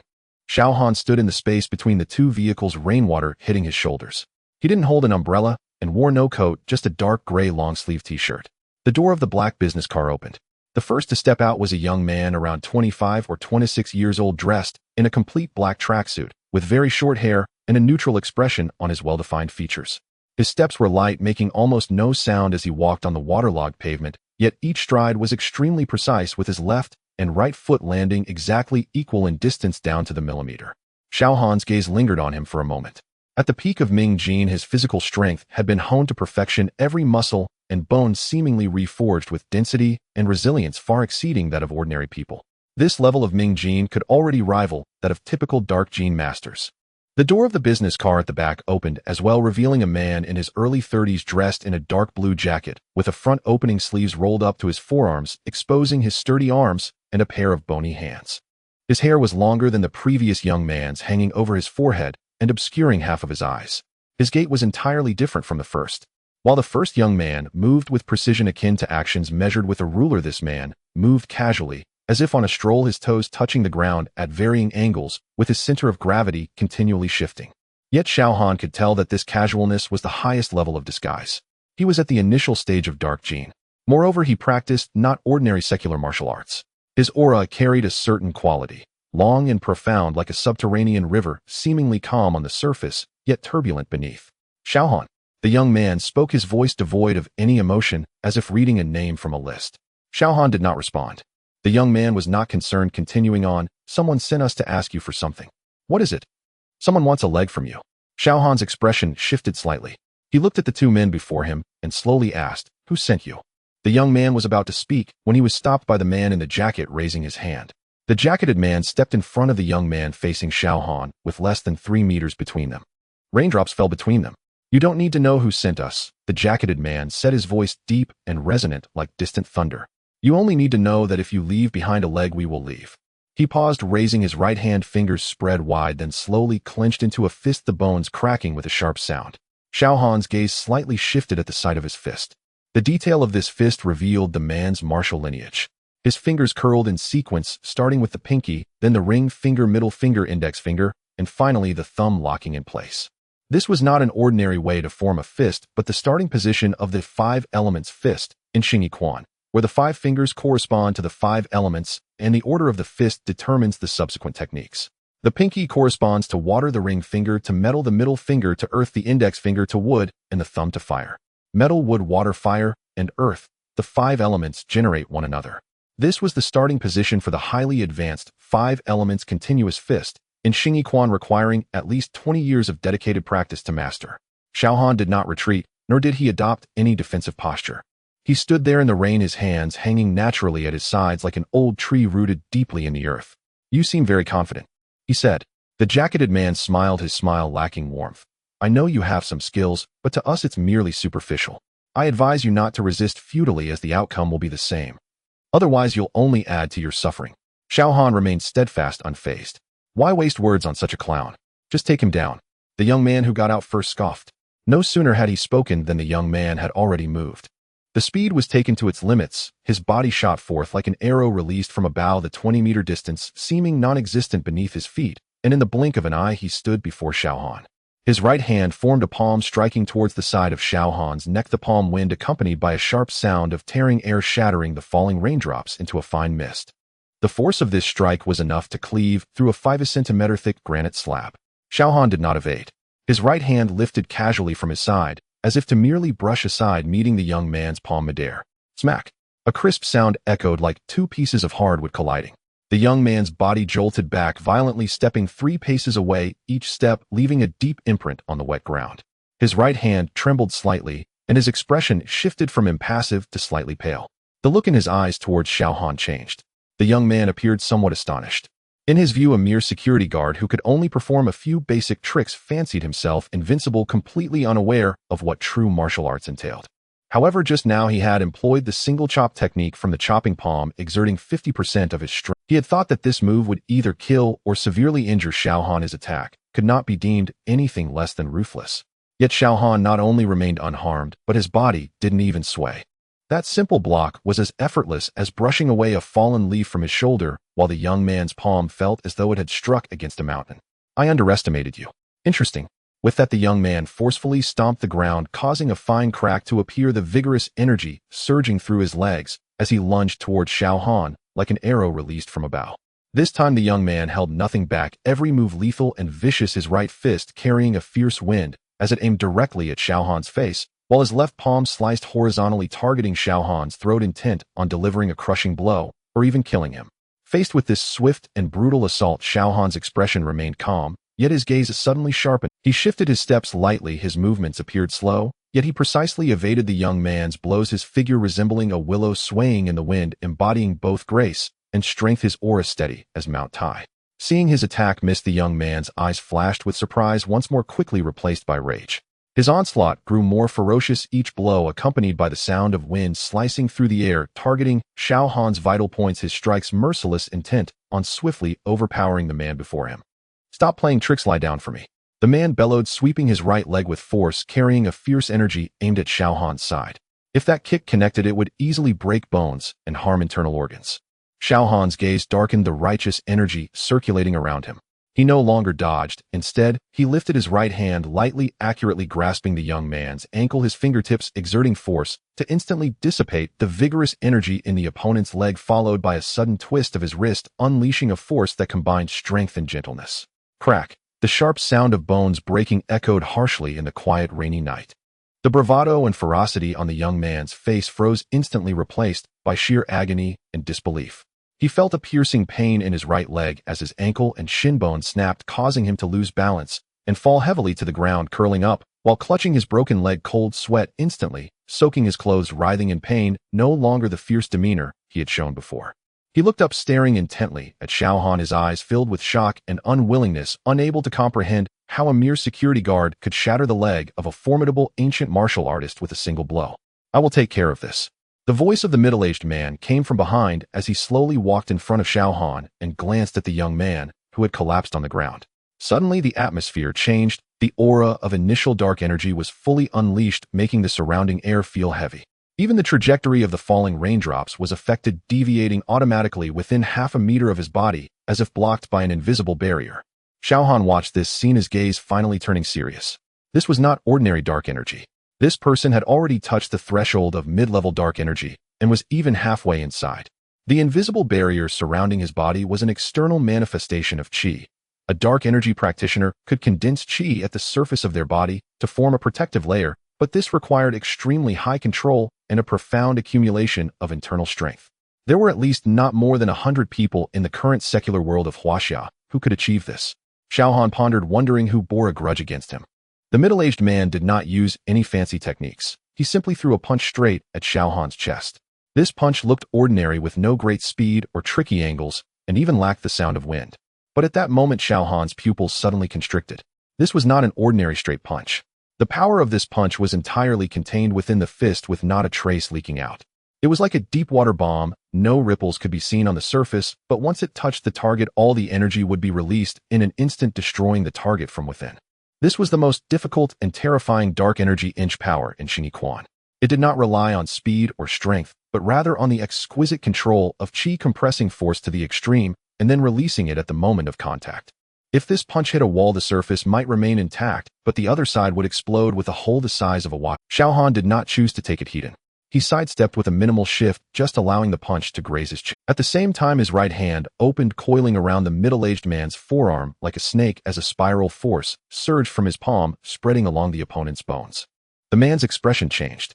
He felt as if his right arm was ensnared by a giant python. The spiral force not only neutralized the dark energy in his fist, but also invaded along his arm's meridians, racing towards his shoulder and heart. He suddenly yanked his hand away, retreating rapidly, creating a 3-meter distance between him and Xiaohan. Looking down, he noticed a red mark on his forearm, as if it had been burned by a hot iron, with the veins beneath the skin clearly visible, presenting an abnormal dark red color. Silk wrapping force. The man in the collared shirt asked, puzzled. The silk wrapping force of the Chen family's Tai Chi. What is your relationship with the Chen family? Xiaohan did not respond, retracting his right hand and letting it hang by his side. The man in the collared shirt took a deep breath, straightened his posture. His expression shifted from shock to solemnity. He drew an object from his waist. It was a 9-section whip crafted from 9 sections of fine steel, each section the thickness of a finger, connected by special rings. The whip's end was a triangular steel tip, reflecting a cold light under the car's headlights. The 9-section whip is one of the most difficult weapons to master in ancient martial arts, combining softness and hardness, able to strike like a whip or poke like a rod. At a high level, it can entangle an opponent's weapon and snatch it away, or use the steel tip to strike vital points, delivering a lethal blow. Xiaohan looked at the 9-section whip and finally spoke the longest sentence of the night. Are you sure you want to? The man in the buttoned shirt tightened his grip on the 9-section whip, remaining silent, yet his posture conveyed. Through the car window, he saw Lin Ruoshi holding her phone, her eyes fixed on him without blinking. She appeared tense, yet not flustered. He turned back to face the man in the buttoned shirt, slowly sinking his center of gravity, standing shoulder-width apart, his arms naturally raised, left hand in front, right hand behind, palms facing each other. This was a stance that Xiaohan had never displayed in front of anyone before. The man's pupils suddenly constricted. He did not recognize this stance. Having practiced ancient martial arts for nearly 30 years, he had encountered various styles, such as Xingyi, Baguazhang, Taiji, Bajiquan, Pigua, Tongbei, Praying Mantis, and Eagle Claw. He had seen nearly all the schools and techniques of ancient martial arts in China, but he did not recognize Xiaohan's stance. This stance bore no characteristics of any school belonging neither to Taiji, nor Baguazhang, nor Xingyi, nor any ancient martial arts he knew. Yet it felt more terrifying than any form of ancient martial arts, because it had no flaws. He stared at Xiaohan's stance for 5 seconds, cold sweat starting to trickle down his forehead. He tried to find any flaw in this posture, any weak point that could be attacked. He found none. This posture appeared to be loose and full of flaws: an open chest, seemingly unstable lower body, and incorrect hand positioning. But after immersing himself in ancient martial arts for over 20 years, he knew that these so-called flaws were traps. If he truly attacked any of these flaws, a deadly counterattack awaited him. This was the realm of no moves surpassing moves. It was not that there were no techniques, but rather that the techniques had merged into the Buddhist instincts, requiring no deliberate defensive posture. Every part of the body could initiate an attack from any angle and at any time. The man's hands trembled slightly, not from fear, but from a sensation he had never experienced before. He did not know how to attack. Having practiced ancient martial arts for nearly 30 years, his mind was filled with hundreds of attack routines. Yet at this moment, facing Xiaohan's seemingly casual but truly flawless stance, he found that none of his hundreds of routines could be used, because he could not find Xiaohan's center of gravity. Any attack required an assessment of the opponent's center of gravity. Wherever the center was, that was where to attack, disrupting the opponent's balance and seizing the opportunity. This was the most fundamental principle of ancient martial arts. But Xiaohan's center of gravity was constantly shifting, not out of intent, but as his body breathed, his center of gravity made subtle adjustments. This degree of adjustment was so tiny that it was imperceptible to the naked eye. Yet to a master like him, it felt like a constantly shifting mountain, making it impossible to discern its foundation. The rain fell heavier, and Xiaohan suddenly blinked a few times as if raindrops had entered his eyes. Seizing this moment, a gleaming 9-section whip burst forth like a venomous dragon emerging from its den, its body enveloped in a formidable dark energy, tearing through the air with a piercing sound aimed directly at Xiaohan's vital side. Before the whip even reached him, the fierce gust of wind stung his skin. The middle-aged man struck with utmost ferocity, the 9-section whip flying in his hands, the dark energy layering upon each section, clearly a master of dark energy, honed over decades, launching a lethal strike aimed to defeat. Moi. Without moving his feet, Xiao Han slightly shifted his body, effortlessly evading the deadly whip. The 9-section whip struck the concrete ground behind him with a loud bang, splashing water everywhere, instantly creating a small crack in the hard concrete, the penetrating power of the dark energy fully displayed. Boy, you dare to harm someone from the He Lien family. Today you shall die here. The middle-aged man snarled, his wrist twisting sharply as the 9-section whip shifted its forms, sweeping and tangling, and striking in rapid succession, with hidden force fluctuating unpredictably. He Lien family. Xiao Han muttered in confusion, but the overwhelming shadow of the whip had already enveloped him, sealing off every avenue of escape. The whip whistled through the air, sending bursts of energy in all directions. A roadside trash can was struck by the whip's wind, instantly deforming and caving in. Yet facing this impenetrable and fierce onslaught, Xiao Han remained calm, his gaze steady and unruffled. He shifted his steps lightly, his figure as graceful as a willow in the breeze, evading each strike just as the whip's tip brushed past. Though it seemed perilous, he moved with unhurried ease, all the fierce whip shadows missing him by a hair's breadth, never even touching his clothes. The middle-aged man grew increasingly alarmed. He had practiced ancient martial arts for decades, and his 9-section whip technique was already flawless. Even ordinary hidden force masters could not withstand 3 of his moves. Yet this seemingly young man before him appeared to anticipate every technique he used, as if his all-out assault was no more than child's play in the other's eyes. How is this possible? The middle-aged man's eyes nearly split with fury as he let out a roar. His hidden force surged, veins bulging on his arms as he channeled all his internal energy into the 9-section whip. The whip instantly stiffened, becoming like a long spear, and with irresistible momentum it thrust straight toward Xiao Han's heart. This strike concentrated his lifelong power, with hidden force held within, concealed but ready to burst. Once it hit, the inner energy would explode instantly, severely damaging the internal organs. Seeing the whip's tip about to strike, Xiao Han finally ceased dodging. He raised his right hand lightly and flicked his finger. Clang!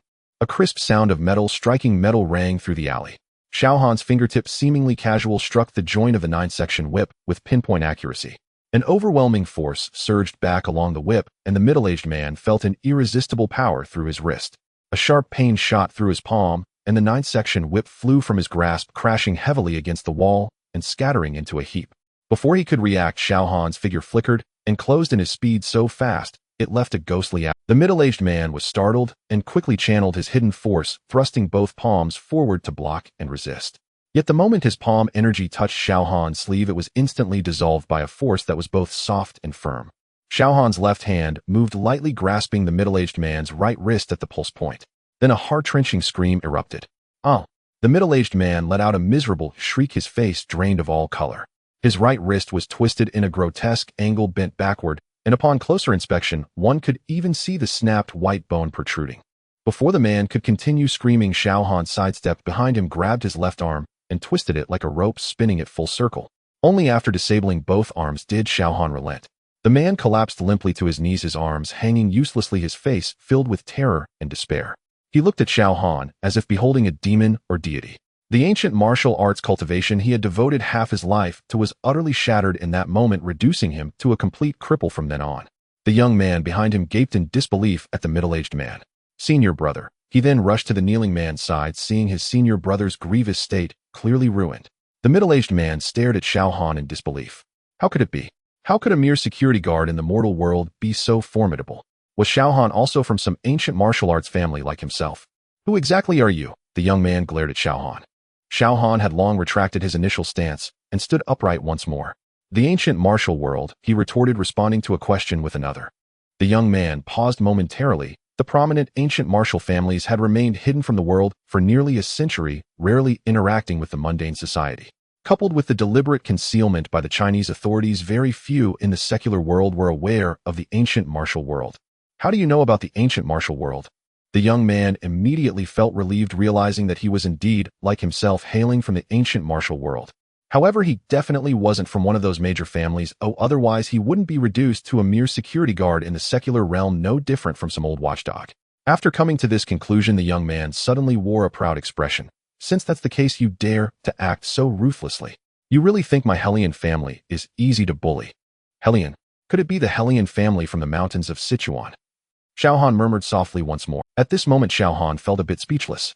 These two had blocked his way at night and immediately demanded a leg from him. He merely imposed a slight punishment, and yet they claimed he acted ruthlessly. Sure enough, the offspring of noble families were as arrogant and laughable as this. They allowed themselves to harm others, but could not tolerate retaliation from others. There is no such logic in the world. Xiaohan calmly thought to himself. You dare to bark so ferociously while lacking the skills to back it up. Go back and inform those who sent you that if you venture into the world without permission, be prepared not to return. Xiaohan's voice was not loud, but every word struck the ears of the two men like nails. The young man, however, thought he had guessed correctly, as Xiaohan indeed had no identity or background, and he was afraid upon hearing that he came from the Hellion family. Xiaohan, you have crippled my senior brother and broken my arm. My Hellion family will never let this go unpunished. The man glared at Xiaohan, threatening him. Fool, Xiaohan muttered under his breath, already raging inside. Were all the offspring of these great families this foolish? I dare to cripple your brother. We have already formed a deadly feud. Even if you are a member of the legendary Xianyuan clan, you would still leave your life here. Daring to threaten me, fearing that others won't kill you. If I weren't considering letting you both return to trace the mastermind behind this, would you have the chance to speak here? Xiaohan helplessly rubbed his brow, then struck again, darting towards the young man like lightning. With a crack, a chilling scream echoed through the rain-soaked night, as the young man's other arm was also rendered useless. Xiaohan sighed softly. This was self-inflicted. The young man trembled as he shouted, Xiaohan. I. The young man's words abruptly halted as he noticed Xiaohan's gaze seemingly fixated on his legs. It felt like if he uttered another word, those legs would also be at risk. The young man instinctively stepped back 2 paces, widening the distance from Xiaohan, too afraid to speak further. Humph. Xiaohan scoffed disdainfully, realizing that had he known this, he wouldn't have bothered at the start. He then walked back to his car, opened the door, sat in the driver's seat, and made a succinct phone call. Help me look up a person. After hanging up, he sent a text message to the other party. Lin Ruashi watched him, her eyes slightly red, but she did not cry. Her hand remained gripping the phone. The screen displayed the digits 110, already dialed, just a step away from being sent. Having just witnessed the fight between Xiaohan and the two men, it felt as if she were watching a martial arts film. It's all right now, Xiaohan said calmly. Lin Ruashi looked at him, her lips moved slightly, and finally, she said one word, okay. Xiaohan started the car, no longer paying attention to the two in the rain, believing that soon enough someone would handle it. The car got back on the road, leaving the demolition area and turning onto a well-lit street. The rain gradually lessened, and the wipers on the window shifted from rapid motion to intermittent sways. Lin Ruashi remained silent for a long time before finally, unable to resist, asking, who were they? Why did they trouble you? I'm not sure, but I should find out soon enough, Xiaohan replied, lightly tapping his fingers on the steering wheel. Lin Ruashi didn't ask again, trusting that Xiaohan would handle it well. In fact, just as Xiaohan had anticipated, less than 2 minutes after they left, a car arrived to take the injured two away. Within a club in the East Sea, Zhao Ming listened to his subordinates report, his expression tinged with mockery. Mr. Hellion, the 2 experts you sent have returned. Zhao Ming deliberately emphasized the word experts. Hellion Shan, sitting opposite him, was oblivious to the underlying tone in Zhao Ming's words, eyes closed as he enjoyed the delicate hands of a beauty behind him gently massaging his shoulders. Upon hearing Zhao Ming's words, he mistakenly thought his men had completed their task and feigned anger in front of Zhao Ming. What experts? They are barely competent. They could have just come back. Why so slow to deal with a minor character? The efficiency of today's youth is truly disappointing. Listening to this, it seemed like he was blaming his own men, but in reality, he was elevating his own side's strength in front of Zhao Ming. Hellion Shan opened his eyes. Where are they? If the task is complete, let them come here and enjoy. Humph. Zhao Ming mocked again. Mr. Hellion, your 2 experts may not be able to enjoy themselves any longer. Only then did Hellion Shan notice Zhao Ming's expression. Something seemed off. He straightened his posture. What do you mean, young Master Zhao? Zhao Ming let out a light scoff and made a gesture to his subordinate.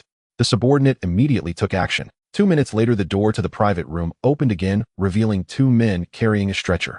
Lying on the stretcher was a middle-aged man, his limbs disabled by Xiaohan, a look of utter despair on his face.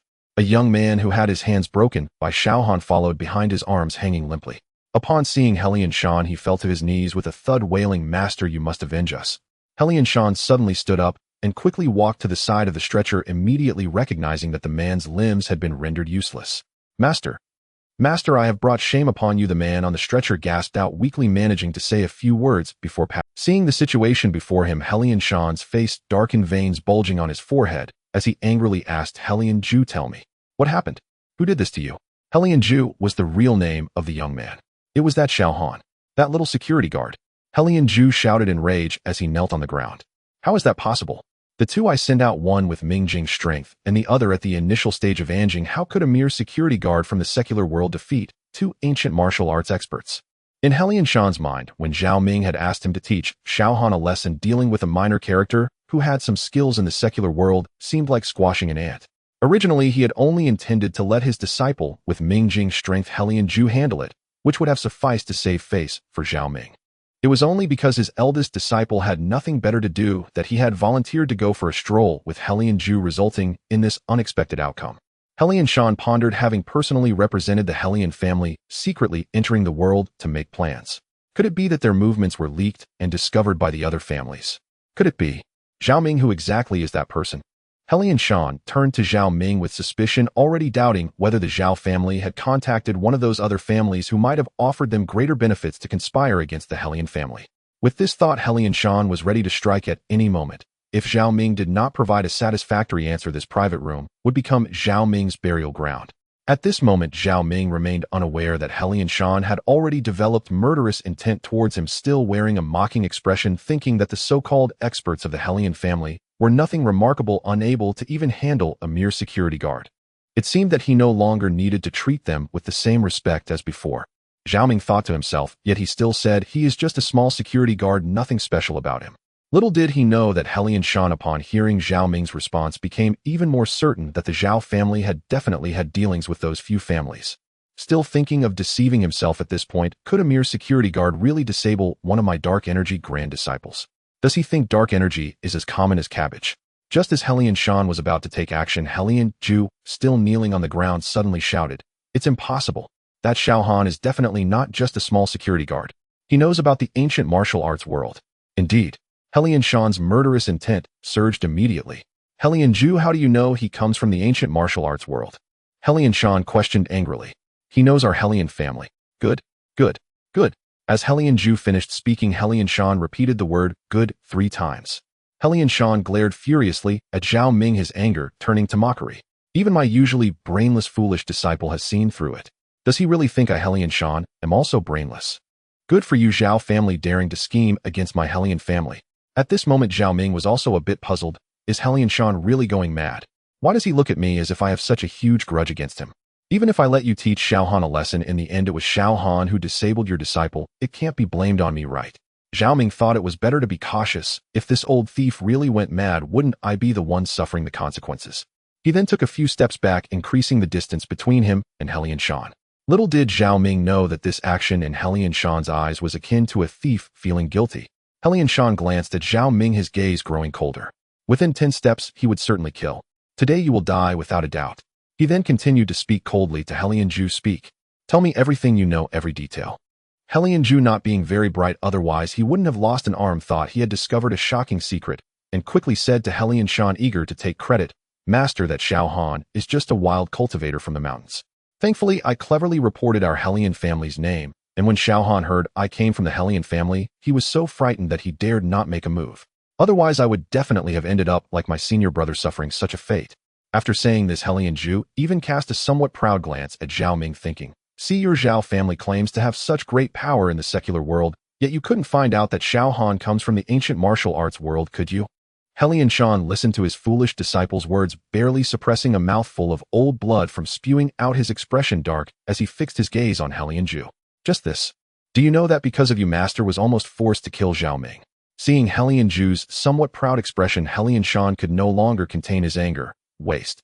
After cursing, he immediately kicked out, sending Helian Zhu tumbling to the ground, rolling several times before coming to a stop.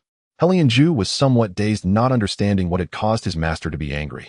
Shaking his 2 severed arms, he suppressed the pain and dared not cry out, hastily adjusting his posture to kneel on the ground again, trembling.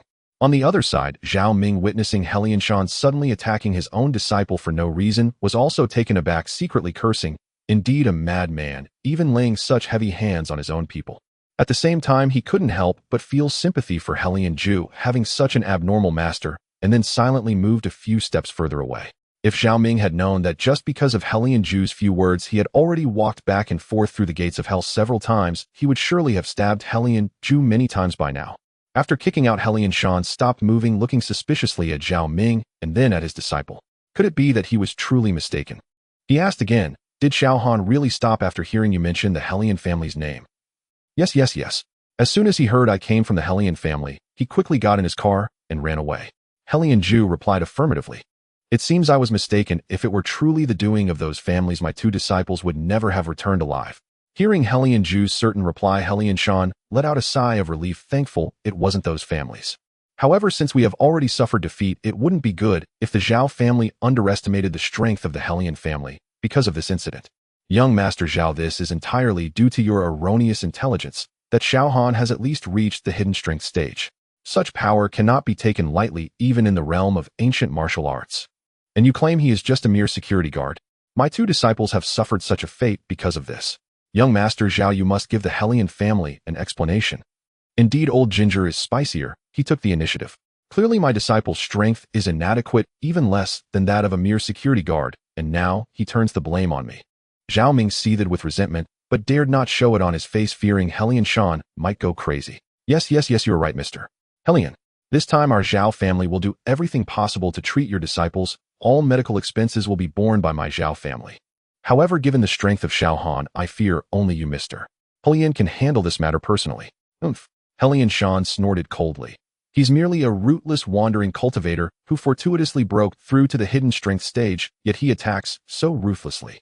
Why couldn't Xiao Han be at the mid or even higher level of the hidden strength stage? Zhao Ming questioned his internal doubts. Impossible. Helian Shan firmly rejected. My disciple has reached the hidden strength stage for many years, his muscles and bones like iron. From what I see of his injuries, although his limbs are severed, some bones are still connected. If a master at mid-hidden strength had attacked, it wouldn't be like this. He must have an unstable foundation, unable to control his strength with ease. Taking advantage of my disciple's carelessness, he could only attack with all his might in a sneak attack to achieve this result. Moreover, if he truly reached mid-hidden strength at such a young age, he would not be so unknown. If that's the case, then I must trouble Mr. Helian to take action. Anyone who dares to harm someone from the Helian family truly does not know the meaning of death. Don't say it's just a beginner at hidden strength. Even if it's a transforming strength master, they wouldn't stir up much trouble in front of the Helian family. Helian Shan said domineeringly. Meanwhile, on Xiao Han's side, just as he and Lin Ruoshi returned to their residence, Xiao Han received a phone call. Xiao Han, I found out, it seems the other party is from the Zhao family of Donghai. The Zhao family of Donghai. Yes, I checked the surveillance of the surrounding roads at the location you mentioned. Not long after you left, a car with a Donghai license plate picked them up. The surveillance shows they were taken to a clubhouse owned by the Zhao family. Xiao Han pondered over the phone's content, the Zhao family of Donghai. Could it be Zhao Ming? I didn't expect him to be able to mobilize forces in the ancient martial arts realm. It seems I underestimated him before. Xiao Han, how did you come into conflict with the Zhao family? The Zhao family is deeply rooted in Donghai. Their influence is intricate. Zhao Hongfei, the second son of the Zhao family, is even the deputy mayor of Donghai City. If this escalates, it won't end well. Here, and thanks for your concern. I am a model citizen. Oh, it's not that I want to cause trouble, but your family wants to take. Xiao Han wore a relaxed expression, as if it were someone else who was about to lose a leg. On the other end of the line, Zhao Yiren heard Xiao Han's words and was not overly worried. If Xiao Han could be so easily harmed, then where would the military legend be? However, she still explained, the Zhao family of Donghai has no ties to my Zhao family. Please don't casually associate us, or I might get angry. But don't underestimate the Zhao family. After all, there's Zhao Hongfei, who is a deputy mayor. Rest assured, I know. If you need help, just let me know. Zhao Yiren said this before hanging up, swift and decisive. However, after hanging up, Zhao Yiren murmured softly, I guess you won't need anyone's help. Xiao Han held his phone, muttering to himself, Zhao Hongfei. I hope you don't jump out on your own or otherwise. A week later, within the most prestigious private estate in Donghai City, a grand gathering hosted by the Zhao family was in full swing. Crystal chandeliers sparkled with radiant colors, and the air was filled with the mingling of fragrances and laughter as the city's prominent wealthy merchants gathered, exchanging toasts and pleasantries. In the center of the banquet, a stage was set up where a slender dancer was performing, energetically entertaining the. Lin Ruoshi walked slowly into the banquet hall, linking arms with Xiao Han. Dressed in simple casual attire, Xiao Han stood out awkwardly among the elegantly clad guests, yet he maintained an upright posture and a calm demeanor. As soon as they entered, whispers erupted among the crowd about the two. Ever since Xiao Han had struck the Sun family father and son at the last Huaxiao Chamber of Commerce banquet, his name had become a frequent topic among the young elites of Donghai. Xiao Han paid no mind to the whispers around him, casually surveying the banquet hall. In contrast, Lin Ruoshi, who frequently attended business banquets as a high-ranking executive, appeared somewhat anxious, glancing around as if searching for something. Xiao Han, you said that night the attackers were from the Zhao family. By accepting their invitation to this banquet, aren't we walking right into a trap? Relax, Ruoshi. No matter how foolish the Zhao family might be, they wouldn't dare to act recklessly in front of so many people here. Xiao Han replied, his expression relaxed as he looked around. Relax, Ruashi. No matter how foolish the Zhao family might be, they wouldn't dare to act recklessly in front of so many people here. Hearing Xiao Han's words, Lin Ruashi hesitated. Initially, she had been excited upon receiving the invitation. The Zhao family was a well-established clan among the foremost families in Donghai. Attending this banquet would naturally provide invaluable networking opportunities for her business. However, when Xiao Han informed her that the mastermind behind their previous attack was likely from the Zhao family, Lin Ruashi had considered declining the invitation. In the end, it was only under Xiao Han's persuasion that she decided to come. As Xiao Han put it, rather than waiting for them to strike secretly, it was better to take the initiative and see what they were up to. Lin Ruashi surveyed her surroundings and ultimately decided to stay with Xiao Han, foregoing the chance to expand her social network. Xiao Han, are you here again, just to mooch off your wife's hospitality? Han Lei appeared from nowhere, standing beside Xiao Han, patting him on the shoulder, smiling as he nodded at Lin Ruashi and greeted her. Xiao Han glanced at Han Lei and brushed off the hand on his shoulder with irritation. Is this how you talk to your elder brother? What do you mean by mooching off? Han Lei rolled his eyes. Fine, I shouldn't have come. It's just that you got lucky winning that one time. By the way, how did you end up at such a banquet? Aren't you Han Dasha the one who hates attending these pretentious so-called elite gatherings the most? Xiao Han, you need to be careful of Zhao Ming. Last time you embarrassed him at the bar, he will definitely look for an opportunity. That's why I'm here today, just to support you. How's that for loyalty? Han Lei whispered to Xiao Han. Don't worry, I've got everything under control, Xiao Han replied, casting a sidelong glance at Han Lei with disdain. If anything happens, those skinny arms and legs of yours won't be of much use. Hey, I've been working out these past 2 years. Come on, feel it. Touch my chest, it's so solid. As Han Lei said this, he reached for Xiao Han's hand to touch his chest. Xiao Han quickly feigned shock and stepped back, then grinned maliciously at Han Lei. Oh no. Han Lei realized something was off as he saw Xiao Han's expression. Sure enough, the young masters and young ladies at the banquet all looked at Han Lei's actions with peculiar expressions. Everyone's thoughts were aligned. The young heir of the Huaxiao Chamber of Commerce is actually gay. No wonder he hadn't found a girlfriend for so many years. Upon this realization, the women secretly expressed regret. The men, upon catching Han Lei's gaze, hurriedly avoided eye contact with him, as if fearing that he might take an interest in them. Of course, there were also a few individuals within the circle who had long been rumored to have some peculiar preferences, and they slyly threw flirtatious glances at Han Lei. Xiao Han, you bastard. Han Lei glared furiously at the source of his misfortune. Xiao Han, I'm just helping you fend off those rotten peach blossoms. You don't need to thank me. Thank you. I thank your whole family. Han Lei gritted his teeth at Xiao Han. Standing beside them, Lin Ruashi watched the two, teasing, and felt her tension suddenly dissipate. Not long after, Zhao Ming, dressed in a high-end suit, appeared in the banquet hall, accompanied by the stern-faced Helian Shan. Zhao Ming exuded an air of the main character of the event, graciously accepting the compliments from the crowd as he walked and responded to them. Zhao Ming scanned his surroundings and spotted Han Lei and Xiao Han standing not far away, striding directly towards them. Han Lei, you really are bringing down the standard of our Donghai rich kids circle. How could you be so close to a little security guard? Zhao Ming glared angrily at Han Lei. Han Lei, hearing this, looked at Zhao Ming as if he were a fool. Zhao, you really have a wide-ranging sense of control. It's none of your business who I choose to befriend. Xiao Han also found Zhao Ming quite amusing. Was this the reason for sending someone to break his leg? That was quite domineering.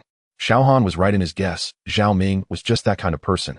Back in school, he often bullied classmates, rounding up a gang to beat up any student he took a dislike to.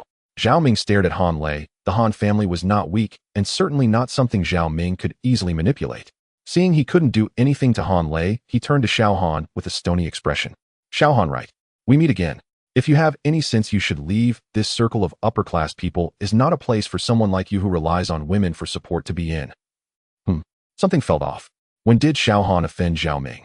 Zhao Ming was notorious for being arrogant and domineering. This was sure to be an interesting spectacle. The guests present all thought the same.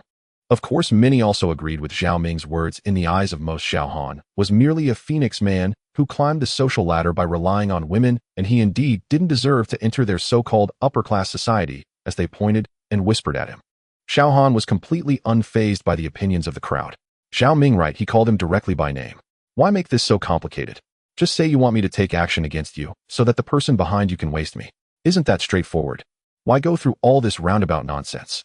When you sent someone to take my leg, you weren't this verbose. A flicker of doubt crossed Zhao Ming's mind. How did Xiao Han know it was him who sent someone to deal with him? Zhao Ming thought he had acted discreetly. After all, in a society governed by law, one should still be mindful of their influence. Xiao Han, one can eat recklessly, but one cannot speak carelessly. I'm not a gangster. How could I possibly do something as extreme as breaking someone's limbs? The two were exchanging verbal barbs, the implication being that while Xiao Han was standing here, the person he had sent out had been rendered incapable. This feud was now set in stone. Xiao Han chuckled lightly. Young Master Zhao, why not be straightforward? What do you want to do?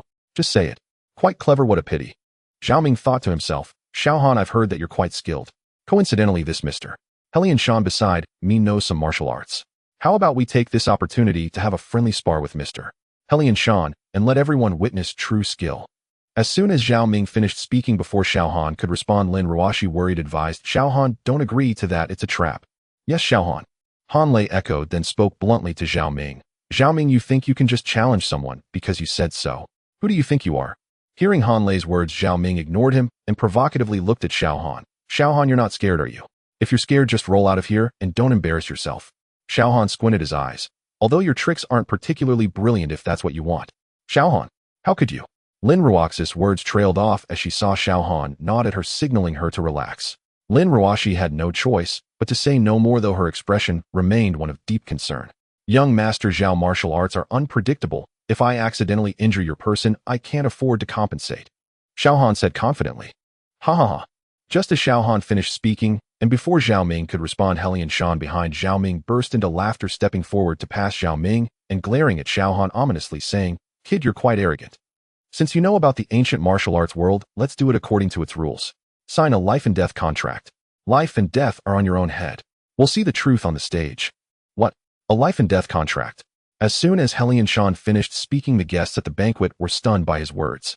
Although they didn't know what the ancient martial arts world was, everyone understood what the term life and death contract meant. Xiao Han, you can't agree. Lin Ruoxi and Han Lei shouted in unison at Xiao Han. Xiao Han patted Lin Ruoxi's hand gently, his gaze calm and steady as he looked at the two, yet there was a hint of coldness in his tone as he said, It's fine, there's no escaping this, it's just the right time to settle the score. He then turned to Helian Shan and said 4 words, as you wish. Just as Xiao Han finished speaking, Zhao Ming hurriedly summoned the staff, bringing out 2 copies of an agreement that had clearly been prepared in advance, which generally contained a disclaimer. Xiao Han looked at the agreement in his hand, sneering coldly. It was indeed a premeditated move. However, it mattered not. With a wave of his hand, Xiao Han signed his name on the document. Seeing that Xiao Han had completed the agreement, Helian Shan's gaze fixed on him, murderous intent surging as he spoke coldly. I will take your life. This is the consequence of offending the Helian family.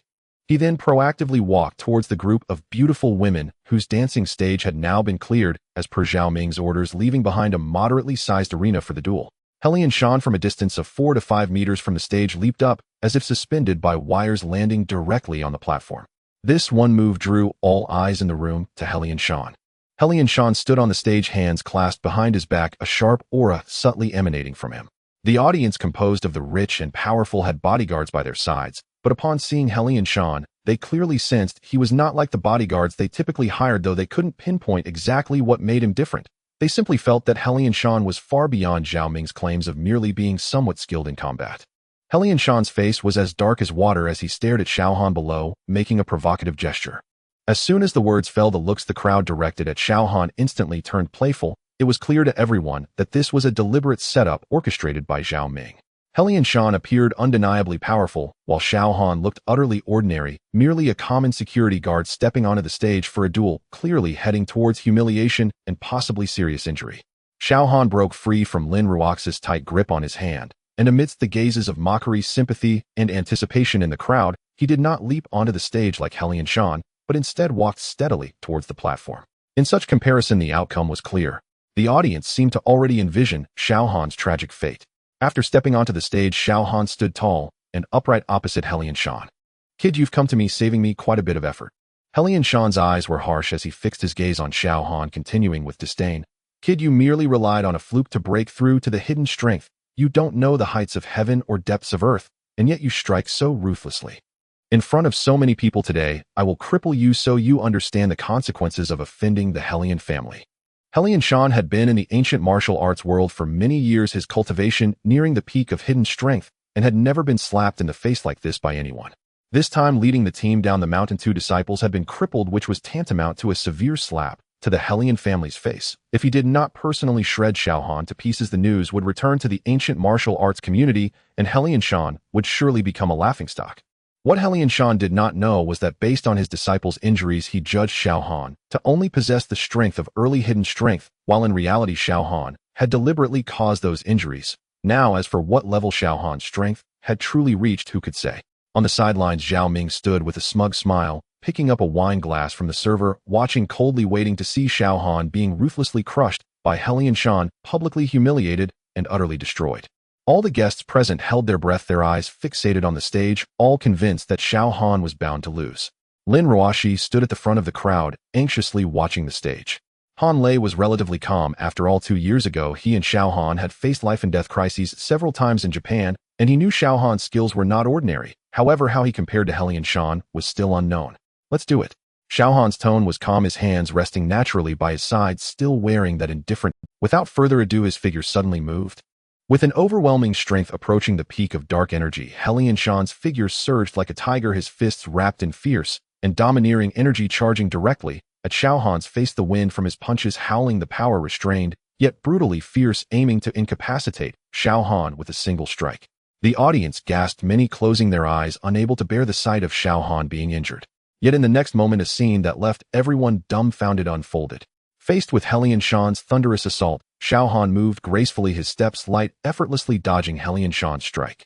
A hint of surprise flashed across Helian Shan's face. He never expected Xiao Han to evade his move so there's something to him. But that's all there is to it. With this thought in mind, Helian Shan's movements did not slow down. In just a few seconds, his attacks became increasingly violent.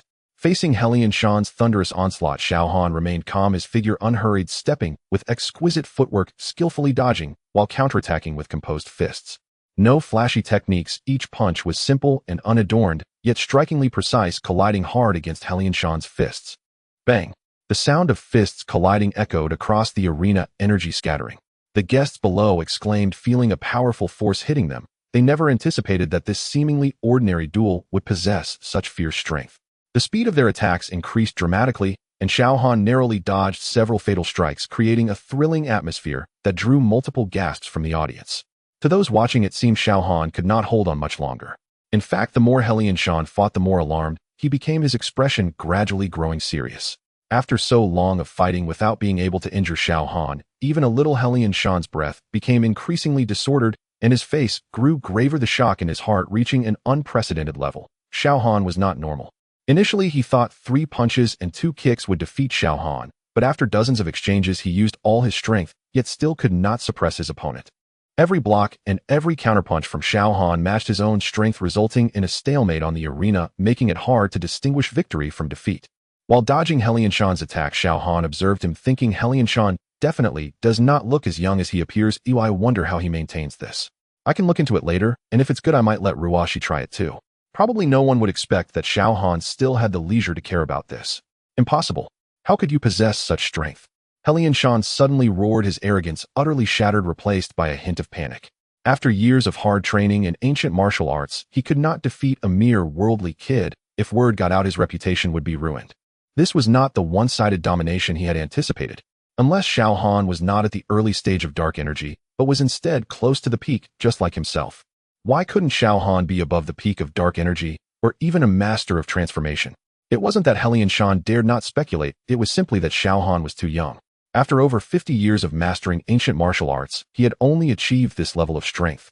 If Xiao Han was already a master of transformation at such a young age, it was truly unfathomable. In the ancient martial arts world, only that family produced someone who reached transformation at 30, nurtured by the entire clan. Stepping into transformation at 30 was already considered a genius among geniuses. And how old was Xiao Han? 25, and already near the peak of dark energy. Absolutely impossible. However, even so, being so young and already close to the peak of dark energy, he would undoubtedly have the potential to reach transformation in the future. Under normal circumstances, Helian Shan would have extended an olive branch to recruit Xiao Han, but now a mortal enemy had been formed. Therefore, today this boy must be killed, otherwise if he truly grew stronger in the future, he would be a disaster for the Helian family. Helian Shan's gaze hardened, and he suddenly changed his tactics. Helian Shan retreated swiftly, using the recoil from the collision of fists. His right hand darted to his waist, and a cold gleam suddenly appeared. Indeed, it was a soft sword made of an unknown material, usually coiled at his waist, now drawn with a fierce motion. The blade was incredibly sharp, reflecting a chilling light under the illumination of the crystal chandelier. Be careful. Lin Ruoxi shouted in alarm from below the stage. He Lianshan did not give Xiao Han any chance to react. The moment he drew his sword, his wrist flicked, and the soft sword shot forth like a venomous snake emerging from its hole, moving at an extreme speed, enveloped with condensed dark energy, aiming straight for Xiao Han's heart. The sword wind was fierce, directly targeting a fatal strike, disregarding all rules, and launching a surprise attack. Despicable. You actually resorted to a sneak attack. Han Lei cursed angrily. However, He Lianshan paid no heed, his gaze filled solely with murderous intent. Kid, forcing me to use a weapon is enough reason for you to feel proud. Today you will die under this sword. The cold light was upon him in an instant, and the sword tip was about to pierce Xiao Han's heart. He Lianshan's soft sword was already thrust forward, and the guests below had all changed their expressions, their gasps caught in their throats. No one saw Xiao Han's movement clearly, they only felt a faint dark light flash before their eyes. His left hand slightly lifted, and a dagger appeared in his palm. Exactly the dragon-scale dagger he always carried. The dagger was barely longer than a palm small, yet exuding a menacing aura. Clearly, when entering the banquet hall, the security would conduct checks, especially since everyone present was a person of influence. Precautions had to be taken. No one knew how Xiao Han managed to evade the security check, but he had somehow brought the dagger in. Clang! The crisp sound of metal clashing resonated painfully in the ears. He Lianshan felt a tremendous force surge along the sword's body, numbing his wrist, and nearly causing him to lose grip of the soft sword. Is this all you can do? Xiao Han's indifferent voice rang out, his gaze suddenly turning sharp. It's my turn. Xiao Han wielded the dragon-scale dagger, closing in swiftly. The short dagger seemed to have a life of its own in his hands, each parry and thrust precisely avoiding the soft sword's edge, targeting the flaws in He Lianshan's techniques. Though in close quarters the short blade was a disadvantage in Xiao Han's hands, it transformed into a lethal weapon. His footwork was agile, the dagger's shadow darting like a shuttle, and no matter how fierce He Lianshan's sword techniques were, he could not touch a hair on Xiao Han, who instead forced He Lianshan to retreat repeatedly, his movements becoming increasingly chaotic. What kind of strength do you possess? He Lianshan exclaimed, his voice trembling with endless fear. Xiao Han did not respond, his gaze as indifferent as water. He suddenly exerted force in his wrist, the assassin's dagger gliding along the soft sword's blade, swiftly slicing upward. The dragon-scale dagger was unmatched in sharpness, directly carving a deep notch into the spine of the steel soft sword. Before He Lianshan could regain his senses, Xiao Han closed in abruptly, aiming the short dagger directly at his sword-holding wrist so fast that He Lianshan could not evade. Came a scream of agony. In a flash of lightning, He Lianshan's right hand grasping the sword was severed cleanly at the wrist, falling to the ground. His hand remained in a sword-holding position, illustrating how swift Xiao Han's actions were, leaving He Lianshan no time to react before his right hand was severed. The entire venue fell into a moment of silence. My hand. He Lianshan clutched the severed wrist with his left hand, kneeling on the ground and howling in pain. The blood from the severed wrist seemed to have only reacted now, due to Xiao Han's speed gushing forth in a spray. The scene was gruesome. The crowd was startled awake by He Lianshan's screams, and the more timid young lords and ladies began to panic and scream, some even vomiting at the sight of the bloody scene. The hall was thrown into chaos.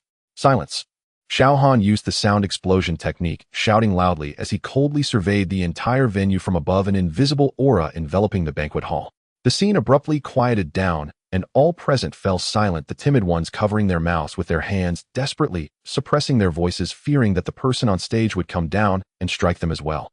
No one expected that the originally disadvantaged Xiao Han could so easily defeat the formidable He Lianshan, leaving him utterly incapacitated. Below the stage, Zhao Ming's smile instantly froze. The wine glass crashed heavily to the ground, shattering into pieces. He stared in disbelief at Xiao Han on the platform, unable to accept the outcome. Useless. A bunch of useless fools. Zhao Ming cursed darkly to himself. On the stage, the excruciating pain from his severed hand caused He Lianshan to convulse, yet his eyes still brimmed with resentment and unwillingness as he forced himself to scream, Xiao Han. My Hellion family is a hidden ancient martial arts clan with unfathomable depth. How dare you cripple me? My Hellion family will never let you go. Xiao Han slowly walked to He Lianshan's side, looking down at him with indifferent eyes, and said, Do you think that your Hellion family can secretly enter the world, violating the ancient martial arts clan's prohibitions, colluding with secular families, and manipulating the Zhao family behind the scenes without anyone knowing? As soon as this was said, He Lianshan's expression changed drastically. The original resentment was instantly replaced by panic as he shouted in disbelief, How do you know about the ancient martial arts clan's prohibitions? The guests present were all confused, unable to understand the meaning of ancient martial arts clan, and secretly entering the world. Yet they could feel the suddenly tense and secretive atmosphere, and they fell silent, not daring to speak. Xiao Han's gaze was cold and clear, each word a warning to Hellion Shan and a statement of the ancient martial arts clan's iron rules. 100 years ago, the ancient martial arts clan established strict regulations that no family could secretly enter the world, interfere with secular governance, or manipulate secular families. Those who violate this will be jointly expelled by the powerful members of the ancient martial arts clan, and their entire family will be destroyed. Your Hellion family, with its inflated ambition, has secretly infiltrated the East Sea, courting the Zhao family, intending to turn them into your puppets in the secular world, using the Zhao family's influence to amass wealth and build secular connections step by step, eroding secular power. Do you really think you can deceive everyone? Hellion Shan trembled all over, his face filled with disbelief. These were core secrets of the Hellion family, confidential plans for entering the world, known only to the top family members. No outsider should know, yet this secular brat before him seemed to have seen through everything. Who are you? Hellion Shan's voice trembled, stripped of any remnants of pride, as an ancient martial arts master, leaving only deep-seated fear. Who I am is not important. Xiao Han leaned down, his tone leaving no room for doubt. What matters is that your Hellion family has violated the ancient martial arts clan's prohibitions and still dares to repeatedly attempt to kill me. Crippling your cultivation is merely a minor punishment. As for your Hellion family, I will personally pay a visit. After speaking, Xiao Han walked down the stage. Lin Ruoshi immediately rushed to Xiao Han, her face filled with anxiety as she asked, "Xiao Han, are you okay? Did you get hurt?" As Lin Ruoshi asked, she circled around Xiao Han, inspecting him from head to toe, afraid that he might be injured. Seeing Lin Ruoxi's worried and flustered expression, Xiao Han felt a warm sensation in his heart and quickly smiled at her, saying, "Don't worry, Ruoshi, I'm fine. Look, I'm perfectly okay." After confirming that Xiao Han was indeed fine, Lin Ruoshi finally breathed a sigh of relief, saying, "That's good as long as you're okay. Don't worry, sister-in-law, I told you he's tough and sturdy, he'll be just fine." Han Lei laughed loudly from the side, pointing at Xiao Han and shouting, "You brat." Xiao Han lightly punched Han Lei's shoulder in annoyance. However, Han Lei's mention of sister-in-law instantly turned Lin Ruoxi's face beet red. After exchanging a few simple words, Xiao Han headed straight towards Zhao Ming, his gaze icy, exuding a chilling aura. "It was you, wasn't it?" Xiao Han spoke, his voice not loud, but clearly resonating throughout the venue. "You were the one who sent Hellion Shan's 2 disciples to ambush me on the East Sea Road, trying to take my legs. The mastermind behind it is you, Zhao Ming, right?" Zhao Ming certainly would not admit it. With so many people present, if any ill-intentioned individual left evidence, it would be tantamount to seeking his own death. He feigned innocence and said, "Xiao Han, without evidence you can't just speak recklessly. But you using such ruthless methods in public seem to be the one who wants to break someone else's leg rather than the person you claim is after yours." Xiao to Xiao truly leaves no stone unturned. Xiao Han's gaze turned cold, but unfortunately am not someone who needs to see evidence. "I believe it was you, Zhao Ming, who orchestrated this." Xiao Han retorted sharply. "Oh, Xiao Han, what of it? You are merely a worthless security guard. Oh, what can you do?" Zhao Ming provocatively looked at Xiao Han and softly said.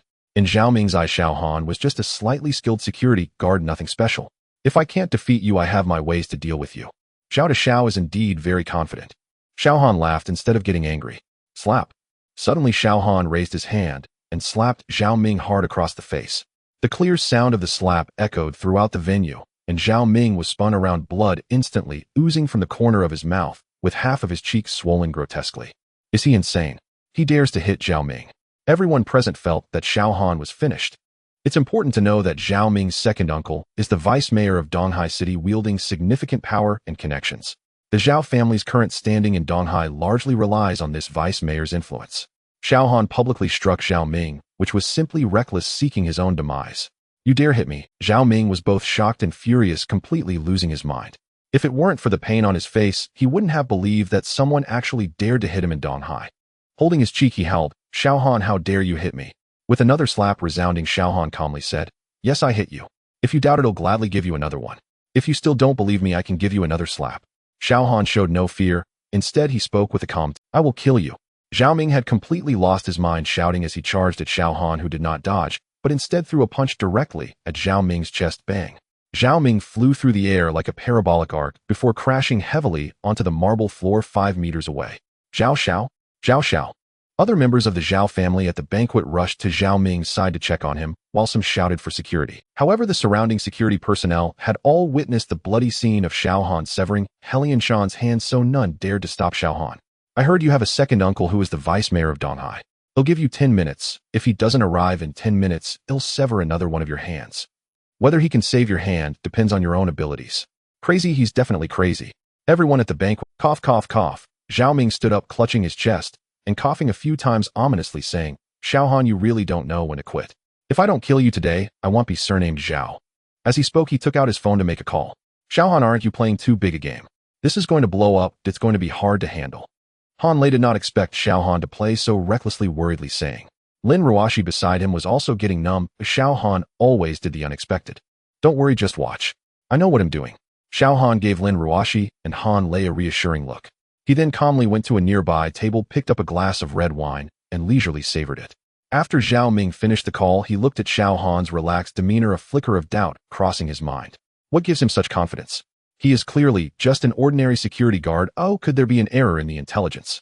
In the banquet hall, other guests were whispering among themselves. Has Xiaohan gone mad? Does he really think he can contend with Deputy Mayor Zhao? It's just a bluff. Even if he had 10 times the courage, he wouldn't dare to touch Xiao Xiao. When Deputy Mayor Zhao arrives, he will certainly beg for mercy on his knees. Xiaohan ignored the surrounding discussions. 10 minutes later, he glanced at his watch and mockingly said to Zhao Ming, Zhao Xiao, 10 minutes have passed, and it seems your deputy mayor's uncle isn't very concerned about you. Zhao Ming looked towards the entrance, doubts creeping into his mind. Why hasn't his uncle arrived yet? But on the surface, he still shouted ominously, Xiaohan, are you so eager to die? Xiaohan chuckled lightly. Whether I live or die is uncertain, but it seems one of your arms might get broken. Xiaohan said casually. Is Xiaohan serious? 10 minutes ago, he indeed stated that he would give Zhao Ming 10 minutes, and if Zhao Ming's uncle didn't come, he would break one of Zhao Ming's hands. However, until now, everyone in the banquet, including Han Lei and Lin Ruashi, thought Xiaohan was merely talking and wouldn't actually resort to lethal force. Zhao Xiao, you can choose your left hand or right hand him, still very democratic. Xiaohan's voice rang out again. Democratic my ass, as if it's not your hand. At this moment, Zhao Ming's heart was roaring as he watched Xiaohan approach. Could it be that Xiaohan truly dares to do this? The swelling on his face seemed to remind Zhao Ming that he really might break his hand. Zhao Ming looked again at the entrance. There was still no one coming. In his life, he had never missed his uncle this much. Previously, he had heard about Sun Hao being beaten by Xiaohan in public and thought Sun Hao was a fool for getting beaten on his own turf. Now, watching Xiaohan approach, he realized that this Xiaohan is truly insane. Damn it, that useless Helian Shan. If it weren't for his misjudgment of Xiaohan's strength, he wouldn't be without even a bodyguard. Zhao Ming thought bitterly as he glanced at Helian Shan, who was still bleeding on stage. Xiaohan, my uncle is coming soon. You'd better not act rashly. Otherwise, I will make sure you die in a very ugly way. Zhao Ming shouted defiantly, yet his body unconsciously began to retreat. I told you if your family doesn't arrive in 10 minutes, your hand won't be saved. I always keep my word. At this point, Xiaohan had already approached within 3 meters of Zhao Ming. Go. Stop him. Just block him, and he'll give you 100,000, no 200,000. Zhao Ming commanded the security personnel beside him, his mind starting to unravel as Xiaohan's aura became overwhelmingly powerful. Under the lure of heavy rewards, the security personnel, who had initially been wary of Xiaohan, began to show fierce expressions. After all, they earned only a few thousand for a month's hard work, and now, just blocking the person in front of them could mean 200,000, money they wouldn't earn in years. A tall security guard was the first to charge at Xiaohan. Seeing someone take the lead, the others, fearing their chance for the 200,000 might be snatched away, rushed towards Xiaohan as if he were a pile of cash. Unfortunately, the ideal was lush, but the reality was stark. Xiaohan was no ordinary person. In less than a minute, the security guards who had just rushed forward were all sprawled on the ground, crying out in pain. Zhao Ming's face was pale, secretly resenting himself for being so arrogant as he looked at Xiaohan, his expression growing increasingly grim. Left hand or right hand? Xiaohan asked again. Zhao Ming's eyes were filled with resentment and panic as he shouted, Xiaohan, you dare? My second uncle will be here soon. If you touch a single hair on me, he'll ensure you die a miserable death. Shut up, Xiaohan impatiently yelled. Since you won't choose, he'll make the choice for you. With that, his right hand moved like lightning, grabbing Zhao Ming's right wrist. Zhao Ming felt an immense force surge through his arm, leaving him unable to move even a fraction. At that critical moment, hurried footsteps suddenly echoed from the entrance of the banquet hall. A group of police officers escorted a middle-aged man in professional attire, exuding a commanding presence. Those with keen eyes immediately recognized him as Zhao Hongfei's personal secretary. Secretary, he saved me. Seeing the newcomer, Zhao Ming shouted loudly, grasping at the lifeline. The middle-aged man known as Secretary, he, upon hearing Zhao Ming's voice and seeing him being held by Xiaohan, immediately exuded the characteristic authority and hostility of the political world. Stop! Everyone turned to look as Secretary He's face turned ashen, his gaze fixed on the center of the venue. He sternly reprimanded. I am Secretary to Deputy Mayor Zhao. Release young Master Zhao immediately and cease your illegal actions. Everyone in the room thought Xiao Han would relent at this moment. After all, the other party was a trusted aide of the deputy mayor accompanied by police. He should have at least some reservations. But Xiao Han didn't even turn his head, maintaining a calm gaze on Zhao Ming. I told you your second uncle will be here in less than 10 minutes. I'll break one of your hands. In the next second, he suddenly exerted force on Zhao Ming's wrist, twisting it violently downwards. Crack! The sharp sound of breaking bones drowned out the secretary's reprimand. Oh! Zhao Ming let out a heart-wrenching scream, his voice piercing through the entire venue. His right hand hung at an unnatural angle. The bones completely shattered, blood instantly soaking his sleeve, and the excruciating pain caused him to convulse uncontrollably. All the guests were utterly stunned, their eyes wide in disbelief, their faces reflecting sheer astonishment, as if they had seen a ghost. None of them expected that Xiao Han actually dared to take action, especially in front of the deputy mayor's secretary. This showed utter disregard for Deputy Mayor Zhao Hongfei. He really dares to break young Master Zhao's hand. Insane. Completely insane. This is a declaration of war against Deputy Mayor Zhao. It's over. This kid will definitely not walk out of here today. This scene silenced the entire venue. Everyone froze in place, their pupils dilated, their faces filled with extreme shock. Secretary He also stood frozen, his hands still raised in a stopping gesture, completely dumbfounded. He never expected that despite his vocal intervention, this person would dare to ignore him and break Zhao Ming's hand right in front of him. Xiao Han slowly released his grip, allowing Zhao Ming to collapse to the ground in agony. He leisurely turned to look at the pale-faced secretary. He then glanced at Zhao Ming, a mocking smile curling at the corner of his mouth, his tone casual, yet piercing. Your second uncle really holds himself in high regard, sending only a secretary to run errands. It seems you aren't that important to him after all. Upon hearing Xiao Han's words, Zhao Ming glared at him, gritting his teeth, but the pain made it difficult for him to respond. Xiao Han ignored him and looked at Secretary He, muttering to himself, just a secretary, that's far from enough. Secretary He trembled with rage at the sight. As Zhao Hongfei's chief secretary, while he didn't hold any official position, secretaries sometimes represented Zhao Hongfei himself. It had been many years since anyone had dared to look down on him like this. Secretary He pointed at Xiao Han, angrily shouting, You bold fool. How dare you openly disrespect Deputy Mayor Zhao? Where did this brat come from, thinking he's worthy of Deputy Mayor Zhao coming personally? Xiao Han faced the questioning without haste, lighting a cigarette and saying meaningfully, Some people always think too highly of themselves, believing they can control the situation, unaware that they are merely dispensable pawns. Secretary He, hearing Xiao Han's words, was momentarily taken aback, thinking, This young man seems so fearless. Could he have some backing? Secretary He turned to look at Zhao Ming, who was still convulsing, harboring doubts in his heart. On the phone, Zhao Ming said the other party was just a small security guard, but looking at his calm demeanor, he doesn't seem like an ordinary guard at all. Secretary He hesitated, contemplating whether to report the current situation to his superiors. Just as he was indecisive, Han Lei approached him and said, Secretary He, I am Han Lei, we have met before. As the heir of the Huaxiao Chamber of Commerce, Han Lei often interacted with people in the political sphere, and being the secretary to the deputy mayor, they had indeed met before. Because he was shocked by the scene of Xiao Han incapacitating Zhao Ming as soon as he entered, Secretary He had not noticed that Han Lei was also present. It was only when Han Lei took the initiative to greet him that he recognized him. Before Secretary He could say anything, he heard Han Lei pointing at Xiao Han, saying, Secretary He, Xiao Han is a friend of the Han family. Please inform Deputy Mayor Zhao to avoid any misunderstandings.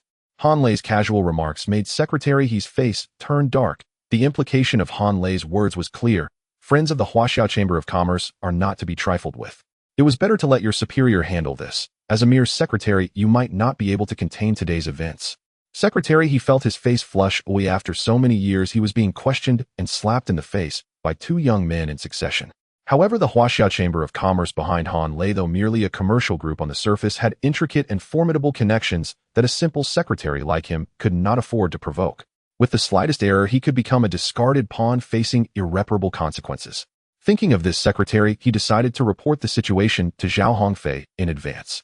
Secretary He took out his phone, walked aside, and quietly yet respectfully reported the situation. 2 minutes later, Secretary He hung up the phone and returned to the center of the banquet, saying, I have conveyed young Master Han's words to Deputy Mayor Zhao, and he will come personally soon.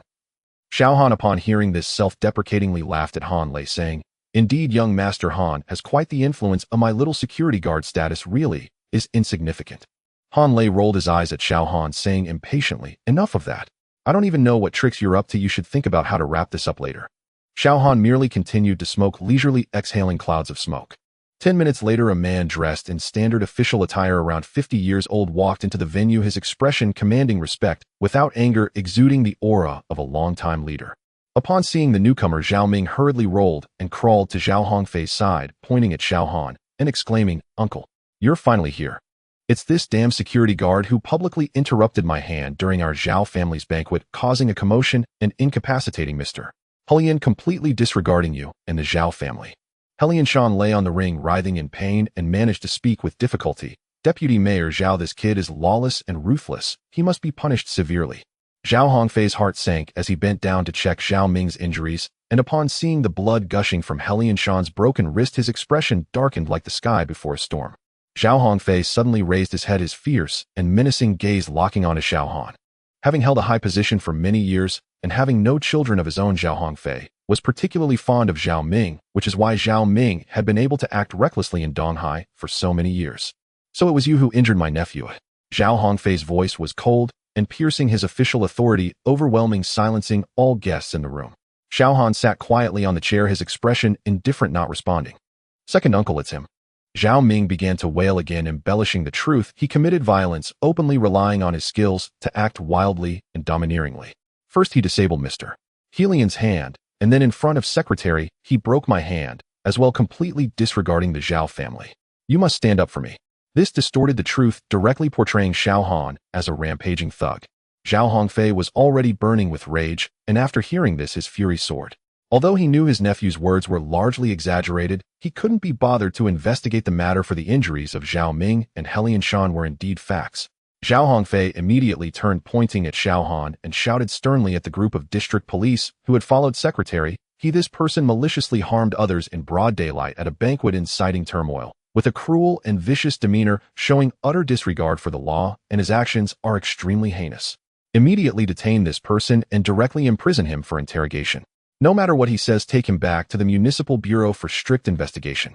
Anyone who dares to obstruct the law will be charged with obstructing official duties and arrested together. Strict and swift. Investigate thoroughly and deal with it harshly. Zhao Hongfei's words not only characterized the situation, branding Xiao Han as a brutal and vicious person, but also served as a warning to Han Lei, implying that he should not think of using the Han family to pressure Zhao Hongfei. The people do not fight against the officials. When it comes to a heated confrontation, Zhao Hongfei fears no one from the Han family. His remarks were domineering and unreasonable, completely reflecting a style of absolute power and bullying. Han Lei, upon hearing this, opened his mouth, but could not say anything. Indeed, as Zhao Hongfei mentioned, he was an official while he was just an ordinary person, and at this moment he had no way to stop it. He could only seek connections to navigate the situation. It was clear that Zhao Ming and Helian Shan had deliberately provoked Xiao Han, having prepared a death pact in advance, intending to disable or even kill him under the guise of martial arts competition. However, they had miscalculated Xiao Han's strength and ended up being turned against. All the initial turmoil was instigated by Zhao Ming and his party, yet in Zhao Hongfei's eyes, power equated to justice. Mistakes made by relatives were justified, while resistance from others was a crime. Zhao Hongfei directly characterized the incident, causing all the guests present to immediately take sides. Sure enough, a mere security guard dares to provoke the Zhao family. He must be tired of living. With the vice mayor Zhao personally speaking, this kid is completely finished. He will never have a chance to turn things around in this lifetime. Does he not know his own identity? A mere insect dares to confront power hidden. The discussions rose and fell, filled with ridicule and disdain for Xiao Han. Lin Ruox's face turned pale as she tightly grasped Xiao Han's hand, her eyes reddening with anxiety, but Xiao Han gently pressed her hand, signaling her to be at ease. Zhao Ming leaned on Zhao Hongfei's arm, his body still trembling from the pain of his broken hand. The earlier embarrassment was swept away, replaced with a face full of malice. A venomous smile curled at the corner of his mouth. Xiao Han, weren't you very capable? Aren't you very arrogant? Now that my second uncle is here, let's see how you act tough. Let me tell you, today you are doomed. Anyone related to you in Donghai will also not have a good life.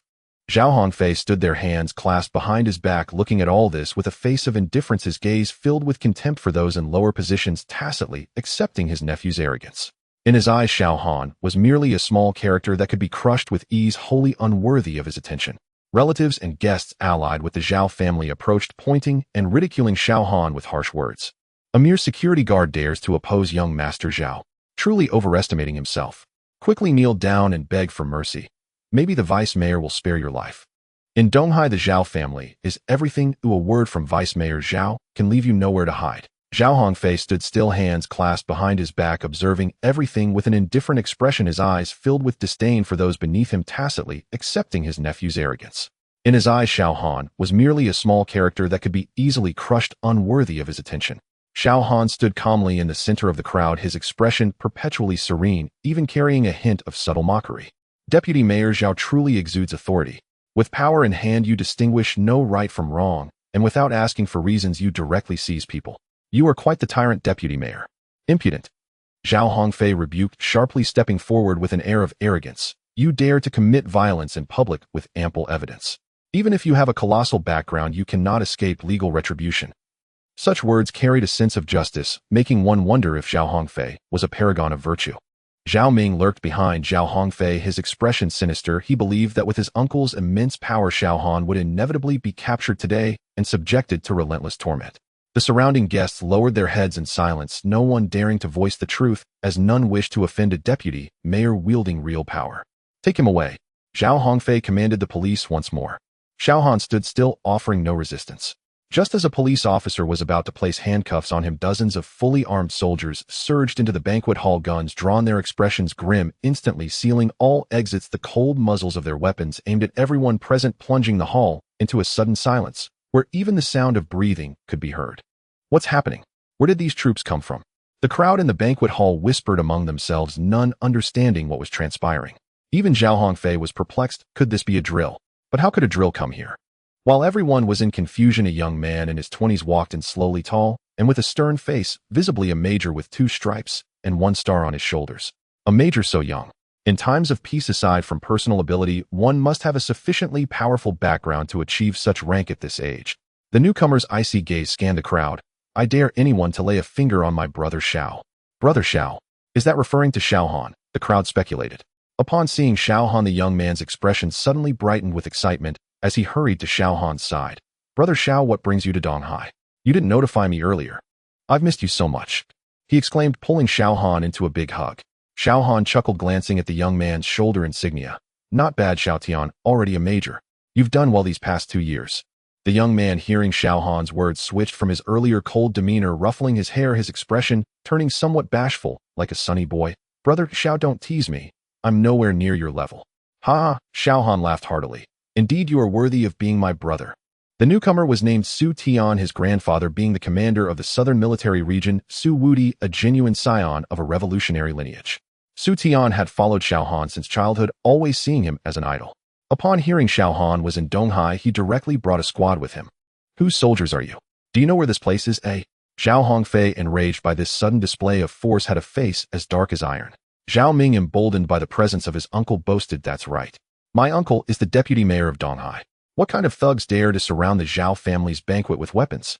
On the other side, Xiao Han, observing Zhao Ming's reckless behavior, smiled and said to Su Tian, you handle it. After you're done, we can go eat. His tone was calm, as if it were a matter of course to give orders to Su Tian, this major. Upon hearing this, Su Tian felt quite pleased, as if it were indeed the right way to proceed. All right, I'm on it, brother Xiao. Su Tian said, turning towards Zhao Ming with a completely different expression, cold and imposing. Su Tian approached Zhao Ming without a word, drew his pistol from his waist, and struck Zhao Ming's forehead harshly with the butt of the gun. Zhao Ming immediately clutched his forehead and screamed, was it you who angered my brother Xiao?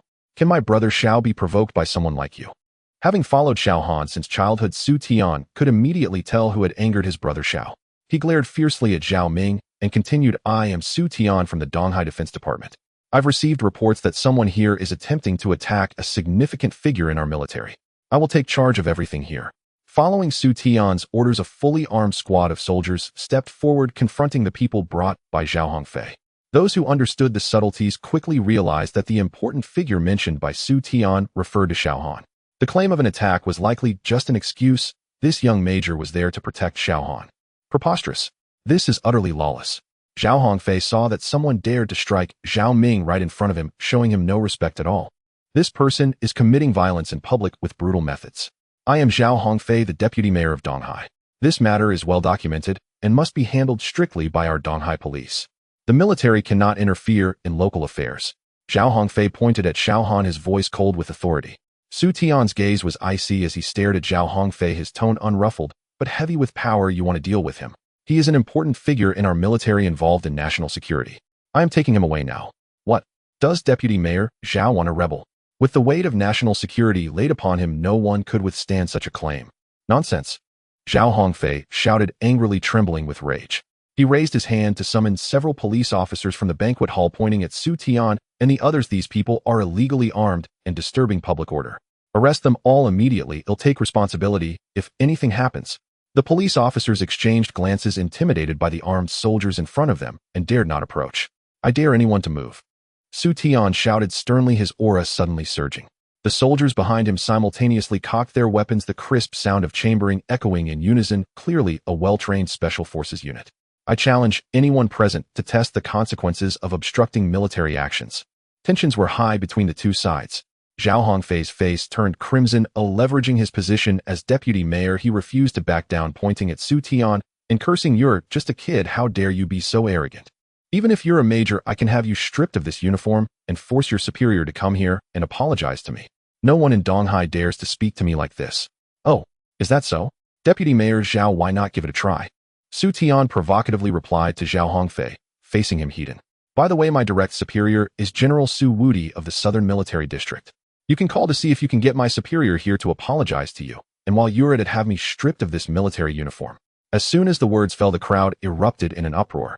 Su Wudi. He is a top military tycoon stationed in the Southern Military District, wielding immense power that can shake the entire region with a stamp of his foot. Zhao Hongfei's arrogance instantly froze, his pupils constricting sharply as he pointed at Su Tian, his hand suspended in midair, his mind blank, as if struck by 5 thunderbolts. Su Wudi. How dare he say that this old man should personally apologize to him? Truly, he has lost his mind. He looked at the fully armed elite soldiers before him, gazing at Su Tian, cold sweat suddenly breaking out on the back of his neck, his inner arrogance extinguished by more than half. But at this point, he could only muster the last bit of his confidence and shouted with a fierce yet trembling voice, "Even if you are General Su's soldier, you cannot disregard the laws of the land. Zhao Han is suspected of illegal activities, and the evidence is irrefutable. I must take him away." Su Tian smirked coldly, raising his gun and aiming it at Zhao Hongfei's forehead. "I am currently executing a top-level military duty protecting core personnel. He is of utmost importance to our military affairs. Zhao Hongfei, you are abusing your power to obstruct military action. I can charge you with obstructing military affairs or treason on the spot without any need for reporting. You dare? I am the deputy mayor of Donghai." Zhao Hongfei said defiantly, but his body was retreating in fear, his face as pale as paper, his voice trembling as he realized that even reason would not help him in front of military force. After all, who would not be afraid with a gun pointed at their head? "You can try and see if I dare." Su Tian pressed forward, raising the gun slightly, his gaze as cold as ice. "General Su has personally ordered that my brother shall be safely returned. Don't think that even if the city party secretary arrives, they would dare to block the way. Now I will ask you one last time. Will you let him go or not?" Each word was like a knife striking at the heart. This charge Zhao Hongfei cannot afford, and the Zhao family certainly cannot bear. Zhao Ming beside him was so frightened that his soul left his body, collapsing to the ground, trembling all over, lacking even the courage to look at Su Tian. Zhao Hongfei's face was ashen, his back soaked with cold sweat, but having been in the political arena for many years, being cornered like this in front of all the guest subordinates and police, he knew that backing down now would mean he could never show his face in Donghai again. With the last bit of luck and political influence acting against him, he not only did not retreat, but defiantly raised his neck and shouted fiercely, taking a few steps forward to press his forehead tightly against Su Tian's gun, completely burning his bridges. "So what if General Su is personally here? As the deputy mayor of Donghai in charge of local security, this person has publicly harmed others and caused trouble. There is irrefutable evidence, and I absolutely cannot let him go." "Oh, I didn't expect you, deputy mayor, to be so tough." Su Tian looked at Zhao Hongfei with interest. "The military intervening in local security is already against the rules. Are you really going to openly oppose the local government for this, Zhao Han? I don't believe you would dare to shoot recklessly." Zhao Hongfei gritted his teeth and held on, his eyes filled with a last bit of madness, completely disregarding the consequences, raising his hand to order the police in front of him again, "Act immediately, apprehend Zhao Han and all these illegal armed personnel. I will bear all consequences." Several police officers turned pale, caught in a dilemma, and did not dare to step forward even an inch. Su Tian's gaze grew colder. With a bang, a gunshot rang out, accompanied by a scream of awe as Zhao Ming clutched his right leg, howling in pain on the ground. At this moment, Zhao Ming appeared particularly pitiable, already having one hand severed by Xiao Han and now injured in one leg, especially since he had done nothing at this moment. Why was Su Tian shooting at him? The guests present were also startled by Su Tian's shocking act. No one expected him to really dare to shoot. Aside from Xiao Han, Su Tian's temperament was well known. He could not tolerate anyone threatening him, especially since he wielded the imperial decree of Su Wudi this time. Su Tian kept his gun pointed at Zhao Ming. To him, Zhao Ming deserved to be shot for provoking Xiao Han, and even a single bullet felt too lenient. Now was the perfect time to set an example, and as for who the monkey was, it was clear to everyone on the scene. Su Tian coldly said to Zhao Hongfei, "Do you see if I dare to shoot? If you dare to obstruct again, he will be your fate. You are simply insane. I will report you to the military court." Zhao Hongfei's face turned even paler. He never expected Su Tian would really dare to shoot directly, giving him a warning. The cold muzzle of the gun was right before his eyes. Zhao Hongfei's expression changed repeatedly, and just at this ding ding ding, Zhao Hongfei's phone in his pocket suddenly rang wildly, the piercing ringtone shattering the silence of the scene. His expression darkened as he took out the phone, and upon seeing the caller ID, his pupils contracted sharply. The caller was none other than the secretary of the Donghai Municipal Committee, his direct superior. All eyes in the room were fixed on the phone in Zhao Hongfei's hand, and the atmosphere fell into complete silence. Zhao Hongfei's heart skipped a beat. An ominous premonition flashed through his mind. Why would the secretary call him at this moment? Zhao Hongfei pressed the answer button, but before he could say anything, a furious roar erupted from the other end of the line. The voice was loud enough for everyone nearby to hear clearly. "Zhao Hongfei, have you lost your mind? Stop what you're doing immediately. Hand the person over to the military right now." Zhao Hongfei was stunned. The secretary's words were merciless. With a stiff demeanor, he tried to defend himself. "Secretary, this guy injured someone at the banquet. I'm enforcing the law. If this gets out..." "Shut up, you fool." The secretary's roar nearly shattered his eardrums, filled with exasperation. "Do you even know who you've offended? General Su himself has called me. Don't you understand? Let him go right now. I don't care what your reasons are. Apologize to the other party immediately and ensure their satisfaction." Each word struck Zhao Hongfei like thunder in his ears. General Su personally ordered this. All for a mere Xiao Han, and General Su's call had even reached the top of Donghai. "Apologize. Apologize to Xiao Han."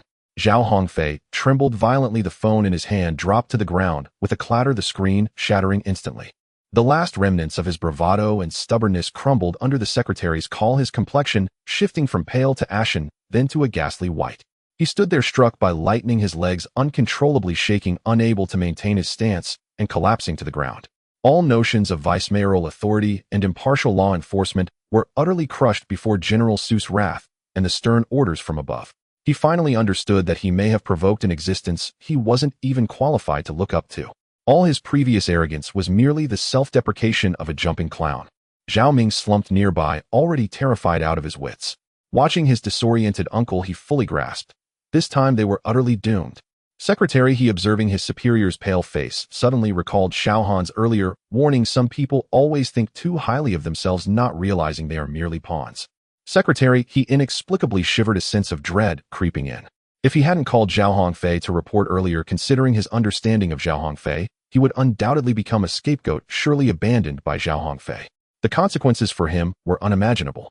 Su Tian coldly glanced at Zhao Hongfei, who was sprawled on the ground, his face ashen, without an ounce of pity. "Zhao Hongfei, do you still intend to stop me? Aren't you supposed to have my superior personally apologize to you while you strip me of this military uniform?" As soon as Su Tian finished speaking, the phone on the ground rang again, with the secretary's furious shout, "Zhao Hongfei, you need to apologize to me immediately. If you want to die, don't drag me down with you. Do you still dare to let General Su apologize for you? Are you out of your mind? Zhao Hongfei, I don't care what method you use, you must obtain the other party's forgiveness, or you can forget about being vice mayor." Then the line went dead. Clearly the other party had hung up, and Zhao Hongfei, pale as a ghost, no longer had the strength to pick it up. Zhao Hongfei stood frozen in place, trembling as he opened his mouth to speak to Su Tian, but ultimately failed to utter a word, presenting a stark contrast to his earlier arrogance. Su Tian observed Zhao Hongfei's demeanor and realized that the latter dared not obstruct him any further. He turned to Xiao Han with a respectful tone, saying, "Brother Xiao, shall we leave now?" Xiao Han maintained a calm expression, greeted Lin Ruoxi and Han Lei, and then, under the protection of fully armed soldiers, strode directly out of the banquet hall, leaving behind a profound silence, and as Zhao Hongfei and his uncle plunged into despair. The farce at the banquet further shrouded Xiao Han's identity in mystery. Not only did it humiliate the Zhao family, allowing him to depart unscathed, but it also made Su Tian regard him with reverence. As the guests pondered these events, they became increasingly curious about Xiao Han's true identity, silently warning themselves to ensure that their own young elders remained cautious of a man named Xiao Han until they understood his real background, lest they follow in the footsteps of the Zhao family. Outside the banquet hall, Xiao Han climbed into a military district's exclusive off-road vehicle. As Su Tian started the engine, he couldn't help but chatter, his tone filled with admiration. "Brother Xiao, finally those annoying pests have been sent away. I had wanted to come find you long ago. If it weren't for my grandfather assigning a task, I would have come to help you deal with these rascals. From a young age, anyone who dared to provoke you would have to answer to me first. It's all my grandfather's fault for telling me so late." It turned out that since the day Xiao Han was attacked and discovered Zhao Ming was the mastermind, he had called Su Wudi, not expecting Su Wudi to directly send Su Tian and his troops over. Thinking of that elder, a warm feeling flashed through Xiao Han's heart. "You should complain, lest be careful that your grandfather doesn't find out you are grumbling about him behind his back, or you'll get a beating," Xiao Han said with a smile. Hearing his words, Su Tian quickly stopped his complaints and with a playful grin replied, "It's fine with brother Xiao, around my old man listens to you the most. My brother won't let me get beaten, right?" Xiao Han smiled helplessly and said no more. Su Tian had always been like this, following him around aimlessly and often causing trouble. He had long been accustomed to pleading with that elder to spare this kid. Throughout the journey, Su Tian chattered on about his yearning for Xiao Han over the years, expressing how he had always strived to emulate Xiao Han. The admiration in his eyes was undeniable.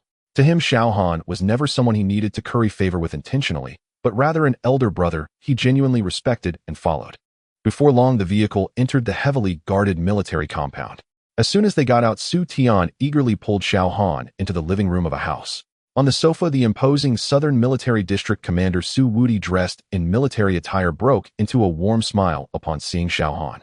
He immediately stood up to greet him, his gaze filled with appreciation, and glanced at his grandson, who wore an expression of adoration, shaking his head in helpless understanding. "Little Xiao, you finally made it. This kid has been talking about you every day at home, chasing after you since he was young, and now he sees you as his idol. No one can say a single word against you." Su Wudi chuckled as he patted Xiao Han on the shoulder, his tone familiar and warm, entirely that of a family elder. Su Tian stood beside them, scratching his head, looking entirely justified. "Of course. Brother Xiao is the person I admire the most. Anyone who dares to bully him is crossing me." Su Wudi shot his grandson a helpless glare and then turned to Xiao Han with an increasingly solemn expression. "Little Xiao, your contributions to our military district back in the day have always remained in my heart. This kid has followed you since he was small, raised to be upright and responsible because of you. Our entire family owes you a debt of gratitude. I've heard a bit about the matters at your home. Although I don't know what has happened between you, calling you here this time is to let others know that regardless of what occurs, this old bone of mine can still hold up for a few more years. I will support you." Looking at the elderly man's appearance, Xiao Han felt increasingly moved and said to Su Wudi, "Thank you, Grandpa Su. If there's something I truly cannot resolve, I will not hold back with you." "Ha ha, good. You truly know how to please me, but you must accompany me for a few drinks later." Su Wudi laughed heartily after hearing Xiao Han's words. That's just how soldiers are. They prefer to be straightforward. If Xiao Han were to act coy, it would only displease the old man. Beside them, Su Tian gave a thumbs up to Xiao Han in silence, thinking to himself, "Brother Xiao is indeed exceptional. There's probably no one else in the world who can make the old man so eager to support someone and be this happy." Dinner was just a simple home-cooked meal. Under the old man's insistence, Xiao Han enjoyed a few drinks. Compared to Xiao Han's relaxed demeanor, Su Tian, the old man's grandson, appeared more reserved. Having never faced the old man's whip as a child, he still felt some fear towards him. This was also the reason Su Tian sincerely respected Xiao Han. In this generation of military district children, few were not intimidated by Su Wudi except for Xiao Han. "By the way, Grandpa Su, isn't the ancient martial world always under strict military supervision? How could there be ancient martial forces entering the world privately this time?" Xiao Han asked in confusion. "Humph." Su Wudi snorted coldly. "Isn't it? Because some people forget the pain after the scars heal. The years of peaceful living have made some families overly self-important, forgetting the great costs paid in the past to achieve the current situation. Now, in pursuit of greater power, they dare to secretly collude with the ancient martial world, and of course this also involves the tacit approval of people above, allowing them to act so recklessly." The old man slammed the table heavily and continued, Xiao, this time, we are taking advantage of the opportunity presented by the Hellion family entering the world privately. I have already discussed it with a few people above. The Hellion family was among the most exuberant in the past, making them the perfect target to strike and send a warning." Su Wudi's few brief words brimmed with killing intent. Xiao Han pondered quietly. It seemed that the higher-ups also wanted to reshuffle the deck. While Xiao Han was deep in thought, he was suddenly interrupted by Su Wudi. Xiao, I estimate that you will be leading the team this time. An order will likely come down in a few days. This is something I and your old leader have strived for. It's also an opportunity for you to regain that position. Upon hearing this, a glint of brilliance flashed in Xiao Han's eyes. His body suddenly tensed, and he clenched his fists tightly, as if recalling something. Su Wudi, seeing Xiao Han's expression, naturally understood what he was thinking.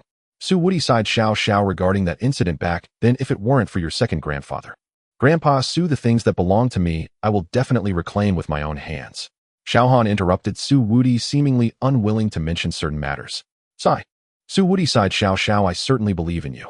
In terms of ability and military merit, no one is more suited than you for that place. Even now, I still don't understand why your second grandfather would do such a thing. Bang. Su Tian, sitting beside them, suddenly slammed the table hard and shouted, it's definitely because they're jealous of Brother Xiao. Those bastards think Brother Xiao is blocking their path. Not daring to confront him with real weapons, they resort to these schemes. You little rascal, are you trying to rebel? Daring to bang the table in front of me? Su Wudi scolded a few times in anger before Su Tian returned to his previous reserved demeanor. He had gotten a bit too excited upon hearing about Xiao Han and temporarily forgot where he was. Su Wudi looked at Su Tian with disappointment, then turned to Xiao Han and said, however, what Xiao Tian said does hold some truth. Power can sometimes lead people to disregard everything. Xiao Han looked at the grandfather and grandson before him. A hint of bitterness flashed in his heart, and he let out a self-deprecating smile. Even now, he still did not understand why his former family had stabbed him in the back. Perhaps it is indeed, as Xiao Tian said, oh, I might have obstructed others' paths. However, Xiao Han quickly adjusted his mood. Oh, what belongs to him cannot be taken away by anyone. In the heart of Sichuan, a rarely visited mountain range looms known as Heizhong Ridge. The peaks tower like they have been carved by blades and axes, piercing the gray, overcast sky.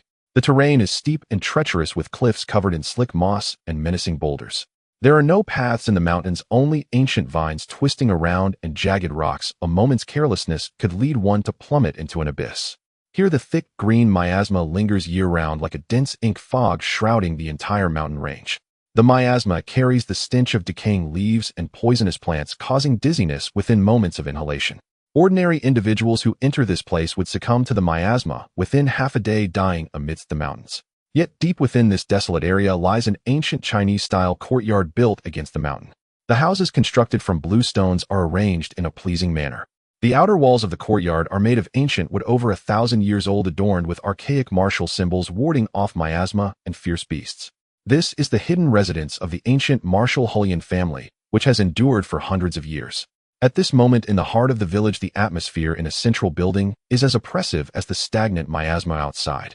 The main hall is constructed from a solid block of blue rock, with a sandalwood chair placed at its center.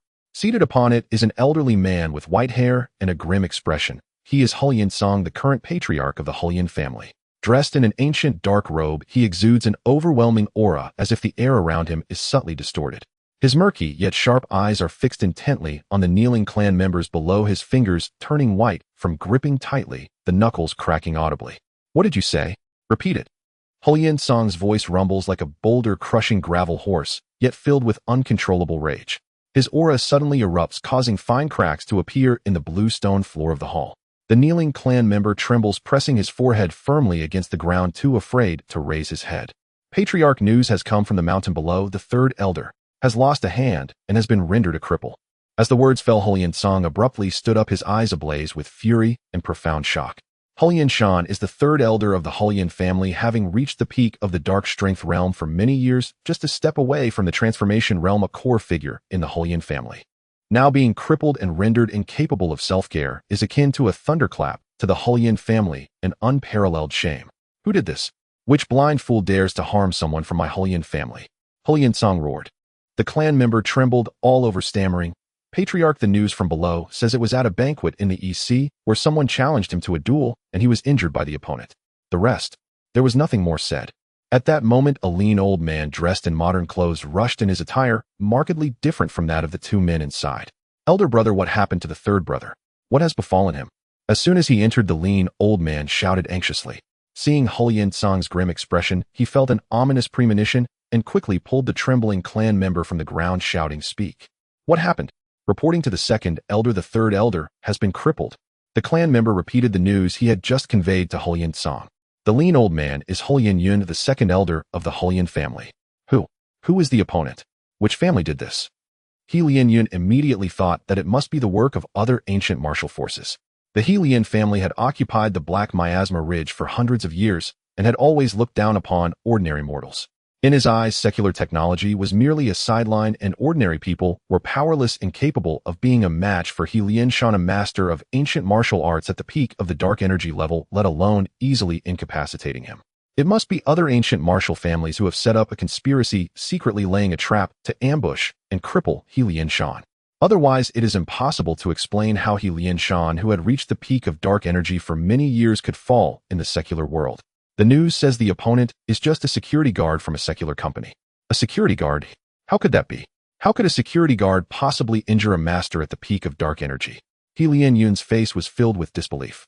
Reporting to the second elder, it is still unclear. We only know that the third elder challenged that security guard at a banquet held by the Zhao family, and the two signed a life and death agreement. Where is third brother now? He Lianyun's expression darkened. The Zhao family has cut off contact with us, and we have been unable to reach the third elder. After listening to his clan members' words, He Lianyun pondered for a moment and turned to He Liansong, saying, "Elder brother, there must be something amiss. How could third brother challenge a mere secular security guard for no reason? Now the Zhao family has suddenly become unreachable. Could it be that they discovered third brother's purpose for coming down the mountain and colluded with other families to set a trap for him? Otherwise, how could third brother possibly provoke a security guard for no reason? Someone must have deliberately schemed against him." He Liansong, after hearing He Lianyun's analysis, pondered for a moment. Second brother, is it possible that it was someone from the official side of Huaxiao who acted? Although the relationship between the Huaxiao officials and our ancient martial forces has been relatively harmonious, this time third brother came down on his own accord. Could it be that they set him up? Impossible. He Lianyun resolutely denied He Liansong's speculation. Although on the surface the major families are reclusive and secret, they have all dispatched their heirs to establish influence in the secular world. As long as it doesn't cross the bottom line of the Huaxiao officials, they have always turned a blind eye. They know that being too strict may not be a good thing. At this point, it seems unlikely that the Huaxiao officials would take action against the ancient martial forces, so it must be another family that acted. After all, such incidents have occurred between families before. He Liansong pondered for a moment. Second brother, you make a valid point. I was overthinking it. However, the Zhao family has cut off contact with us, indicating they have colluded with other families to betray us. But which family it is remains unknown. Yet this Zhao family dare to scheme against the He Lian family. They shall bear the corresponding consequences. Elder brother is absolutely right. The Zhao family must not be let off easily, otherwise others will truly think the He Lian family is easy to bully. He Lianyun gritted his teeth, his eyes filled with murderous intent, and his aura surged violently. For injuring my third brother, this grudge cannot go unpunished. Meanwhile, the Zhao family far away in the East Sea was still unaware of the trouble they had stirred up. In the East Sea, Zhao Hongfei was furiously shouting, "Who is your superior? Who gave you the authority? How dare you detain a deputy mayor of the East Sea without permission?" Standing before Zhao Hongfei was a fully armed soldier who calmly yet firmly replied to Zhao's inquiry, "Military secret, please cooperate." "Nonsense. I want to see your leader. I want to make a phone call." Zhao Hongfei shouted in rage. "Sorry, please cooperate." The soldier continued to speak in a flat tone, but the muzzle of his rifle subtly raised an unspoken warning evident in the air. Seeing this, Zhao Hongfei was taken aback. How could an ordinary soldier dare to point a gun at him? He had no choice but to step back helplessly and sit down on the sofa. Once Zhao Hongfei had calmed down, the soldier turned and walked to the door, gripping his gun tightly, standing still as a guard at the entrance. Zhao Hongfei was unclear about the situation. He only knew that the day after the banquet, a squad of fully armed soldiers forcibly stormed into his home, restricting his personal freedom and confiscating all communication devices, cutting off all contact with the outside world. Could it be that they have evidence of my embezzlement? That shouldn't be the case. If that were true, it should be the disciplinary inspection team investigating, not the military. Zhao Hongfei pondered darkly. While Zhao Hongfei was lost in thought, a man and a woman entered the Zhao residence. The woman was striking and wore a national security uniform, while the man was casually dressed in ordinary leisure wear. As they approached the door where Zhao Hongfei was being monitored, the soldier at the entrance saluted them with a standard military gesture. They nodded in acknowledgement, and Xiao Han stepped forward directly. Upon seeing them, Zhao Hongfei shouted in anger, "Xiao Han, why are you here? What do you want? How dare you unlawfully detain a sitting deputy mayor?" Zhao Hongfei assumed Xiao Han was retaliating against him for the incident at the banquet. Facing Zhao Hongfei's questioning, Xiao Han remained silent.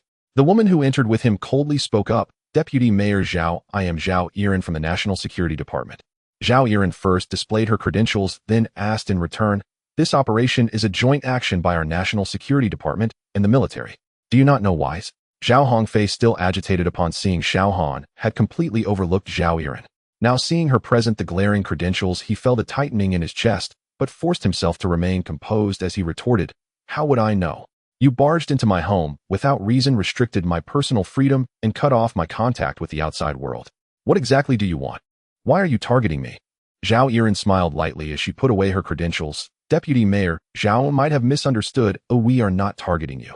At this point, Zhao Yiren deliberately paused before continuing, "We are targeting the entire Zhao family."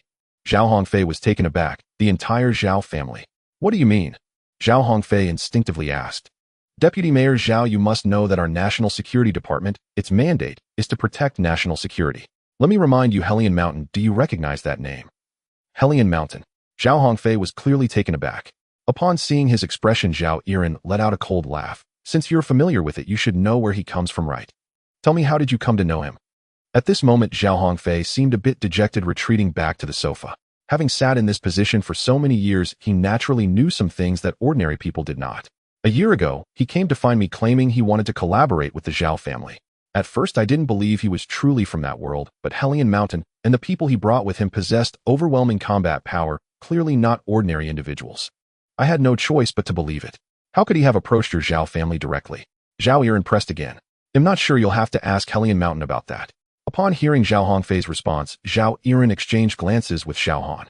Xiao Han casually remarked, "Deputy Mayor, Zhao, I'll remind you once more, these ancient martial arts families excel at creating puppets hiding in the shadows. Initially, they feign cooperation, acting as bodyguards for important figures or family heirs. When the time is ripe, they will abduct these individuals back to their families, using them to coerce and control the leaders of those families." Zhao Hongfei instantly broke into a cold sweat upon hearing this. Initially, Hellion Mountain had indeed done as Xiao Han described, offering to serve as bodyguards for himself or other core heirs of the Zhao family. This was also why Zhao Ming allowed Hellion Mountain's people to ambush Xiao Han. "If one day my son or daughter is truly abducted into those desolate mountains, I would inevitably have to obey their commands."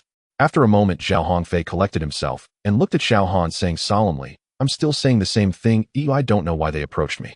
You should ask Hellion Mountain." Zhao Yiren looked a bit disappointed after hearing this. Xiao Han, however, seemed indifferent. "It seems Deputy Mayor Zhao has already made up his mind. Since that's the case, I won't disturb you any further." After finishing his words, Xiao Han turned and walked out first. Zhao Yiren glanced at Zhao Hongfei and then followed Xiao Han outside. Outside the Zhao family gate, Zhao Yiren caught up with Xiao Han, saying, "What a pity, we still haven't dug up which family is behind him." Xiao Han turned back to look at the Zhao family gate, his gaze carrying a deep meaning. "It's just a few families. I never intended to take them down relying solely on Zhao Hongfei. It was merely to irritate them." Xiao Han paused. Fortunately, obtaining evidence of the Hellion family acting independently in the secular world, colluding with the Zhao family, and attempting to expand their influence is sufficient. Upon hearing Xiao Han's words, Zhao Yiren furrowed her brow, full of questions. "Xiao Han, why does the higher-ups insist that Zhao Hongfei admit to collusion with Hellion Mountain? It's for a justified cause. The higher-ups do not want to directly engage in large-scale conflict with those ancient martial arts families at this time. Currently, it is the Hellion family that has broken the rules first. Although the higher-ups previously turned a blind eye to certain ancient martial arts families acting independently, now the official government of Huaxia is punishing the Hellion family according to the rules established initially, leaving other families with no room to argue. Isn't Hellion Mountain already under military control? Doesn't the mere presence of him here prove something? It's not enough. If Zhao Hongfei does not admit to collusion with the Hellion family, then Hellion Mountain will have plenty of reasons to explain his presence in Donghai. These ancient martial arts families always know how to find a grand reason for themselves." Xiao Han patiently explained. "So will we start taking action next? Are you leading the team?" Zhao Yiren looked at Xiao Han with some concern. Xiao Han looked into the distance. "It's highly likely that I will be the one. The exact assignment hasn't been finalized yet." Zhao Yiren did not ask further, and the two then drove away from the Zhao family. 3 days later, in the mountains of Sichuan, shrouded in night, several figures swiftly traversed the depths of a secluded forest which had long been uninhabited. The foremost among them was Xiao Han. Suddenly, Xiao Han made a gesture, and the figures beside him quickly halted their advance, gathering around him. "We are nearing the outskirts of the Hellion family. Oh, everyone take a half-hour break, and we will commence our operation after that." After issuing the command, Xiao Han sat beneath a large tree, leaning against it with his eyes closed, contemplating the plan for this surprise attack. This time Xiao Han had brought only 6 people, all members of the Huang Special Operations Team, a secret unit of Huaxia. To date, there are 4 secret special operation teams in Huaxia, namely the Tian and Huang teams. The higher the rank, the stronger the team, with each consisting of only 6 members, one of whom serves as the vice captain leading during missions. Each of the 4 teams has a chief commander typically held by the captain of the Tian team, and naturally there is competition among the 4 teams. Although the Huang Special Operations Team is the lowest ranked among the 4, this does not imply a lack of strength. Every member of these teams is a top expert selected from among millions of soldiers, and the selection process is so rigorous, even brutal, that it has produced only a few special operation teams. Being chosen for the selection process is a source of pride, ensuring that each member is truly an elite among elites. As Xiao Han closed his eyes to review the entire surprise attack plan, one of the team members approached him and sat cross-legged beside him. "Captain, you finally returned." The newcomer appeared somewhat excited. Xiao Han opened his eyes to look at him, his gaze seemingly carrying a hint of apology. "Gui Shou, I'm sorry." "No need to apologize, Captain." The man named Gui Shou quickly waved his hand. "It's my own reason, or I just can't stand that person. Clearly you are the one most suited for that position." The 4 special operation teams have their own competition, and naturally there are factions behind the scenes.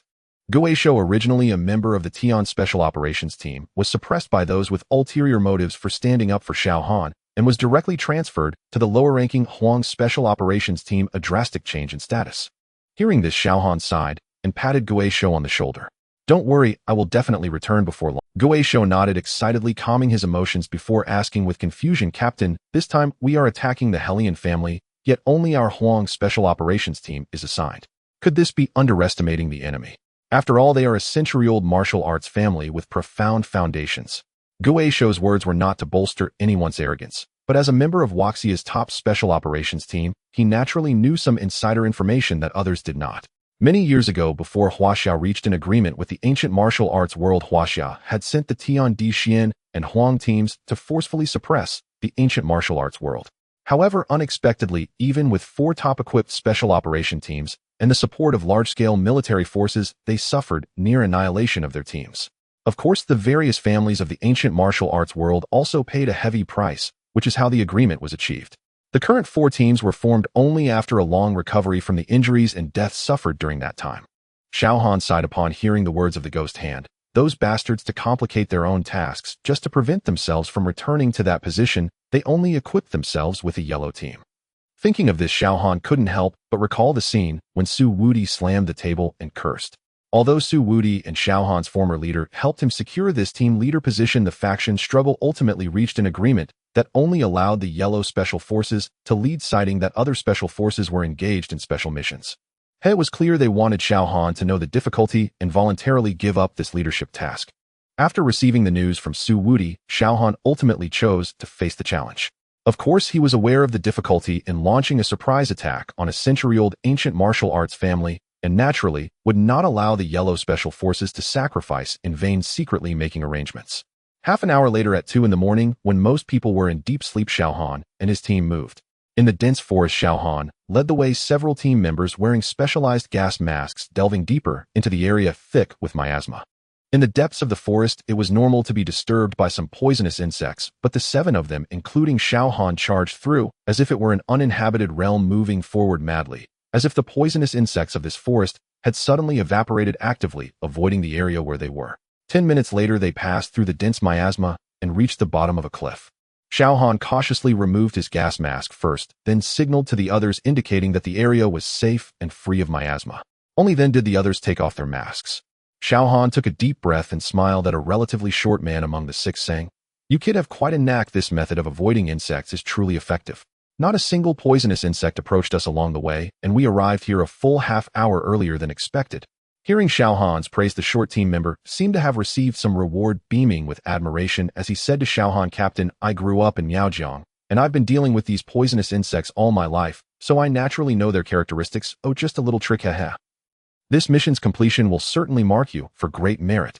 Hee, that team member couldn't help but chuckle, awkwardly casting a provocative glance at the other team members, as if to say, "Look, the captain praised me. Are you jealous?" The surrounding team members scoffed on the surface, but deep down they were envious, as everyone participating in this mission knew Xiao Han's former identity as a soldier where strength was revered, and gaining the recognition of a military legend was more important than anything else. Seeing the proud expression of the short soldier, the others unanimously decided in their hearts that once the mission was completed, they would definitely give him a good beating. Unknowingly, everyone's tension eased considerably as they all knew what the objective of this mission was. Despite the nerves, none of the six doubted that the task could be completed simply because the leader was Xiao Han. He was the military legend who had completed countless impossible missions. Subsequently, Xiao Han led the six of them to climb over the eastern cliff like seven ghosts emerging from hell. It took the six Special Forces team members nearly 40 minutes to scale the nearly vertical cliff, which stood almost 100 meters high. In contrast, Xiao Han only took less than 20 minutes. His mastery of the transformation technique was fully displayed in such extreme conditions. Every exertion of force was precise to the millimeter, and each step found a foothold on the most inconspicuous protrusions or cracks of the rock wall, making him resemble a gecko gliding along the stone face. The Hellion family has set up a hidden watch at the top of the eastern cliff. At this moment, a member of the Hellion family wrapped in a fur coat crouched behind a large rock, holding a crossbow, his eyes half closed in slumber. He had been on duty at this position for 3 years, and during that time, he had not seen a single person, let alone a wild cat, so guarding the night here was actually quite comfortable for him. A few seconds later, Xiao Han silently appeared behind him, one hand swiftly covering his mouth and nose while the other grasped his neck bone. With a soft snap as faint as a mosquito's buzz, the watchman's body went limp and the crossbow slipped from his hand, caught midair by Xiao Han and gently placed on the ground. At the top of the cliff, Gui Shou, though robust in build, was the second to climb up. When his over 190-pound frame landed at the edge of the cliff, Xiao Han felt the ground beneath him tremble slightly. Gui Shou grinned, revealing a set of teeth that appeared exceptionally white in the night. He then retrieved a modified heavy crossbow from his back, crouching behind the large rock to observe the movements to the west. The third person to arrive was small in stature, clearly a woman, the only female in the team, Ying Yin, who also served as the team's sniper. She carried a specialized sniper rifle on her back, which did not hinder her climbing speed. Her movements were even more graceful than Xiao Han's, and as she moved along the rock face, she made almost no sound, landing with bent knees to absorb the impact, like a cat leaping down from a height. At her waist, she carried 2 short knives, their sheaths made of a matte black material that reflected no light. A few minutes later, the remaining members almost simultaneously climbed up. There was no need for words among them. One person quickly took out a coil of rope from a backpack and secured it to the base of a sturdy pine tree, tossing the other end down the cliff as their backup route for retreat, while the others found cover to scout the surroundings. Once all 6 were in position, Xiao Han crouched down and pulled out a hand-drawn architectural layout of the Hellion family compound, unfolding it under the faint starlight.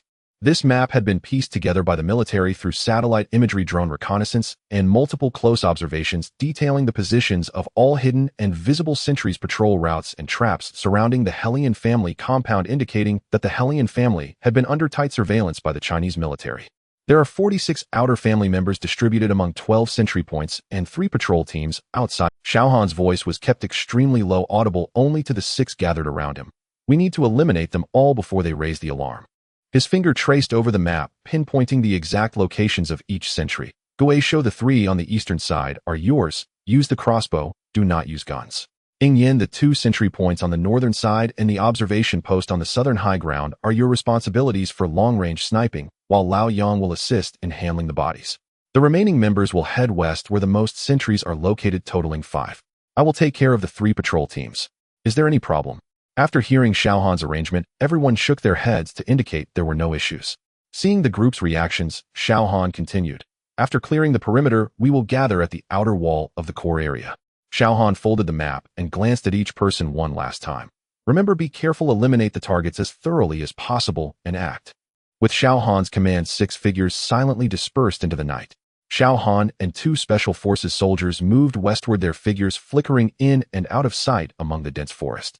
The west was the direction with the most concentrated defenses of the Hellion family, where 5 hidden sentries were distributed along a 300-meter-long arc, each manned by at least 2 individuals equipped with crossbows and steel blades. They communicated with each other by tapping bamboo tubes, confirming their positions every incense stick's worth of time. The reason the Hellion family fortified the west was simple. This was the only path leading directly down the mountain. However, they never dreamed that the enemy would ascend from the cliff below. The first sentry dealt with by Xiao Han was positioned on a rocky platform that jutted out from the mountainside, where 2 Hellion family members sat back to back, one facing down the mountain and the other facing the cliff. The one facing the cliff was the first to notice Xiao Han. More accurately, he saw nothing at all. He only heard an extremely faint sound of wind, not natural wind, but something moving at high speed. Before he could even turn his head, Xiao Han's finger had already pressed against his throat. A tremendous force concentrated at the tip of his finger, piercing through his throat like an invisible steel needle. In that instant, his vocal cords were completely destroyed, and he couldn't even let out a muffled groan. The companion nearby sensed something was off and abruptly turned his head, his pupils reflecting Xiao Han's cold face and a rapidly enlarging fist colliding with his temple. His eyes lost focus within a tenth of a second after the strike, and his body slumped down lifelessly. Xiao Han dragged the two corpses into the shadow of the rocky platform, completing the entire process in under 5 seconds. The other two Special Forces members named Jiang Ping and Li Feng dealt with the second sentry 20 meters away. Unlike Xiao Han's precise kills, the two rushed forward at the fastest speed, drawing their dual blades before the sentries could even react. One blade slashed the throat, while the other pierced the heart. The sound of blades cutting through flesh was perfectly masked by the chirping of insects in the forest, and blood splattered onto the grayish rocks, quickly swallowed up by the darkness of night. The coordination between the two was seamless. Afterward, Xiao Han dealt with 2 more of the remaining 3 sentries, eliminating all 11 outer members of the Hellion family at the 5 outposts on the west side in less than the duration of an incense stick, with not a single person able to issue any warning signal. Meanwhile, Ghost Hand eliminated his 3 targets on the east side using a heavy crossbow. His crossbow bolts were specially made with sound-dampening material wrapped around the tips. When fired, they produced only a low muted hum, and the struck victims collapsed to the ground before they could even let out a scream.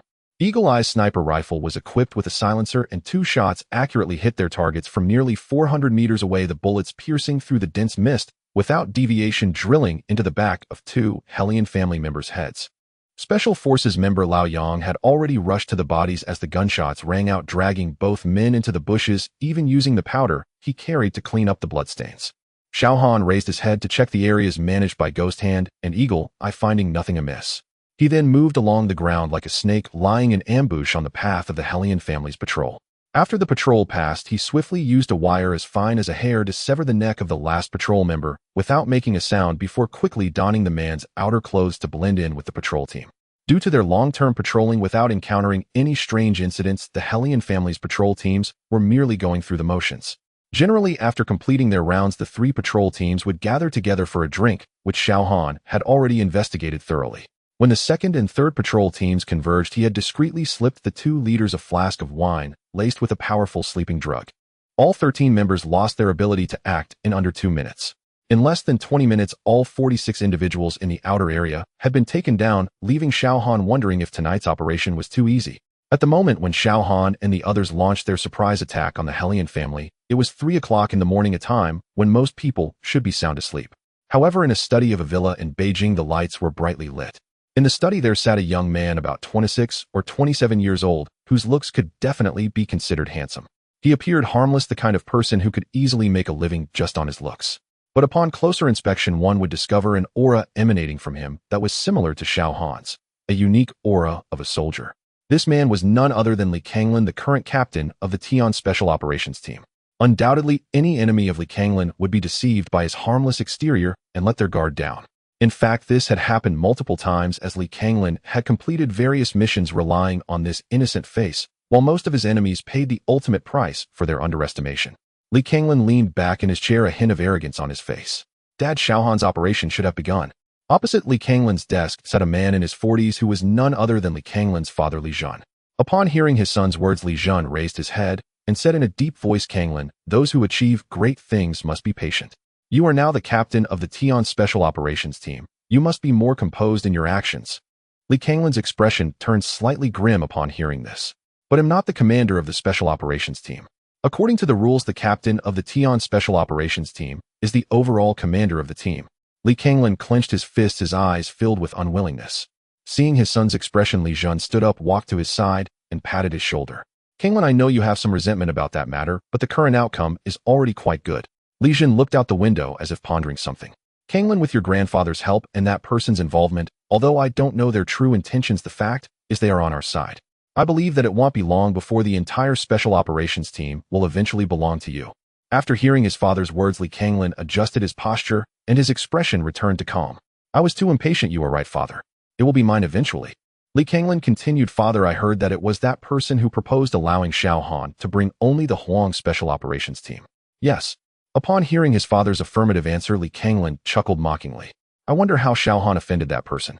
Clearly we are family, yet it seems they can't wait for Xiaohan to perish out there. Li Jun shook his head as he too was unclear about the matter.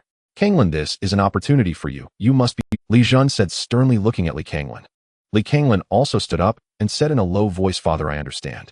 This time Xiaohan only brought the Huang Special Operations Team. He is indeed a reckless fool. The Hellion family is also a century-old martial arts family. With just 7 people, even with the help of an ex-member of the Tian Special Operations Team, they will inevitably return empty-handed and might even suffer casualties. By then, not to mention attempting to seize the position of commander again, I will definitely make him leave the Special Operations Team. Li Kanglin said fiercely. Kanglin, as long as you understand, go back and rest. Be prepared. When Xiaohan fails, it will be your time to shine and show them that you, Li Kanglin, are not inferior to anyone. Rest assured, I will not let you down. I will head back now. Li Kanglin walked out of the study, looked up at the bright moon in the sky, and murmured to himself, Xiaohan, this is your own doing. No wonder others. In the depths of the Sichuan Mountains on a pitch-black night, the only sounds that filled the air were the chirping of insects. After eliminating the outer guards, Xiaohan and his 7 companions regrouped beneath the outer wall of the core area of the Hellion family. Xiaohan glanced at his watch, finding it 10 minutes ahead of the scheduled time. The walls of the core area were significantly higher than the outer defenses, reaching a height of 5 meters with shards of porcelain and iron nails embedded on the top.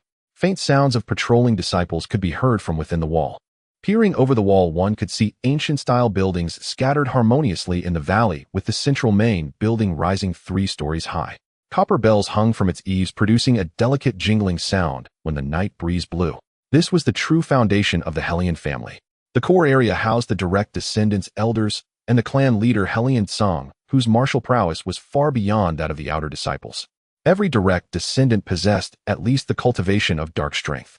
Except for the 3rd elder Hellion Shan, whom Xiaohan had incapacitated, the 2nd elder Hellion Yun was also at the peak of dark strength, while clan leader Hellion Song had already reached the realm of transformation. As for whether there were other transformation experts, it remained unknown. After all, this was an ancient martial family with a heritage spanning 100 years. Xiaohan decided it was better to exercise caution. Taking a deep breath, Xiaohan felt the misty air around him. He signaled to Ghost Hand and Eagle Eye, and the two immediately moved according to the prearranged plan. Ghost Hand, accompanied by a Special Forces team member, carried explosives as they moved westward along the outer wall, heading towards the Hellion family's warehouse, the ideal spot for creating chaos. Eagle Eye, on the other hand, withdrew approximately 300 meters to the southeast with another person to find a vantage point for establishing a sniper position. Xiaohan led the remaining members, stealthily approaching the eastern corner gate of the core area. The corner gate was made of wood and secured from the inside with a thick bolt. Xiaohan drew out his dragon-scale dagger, slipped it through the crack in the door, and gently pried the bolt open along its slanting edge, causing it to slide open silently. He pushed the door open and stepped into the core area of the Hellion family, a place that had never been entered by outsiders in 100 years. They had just crossed through the corner gate into a small bamboo grove. Xiaohan's ears were the first to catch the sound of footsteps, someone walking on the bluestone-paved path.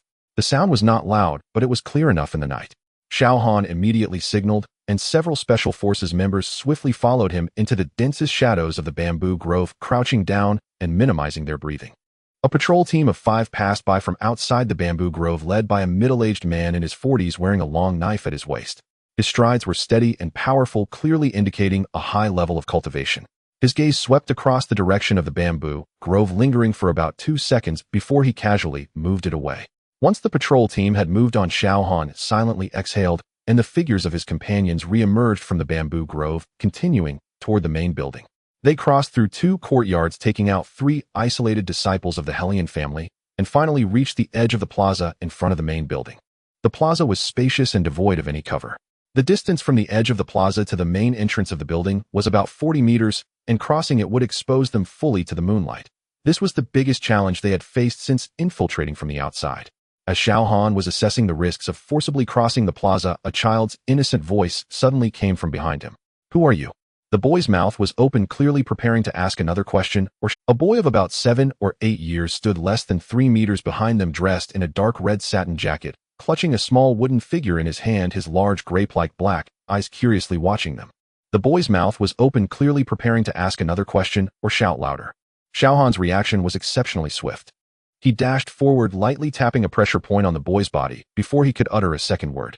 The boy gradually slumped down, losing consciousness, and the wooden figurine slipped from his hand, caught steadily by Xiaohan's other hand. Xiaohan gently placed the unconscious boy in the shadow at the base of the wall, tucked the wooden figurine back into his hand, then looked around and signaled his teammates to proceed. Just as he stood up, lights suddenly illuminated the main entrance of the building. Torches were lit one by one, brightening the square as if it were midday. At least 30 members of the Hellion family surged out from the side rooms of the main building, each brandishing swords and bows, forming a neat line in the square. On the stone steps at the main entrance, 2 elders stood side by side. One was tall, dressed in a brown robe, his gaze sharp as he looked down at the direction where Xiaohan and his companions were hiding. Hellion Song. This is bad, we've been surrounded. Xiaohan's heart sank, he had been exposed. Come out. Hellion Song's voice was not loud, but each word was crystal clear, echoing in the night sky, making people's eardrums thrum. You sneaky rats hiding in the shadows, since you dared to invade my Hellion family, why not show yourselves? Did you think I didn't notice the movements you made outside? Did you really think my Hellion family is just a decoration? It wasn't that something went wrong in the plan, but rather that Hellion Song had never been deceived by the commotion outside. A martial arts master at the transformation stage has a perception of danger that surpasses ordinary imagination. Perhaps from the moment Xiaohan scaled the cliff, Hellion Song had sensed something amiss, but he couldn't believe that anyone could have crossed that cliff, so he waiting for him to appear before him. Xiaohan glanced at his watch. It was 3:05 a.m. He stood up, stepping out from the shadows of the bamboo forest, his pace calm and natural, as if he were strolling in his own courtyard. The other 2 teammates followed closely behind him, and their figures emerged in the brightly lit square, contrasting sharply with the dark mass of Hellion family members across from them. Hellion Song's gaze swept over Xiaohan, landing on his dark tactical outfit and the pistol at his waist, a hint of disdain curling his lips. Only 3 people, Hellion Song's voice dripped with undisguised contempt. I thought some formidable figure had broken in, but it turns out to be 3 ignorant thieves. Which family do you belong to, daring to night raid my Hellion family? Speak honestly, and I can grant you a quick death. At this moment, Hellion Shan still believed that Xiaohan and the others were members of some ancient martial family, completely unaware that these individuals were sent by the Chinese government to besiege them. Xiaohan did not answer, instead surveying his surroundings. The second elder beside Hellion Song, Hellion Yun, stepped forward and shouted sternly, "The clan leader is asking you questions. Are you deaf or mute? Not even considering where this place is, how dare you 3?" Before Hellion Yun could finish, he heard a shout. Hellion Song. Xiaohan spoke up, his voice not loud but clear. Did you ever think about the consequences when you sent Hellion Shan into the world? Would anyone come to your Hellion family? What did you say? How do you know Hellion Shan? Who exactly are you? Hellion Song's voice grew heavy as he fired off a series of questions. The hand of the third elder Hellion Shan was crippled by me, Xiaohan said lightly, but each word struck Hellion Song's ears like nails. What? The hand of Elder Huliang was indeed broken by him.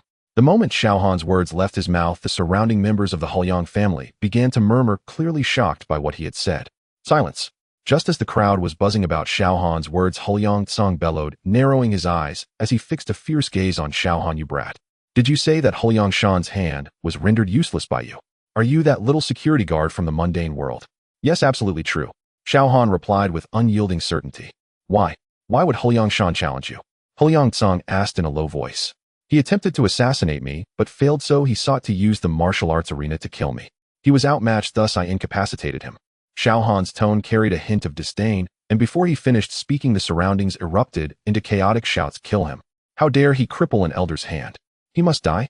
The members of the Huliang family were incensed by Xiaohan's words. At that moment, the patriarch Huliang Song cast a cold, indifferent gaze at Xiaohan. Huliang Song scoffed. Do you really think all of us in the Huliang family are fools?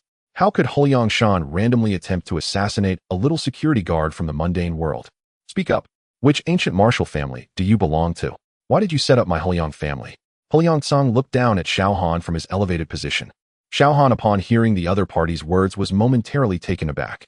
Family? What family? Stubborn. Brat, speak honestly, and I might spare your life, otherwise you will experience a fate worse than death. Huliang Song's words were heavily laced with threats. Xiaohan felt puzzled by Huliang Song's words. After pondering for a few seconds, he quickly understood. Huliang Shan must have been incapacitated and had not had the chance to report to Huliang Song what had actually happened before being placed under strict military surveillance, leading Huliang Song to believe that he was someone from another ancient martial family who conspired to incapacitate Huliang Shan. From Huliang Shan's reaction, it was evident that the ancient martial families were not united either. They also schemed against each other. Realizing this, Xiaohan chuckled. Huliang Song, my name is Xiaohan. Xiao Han. You bear the surname Xiao. Huliang Song looked at Xiao Han in the center of the square with confusion. Suddenly his expression changed. The Xiao surname. Could it be that family? How could it be? How could the family on the peak of Yun design against my Huliang family? Huliang Song's expression fluctuated, and he glanced at Xiao Han and his two companions again. Only three had come which indeed resembled that family's style. It was clear they were emboldened. Below in the square, Xiao Han observed Huliang Song's increasingly serious expression upon hearing his name, and he helplessly mocked internally, this old man really has quite the imagination. It's a pity he doesn't write novels. Xiao Han sighed. There was indeed a family with the surname Xiao among the ancient martial families ranking within the top 5 in strength. Under normal circumstances, Xiao Han wouldn't mind Huliang Song misunderstanding something, but this time, he was on a mission. The Huliang family was meddling in the mundane world, and moreover their actions during that tumultuous age were disgraceful. It was only because the higher-ups of Huaxiao prioritized the greater good that they didn't act against the Huliang family. Now with this opportunity, it was time for reckoning. Otherwise, with so many families breaching agreements and entering the mundane world, why did the Huaxiao officials specifically target the Huliang family? This time Xiao Han represented the Huaxiao officials to demand accountability from the Huliang family, which was justified. The purpose was to strike fear and intimidate the ancient martial world. Naturally, he had to clearly declare his identity. I come from the Huaxiao military. Xiao Han loudly declared his identity. Unexpectedly upon hearing this, Huliang Song, whose expression was already unstable, suddenly flew into a rage. You little yellow-haired brat, how many times have you toyed with me? Do you really think I dare not kill you? Xiao Han was bewildered, thinking, what kind of trick is this? When did I ever toy with you? I have only spoken the truth. As Xiao Han was complaining, he heard Huliang Song's furious voice say, Xiao Han, you just claimed to be from the Xiao family of the ancient martial world, and now you say you are from the military of Huaxia. Do you really think I, Huliang Song, am an old fool? Why don't you say you are here to hunt me, Huliang's family? Oh, bingo, you got it right. Actually, Huliang clan leader, I really do represent the military of Huaxia here to hunt down your Huliang family. Xiao Han looked at Huliang Song on the stage, suddenly feeling that Huliang Song was a bit adorably stupid, unconsciously using honorifics instead of calling him by name directly. Xiao Han, if I don't kill you, I will no longer be called Huliang Song from now on. Huliang Song's face was filled with anger, his aura becoming increasingly violent as he stepped forward ready to take action against Xiao Han, but the second elder, Huliang Yun, grabbed Huliang Song's sleeve. Huliang Song suddenly turned around, glaring at Huliang Yun. Second brother, whatever it is, let's talk after I kill this little brat. Big brother, this kid might actually be telling the truth. He could really be someone sent by the military of Huaxia. Huliang Yun hurriedly called out, pulling Huliang Shan. Second brother, you've also been toyed with by him. This kid never speaks a word of truth. Let me teach him a lesson first. No. Big brother. Look at what he's wearing. It looks exactly like the special forces that once attacked the ancient martial world in Huaxia. Huliang Yun pointed at Xiao Han, becoming anxious again. Hearing this, Huliang Song suddenly looked back at Xiao Han and the others. Indeed, it was exactly the same. Huliang Song had also participated in that great battle back then. Although he was only on the outskirts of the battle at that time, he had seen the special forces of Huaxia from a distance, which were the predecessors of the current 4 major special forces Tian, Di, Xian, and Huang. Suppressing the impulse to act, Huliang Song asked, Xiao Han, are you really someone from the military of Huaxia? Xiao Han did not rush to answer. Instead, he nodded at Huliang Yun, thinking, finally, there is a smart person in the Huliang family. Then Xiao Han pretended to cough lightly a couple of times, cleared his throat, looked at Huliang Song, and replied. Upon hearing Xiao Han's affirmative reply, Huliang Song shook his sleeves and stared at Xiao Han. Since you are a person from the military of Huaxia, why did you sneak attack my Huliang family in the middle of the night? Do you intend to provoke a conflict between the secular world and the ancient martial world? What a cunning fox! Immediately putting on a hat, Xiao Han thought to himself. Huliang Song, don't you know the things your Huliang family has done? Xiao Han paused for a moment before continuing. Your Huliang family privately entered the secular world, trying to expand your power in the secular realm, letting Huliang Shan enter the secular world to control the Zhao family of Donghai, attempting to make them your puppets. Did you really think your deeds were seamless? Huliang Song, you should know the consequences of entering the secular world privately, which goes against the original agreement. Xiao Han spoke slowly, but each word sounded like thunder resonating in everyone's ears. Xiao Han's words directly put the Huliang family's breach of contract and unauthorized entry into the secular world on the table. Although previously the Huaxiao authorities had turned a blind eye to certain aspects, now that I have laid out the agreement, since you breached it first, I can deal with you according to the agreement. How I handle you is entirely justified. Huliang Song's face was gloomy as he incredulously asked, the Huaxiao authorities are going to take action against my Huliang family. On what grounds? On what grounds? On the grounds that your Huliang family has violated the agreement. On the grounds that your family has wantonly bullied and slaughtered in the secular world, on the grounds that when the enemy invaded your Hellion family, not only safeguarded yourselves, but also watched our Huaxia soldiers die tragically at your mountain gate. Moreover, on the grounds that your Hellion family colluded with the enemy and betrayed the nation. Xiaohan pointed at Hellion Song, his expression growing colder with each word. Xiaohan, food can be eaten recklessly, but words cannot be spoken recklessly.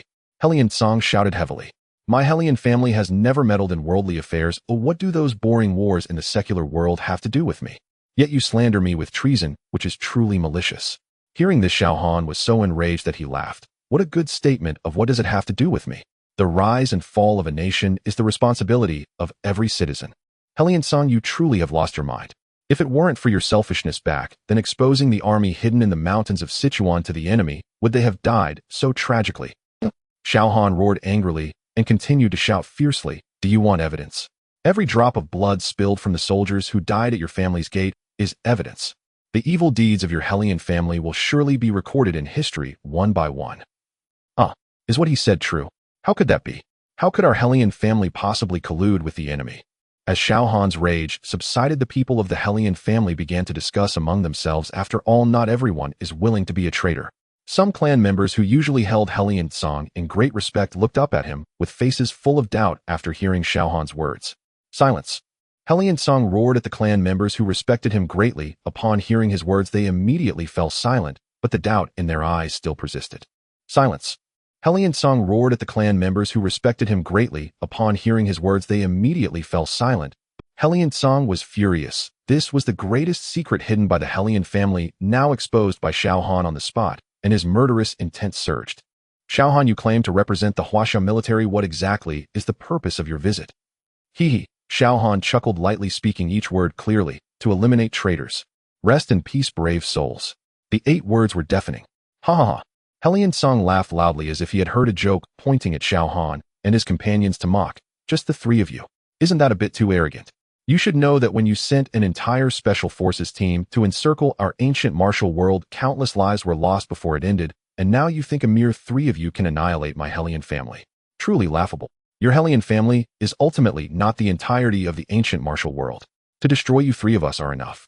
Hellion Song, I advise you to surrender. If our Huaxiao army presses forward, it won't just be a few of you who die. Xiaohan certainly wouldn't mention Gui Shou Huang or others, even those hidden in the shadows. Arrogant and ignorant. Today I will make your blood spill here. Well, no, after a try. Make your move. With Xiaohan's command, he was the first to attack Hellion Song, while the 2 special forces members beside him also searched for their targets. Hellion Song did not expect Xiaohan to dare to strike first. He snorted in anger, stomped heavily on the floor, and charged at Xiaohan. Bang! Xiaohan looked at the oncoming Hellion Song, transforming his palm into a fist, colliding heavily with Hellion Song's fist. The 2 separated instantly. After the punch, Xiaohan retreated 7 steps before stopping, while Hellion Song, after passively confronting, only took 3 steps back before steadying himself. Xiaohan shook his slightly pained arm, observing Hellion Song. This was the first time Xiaohan had a direct confrontation with a master of the transformation realm since entering the transformation phase. Hellion Song's strength was indeed formidable. At this moment, Xiaohan was fully alert and no longer concealed his aura. As for Hellion Song, after colliding with Xiaohan's fist, he was also greatly shocked. Although he had thrown a hasty punch, he had exerted 7 parts of his strength aiming for a decisive blow against Xiaohan, yet he did not expect the opponent to only retreat a few steps under his punch. Transformation realm. This young man, who appeared to be in his 20s, is actually a master of the transformation. Hellion Song's fingers involuntarily twitched. Transformation of Qi. How could there be a master of transformation of Qi in the secular world, especially one so young? If this were to spread, those so-called ancient martial geniuses would surely feel ashamed and humiliated. But Hellion Song was indeed Hellion Song. After years of immersion in transformation of Qi, his pride and confidence were not so easily shaken. He quickly recovered from his shock, sneering. Transformation of Qi at the early stage is indeed impressive. A young master of transformation of Qi in his 20s is certainly considered exceptional in the ancient martial families. Unfortunately, you have encountered me. After speaking, Hellion Song's aura surged, and the wide robe he wore seemed to billow with the force of his energy. Being so young and already having achieved transformation of Qi, your future accomplishments are boundless. Having offended this young man, he absolutely cannot be allowed to live. If Hellion Song had previously considered Xiaohan's military status, at this moment, he had made up his mind to kill Xiaohan here.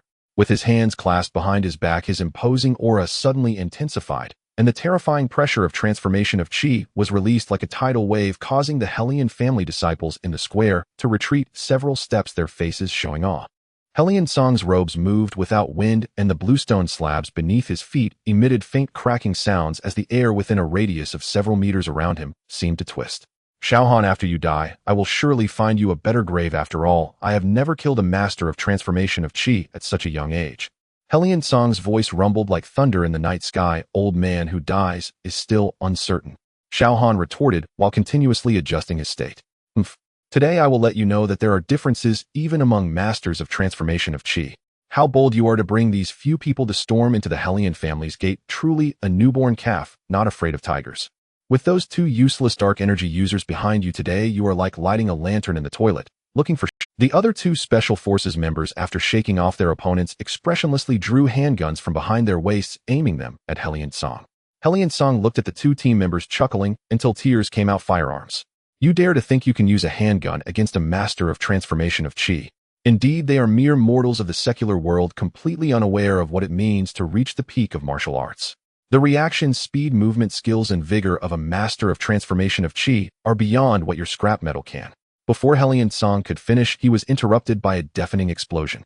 Hellion Song looked up into the distance and saw a massive fireball rising from the western side of a core area of the Hellion family, where important items were stored. The explosion turned half the night sky orange, and the shockwave carried splintered wood, rubble, and the wails of horses spreading in all directions. Hellion Song's laughter abruptly ceased. He glared at Xiaohan in fury. Was it you? Xiaohan did not confirm or deny. Bang. Bang. Bang. The second explosion sounded again from the east, followed closely by the south with three deafening booms, almost merging into one. The ground trembled violently from the explosions, and from a high vantage point the entire Hellion family appeared to be engulfed in flames. The Hellion family's disciples were thrown into complete chaos upon witnessing this scene. They looked to the west, and the east exploded. They looked to the east, and the south exploded again. They had no idea which direction to run, not knowing how many enemies there were or where they were located. Their weapons were still swords, bows, and crossbows, and their martial arts cultivation, which had sustained them for centuries, appeared utterly powerless in the face of this sudden, all-encompassing high-tech assault. Hellion Song stood in the square, gazing at the direction of the explosion in the distance, his expression turning ashen and nearly black, before his eyes suddenly shifted back to Xiaohan. Xiaohan remained in place, his hands naturally hanging at his sides, his expression as calm as a still pond. Just moments ago, Hellion Song had declared that Xiaohan was doomed to die today. His Hellion family had suffered immense damage at the hands of this young man, who had been acting from the very beginning, deliberately appearing with only two people to divert all of Hellion Song's attention and defensive strength to the square, then detonating explosives from the west, east, and south sides, shattering the Hellion family's defensive system in mere seconds. Hellion Song's teeth ground together, the veins on his temples bulging like worms. For the first time in hundreds of years, his Hellion family had been breached in its core area by an outsider, a humiliation for him. His pride, his dignity, his self-respect as a martial arts master were crushed beneath Xiaohan's feet at this moment. I will ensure you have no place to be buried. Hellion Song's voice squeezed through his clenched teeth, each word dripping with deep-seated hatred. Xiaohan tilted his head slightly, making a provocative gesture. Hellion Song's chest heaved violently twice before he suddenly burst into laughter like a beast trapped in a cage, letting out its final roar. In the midst of his laughter, he abruptly drew a short knife, barely 2 feet long, from his robe, its blade completely black, with no reflection, faint red patterns swirling along the edge, a treasured blade passed down through the generations of the Hellion family. Before the laughter faded, Hellion Song's figure had already vanished from the spot. The limit speed of his transformation was displayed vividly at this moment, leaving a series of afterimages in the air as he covered 5 meters in less than a tenth of a second, his blade slicing through the air with a piercing sound aimed directly at Xiaohan's throat. Facing this domineering and swift strike, Xiaohan moved. He did not retreat or dodge. Instead, he took a bold step forward, leaning slightly to the left as the blade grazed his right shoulder, tearing through the outer layer of his tactical outfit. His right fist shot upward at an unbelievable angle, crashing into Hellion Song's ribs. Before the fist reached, the gale of force arrived first. Hellion Song snorted coldly, not retracting his blade, and raised his left palm to block, taking Xiaohan's punch head. At the moment of impact, a dull explosion rang out in the air, the shockwave from the clash of energies shattering the bluestone slabs beneath their feet. Xiaohan retreated 3 large steps, a piercing pain shooting through the bones of his right fist. Hellion Song only stepped back half a step, but the palm of his left hand felt numb from the impact of Xiao Han's energy, a thin line of blood seeping from the web between his thumb and index finger. He Lian-song glanced down at the bloodstain on his palm, his expression becoming exceedingly complex. Anger, shock, disbelief, and a hint of fear so subtle that even he was reluctant to admit it. This young man from the secular world was not simply at the early stage of transformation. His punch contained a force that He Lian-song had never seen before. It was not merely the pure energy of transformation, but rather a mutation resulting from the fusion of transformation and a kind of more brutal, direct, and unreasonable killing intent. It was the taste of the battlefield, something only those who crawled out from the mountains of corpses and seas of blood would possess. He Lian-song tightened his grip on the treasured blade, the blood-red patterns on its surface seeming to glow even brighter than before. He re-examined Xiao Han. The contempt in his eyes completely vanished, replaced by a heavy, murderous intent. At that moment, a carefree smile unexpectedly spread across Xiao Han's lips. It was not a smug grin or a mocking sneer, but rather a sense of relief, as if he could finally let go and act freely. He tore off the tactical scarf, revealing his full face. He Lian-song, he said, your grandson is still unconscious at the base of the wall. He Lian-song's eyes twitched. Xiao Han pointed toward the shadows of the bamboo grove at the edge of the square. It's that kid in the dark red outfit, clutching a wooden figurine. My technique is quite gentle. He is sleeping heavily and won't wake up anytime soon. But in 20 minutes it will be time. He Lian-song's gaze involuntarily swept toward that direction before snapping back. Yet his momentary distraction was already sufficient. In truth, Xiao Han was merely taking a gamble. A child appearing in this core area could not possibly be an ordinary clan member, but rather the descendant of some key figure. Clearly, He Lian-song's reaction informed Xiao Han that his guess was correct. Xiao Han did not waste the opportunity presented by He Lian-song's moment of vulnerability. His body shot forward like an arrow released from its bow, transforming into a streak of black lightning. His right fist, infused with all his strength and fury, struck directly at He Lian-song's face. This punch was not for testing the waters, nor for maneuvering, nor for any tactical calculations. It was meant solely to hit. He Lian-song snapped back to reality, his short knife raised to block, but his brief distraction had already slowed him down. Xiao Han's fist collided with the blade, the clash of qi and metal producing dazzling sparks. He Lian-song was shaken back several meters, his heels carving deep grooves in the ground. His wrist went numb, and he nearly lost grip on his treasured blade. Meanwhile, explosions continued to erupt in the distance. A man as burly as a small mountain stood amidst the ruins of the warehouse on the west side, shouldering a rocket launcher like a tower emerging from the depths of hell. His body was covered in dust and debris, yet his eyes sparkled terrifyingly, and a smug grin hung at the corner of his mouth. Guisho stood beside the man, his eyes occasionally sizing up this imposing figure who called himself Taishan. A few minutes earlier, when Guisho arrived in this area, he discovered that Taishan had already been lying in ambush with the rocket launcher. Initially, Guisho suspected that the He Lian family had secretly hoarded military arms and almost made a move against Taishan. Fortunately, Taishan called out Xiao Han's name the moment he spotted Guisho, making it clear that Taishan was one of the backup plans Xiao Han had set up. Both Taishan and the monkey were members of the shadow mercenary group that Xiao Han had assembled during his missions abroad. Xiao Han realized that when the higher-ups only allowed him to take the Huang Special Operations Team on missions, it was clear that someone did not want him to succeed in this task.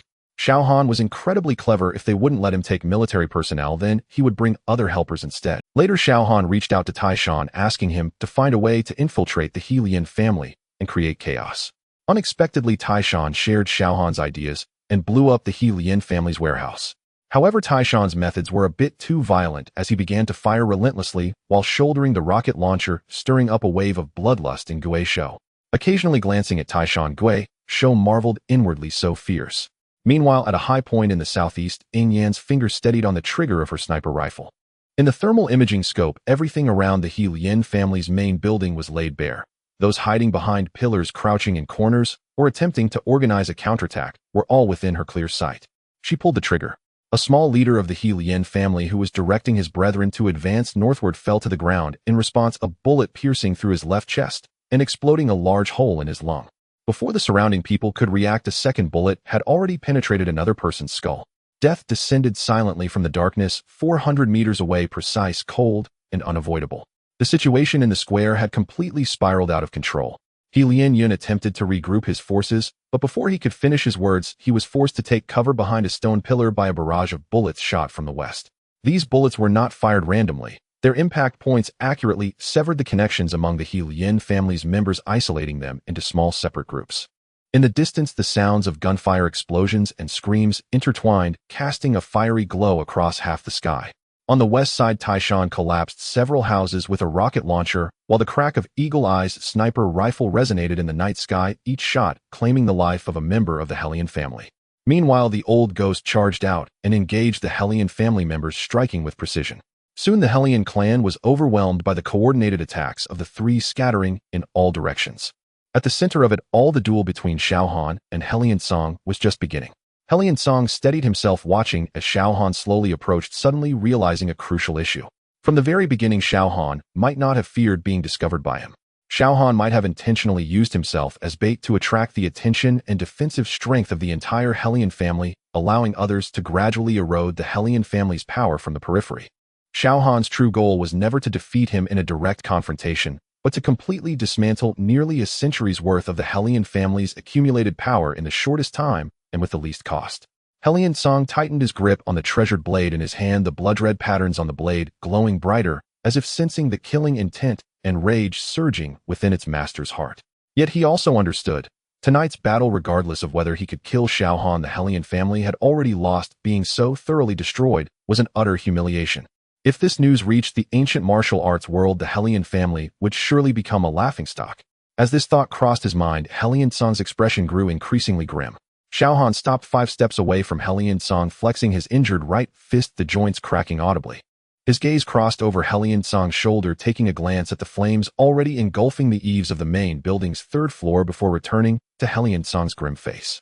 Hellion Song. Xiao Han's voice was not loud, but each word clearly reached the ears of everyone in the square. Surrender. Hellion Song did not respond. The answer to Xiao Han came from the treasured blade in Hellion Song's hand. Hellion Song's figure shot out once more. This time, he held nothing back. All of his cultivated chi surged into the treasured blade. The blood-red patterns on the blade seemed to come alive, and the flickering blade's shadow left a dark red streak in the air. The angle of this slash was even more devious than before, the power more concentrated, the speed so fast that it left only a blurred afterimage. Xiao Han's expression changed in an instant. The calm indifference vanished, replaced by an almost scorching battle intent. Once again, his right fist met the attack, but unlike before, this time his fist suddenly changed direction just before it collided with the blade's edge, transforming into a palm, fingers curled like hooks, seizing the back of Hellion Song's blade. The clash of metal against palm produced a piercing shriek, as Xiao Han's palm chi fiercely contended with the blood-red patterns on the blade, erupting into a shower of sparks. Hellion Song's pupils constricted. This young man actually dared to grab his blade with his bare hands. This blade could slice through iron like mud. Even with chi protecting his body, trying to grasp the blade with bare hands was akin to courting death. But he soon realized that Xiao Han was not grabbing the blade, he was locking it. Xiao Han's fingers clamped down on the blade's back like 5 steel pincers, and at the same time his body surged forward, his left elbow striking towards Hellion Song's chest with tremendous force. Hellion Song was forced to release his grip on the blade, dodging to the left, but the moment he lost the treasured blade, the opening was too large to mend. Xiao Han's left elbow missed, but his right knee had already surged upwards, solidly colliding with Hellion's. Even a full-force strike from a master of transformation was enough to stir Hellion Song's internal organs, making him choke back a mouthful of blood, which he swallowed forcefully. Hellion Song staggered back, but Xiao Han did not pursue. He stood his ground, flipping his right hand, causing the dagger to spin in his palm, before casually tossing it at Hellion Song's feet. Come again, Xiao Han shouted excitedly. This action made Hellion Song feel more humiliated than any punch before. Xiao Han was actually using him for practice. Indeed, Xiao Han meant just that. Since entering the realm of transformation, he had not fought against a master of transformation and was eager to test the limits of his own strength. Hellion Song was the perfect sparring partner. Hellion Song's eyes were nearly bursting with rage as he bent down to pick up the precious blade. You little brat. His voice was hoarse, as if scraped from deep within his throat. If I don't kill you today, I swear I will not be human. He gripped the knife with both hands, the blade pointing upward, adopting a completely different stance from before. This stance made Xiao Han's brows furrow slightly, as it resembled an ancient and long-lost knife technique. What Hellion Song was using was the Hellion family's ultimate secret technique, the 7 slaughters of the Breaking Army. This set of knife techniques was known as the Hellion family's ultimate technique because it could only be practiced once one reached the transformation realm. Each move of the 7 slaughters required a profound inner strength to execute, and the power of each successive strike increased exponentially, allowing one to reach the mid-stage of transformation by the 7th strike. Do not underestimate the leap from the early to mid-stage of transformation. Many ancient martial families find it impossible to step into the transformation realm in their lifetime. Even if they do, advancing further is as difficult as ascending to the heavens. Thus, this secret technique of the Hellion family would undoubtedly cause a significant uproar even in the ancient martial world, and it was a secret known only to the head of the Hellion family. Although the 7 slaughters could temporarily boost one's strength, the corresponding cost was also staggering. The 7 slaughters placed a tremendous burden on the user's body. Even Hellion Song, with his current strength, could barely execute up to the 6th slaughter. To attempt the 7th slaughter would be a guaranteed mutual destruction. Once the knife was drawn, regardless of whether the enemy lived or died, Hellion Song's martial foundation would be completely destroyed. But Hellion Song no longer cared. He gripped the knife tightly and stepped forward. The first strike was unleashed, the blade slicing through the air with a sharp whistle. Xiao Han leaned back as the blade swept just above his nose, severing a wooden pillar behind him, which was as thick as a bowl, cleanly in half, the cut smooth as a mirror. Before Xiao Han could react, the second strike followed, faster and fiercer than the first. Xiao Han dodged to the side, the blade grazing his left shoulder, slicing a long gash in his clothing with a bead of blood seeping from his skin. Xiao Han's expression grew serious.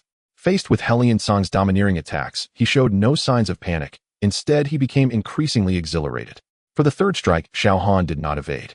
His right fist erupted from his waist, striking squarely against the face of Hellion Song's blade. The dull sound of the collision reverberated, causing those nearby to feel a buzzing in their ears. Xiao Han's tiger mouth split open, blood spraying forth, but Hellion Song was also jolted by the punch, causing a momentary halt in the rhythm of the 7 slaughters for the first time. Xiao Han seized this moment of disruption. His form suddenly became erratic, his footsteps tracing bizarre arcs on the ground, his entire being gliding like a snake close to the surface.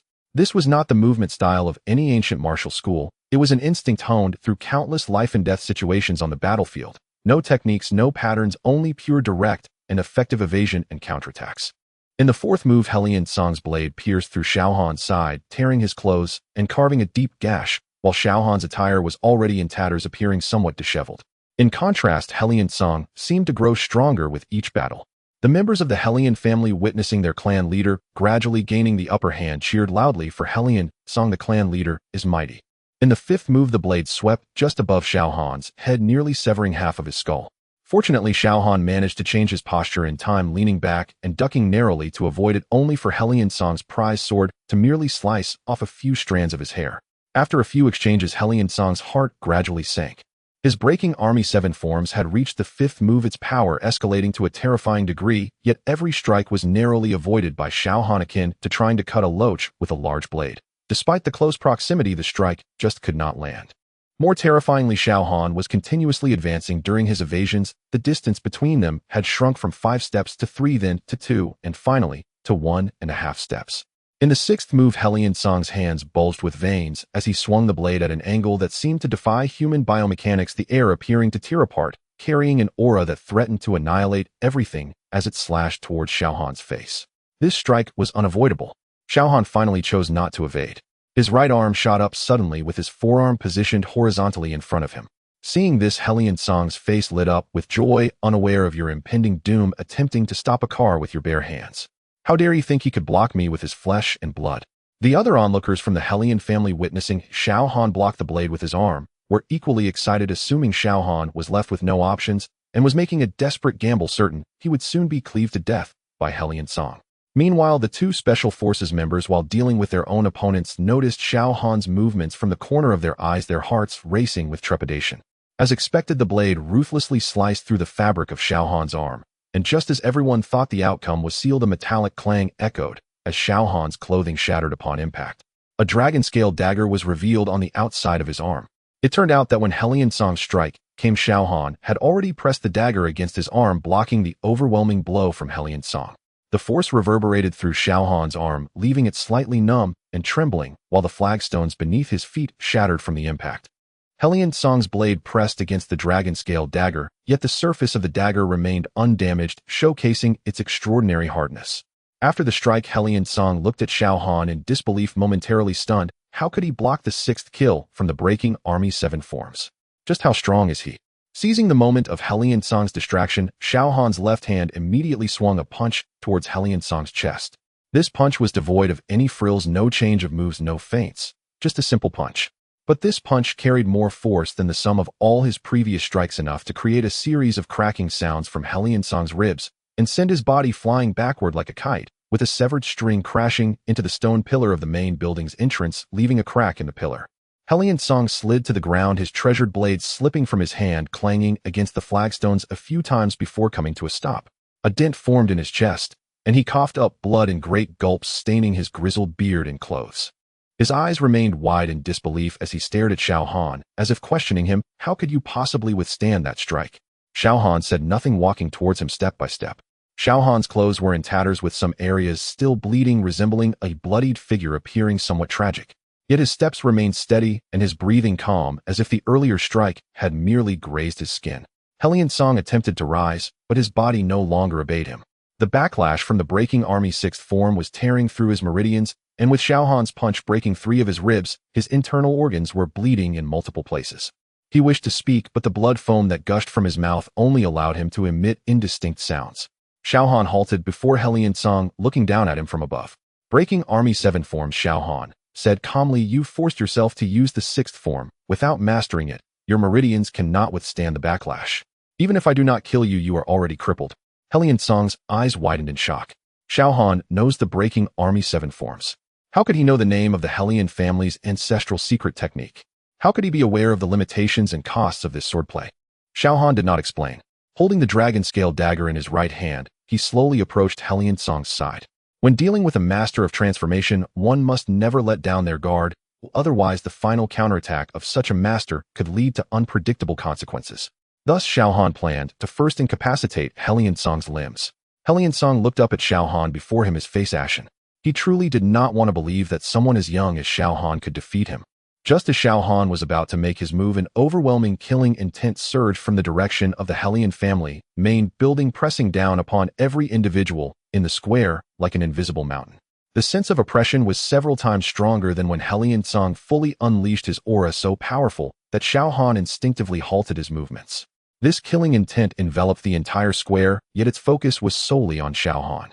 Xiao Han did not turn his head, he did not even move. However, in that moment his body instinctively reacted.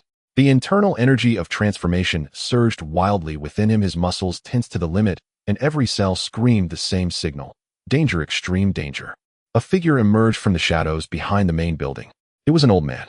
He appeared to be at least 90 years old, if not older, with deeply etched wrinkles that seemed carved by a knife. His skin was waxy yellow, and his eye sockets were deeply sunken, the entire person emaciated to a mere skeleton dressed in a faded gray robe whose hem was covered in dust and cobwebs, as if he had crawled out of a cellar. Yet his eyes did not resemble those of an elderly man nearing the end of his life. Those deep brown eyes were sharp as a hawk's, radiating a cold light that sent chills down one's spine. His manner of walking was peculiar, each step measured as if taken with a ruler. He moved neither fast nor slow, and his footsteps were incredibly light, yet each step fell in sync with Xiao Han's heartbeat. This was an extraordinarily sophisticated psychological pressure technique. Without lifting a finger, merely walking could disrupt the opponent's heart rate. The young members of the Helian family in the square stared at the old man, first whispering in confusion, then one young member uncertainly said, it is the ancestor. A slightly older direct descendant of the Helian family suddenly knelt down trembling as he prostrated himself. It is Helian Xiong. The ancestor Helian Xiong. The ancestor is not dead. The ancestor is still alive. This name detonated like a bomb in the square, and the remaining members of the Helian family knelt down in unison. Helian Xiong, the former patriarch of the Helian family, was a figure who had been declared deceased 60 years ago, said to have succumbed to severe injuries sustained in a fierce conflict with another ancient martial family. The Helian family held a grand funeral for him, constructing an impressive tomb, and they paid their respects every year. No one knew that after that conflict he had not actually died, he had only suffered severe internal injuries and needed a long time to recuperate in seclusion. Even fewer knew that his injuries had healed 30 years ago, yet he chose not to return to the outside world, but to remain hidden in the deepest part of the Helian family in a secret chamber, becoming the family's last and most lethal trump card. This matter was known to only one person in the entire Helian family, Helian Song. Leaning against a stone pillar, Helian Song gazed at the gray figure, a complex light flashing in his eyes. He did not want to bring this person out. Helian Xiong was the last trump card of the Helian family, the final guarantee for the family's continuance for 100 years. To use this trump card meant that the Helian family had reached the critical point of life and death. He would rather die at Xiao Han's hands than force this old man out of hiding. But Helian Xiong came out on his own. The old man walked to Helian Song's side and glanced down at him. That gaze was devoid of any emotion akin to looking at a broken porcelain piece. He squatted down, observing Helian Song's wounds, silent and lost in thought. Each breath Helian Song took tugged at his wounds, and seeing Helian Xiong, he struggled to speak. Great ancestor. Interesting. Helian Xiong's voice was hoarse, like two pieces of sandpaper rubbing against each other, yet every word was clearly heard by everyone present. A mere 20-something practitioner still, an ordinary person has managed to defeat you, who forcibly elevated yourself to the mid-level of transformation. The old man turned to glance at Xiao Han, then turned back to Helian Song, and said emotionlessly, "You have brought great shame to the Helian family." Helian Song closed his eyes, unable to bear looking at Helian Xiong's face. Helian Xiong slowly stood up, his eagle-like gaze locked onto Xiao Han. His eyes lingered on Xiao Han for a long time, scrutinizing him from head to toe, as if trying to see through him completely. "Kid," Helian Xiong's voice remained hoarse, "it is truly rare to find someone like you in the secular world. Helian Song's 6 styles of breaking troops would require considerable effort, even if I were to take them on myself. The fact that you could withstand it, and even break 3 of his ribs, speaks volumes. This skill would rank among the top in the ancient martial world." Xiao Han looked at Helian Xiong, moving his previously injured arm, yet his expression remained unchanged. He tore a piece of fabric to wrap around the wound on his right forearm, biting one end of the cloth with his teeth, while tightening it with his right hand to tie a knot. His movements were unhurried, as if he completely disregarded the Helian family ancestor before him. Such composure caused Helian Xiong's pupils to slightly contract. "Aren't you afraid of death?" Helian Xiong asked. "Afraid," Xiao Han replied, "but you cannot kill me." This statement was far too arrogant. Helian Xiong had been in seclusion for 60 years. 60 years ago, he was already at the transformation stage, and now he had long since stepped into the mid-level of transformation. Helian Xiong's strength was not comparable to Helian Song, who had forcibly elevated himself to the late stage. A young man in his 30s with an injured right arm dared to say to a martial arts master at the mid-level of transformation, "You cannot kill me." He was either insane or had some hidden cards. Helian Xiong did not rush to make a move. Having lived for nearly a century, he had seen too many geniuses, as well as too many who had perished prematurely. He was more interested in where Xiao Han's confidence came from. Was it merely because he had just defeated Helian Song, leading to an overwhelming sense of self-assurance? Helian Xiong sneered disdainfully, then looked at Xiao Han again, reflecting that reaching the transformation stage at such a young age was indeed impressive, and a bit of confidence was understandable. "I am quite curious," Helian Xiong said. "Knowing that the Helian family may have more than one transformation expert guarding it, why did you dare to come with so few people?" "Because I am not here to spar with you," Xiao Han replied calmly. "I am here to annihilate your clan." As the words "annihilate your clan" left his lips, Xiao Han moved.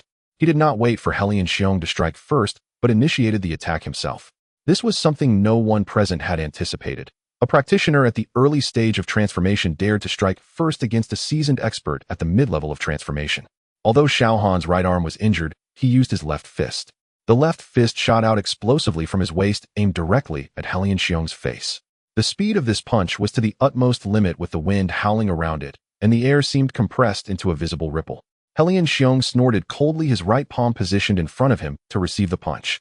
When fist met palm, a deep, thunderous sound erupted, yet Helian Xiong's body remained utterly still. Though Xiao Han's right arm was injured, he struck with his left fist. With a sudden burst, his left fist shot from his waist, aiming directly at Helian Xiong's face. The speed of this punch reached an extreme, the wind from the punch whistling, as the air seemed to compress into a visible ripple. Helian Xiong let out a cold snort, his right palm crossing in front of him to take the punch heat in. The collision of fist and palm produced a dull, thunderous sound. Helian Xiong remained completely still, while Xiao Han was forced back several steps. However, Helian Xiong's expression changed.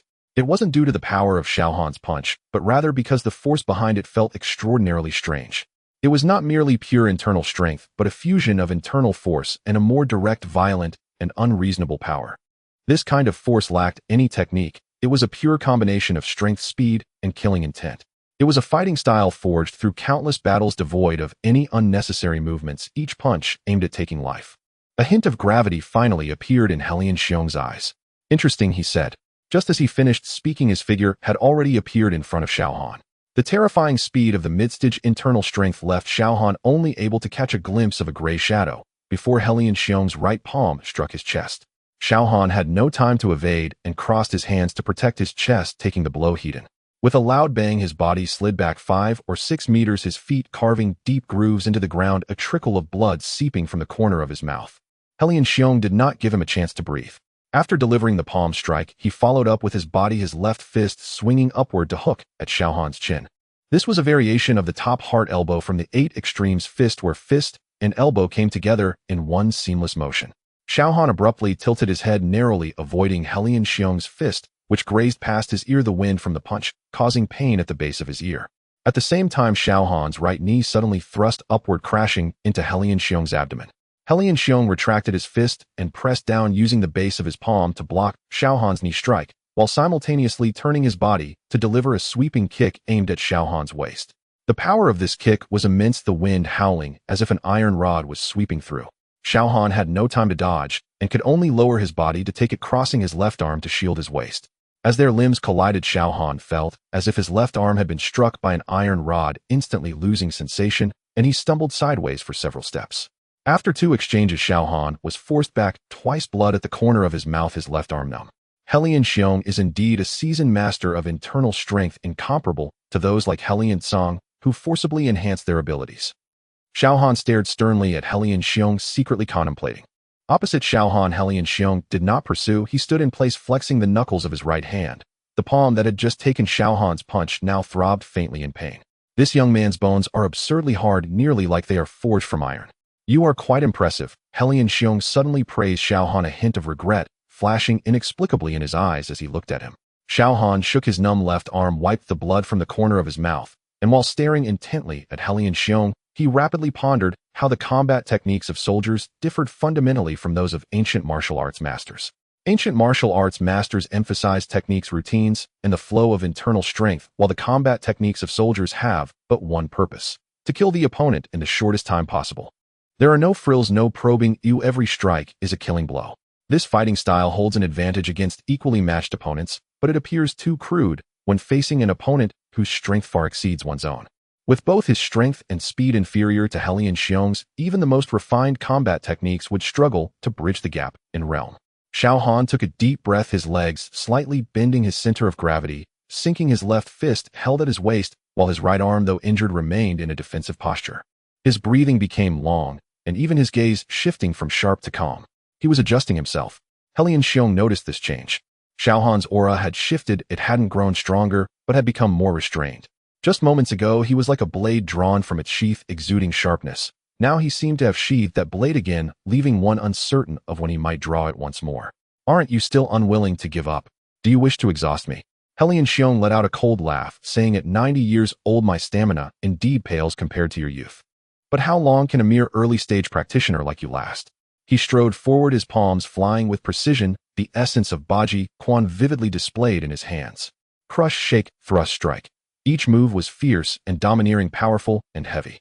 Xiaohan found himself dodging, blocking, and retreating amidst the storm of attacks, and even when he countered with a punch, it was easily neutralized by Helian Xiong. However, after nearly 2 minutes of this situation, Helian Xiong sensed something was amiss. Xiaohan was not merely on the defensive. Every dodge, every block, every retreat was calculated, precisely directing Helian Xiong towards a specific direction. Each punch and palm strike from Helian Xiong felt as though they were hitting a pile of cotton, with most of the force dissipated, very few strikes truly landing on Xiaohan. It seemed that Xiaohan was employing Taiji Quan, but it was not entirely so. Xiaohan's method of neutralizing force was more concise than Taiji Quan, lacking the smooth curves and fluid transitions, relying only on subtle angle adjustments and precise points of force transfer. This was something he had created by merging the principle of Taiji's listening energy with practical battlefield experience. As Helian Xiong threw a punch, Xiaohan sidestepped and lightly grabbed Helian Xiong's wrist with his left hand, gently leading. Helian Xiong's punch was deflected half an inch, grazing past Xiaohan's armpit and landing entirely in empty space. Helian Xiong's body leaned forward slightly due to the forceful push. Although it was only a fraction of a second of imbalance, Xiaohan seized the opportunity. Xiaohan's right fist suddenly struck upward, landing squarely on Helian Xiong's ribs. The power of this punch was not great, as Xiaohan's right arm was already injured, but the timing and angle he chose were exceptionally cunning. Helian Xiong was leaning forward, and the muscles of his ribs were relaxed, making his defense weakest. The fist struck against the ribcage, causing Helian Xiong to grunt softly as his body retreated half a step to the side. This was the first time Xiaohan truly hit Helian Xiong in this duel. Helian Xiong glanced down at his ribs where a faint fist imprint had been left on his gray robe. His brows furrowed, not from pain as such an attack was merely a superficial injury to him, but because Xiao Han had actually managed to hit him.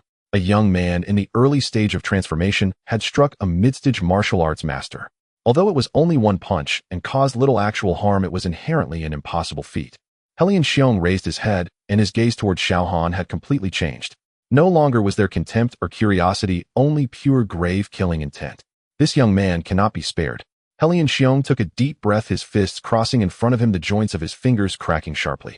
His body sank slightly, lowering his center of gravity to its minimum, toes gripping the ground tightly, and his aura suddenly surged to a new height.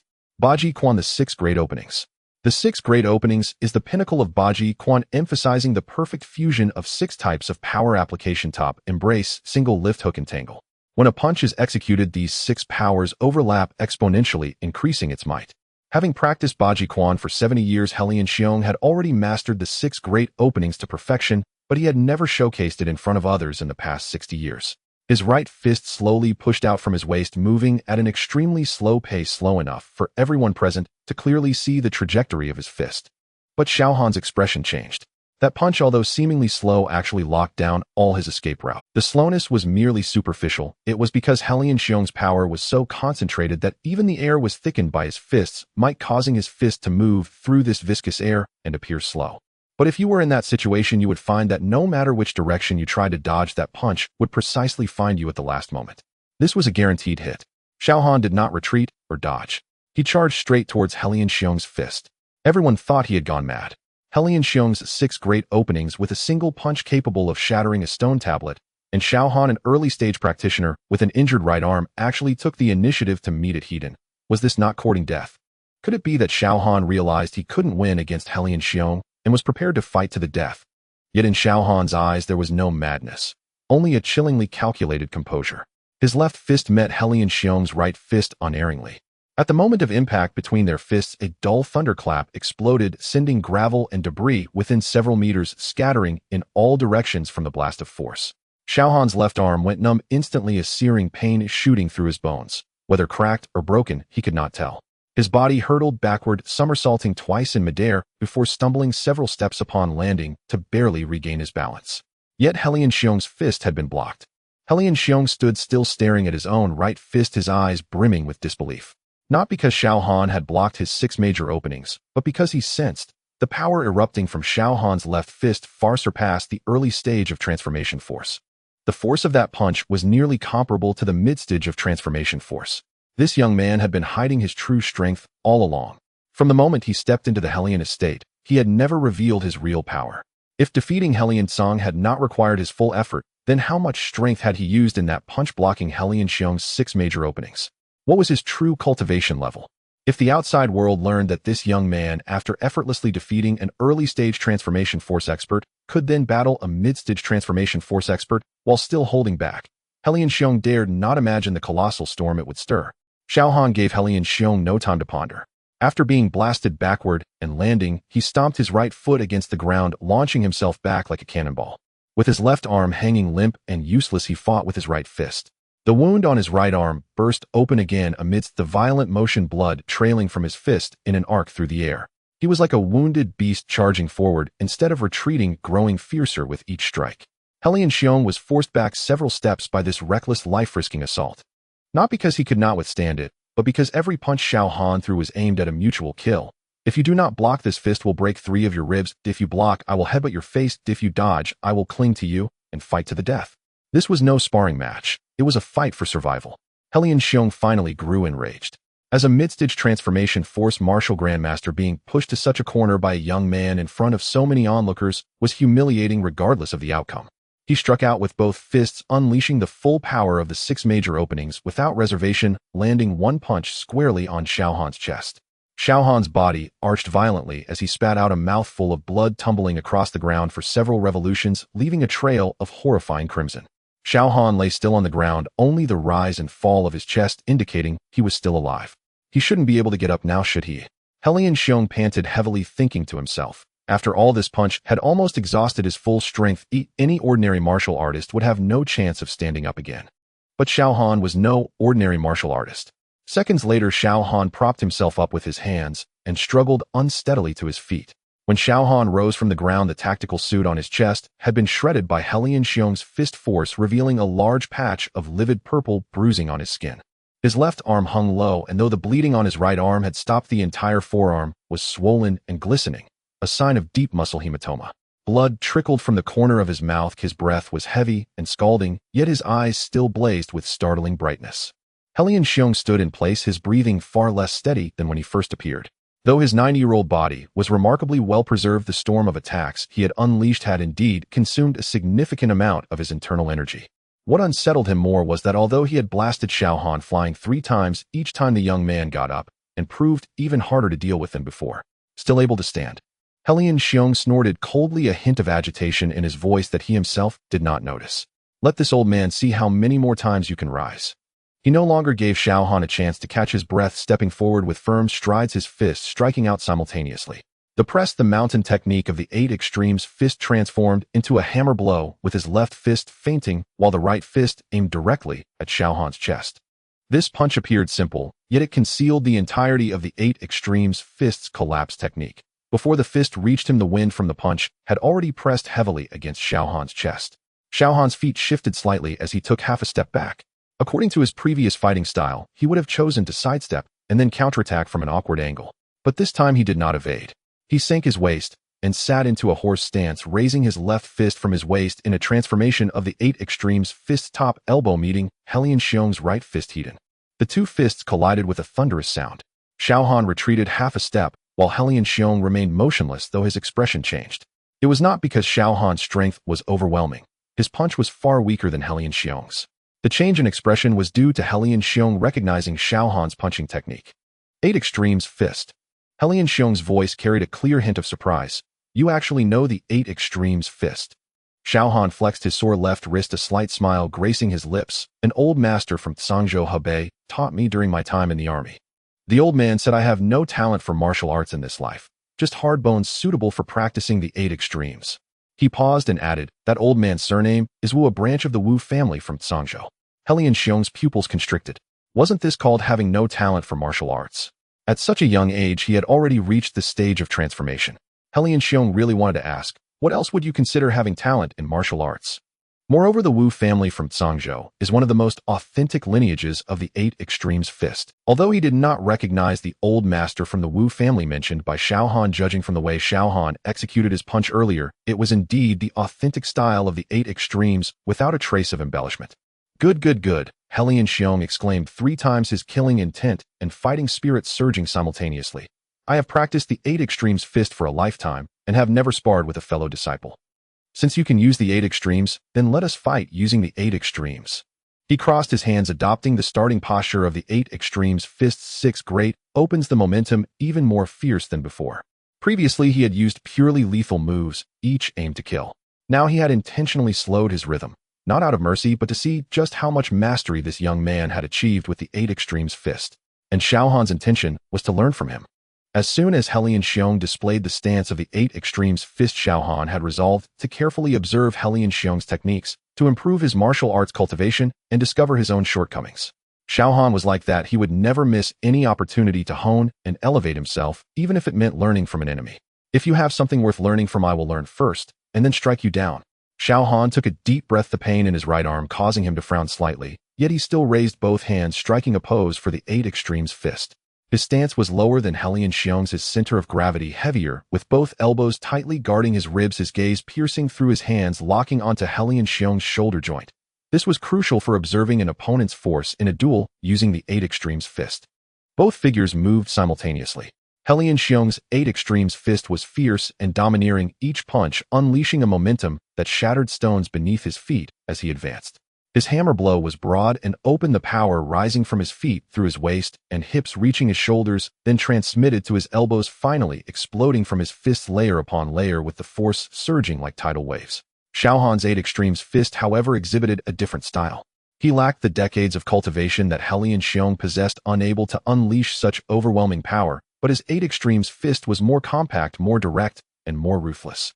He abandoned the flashy feints and tricks of the 8 extremes fist, delivering each punch from the simplest angles, directly targeting Helian Xiong's vital points. If he couldn't hit with his fist, he'd use his elbow. If he couldn't hit with his elbow, he'd rely on his shoulder. If he couldn't reach with his shoulder, he'd use his knee. If his knee couldn't reach, he'd use his head. He brought the principle of striking as if kissing close-range combat of the 8 Extremes fist to its utmost, charging like a reckless bull into Helian Xiong's defenses time and again. The battle in the square had transformed into a textbook confrontation of the 8 Extremes fist. Helian Xiong delivered a top elbow strike aimed at Xiaohan's chest, but instead of retreating, Xiaohan advanced, responding with his own top elbow. The two elbows collided and Xiaohan was jolted back 2 steps, the skin at the elbow splitting, blood oozing out. Yet before he could regain his footing, he lunged forward again, switching to a horizontal fist aimed at Helian Xiong's ribs. Helian Xiong pressed down with a collapsed palm, suppressing Xiaohan's punch, while simultaneously driving his right knee into Xiaohan's abdomen. Xiaohan's left hand struck down fiercely, using the force of a chopping fist to smash against the side of Helian Xiong's knee, neutralizing that knee strike, but his left hand was also left numb from the impact. The two exchanged blows, the sounds of fists and feet colliding resonating like a drumbeat. Helian Xiong's boxing technique was seasoned and refined, each move executed with mastery. Xiaohan's technique was crude yet ferocious, each strike imbued with the flavor of a desperate fighter. The disciples of the Helian family stared in astonishment. In their eyes, the 8 Extremes fist of the ancestor had reached the pinnacle, yet this young man from the secular world could exchange blows with the ancestor using the same technique without falling. This was nothing short of a miracle. However, Xiaohan knew he had already lost in the duel of the 8 Extremes fist, yet he was not disheartened. Instead, he felt even more exhilarated. The reason was simple: through this opportunity to learn, once Xiaohan had time to digest it, his mastery of the 8 Extremes fist would surely reach new heights. Around the 50th move, Helian Xiong seized a slight shift in Xiaohan's center of gravity and landed a double strike palm on Xiaohan's shoulders, sending him flying 3 meters away. Xiaohan stumbled, nearly falling as a piercing pain shot through his shoulder blade. If Helian Xiong had applied even a bit more force, his shoulder joint would have dislocated. On the 60th move, Helian Xiong struck Xiaohan's abdomen with a mountain flipping cannon, causing a tempest to swirl in Xiaohan's stomach, and he had to swallow back a mouthful of sour liquid. On the 70th move, Helian Xiong's earth-shattering cannon aimed directly at Xiaohan's face. Xiaohan tilted his head to dodge, feeling the rush of air sting his left cheek, while a buzzing echoed in his ears. The gap was too vast. It wasn't that Xiaohan's 8 Extremes fist was poor, it was that Helian Xiong had immersed himself in it for 70 years, reaching a level of understanding and mastery that was truly extraordinary. Xiaohan's 8 Extremes fist was a killing technique honed on the battlefield, each move lethal, but against a master like Helian Xiong, those proud techniques felt like a child wielding a large weapon. No matter the strength, the opponent simply didn't give him a chance. At the 80th move, Helian Xiong swept Xiaohan's left arm injury with a swinging fist, the excruciating pain forcing a muffled groan from Xiaohan as he tilted to the left. Seizing the opportunity, Helian Xiong stepped forward, his right fist carrying the layered strength of 6 great openings aimed directly at Xiaohan's temple. If that punch landed, Xiaohan would either die or suffer a severe concussion. At the moment Xiaohan's body tilted, he executed a move that Helian Xiong had never anticipated. Rather than trying to stabilize his balance, he sank further in the direction he was tilting, his body becoming as pliable as a puddle of mud, while his right arm lifted gracefully from below, gently meeting Helian Xiong's incoming fist and subtly guiding it away. Helian Xiong's right fist was redirected by this gentle maneuver, missing its original target, Xiaohan's temple, and striking nothing but empty air. Helian Xiong's body leaned slightly forward due to the lost force. Although it was merely a fraction of a second of imbalance in a duel between experts, it was already a fatal flaw. Helian Xiong quickly regained his stance, his gaze towards Xiaohan, now filled with suspicion. Tai Chi, he said. Xiaohan slowly rose from his crouched position, his left hand forward and right hand back, forming a standard Tai Chi starting posture before him. His breathing transformed from rapid to long and steady. His gaze shifted from the ferocity of the 8 Extremes fist to the tranquility of Tai Chi as his entire demeanor underwent a complete transformation in just 1 second. How many different martial arts does he actually know? Helian Xiong's mentality was on the brink of collapse, his brows knitted into a tight knot. It was not uncommon for a person to be proficient in 2 radically different styles of martial arts. What was remarkable was the ability to switch seamlessly between them in combat, especially while battered and severely exhausted. This level of control over the body transcended mere technique. It was a synchronization of body and mind entering a deeper realm. Xiaohan did not give Helian Xiong much time to think. His body flowed forward like water, his steps light and fluid, each movement stepping between the gaps in Helian Xiong's defenses.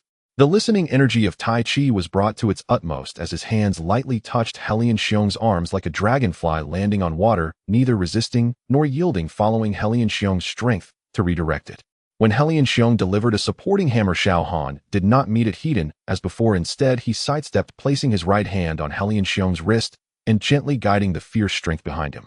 Helian Xiong's fist grazed past Xiao Han's clothing, hitting nothing but air, and his body leaned forward once more. Xiao Han's palm followed the momentum and pressed against Helian Xiong's chest, releasing a blend of softness and strength that pushed Helian Xiong back a step. Although he didn't retreat far, Helian Xiong's expression turned extremely grim. It wasn't because he was pushed back a step. Given his cultivation level, Xiao Han's palm push couldn't inflict any substantial harm on him, but rather because he realized that his proud Bejiquin suddenly became awkward in the face of Xiao Han's Tai Chi. Bejiquin emphasizes fierce and short strikes, close combat, where each move strikes in a straight line, concentrating power at a single point, pursuing a kill with every blow. Tai Chi, on the other hand, is the natural nemesis of Bejiquin. It conquers the hard with softness, controls movement with stillness, and uses strength against strength. The more fierce the attack, the more it can find leverage. Helian Xiong, unwilling to yield, launched another top elbow strike, this time with all his might. The sound of his elbow slicing through the air was sharp and piercing. Xiao Han remained calm, slightly leaning back as he placed both hands on Helian Xiong's elbow, guiding and pressing. Helian Xiong's elbow strike was dissipated effortlessly, causing him to lurch forward a half step. Seizing the momentum, Xiao Han executed a pressing palm that struck directly at Helian Xiong's chest. This time the force was more than double of the previous strike, as Xiao Han utilized Helian Xiong's own strength. The harder he attacked, the greater the force Xiao Han could harness. Helian Xiong was pushed back 2 steps, a dull pain emerging in his chest. It was not due to injury, but because his pride had suffered an unprecedented blow. As a mid-stage Bejiquin master, he had been countered by a young man in his 20s using Tai Chi, having thwarted 3 lethal strikes, and was pushed back 2 steps. This had never happened in Helian Xiong's entire life. "Do you really think a few moves of Tai Chi can turn the tide?" he said, standing opposite Xiao Han, his voice low and dangerous. Xiao Han did not respond. His right arm's wound had started to bleed again during the earlier movement, and his left shoulder was experiencing a tearing pain from having received Helian Xiong's punches and kicks. The bruise on his abdomen had spread to the entire upper abdomen, and he could feel a dull ache in his organs with each breath. He knew his body was nearing its limit, and Helian Xiong knew it too. Yet he did not retreat. It wasn't that he didn't want to retreat, but because if he did, the brothers he had brought would be exposed to Helian Xiong's wrath. In the earlier confrontation, there were no more explosions. Xiao Han knew that the rocket launcher from Taishan had run out of ammunition, and the sniper bullets from Eagle Eye posed almost no threat to a mid-stage master. Although the cooperation of Ghost Hand and others was exquisite, they wouldn't last several rounds against a master like Helian Xiong. If he fell, Helian Xiong would surely kill them all. Xiao Han took a deep breath, suppressing the metallic taste of blood in his chest, and slowly raised his hands once more. This time his initial stance changed. It was neither Bejiquin nor Tai Chi, but a fusion of the two. Bejiquin's ferocity was concealed within Tai Kai's gentleness, while Tai Kai's roundness enveloped Bejiquin's sharpness. Helian Xiong noticed this change, his gaze growing more serious. This young man was too uncanny. As Xiao Han was not merely switching between styles mechanically, but was blending 2 completely different martial philosophies to create something uniquely his own. This was no longer a matter of talent, but of martial wisdom. He did not give Xiao Han any more time. Helian Xiong stepped forward, his fists striking out simultaneously, unleashing Bejiquin's most ferocious machine gun punches without reservation. One punch after another, each faster than the last, every strike layered with the 6 major opens force, each punch landing heavily, each move aimed to kill. He no longer pursued a single lethal blow, but aimed to completely overwhelm Xiao Han with relentless and Xiao Han's Tai Chi revealed its true power at this moment. He swayed like a leaf in the wind, unyielding against Helian Xiong's stormy punches, yet he remained unblown away. His hands maintained a light touch with Helian Xiong's fists, neither resisting nor pushing back, merely adjusting the angle and force slightly to guide the core strength of each of Helian Xiong's attacks into the void. Out of Helian Xiong's 10 punches, only 2 or 3 truly landed, and the force of those punches had been reduced by more than half by Xiao Han. However, even those 2 or 3 punches were enough to leave Xiao Han reeling. In the first minute, a horizontal punch from Helian Xiong struck Xiao Han's side, causing him to grunt as he felt another rib on his left side break. Yet he did not fall, his hands firmly maintaining the stance of Tai Chi. In the second minute, Helian Xiong's palm strike hit Xiao Han's right shoulder, rendering his entire right arm momentarily numb, nearly unable to lift it. He gritted his teeth using his left hand to support his right elbow, forcing his right hand to remain in a defensive. In the third minute, Helian Xiong's mountain flipping cannon grazed Xiao Han's chin, the punch's wind tearing at the wound in his mouth, blood streaming down his jaw and dripping onto the shattered stone tiles. Every punch from Helian Xiong left new scars on him, each heavy strike depleting his already limited stamina. Xiao Han began to see double the buzzing in his ears growing louder, and his steps turned from steady to unsteady, yet he still did not fall. He even found an opportunity to counterattack amidst the beating. As Helian Xiong threw a supporting hammer punch, the exhaustion from his continuous attacks had weakened this punch slightly. In that instant of contact, Xiao Han perceived this shift. This was the essence of Tai Kai's listening skill, allowing one to sense not only the direction of an opponent's strength, but also the fluctuations in its intensity. He suddenly transformed softness into hardness, unleashing the burst technique of Bejiquan with his left hand, delivering a crisp chopping punch that struck Helian Xiong's forearm. Helian Xiong's arm was deflected half an inch, exposing a gap in his chest. Xiao Han's right fist slipped in from below, directly hitting Helian Xiong's heart. This punch lacked great force, as Xiao Han's right arm was already severely injured, and delivering this punch was his limit. But the timing of this punch was impeccable. Just as Helian Xiong exhaled, his new energy had yet to be gathered, and the muscles and chi at his chest were at their weakest. The punch penetrated through the muscle layers, shaking the pericardium, and Helian Xiong's face turned pale as he staggered back 3 steps. This was the second time Xiao Han had truly struck Helian Xiong in this duel, and the first time he forced Helian Xiong to retreat. Helian Xiong clutched his chest, finally revealing a look of pain on his face. Xiao Han's punch hadn't injured his bones or torn his muscles, but it had disturbed his heart's blood flow, causing a brief delay in his internal energy circulation. For a 90-year-old man, this delay might only take a few seconds to recover from, but in a life-and-death struggle, a few seconds could determine victory or defeat. Xiao Han did not let this opportunity slip away. Like a cornered beast, he charged forward with his battered body. There were no structured moves from Bejiquan, no fluidity from Tai Chi, only the most primitive, direct, and reckless fighting style. He struck with his left fist. If that didn't work, he used his elbow. If the elbow was blocked, he resorted to his knee. If the knee couldn't reach, he used his forehead. If the forehead couldn't hit, he resorted to biting. Xiao Han treated his entire body as a weapon, every movable part capable of launching an attack. Helian Xiong was thoroughly thrown off rhythm by this desperate fighting style. His Bejiquan required distance, required balance, required the smooth operation of internal energy. But Xiao Han provided him none of these. He clung to Helian Xiong like a stubborn adhesive plaster, close enough that Helian Xiong's punches and kicks could not be executed close enough for him to smell the blood and sweat emanating from Xiao Han. Helian Xiong exerted his strength, fiercely attempting to force Xiao Han away with his internal energy. However, Xiao Han was already prepared. His hands tightly gripped Helian Xiong's arms, and his feet were planted firmly on the ground like nails, his entire being coiling around his prey like a constrictor. Helian Xiong's internal energy did indeed jolt Xiao Han, causing him to spit out a mouthful of blood, yet he refused to let go. Helian Xiong's stamina was rapidly depleting. After all, at 90 years old, even the best care could not withstand such consumption. His breathing became labored, the operation of his internal energy increasingly strenuous, and the force behind his punches and kicks diminished with each strike, requiring longer recovery time after each exertion. Meanwhile, Xiao Han was also exhausting his stamina, but his willpower was like an endlessly burning furnace. Every time it seemed about to extinguish, a new flame would unexpectedly reignite from somewhere. This is the instinct for survival that erupts when a person is pushed to the brink. Helian Xiong managed a forced hard elbow strike to Xiao Han's chest, breaking another rib, but Xiao Han's counterattack was even swifter. His forehead slammed against Helian Xiong's nose. With a sharp crack, Helian Xiong's nasal bone shattered, blood gushing forth and obscuring his vision.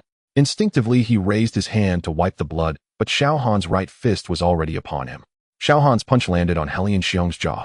The force was not great, but the angle was precise. The root of the jawbone, one of the most vulnerable spots for a knockout. Helian Xiong's vision darkened as his body leaned back, his feet instinctively retreating to stabilize his balance. But Xiao Han gave him no chance. His left fist followed up with a strike to Helian Xiong's abdomen. His right fist then crashed into his chest, and a left punch hit his shoulder. One blow after another, unstructured and unrefined, like a wounded man using his last ounce of strength to swing his fists. Helian Xiong finally could not hold on any longer. His legs weakened and his body fell backward, landing on the shattered blue stone slabs, sliding several meters while leaving a long trail of blood. Xiao Han stood, gasping, swaying unsteadily. His stamina had reached its limit. After battling 2 masters of internal energy consecutively, an ordinary person would have long since collapsed, leaving one to wonder how Xiao Han could persist until now with such incredible willpower. Xiao Han trembled as he reached for a small metallic syringe from his waist, biting off the protective cap of the needle and injecting it into the outer side of his thigh, pushing the plunger. The transparent liquid was injected into his body, and for a brief moment his expression twisted in pain. Though it hurt, he did not utter a sound. Helian Xiong watched Xiao Han's actions with increasingly furrowed brows. He did not know what that substance was, but he instinctively felt a sense of unease. Xiao Han injected a mixture of adrenaline and several other drugs, a trophy he had seized during an overseas mission with his mercenary group, where they had hunted down a notorious organization that researched human secrets and exploited human potential. This drug does not genuinely enhance combat power, but temporarily masks pain, delays fatigue, and allows the body to endure for an extra 10 minutes in extreme conditions. Of course, the side effects are considerable. After the drug wears off, the body feels powerless and extremely weak, but at this moment Xiao Han could not afford to worry about that. If he did not fight desperately now, it would certainly be them who would die later. After finishing the injection, Xiao Han assessed his strength. 10 minutes would be enough. Xiao Han discarded the syringe, stretched his neck, and his joints cracked loudly. He raised his head, looking at Helian Xiong, and a faint smile unexpectedly appeared at the corner of his mouth. Helian Xiong, Xiao Han shouted, "That punch you just threw cost me 3 ribs. How many more punches can you throw now?" Despite the drugs injected, Xiao Han's body still trembled slightly. His injuries were simply too severe. Helian Xiong's pupils suddenly constricted. He finally understood Xiao Han's strategy, not to defeat him, but to wear him down. Xiao Han knew he couldn't match Helian Xiong in a direct confrontation, so from the very beginning, he had been designing a trap. He deliberately traded his injuries for the chance to hit Helian Xiong each punch, exhausting Helian Xiong's stamina and inner strength. At 90 years old, Helian Xiong's stamina, no matter how strong, was still limited, while Xiao Han's endurance had not yet reached its limits. It was a life-or-death exchange, with Xiao Han betting that he could endure more than Helian Xiong. When Helian Xiong thought both sides were at their limits, Xiao Han surprisingly still had drugs that could stimulate his potential. Helian Xiong took a deep breath once again, assuming the starting stance of the 8 extremes fist, though his breathing was no longer as steady as before. He was indeed tired, not from physical exhaustion, but from the depletion of inner strength. Each punch of the 6 great opens required a massive amount of inner energy. He had already thrown over a dozen punches, each one a tremendous drain. Although Xiao Han appeared battered and bruised, he still maintained his resolve. This young man's willpower was more terrifying than his martial arts realm. Helian Xiong calmed himself and no longer acted rashly. Having lived to 90, he had seen all manner of storms.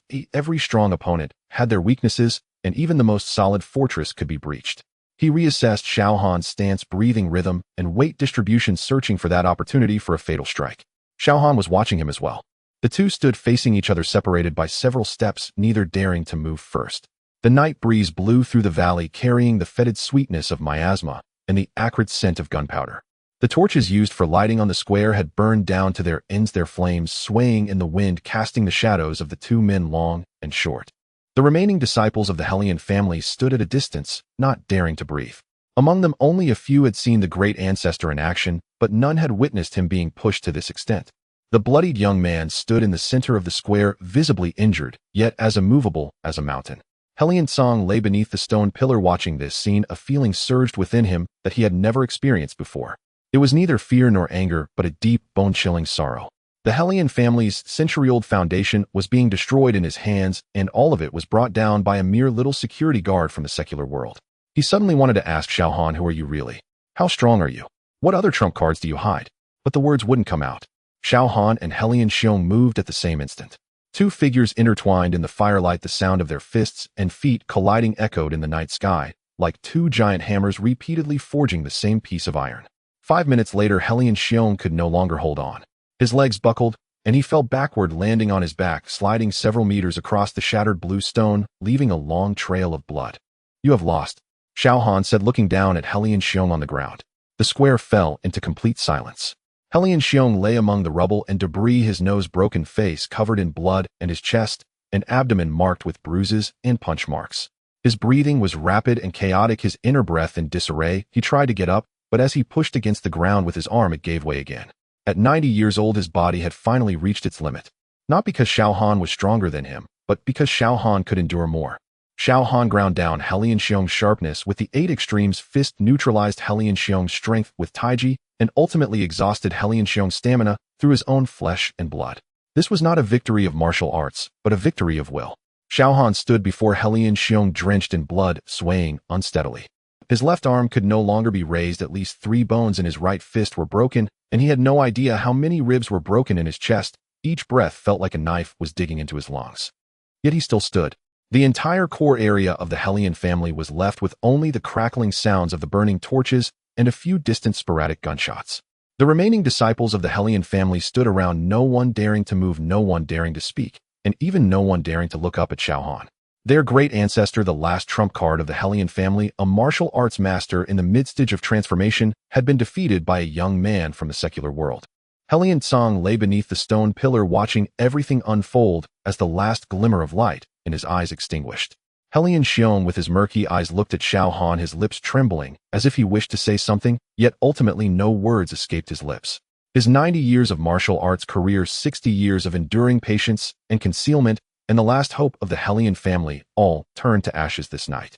Xiao Han stood amidst the ruins of the Hellion family's front yard, covered in blood, swaying, as if about to collapse, yet his back remained steadfastly straight. Xiao Han glanced around, seeing the surviving members of the Hellion family staring in disbelief at Hellion Song and Hellion Xiong, who lay collapsed on the square, as if unwilling to accept this outcome. Some shouted ancestor and clan leader in despair, while others had already laid down their weapons, devoid of any fighting spirit. After surveying the scene, Xiao Han understood that the Hellion family's fate was sealed, those who remained had little to no capacity for resistance. He slowly raised his left hand, retrieving a waterproof walkie-talkie from a side pocket of his tactical vest, and pressed the talk button with his thumb. Mission accomplished, close the net. A short yet powerful reply came through the walkie-talkie. Received net, closing operation commencing, estimated arrival in 2 minutes. Xiao Han tucked the walkie-talkie back into his pocket, casting a glance at Hellion Song, who lay against the stone pillar, and then at Hellion Xiong gasping among the rubble.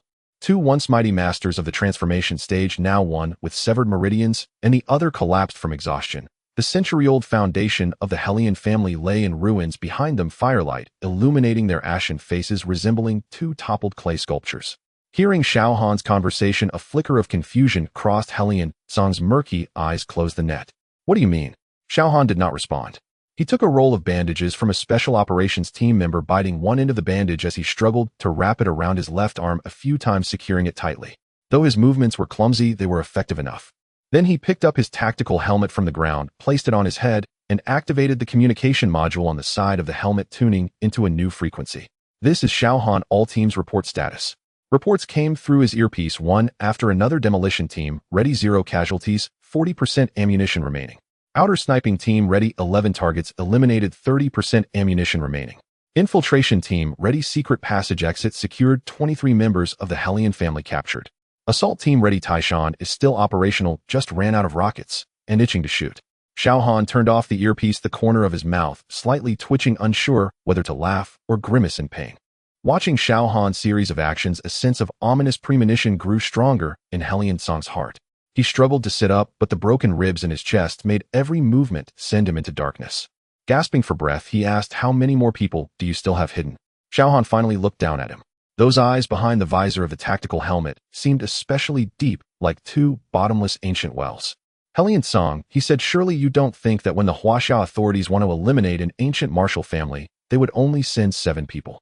Hellion Song's pupils constricted sharply. In the distant sky, the sound of helicopter blades tearing through the air echoed. Initially faint, the sound resembled distant thunder from a valley weakened by the night wind and miasma to the point of being barely discernible. Yet it rapidly grew louder each second, more deafening each second closer. The remaining members of the Hellion family looked up in confusion at the night sky, their vision obscured by darkness and mist, unable to see anything. Yet the sound grew nearer and louder, shaking the entire valley. Then the searchlights illuminated the area. 3 beams of snow-white searchlight columns descended vertically from the sky, resembling swords of light, falling from above, illuminating the entire square of the core area of the Hellion family, as bright as day. The beams swept over the Hellion family members on the ground, and then the first military helicopter burst forth from the miasma, with a thunderous roar of its massive rotor blades hovering above the square, directly in front of the Hellion family main building. The 8-1 military insignia on the fuselage reflected a dark red glow under the searchlights, while the gusts of wind generated by the rotating blades scattered debris, rubble, and sparks across the ground. Following that were the 2nd, 3rd, 4th, and 5th helicopters. 5 military helicopters circled above the Hellion family, like a flock of iron giants, their rotor sounds overlapping, causing the bluestone slabs on the ground to tremble slightly. The women, children, and elderly of the Hellion family who had always lived in seclusion and had never seen a helicopter huddled together in fear trembling. Those Hellion family members who had once mocked the mundane world were now pale and faint, collapsing to the ground, unable to even think of escaping. The door of the first helicopter slid open and a rope was thrown out from inside, falling heavily in the center. A fully armed Special Forces soldier grasped the rope with both hands, swiftly sliding down, bending his knees slightly to absorb the impact upon landing, his gun immediately pointing at the nearest Hellion family member. His movements were smooth and fluid. It took less than 3 seconds from sliding down to aiming so fast that no one had time to react. Then came the second, third, and fourth. One by one, the individuals on the rope slid down like products continuously produced on a factory assembly. After landing, they quickly formed a formation, 3 people in a group back-to-back for mutual protection, their guns aimed in all directions, completely sealing off the entire square. Dressed in uniform camouflage, wearing black tactical helmets with night vision goggles perched above their 95 type assault rifles, hung tactical flashlights under the barrel. The blinding white light swept back and forth across the ruins. 3 minutes later, over 100 fully armed Special Forces soldiers had occupied every vantage point and critical passage in the core area of the Hellion family. The Hellion family members knelt on the ground, hands clutching their heads, not daring to lift even their heads. Most of them had only moments ago wielded swords and blades full of vigor as heirs of ancient martial arts, yet now they were being pointed at by cold gun muzzles, huddled on the ground like beasts being hunted. Hellion Song looked at this scene, his face ashen and lifeless. He struggled to rise, but the pain in his chest and the chaos in his internal energy forced him to lean on the ground. He looked up at the soldiers descending from the helicopter, at the dark muzzles of their guns, and at the bright red military insignia on the fuselage. His lips trembled as if he wanted to say something, but ultimately all that escaped was a weary and despairing sigh. He suddenly recalled the words of a family member who had spent some time in the mundane world and returned to the mountain. The secular world has changed. At that time, he had dismissed it with scorn. How could the secular world change? Mundane people, no matter how they changed, were still mundane. They did not understand martial arts, did not comprehend inner strength, did not grasp the profoundness of ancient martial arts. What right did they have to challenge an ancient martial arts family? Now he understood. The secular world had indeed changed, becoming far more terrifying than he could have ever. Their weapons could kill experts at the transformation stage without needing inner strength. Their helicopters could fly over any natural obstacle, and their soldiers could breach the Hellion family's defenses, which had remained unbroken for 100 years, within 3 minutes. On the last helicopter, a burly middle-aged officer slid down. He wore no helmet, revealing a chiseled, sun-baked face with the insignia of a major general upon his shoulder. His landing was more stable than the others, almost casual, as if such a descent from this height was merely routine for him. This major general was none other than Wu Yong, the deputy of Han Junhua, commander of the Beijing military district, who was both a mentor and a friend to Xiao Han, having looked after him when he first joined the military. He adjusted the collar of his uniform and scanned the square, taking in the scattered rubble, charred wooden beams, and splattered blood. Then he spotted Xiao Han bloodied, yet standing straight, and also saw Hellion Song collapsed beneath a stone pillar, along with Hellion Xiong lying amidst the debris. A slight smile crept onto his lips, filled with deep meaning, as he strode toward Xiao Han. Upon seeing the newcomer, Xiao Han raised his right fist and thumped it against his chest in a salute. Wu Yong returned a standard military salute and then placed a hand on Xiao Han's shoulder. The pat landed squarely on Xiao Han's wounded right shoulder, causing his face to visibly pale, yet he uttered not a sound. Noticing Xiao Han's reaction, Wu Yong immediately withdrew his hand, glancing at the blood on his palm, and his smile turned into a frown. You're standing despite such a severe injury. Do you think you're made of iron? The mission isn't fully complete. I can't fall down. Xiao Han's voice was hoarse, almost inaudible, yet his tone remained calm. Wu Yong gave Xiao Han a deep look, saying nothing further. He turned to face the square, drawing a signal pistol from his waist and pulling the trigger skyward. A red flare shot up into the night sky, trailing a long tail of light, standing out starkly against the grayish-white mist, dyeing the ruins of the Hellion family in a bloody hue. As the flare ascended, Wu Yong's voice boomed across the square. Attention, everyone. The Hellion family has violated a century-old agreement, entering the world unlawfully, killing civilians, and resisting the law. By order of higher command, we are to carry out a purge of the Hellion family. All members of the Hellion family, lay down your weapons, clasp your heads with both hands, and squat down on the spot. Those who resist or attempt to flee will be shot on sight. His voice echoed throughout the mountainous valley, reverberating among the peaks. The Hellion family members kneeling on the ground upon hearing the word purge, some slumped to the ground, others wept quietly, and many trembled, yet none dared to resist. Within half a minute of Wu Yong's command, more lights suddenly illuminated the dense forest surrounding them. These were not flashlights or searchlights, but vast curtains of light, created by hundreds of fully armed soldiers simultaneously activating tactical flashlights. The light enveloped the Hellion family from all sides like a tightly woven net descending from the heavens. These soldiers had been there all along. They did not arrive by helicopter, but rather infiltrated in batches over the 3 days prior to Xiao Han's vanguard team's departure. 126 Special Forces soldiers equipped with heavy gear scaled 4 mountains rising above 2,000 meters and traversed a 20-kilometer area of toxic fog lying in ambush in the dense forest and ridges surrounding the Hellion family for a full 3 days and nights. They could not make fires, turn on lights, or make any noise, and even their bodily functions had to be managed with sealed bags at designated spots. Very few knew of their existence, not even the eyes the Hellion family had planted in the secular world. They were among the most elite forces of the Chinese military, belonging to a certain Special Operations Brigade of the Western Theater. This unit had a code name, Longyuan. Each member of the Longyuan Special Operations Brigade underwent rigorous selection and training capable of executing high-intensity combat missions in extremely harsh environments. The code name for this operation was Ice Breaking, signifying the intent to shatter the thin layer of ice between the ancient martial families and the secular world, demonstrating to all ancient martial families that the Chinese government possessed both the capability and determination to uphold the century-old agreement. Had it not been for Xiao Han's vanguard team successfully crippling the Hellion family's command system and core combat power, revealing this over 100-strong force prematurely could have led to significant casualties for the Longyuan Special Operations Brigade, given the Hellion family's advantageous terrain and the personal combat prowess of ancient martial experts. Xiao Han's mission was never to single-handedly eliminate the Hellion family. His task was to eliminate their surveillance, destroy their command system, and defeat their internal experts, creating necessary conditions for the comprehensive netting of the Longyuan Special Operations Brigade. If Xiao Han and his 7-man team failed, the operation would be temporarily cancelled, and these subsequent reinforcements would remain hidden, never to appear. Afterwards, the current captain of the Tianzi Special Operations Team, Li Kanglin, would take over. If it came to that, Xiao Han would lose any chance to compete for the command of the Tian Dixin and Huang Special Operations teams, which was also the malicious intent of their faction and certain high-ranking officials. They only allowed Xiao Han to lead the Huangzi Special Operations team in the assault, betting on his eventual abandonment or death right here. Everywhere was a web of schemes. Unfortunately, Xiao Han ultimately triumphed. Now with 7 men leading the charge and over 400 following behind, the full scope of the ice-breaking operation was revealed. Only now do the Hellion family members see clearly the situation. One member of the Longyuan Special Operations Brigade stood at attention in front of Wu Yong and reported, "Sir, the 126 personnel of the Longyuan Special Operations Brigade are all in position. The east and west flanks blockade lines have been completed, the southern high ground has been occupied, and the northern escape route has been cut off.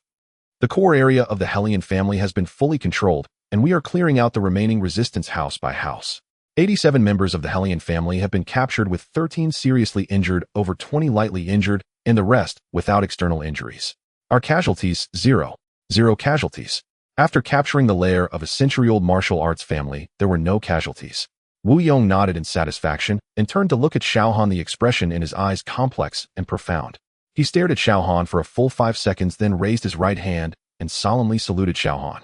"Xiao Han, thank you for your hard work." Xiao Han looked at Wu Yong's salute, raising his right hand to return the gesture, but the injury to his right arm only allowed him to barely lift his hand to his chest. Wu Yong stepped forward, grasping his hand, preventing him from completing the salute. All right, with injuries like this, why are you still saluting?" Wu Yong's tone suddenly became casual, as if he had returned to years ago when they spoke on the training ground. "You've always been so stubborn, or after all these years you haven't changed a bit." Xiao Han's lips twitched slightly, marking the first smile he had tonight. "Sir," Xiao Han said, "Hellion Song and Hellion Xiong are both here. Hellion Song's meridians are broken and Hellion Xiong is exhausted and powerless to resist. Most of the direct descendants of the Hellion family have been controlled, with a few dying in the crossfire. The exact numbers will be reported once the count is complete." Wu Yong nodded and waved his hand behind him. Several Longyuan Special Forces members immediately stepped forward and lifted Hellion Song and Hellion Xiong off the ground. As Hellion Song was lifted, blood foam continued to seep from his mouth, but his eyes were fixed on Xiao Han, filled with hatred, sorrow, confusion, and an indescribable emotion. "Xiao Han," Hellion Song's voice was so weak it was almost inaudible. "Who exactly are you?" Xiao Han turned his head to look at this former patriarch of the ancient martial arts family, paused for a moment, and replied, "I am a soldier of Huaxia." Helian Song suddenly smiled a bitter and acrid grin that twisted the wrinkles on his face like a parched riverbed. A soldier of Huaxia. Helian Song murmured he could never have imagined that 100 years ago during the war that nearly destroyed the nation, he chose to stand by and even expose the positions of those troops to protect his family lineage. Ultimately, the cycle of karma is profound. Heaven shows no mercy. That Huaxia could endure for so many years before encircling his family was truly a grand strategy. Helian Song's laughter grew more mournful, echoing in the night sky like a dying bird giving its final. He had previously thought Xiao Han was a killer sent by some ancient martial arts family or a wandering practitioner defending justice. He had never considered that behind Xiao Han stood the entire Huaxia military. He never expected that the agreement from 100 years ago would be enforced in such a manner by the Huaxia authorities. His laughter gradually faded, ultimately turning into a barely audible whisper. The Helian family has been destroyed by my hands. Destroyed by my hands. 2 Dragon Abyss Special Forces members dragged him away while other members of the Helian family were escorted out of the core area in batches. Women, children, and the elderly were temporarily housed in the eastern wing, while young men were searched one by one before being taken onto several helicopters. Throughout the entire process, not a single member of the Helian family resisted. It was not that they did not want to, but rather that they had completely lost the will to fight back. The patriarch had fallen, the clan leader had fallen, the masters of the Dark Force were either dead or injured, and the other descendants were held at gunpoint by the Dragon Abyss Special Forces, not daring to breathe. Their ancient martial heritage, which they had taken pride in for centuries, appeared for the first time, so fragile and useless in the face of modern military power. Xiao Han stood in the square observing all of this, feeling no joy of victory, only a sense of fatigue and emptiness after completing a difficult task. Eagle Eye walked over from the crowd holding a first aid kit, and without saying a word knelt in front of Xiao Han to treat his wounds. Her movements were skilled and swift, disinfecting, cleaning, applying medicine, and bandaging all in one go. However, when she reached the deepest wound on Xiao Han's chest, her hand paused for a moment. Xiao Han looked down to see Eagle Eye's eyes slightly red, her thin lips pressed into a line, yet her face betrayed no excess emotion. She paused for less than a second before continuing to bandage, her movements becoming even more gentle than before. "Did you cry, eh?" Xiao Han asked. "No," Eagle Eye replied without lifting her head. "It's just the my ass." Eagle Eye's real name is Su Li. She has always viewed Xiao Han as her idol, and her ability to become an excellent sniper is largely due to a comment made by Xiao Han during the selection competition when they had not yet met, who says women are inferior to men. This statement fueled Su Li's persistence, leading her to become an outstanding Special Forces sniper. Xiao Han did not speak further, silently standing there while Eagle Eye wrapped the bandage around his chest layer by layer. With each tightening of the bandage, he could feel his fractured ribs shifting slightly beneath his skin, the pain sharp and lingering, yet he merely furrowed his brows slightly, remaining silent. After dealing with the command matters at the scene, Wu Yong returned to Xiao Han's side. He glanced at Eagle Eye, who was squatting on the ground bandaging Xiao Han, and then at the bandage on Xiao Han's chest. From his pocket, he pulled out a pack of cigarettes, took one out, and offered it to Xiao Han. "Want one?" Xiao Han shook his head and pointed to the bandage on his chest. "A few ribs are broken, afraid of coughing." Wu Yong put the cigarette in his own mouth, lit it, took a deep breath, and exhaled a faint smoke ring. He watched the smoke ring slowly dissipate in the night breeze, and suddenly said something that seemed disjointed. "After this operation, those ancient martial families should behave themselves a bit more." "Not necessarily," Xiao Han replied in a hoarse and calm voice. "Being obedient is only temporary. The conflict between the ancient martial families and the secular world has been ongoing for a long time. The Helian family is merely the first to jump out, and they will not be the last. This time they have been hurt, they will be quiet for a while, but given time there will surely be a second Helian family." Wu Yong turned to look at Xiao Han, a hint of approval flickering in his eyes. It was not approval of Xiao Han's martial prowess, but rather of his political judgment. It is one thing to be skilled in combat, and another to have a clear understanding of the situation, and Xiao Han possessed both. After this battle, the ancient martial world will surely stir up a great uproar. Xiao Han remained silent for a moment. He did not refute, for he knew Wu Yong was right. Moreover, he was indeed too exhausted. His body had reached its limit. 10 minutes had passed, and the side effects of the medication swept through his body. Finally, Xiao Han staggered, and fortunately Eagle Eye reacted quickly and supported him. Xiao Han forced a smile that could barely be called a smile, and then collapsed into Eagle Eye's arms, losing consciousness. 3 days later, at the Li family in the capital. Waste. A bunch of useless people. Li Kanglin sat in the study, his face dark as he slammed the table. How could a few hundred people from the Helian family be intimidated by just 7 of Xiao Han's group? They are truly worthless. They let Xiao Han gain undeserved credit. Due to the deliberate suppression of information regarding Xiao Han's battle, Li Kanglin was unaware that Xiao Han had fought against two masters of the Hellion family and only thought that they were merely a name without substance, allowing Xiao Han to complete the task effortlessly with just a few people. Kanglin, calm down. A person who achieves great things must have a broad mind. You are now the captain of the Tian Special Operations Team, while that Xiao Han is merely a stray dog lucky to have gained a bit of success. He won't disrupt the greater scheme of things like a grasshopper in autumn. Li Kanglin's father Li Jun sat calmly in a chair and took a sip of tea as he spoke softly. Hearing this, Li Kanglin instantly adjusted his emotions and suppressed his anger. Father is right, let's allow him to be proud for a while this time. Half a month later, in a well-equipped military rehabilitation hospital, Xiao Han lay bored in bed looking gloomily at a beautiful doctor with a tall figure. Although her body was covered by a white coat, it was evident that she maintained an attractive physique. The female doctor was constantly checking Xiao Han with various instruments. Dr. Mu, I'm perfectly fine now. Look at my arms and legs, there's nothing wrong with me. Can I be discharged? As Xiao Han spoke, he intentionally moved his body to prove that he had already recovered. Half a month ago, Xiao Han fought against two masters of the Hellion family and was eventually forced to take a shot that activated his potential. By the time the reinforcement troops arrived, Xiao Han, severely exhausted, fainted. At that moment, Wu Yong ordered Xiao Han to be sent to this special military rehabilitation hospital. When Xiao Han woke up, it was already the third day, the same scene as today, with this woman named Dr. Mu checking him with a pile of instruments. You are the patient, I am the doctor. Just lie there. Dr. Mu coldly instructed Xiao Han.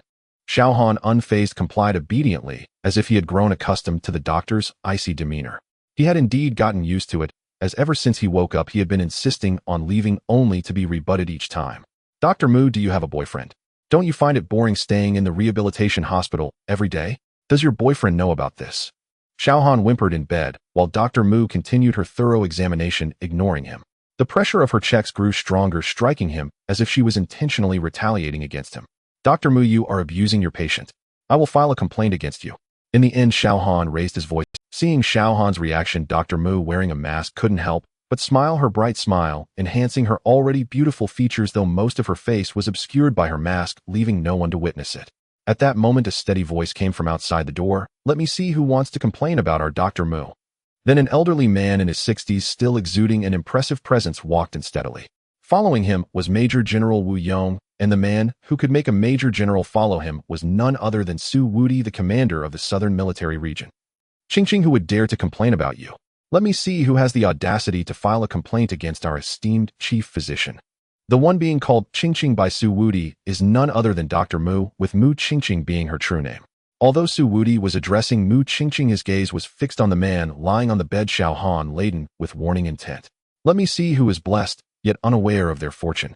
Though Qingqing is young, her medical skills are comparable to those of a national treasure. You must understand, Qingqing has appointments with several esteemed figures above, some even vying to recognize her as their goddaughter. I must see who dares to complain. Qingqing, tell me, and I will take charge for you. Su Wudi looked at Mu Qingqing with a serious expression, as if ready to unleash his wrath at the mere mention of a name. Xiao Han glanced at Mu Qingqing upon hearing this. He had not anticipated that this young girl would possess such significant connections. His expression immediately turned pleading, hoping Mu Qingqing would show mercy and spare him from trouble. Mu Qingqing shot a teasing glance at Xiao Han, as if to convey that he owed her a favor. Xiao Han quickly nodded in agreement, and the two of them swiftly reached a consensus. Seeing Xiao Han so perceptive, Mu Qingqing finally took off her mask, smiling as she said to Su Wudi, Grandpa Su, you heard wrong, no one wants to complain about me. Really? Su Wudi looked skeptically at Xiao Han, and Mu Qingqing then continued, Qingqing, if anyone bullies you, just tell Grandpa Su, and I will seek justice for you. Rest assured, Grandpa Su, truly no one is bullying me, Mu Qingqing replied in a slightly playful tone. Xiao Han quickly chimed in, yes. Dr. Mu is so gentle and kind, how could anyone bear to complain about her? You must have misheard, Grandpa Su. Su Wudi naturally noticed the subtle exchange between the two, but chose not to point it out, merely glaring at Xiao Han with a warning look. Xiao Han could only smile awkwardly, while Mu Qingqing found Xiao Han's discomfort somewhat amusing. As Mu Qingqing was a physician for the esteemed elders, she had inevitably heard them speak of Xiao Han, who was unanimously praised as a pillar of the nation. Though it was just 4 words, the praise was undeniably high. After all, those elders stood at the pinnacle of the pyramid in Huaxia. Over time, Mu Qingqing naturally developed a curiosity about Xiao Han, wanting to see what kind of person could earn such high praise from those revered figures. By chance, upon learning that Xiao Han had collapsed due to severe injuries, Su Wudi immediately called Mu Qingqing, hoping she could personally treat him. Upon hearing that the patient in need of treatment was Xiaohan, Mu Qingqing rushed over on a military aircraft. Of course, Xiaohan was completely unaware of all this. Looking at the way the two were harmonizing, Su Wudi couldn't help but think there was a hint of a couple's dynamic. He suddenly cleared his throat and asked Mu Qingqing, "Qingqing, what do you think of this boy Xiaohan?" Mu Qingqing was momentarily taken aback, thinking Su Wudi was inquiring about Xiaohan's injuries. Grandpa Su Xiaohan's body is basically fine now, and most of it is external injuries. Moreover, this guy has an extraordinarily strong physique. An ordinary person would take months to recover from such severe injuries, but Xiaohan has already reached a point where he can be discharged after just a few days of treatment. He just needs to recuperate at home for a while. Mu Qingqing stated, her demeanor becoming serious and competent as she spoke about her profession. After hearing Mu Qingqing's words, Su Wudi hesitated, pursed his lips. Mu Qingqing assumed he was concerned about whether Xiaohan would suffer any aftereffects from his injuries. Smiling confidently, she assured him, "Grandpa Su, rest assured. After my treatment, he will definitely not have any aftereffects." Su Wudi realized that Mu Qingqing had misunderstood him and quickly said, "Qingqing, I naturally trust your medical skills." After a pause, he continued, "What I meant to ask was, what do you think of Xiaohan as a person?" Mu Qingqing was initially stunned, then suddenly realized. Her originally beautiful face turned a rosy shade, becoming strikingly alluring. Oh dear, Grandpa Su." Mu Qingqing stomped her foot in embarrassment and anger. Her face flushed as she turned and ran towards the door of the ward. Seeing Mu Qingqing's reaction, Su Wudi thought to himself, this is promising. Outside the ward, Mu Qingqing glanced at Xiaohan's room, her face still flushed, and inwardly grumbled, "Grandpa Su, how can you ask a girl so directly about her opinion on boys?" Although Mu Qingqing was already in her 30s, she had never been in a relationship. It wasn't that no one pursued her. In fact, there were many admirers, all of whom were quite exceptional. However, she always felt something was lacking, and with her busy work schedule, she had let time slip away. After spending several days together, Mu Qingqing, who was already a bit curious about Xiaohan, naturally developed a slight fondness for him. Moreover, Xiaohan was quite handsome. Aside from being a bit cheeky, he was worth a try. After her wild thoughts, Mu Qingqing's already rosy cheeks became even more flushed, making her look exceptionally charming, almost tempting one to take a bite. At that moment, Mu Qingqing covered her hot cheeks like a young girl and murmured to herself, "Mu Qingqing, what are you thinking? You need to be more reserved." After adjusting herself, Mu Qingqing finally left. Inside the ward, Xiaohan understood Su Wudi's intentions and felt somewhat helpless about Su Wudi's matchmaking antics. Seeing Xiaohan's expression, Su Wudi became irritated. "You brat, don't be ungrateful. Qingqing has plenty of admirers. You two are quite compatible, pay more attention." Wu Yong, standing behind, also took on a spectator's role, teasingly looking at Xiaohan and chiming in, "Exactly, Mu Qingqing is a talented woman, don't be ungrateful." Xiaohan rolled his eyes at Wu Yong. He knew the two meant well, so he could only nod in response, and then changed the topic. What happened with the Helian family in the end? Upon hearing Xiaohan's question, Su Wudi stopped dwelling on matchmaking, saying Helian Song and Helian Xiong committed such acts during that war, they will never be able to come back. Su Wudi had a deep aversion to the actions of Helian Song and Helian Xiong. As for the others, those who have passed the review and made no mistakes will be incorporated. Those who cannot be incorporated will be monitored to prevent them from disrupting the secular world. After Su Wudi finished speaking, Xiaohan pondered for a moment and asked, "What about the families connected to the Helian?" Su Wudi sighed upon hearing this. The higher-ups don't want to delve too deeply for now. After all, it has just stabilized for several decades. They want to settle this right away, but they won't let them off easily either. Those who should have been moved up will probably have to wait a few more years. Xiaohan fell silent for a moment and soon understood that in the face of national interests, everything must be tempered. Seeing Xiaohan's reaction, Su Wudi knew his thoughts, but could only sigh in resignation. The group chatted a bit more about inconsequential matters, and then Su Wudi and Wu Yong had other matters to attend to, so they left first. During this time, Xiaohan didn't ask about the rewards he would receive for completing this mission. He knew that if he didn't speak up, Su Wudi and his old superior Han Jinghua would help him maximize his benefits. In the afternoon, Xiaohan tidied up and left the health resort. Before leaving, he naturally exchanged contact information with Mu Qingqing.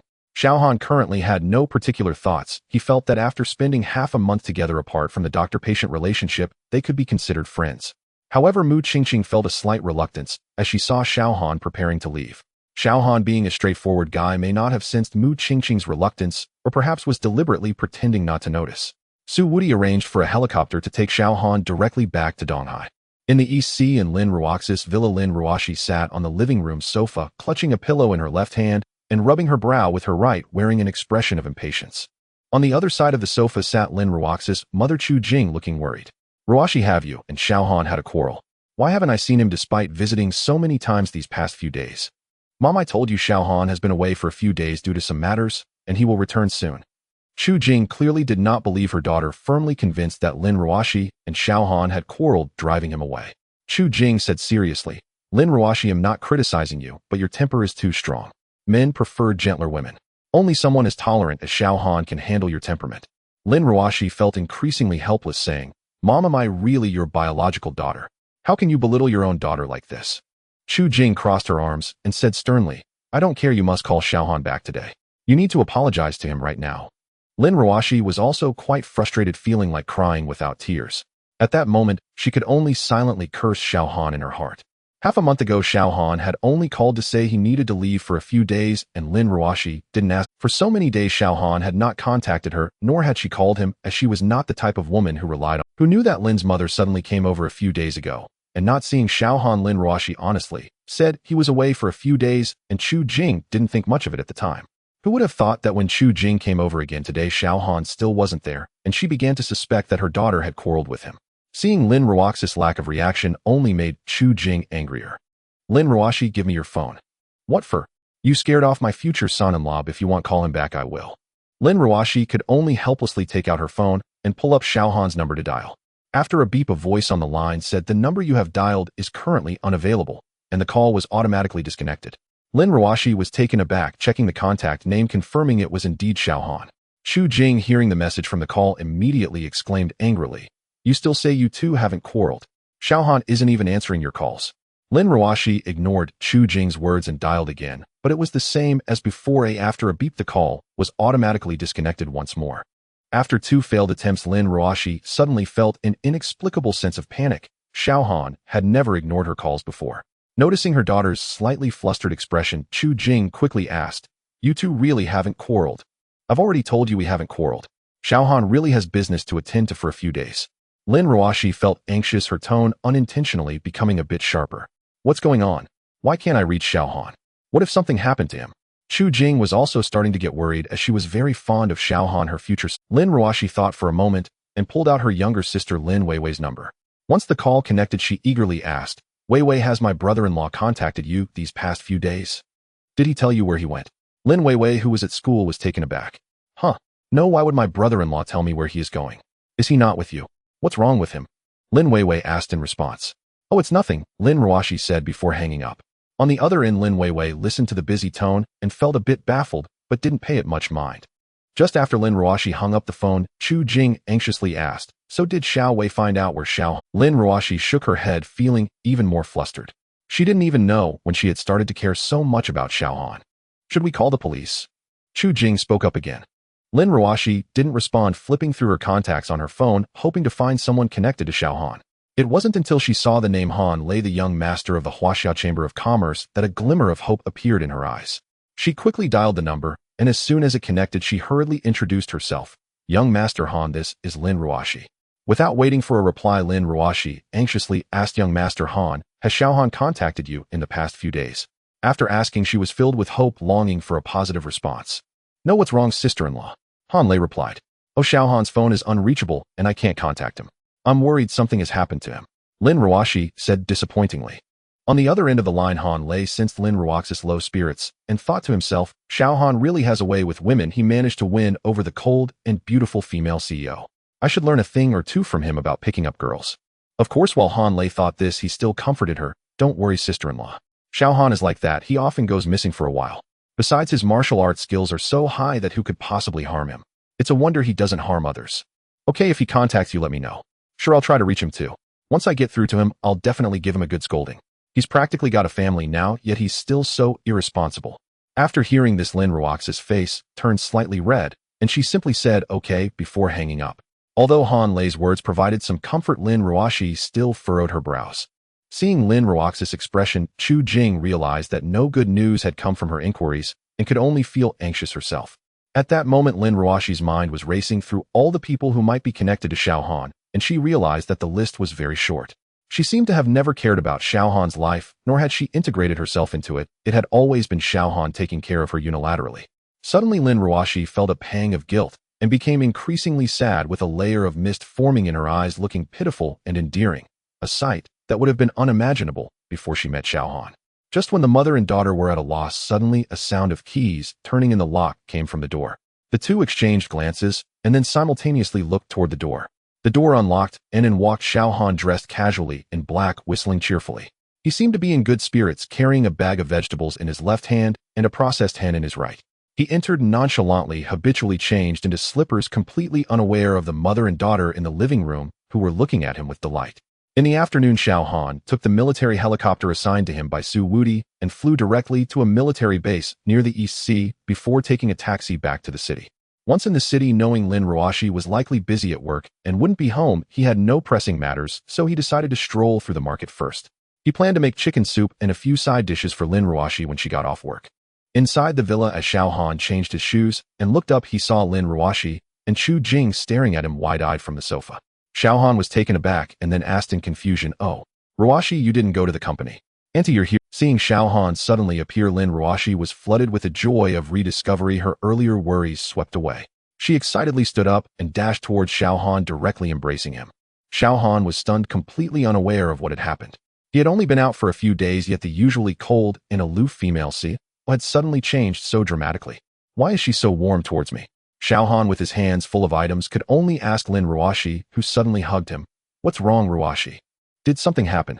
Hearing Xiao Han's question, Lin Ruoxi quickly released him, pretending to adjust her clothes as she flustered, and explained, "It's nothing, I just twisted my foot a bit when I stood up and couldn't steady myself." Upon hearing Lin Ruoxi's rather unconvincing excuse, Xiao Han looked at the distance between him and the sofa, still about 5 meters away. That was quite a distance to twist a foot. Seeing the look in Xiao Han's eyes, Lin Ruoxi's face turned slightly red as she pondered how she had suddenly hugged him. She then shot him an angry glare. "What are you looking at? I just twisted my foot." After saying that, she angrily walked back to the sofa and sat down, showing no signs of having twisted her foot. Seeing this scene, Xiao Han, though clueless about what had happened, found Lin Ruoxi quite adorable. Moreover, her surprise upon seeing him moments ago didn't seem fake. It was a genuine expression of joy. With this thought, Xiao Han couldn't help but smile. When Lin Ruoxi noticed Xiao Han still standing there with a silly grin, she felt increasingly embarrassed. It was then that Chu Jing stepped in to ease Lin Ruoxi's awkwardness. "Xiao Han, stop standing around and come sit down." Chu Jing gestured for Xiao Han to sit on the sofa as he placed the items down. Just as he sat down, he heard Chu Jing say, "Xiao Han, why couldn't I reach you on the phone? Ruoxi needed to talk to you, but found your phone was unreachable," which made her worry. Though there was a hint of reproach in Chu Jing's tone, it was mostly concern. Xiao Han could easily discern this and understood why Lin Ruoxi had reacted so strongly earlier. Xiao Han first glanced at Lin Ruoxi, giving her an apologetic look, then turned to Chu Jing and quickly explained, "Annie, my phone accidentally broke, and I haven't had the chance to get a new one, which is why I couldn't be reached." It turned out that Xiao Han's phone had shattered during a mission at the Hellion family during a fight with Hellion Xiong. After that, he had fainted, and when he woke up, he was at the nursing home recuperating and had no opportunity to buy a new phone, hence the earlier incident where Lin Ruoxi couldn't reach him. Hearing Xiao Han's explanation, Chu Jing finally felt relieved and patted her chest. "As long as you're okay, that's what matters." Then she turned to Lin Ruoxi and chided, "You're the president of a large corporation, can't you get your boyfriend a better phone?" Lin Ruoxi rolled her eyes and shot Xiao Han another glare. "How could it be my fault that he broke his phone?" She then responded to her mother somewhat irritably, "You really are my mother. Hey, you child, why won't you listen when I tell you?" Seeing the two women about to bicker again because of him, Xiao Han quickly interjected to Chu Jing, "Annie, please stay for dinner tonight. I'll make a nourishing old hen soup for you and cook some homestyle dishes." "Look, Xiao Han is considerate, unlike you, making me worry." Chu Jing first scolded Lin Ruoxi, then turned to Xiao Han. "I won't stay for dinner. I have plans to play cards tonight, so I won't disturb you lovebirds. After all, absence makes the heart grow fonder." "Mom, what are you talking about?" Lin Ruoxi exclaimed, her rare display of feminine anger evident. Xiao Han, hearing Chu Jing's words, could only chuckle awkwardly, not daring to respond. "There's nothing to be embarrassed about, young people. Back in the day, your dad and I—" "Mom!" Lin Ruoxi shouted loudly. All right, I'll be going now. I won't delay you two any longer." With that, Chu Jing strutted away like a wealthy lady. Watching her leave, Lin Ruoxi rubbed her forehead, sighing inwardly about how she ended up with such a mother. Looking over at Xiao Han, who was still grinning like an idiot, she felt a surge of annoyance. "What are you still standing there for? Go cook." Xiao Han didn't argue, he felt quite pleased.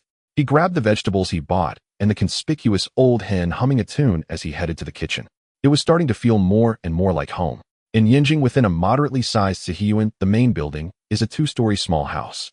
In a tea room within the courtyard, a young man who bears a slight resemblance to Xiao Han, around 27 or 28 years old, sits at a tea table. Opposite him sits a middle-aged man in his 50s, leisurely sipping tea from an exquisite cup. Dad, why has Grandpa suddenly decided to ally with the Li family? It's all to pave the way for you. In the past, your great-uncle always favored that person competing for power with the Li family. Now there's no longer any need for that. The middle-aged man pressed his lips together and put down his cup. In a few days, you will be assuming a post in the East Sea.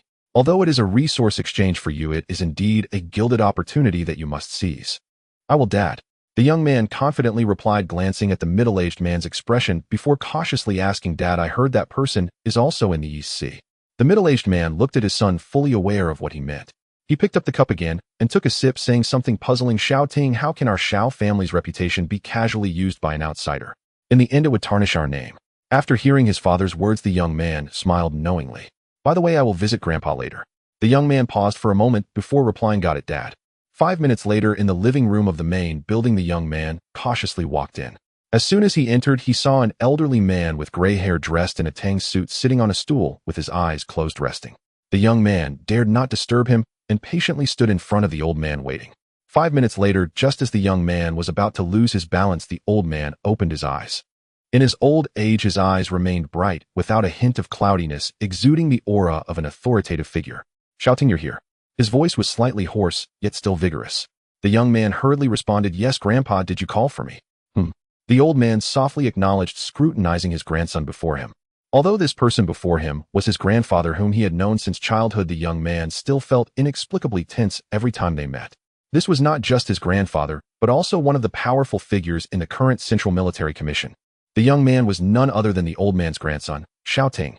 After a few seconds, the old man finally spoke again, allowing Xiao Ting to finally breathe a sigh of relief. The old man's presence was overwhelmingly powerful, and those few seconds felt like centuries to Xiao Ting.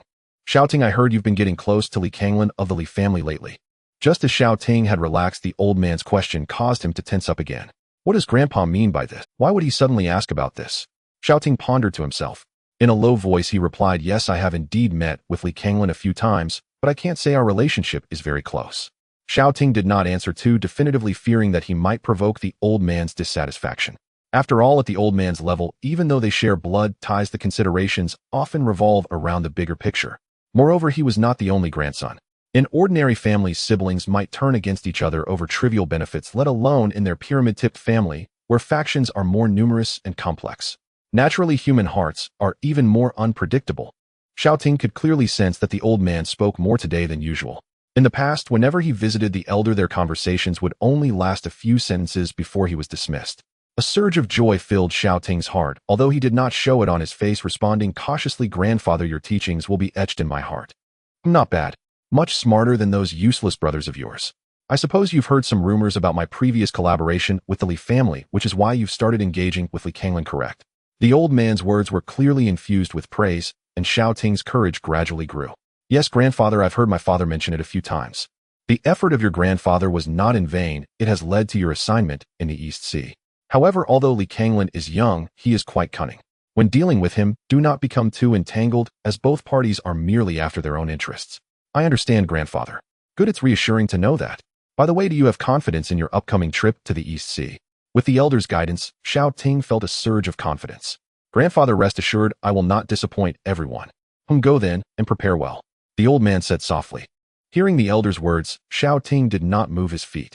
Stealing his courage, he asked, Grandfather, that person is also in the East Sea. If I happen to encounter him during my trip.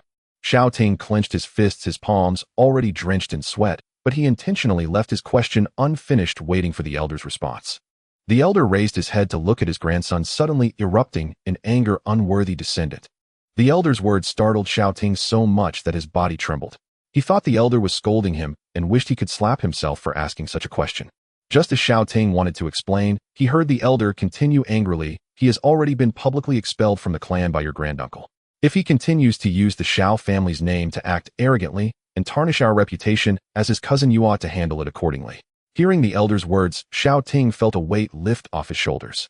His face brightened, although he quickly concealed it. He replied, I understand, Grandfather. I will return to prepare now. With the elder's permission, Xiao Ting turned and exited the room. The elder watched his grandson's retreating figure, his previously furious expression instantly calming as if nothing had happened. He murmured softly, "Wish him luck." After saying that, he closed his eyes to meditate again, leaving one to wonder to whom those 4 words were directed. At this moment, far away in the east, Xiao Han was bringing out a large bowl of fragrant old hen soup from the kitchen and placing it on the dining table. Lin Ruoshi was already sitting at the dining table. Before Xiao Han could take a seat, she eagerly scooped out a bowl of chicken soup and couldn't wait to taste it. "Wow, this is so fragrant. Xiao Han, how did you make this? It's even better than what those fancy restaurants serve." Xiao Han removed his apron and sat down beside Lin Ruoshi. Looking at Lin Ruoxi's adorable demeanor, he grinned and said, "This is my secret Xiao-style recipe, never to be revealed. Unless..." Lin Ruoshi, while sipping her soup, instinctively asked, "Unless what?" Xiao Han grinned slyly, and with a serious tone, said to Lin Ruoshi, "Unless you become my Xiao family's daughter-in-law." "You daring Xiao Han, how can you tease this young lady?" As Lin Ruoshi spoke, she playfully struck Xiao Han's chest. Lin Ruoshi noticed Xiao Han's reaction, and of course realized that she had not exerted much force. It was clear that Xiao Han must have been injured. She hurriedly asked, "Are you all right? How did you get hurt? What have you been doing these past few days?" Faced with Lin Ruoxi's questioning, Xiao Han didn't know how to respond and was still thinking of how to brush it off. "It's nothing, just an accidental bruise. Let's eat." Saying this, he served Lin Ruoshi a bowl of chicken soup and placed it on the table in front of her. But Lin Ruoshi was no fool. She naturally understood that Xiao Han was hiding something from her. With such high combat power and the ability to fly a plane, Xiao Han was certainly not an ordinary person. Although Xiao Han did not want to tell her the reason, recalling the panic and guilt she felt when she couldn't reach him earlier, she was overwhelmed with helplessness. Lin Ruoshi no longer wanted to experience that feeling, not wanting to be unable to help Xiao Han, and finally asked, "You're a special soldier, aren't you? And it's the dangerous kind, right? Your phone wasn't accidentally broken? Oh, it shattered while you were on a mission, didn't it?" Xiao Han did not expect Lin Ruoshi to be so perceptive, but due to certain matters and military confidentiality regulations, as well as to protect Lin Ruoshi from harm, he remained silent. Seeing Xiao Han's silence, Lin Ruoshi continued, "I don't know if I'm right in my guesses, and I don't know why you are unwilling to tell me, but I just hope that if there's a next time you can let me know, at least tell me how to contact you. I don't want to feel so helpless again, okay?" Tears welled up in Lin Ruoxi's eyes again, making her look pitiful. Xiao Han looked at Lin Ruoshi, who appeared somewhat like a little girl at that moment, and reached out his hands to cup her cheeks.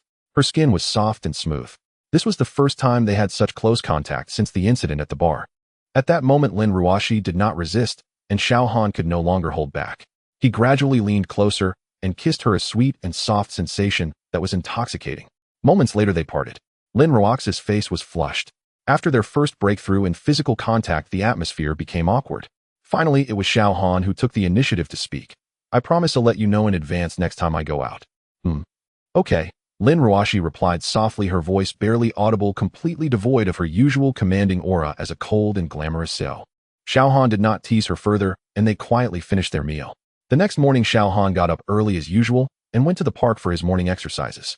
After practicing a vigorous set of Bejiquan, Xiao Han's strength had increased significantly following his battle with Helian Xiong. Half an hour later, he sat down on the ground, closed his eyes, and carefully recalled the details of that day's fight. Why was Helian Song also at the transformation level? Setting aside the fact that his cultivation was lower than Helian Xiong's, there was still a significant difference in combat strength compared to Helian Xiong at the mid-transformation stage. During his fight with Xiao Han, he was almost led by Xiao Han, and Xiao Han still couldn't understand the reason behind it. He could only assume that Helian Song, having lived in the mountains for a long time, lacked practical combat experience, so he had high cultivation but poor real-world fighting abilities.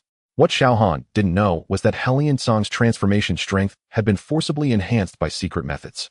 Since Helian Xiong had long since retreated from the world, if there were no transformation-level warriors in the clan, they would have been crushed into dust in the ancient martial arts world. Thus, Helian Song used secret methods to forcibly raise his strength. In reality, his combat power was only slightly stronger than that of a peak dark energy user, yet it was infinitely close to the transformation level. In the ancient martial arts world, this was commonly referred to as pseudo-transformation, which was why Xiao Han was able to defeat Helian Song so easily. After a careful contemplation, Xiao Han returned to the villa, prepared breakfast, and waited for Lin Ruoshi. At 8 in the morning, when Lin Ruoshi got up and saw the breakfast laid out on the dining table, she felt a sense of tranquility.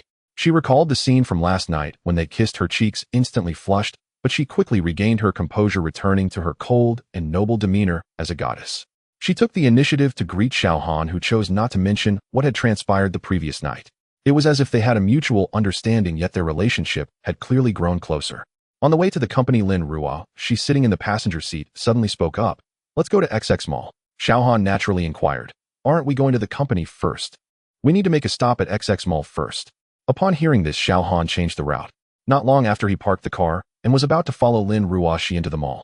Just as Xiaohan was about to get out of the car, he heard Lin Ruoshi say, "Wait for me in the car."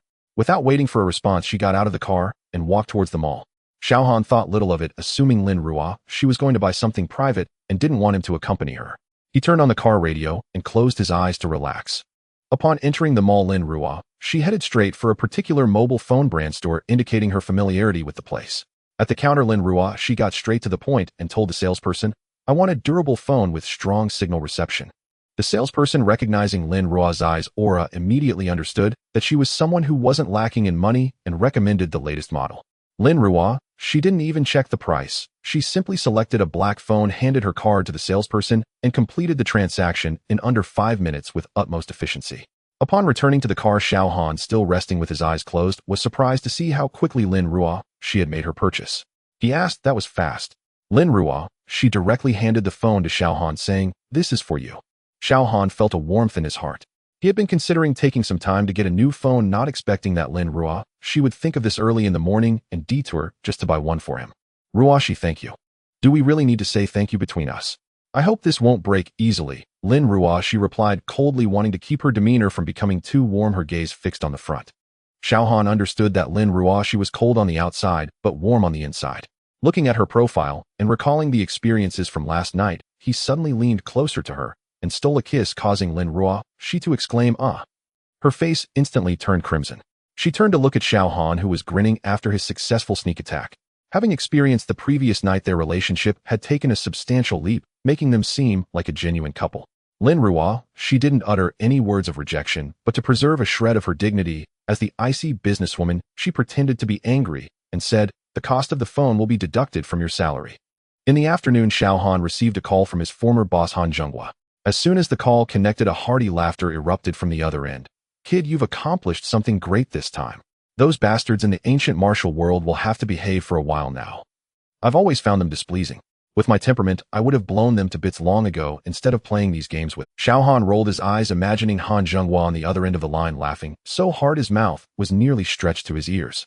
"Did you bang the table a lot with those guys this time?" Upon hearing Xiaohan's words, Han Zhenghua burst into laughter. "Thanks to you for giving me face at the meeting. Whenever Oldly spoke, I would bang the table to rile them up. There's no helping it, my soldiers are quite impressive."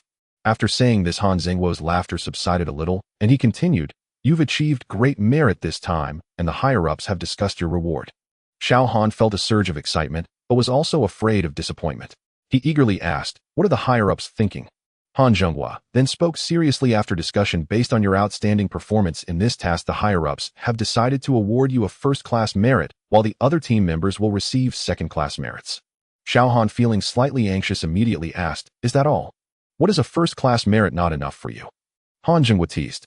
Xiaohan remained silent, feeling a bit disappointed inside. Seeing that Xiaohan wasn't speaking, Han Zhenghua smiled and said, "All right, I won't tease you anymore. Besides the first-class merit, someone from above has also brought up matters from the past. Although only mentioned briefly, I believe many are reconsidering the decisions made back then." After listening, Xiaohan clenched his fist tightly, his brow furrowed, as if he was contemplating something. Han Jing was seemingly worried that Xiaohan might be disappointed, adjusted his expression, and said earnestly, "Although the outcome is somewhat different, it's not all bad. After this, I believe the higher-ups will also reconsider past matters. People like me and old Su believe in you. You can't lose heart, kid." Hearing Han Xingwo's words, Xiaohan took a deep breath, adjusted his state of mind, and returned to being that fearless and determined Xiaohan. "Don't worry, Chief. I'm fine," Xiaohan said softly. After exchanging a few more words, they hung up the phone. Xiaohan stood before the floor-to-ceiling window, gazing north, silently vowing, "Beijing, I will return openly and honorably." At the VIP passage of the T2 terminal at Donghai International Airport, a flight from Beijing had just landed, and a black luxury car was already parked on the tarmac. A young man in a dark blue casual suit stood at the foot of the gangway. Shun Yiming, the eldest son of the Shin family in Donghai, was 27 this year. His family operated real estate businesses in Donghai and owned 2 listed companies with assets ranking among the top 10 locally. He was a prominent figure among the younger generation in Donghai, but at this moment he was adopting a very humble demeanor, as the 2 individuals he was about to receive were on a much higher level than him. As the cabin door opened, Xiao Ting stepped out, slightly squinting his eyes. The air in Donghai was much more humid than in Beijing, carrying a faint hint of brine clinging to his skin. He took a deep breath, a barely perceptible smile appearing at the corners of his mouth. From today onwards, he is the deputy director of a certain office at the Development and Reform Commission of Donghai. At 27, he holds the title of deputy division chief with a future that knows no bounds. At this age and level, it is already an unattainable ceiling in the eyes of ordinary people. Many people spend their entire lives as clerks and never rise to the rank of deputy division chief. Transitioning from deputy to full division chief takes another 10 or 8 years, and moving up from full division chief to deputy director is an even greater chasm. Yet here he stands at 27 as a deputy director. This is the path laid out for him by the Xiao family. First to gild himself in Donghai, and upon returning, to rise methodically to the position of full division chief deputy minister and ultimately minister. Behind Xiao Ting stands a man dressed in high-end brands. His name is Bai Wei, a member of the Bai family from the capital, and his sister is Bai Qingchuan. Bai Wei has maintained a good relationship with Xiao Ting. Upon hearing that Xiao Ting was to be transferred to Donghai, he decided to accompany him, as he also knows some local wealthy signs in Donghai.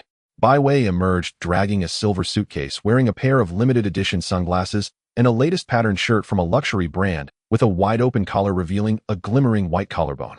He stood on the boarding ladder surveying the helipad and let out a lazy sigh. Donghai, it's been a while.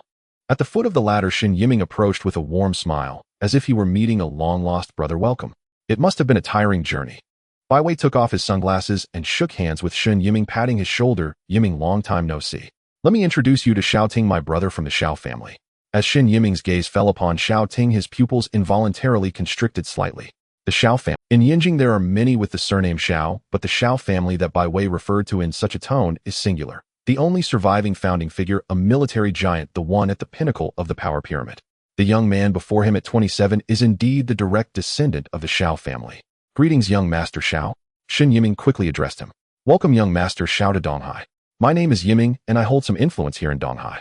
If you need anything in the future, just call on me. Xiao Ting turned to look at Bai Wei, who immediately pointed to Shen Yiming and quietly introduced Shen Yiming. His family runs a real estate business in Donghai. Among the younger generation here, he holds considerable sway, which might help you in your position in Donghai. After hearing this, Xiao Ting extended his hand with a smile to shake hands with Shen Yiming, speaking in a calm and humble tone. You are too kind, young Master Shen. I just arrived in Donghai, and I'm unfamiliar with the area, so I will rely on you in the future. This statement was flawlessly executed. It neither bore the arrogance of a capital young master, nor did it lack the poise expected of a descendant of the Xiao family. Shen Yiming silently nodded in approval. Truly a product of the Xiao family, with such emotional intelligence and presence. After exchanging pleasantries, Shen Yiming indicated that he had arranged a welcoming banquet for Xiao Ting and Bai Wei, who had traveled a long way. Xiao Ting intended to decline, but Shen Yiming mentioned that other local elite youths were already waiting in the private room to meet them. Xiao Ting thought for a moment. Having just arrived in Donghai, he might need these connections in the future, so he decided not to refuse. They then boarded a Mercedes-Benz which slowly drove out of the helipad, merging into the traffic heading towards the city center of Donghai. Their destination was a luxurious clubhouse in Donghai equipped with comprehensive entertainment and dining facilities. The architectural design of the clubhouse blends Jiangnan garden aesthetics with modern minimalism, featuring white walls and dark tiles nestled among bamboo groves, with winding paths leading to secluded areas. Shen Yiming is a VIP member here, and tonight's welcoming banquet is entirely organized by him. The banquet was arranged in a private room deep within the clubhouse, and when the floor-to-ceiling windows were opened, it revealed an intimate traditional Chinese courtyard where several xiangfei bamboo plants were growing. A stone lantern under the bamboo held a candle, and the candlelight spilled through the lantern's gaps onto the moss, creating a dazzling display like scattered gold. The dishes were pre-arranged by Shen Yiming with the clubhouse, including truffle-baked Donghai yellow croaker, aged huaiyao drunken crab, and black truffle fried rice. Each dish was not large in portion, but the ingredients and craftsmanship were exquisite. The wine was brought from Shen Yiming's own wine cellar, 2 bottles of Domaine de la Romanicani, not of an old vintage, but still quite valuable. However, tonight's main characters are neither Shen Yiming nor these dishes and wines. The main characters tonight are Xiao Ting and Bai Wei. This fact is clear to everyone already present, and there were already 6 or 7 people seated in the private room, all prominent figures from the younger generation of. Among them were the second generation of officials with parents in government positions, and the second generation of the wealthy, whose families were engaged in business, all in their 20s. Shen Yiming pushed open the door, stepping aside to let Xiao Ting and Bai Wei enter the private room first. Upon seeing them, everyone inside stood up, as they were not fools and naturally understood that the protagonists of the day had arrived. Shen Yiming quickly walked into the private room and began introducing Xiao Ting and Bai Wei to the others. A young man seated by the window named Zhou Wen was 25 years old, and his father was the deputy district head of a district in Donghai City, a deputy-level official in a powerful department. Next to Zhou Wen sat his childhood friend Wang Hao, who was also the person he was closest to in this circle. He was also 25 years old, and his father was a department head in a certain bureau of Donghai City, holding considerable approval power. The others were all from business families and were influential figures in Donghai. After Shen Yiming finished the introductions, Zhou Wen was the first to step forward. With a warm and perfectly measured smile, not overly flattering nor cold, he greeted welcome. Xiao Ting shook his hand and smiled, saying hello Zhou Xiao. Zhou Wen hurriedly waved his hand, saying Xiao, you are too polite, it is my fortune to meet you. The others echoed in agreement. There were also a few young women in the private room, all from prominent families in Donghai. Sun Yan and her friend Chen Xiu also approached to greet Xiao Ting. Xiao, I am Sun Yan, very pleased to meet you. Sun Yan was clearly an outgoing woman skilled in socializing. After introducing herself, she pointed to her friend beside her, saying, this is my friend Chen Xiu, whose family is in the shipping business. Chen Xiu, hearing her friend's words, said hello Xiao, and then reached out her hand to shake hands with Xiao Ting. Afterward, everyone took their seats, with Xiao Ting naturally being assigned the principal position and Bai Wei sitting to his right. After 3 rounds of drinks, the atmosphere grew lively. Zhou Wen was the first to raise his glass and respectfully toasted Xiao Ting, saying, Xiao, I toast to you. If there's anything you need help with in Donghai, please don't hesitate to ask. Xiao Ting raised his glass, lightly clinking it with Zhou Wen's taking a sip, while smiling. Zhou Xiao, you are too polite. I just arrived in Donghai, and I will rely on everyone more in the future. His words were neither humble nor arrogant, maintaining the appropriate demeanor expected of someone from the Xiao family. Zhou Wen felt quite pleased. Xiao's courtesy towards him indicated that he held some weight in this circle. Wang Hao slowly raised his glass and asked with a tone of well-measured curiosity, Xiao, I heard that you came to Donghai for a job. May I ask which department you are in? Everyone's ears perked up. Xiao Ting set down his glass and calmly replied, Office of the National Development and Reform Commission Deputy Director. Deputy Director of the office at the Deputy Department head level. The private room fell silent for a couple of seconds, then various expressions flashed across everyone's faces. Zhou Wen and Shen Hao's eyes were filled with pure envy and flattery, for they knew well what Xiao Ting's words implied, given that their parents were in politics. Sun Yan's lips curled into a barely perceptible smile at Xiao Ting's words, while her friend Chen Xiu couldn't help but exclaim, a deputy department head at 27. Xiao, you are truly impressive. Bai Wei added timely from the side. Brother Ting is just being modest. He worked for a few years in the office of the Yanqing Municipal Party Committee. If it weren't for the organization's focused cultivation, would he have been transferred to Donghai as a deputy department head at such a young age?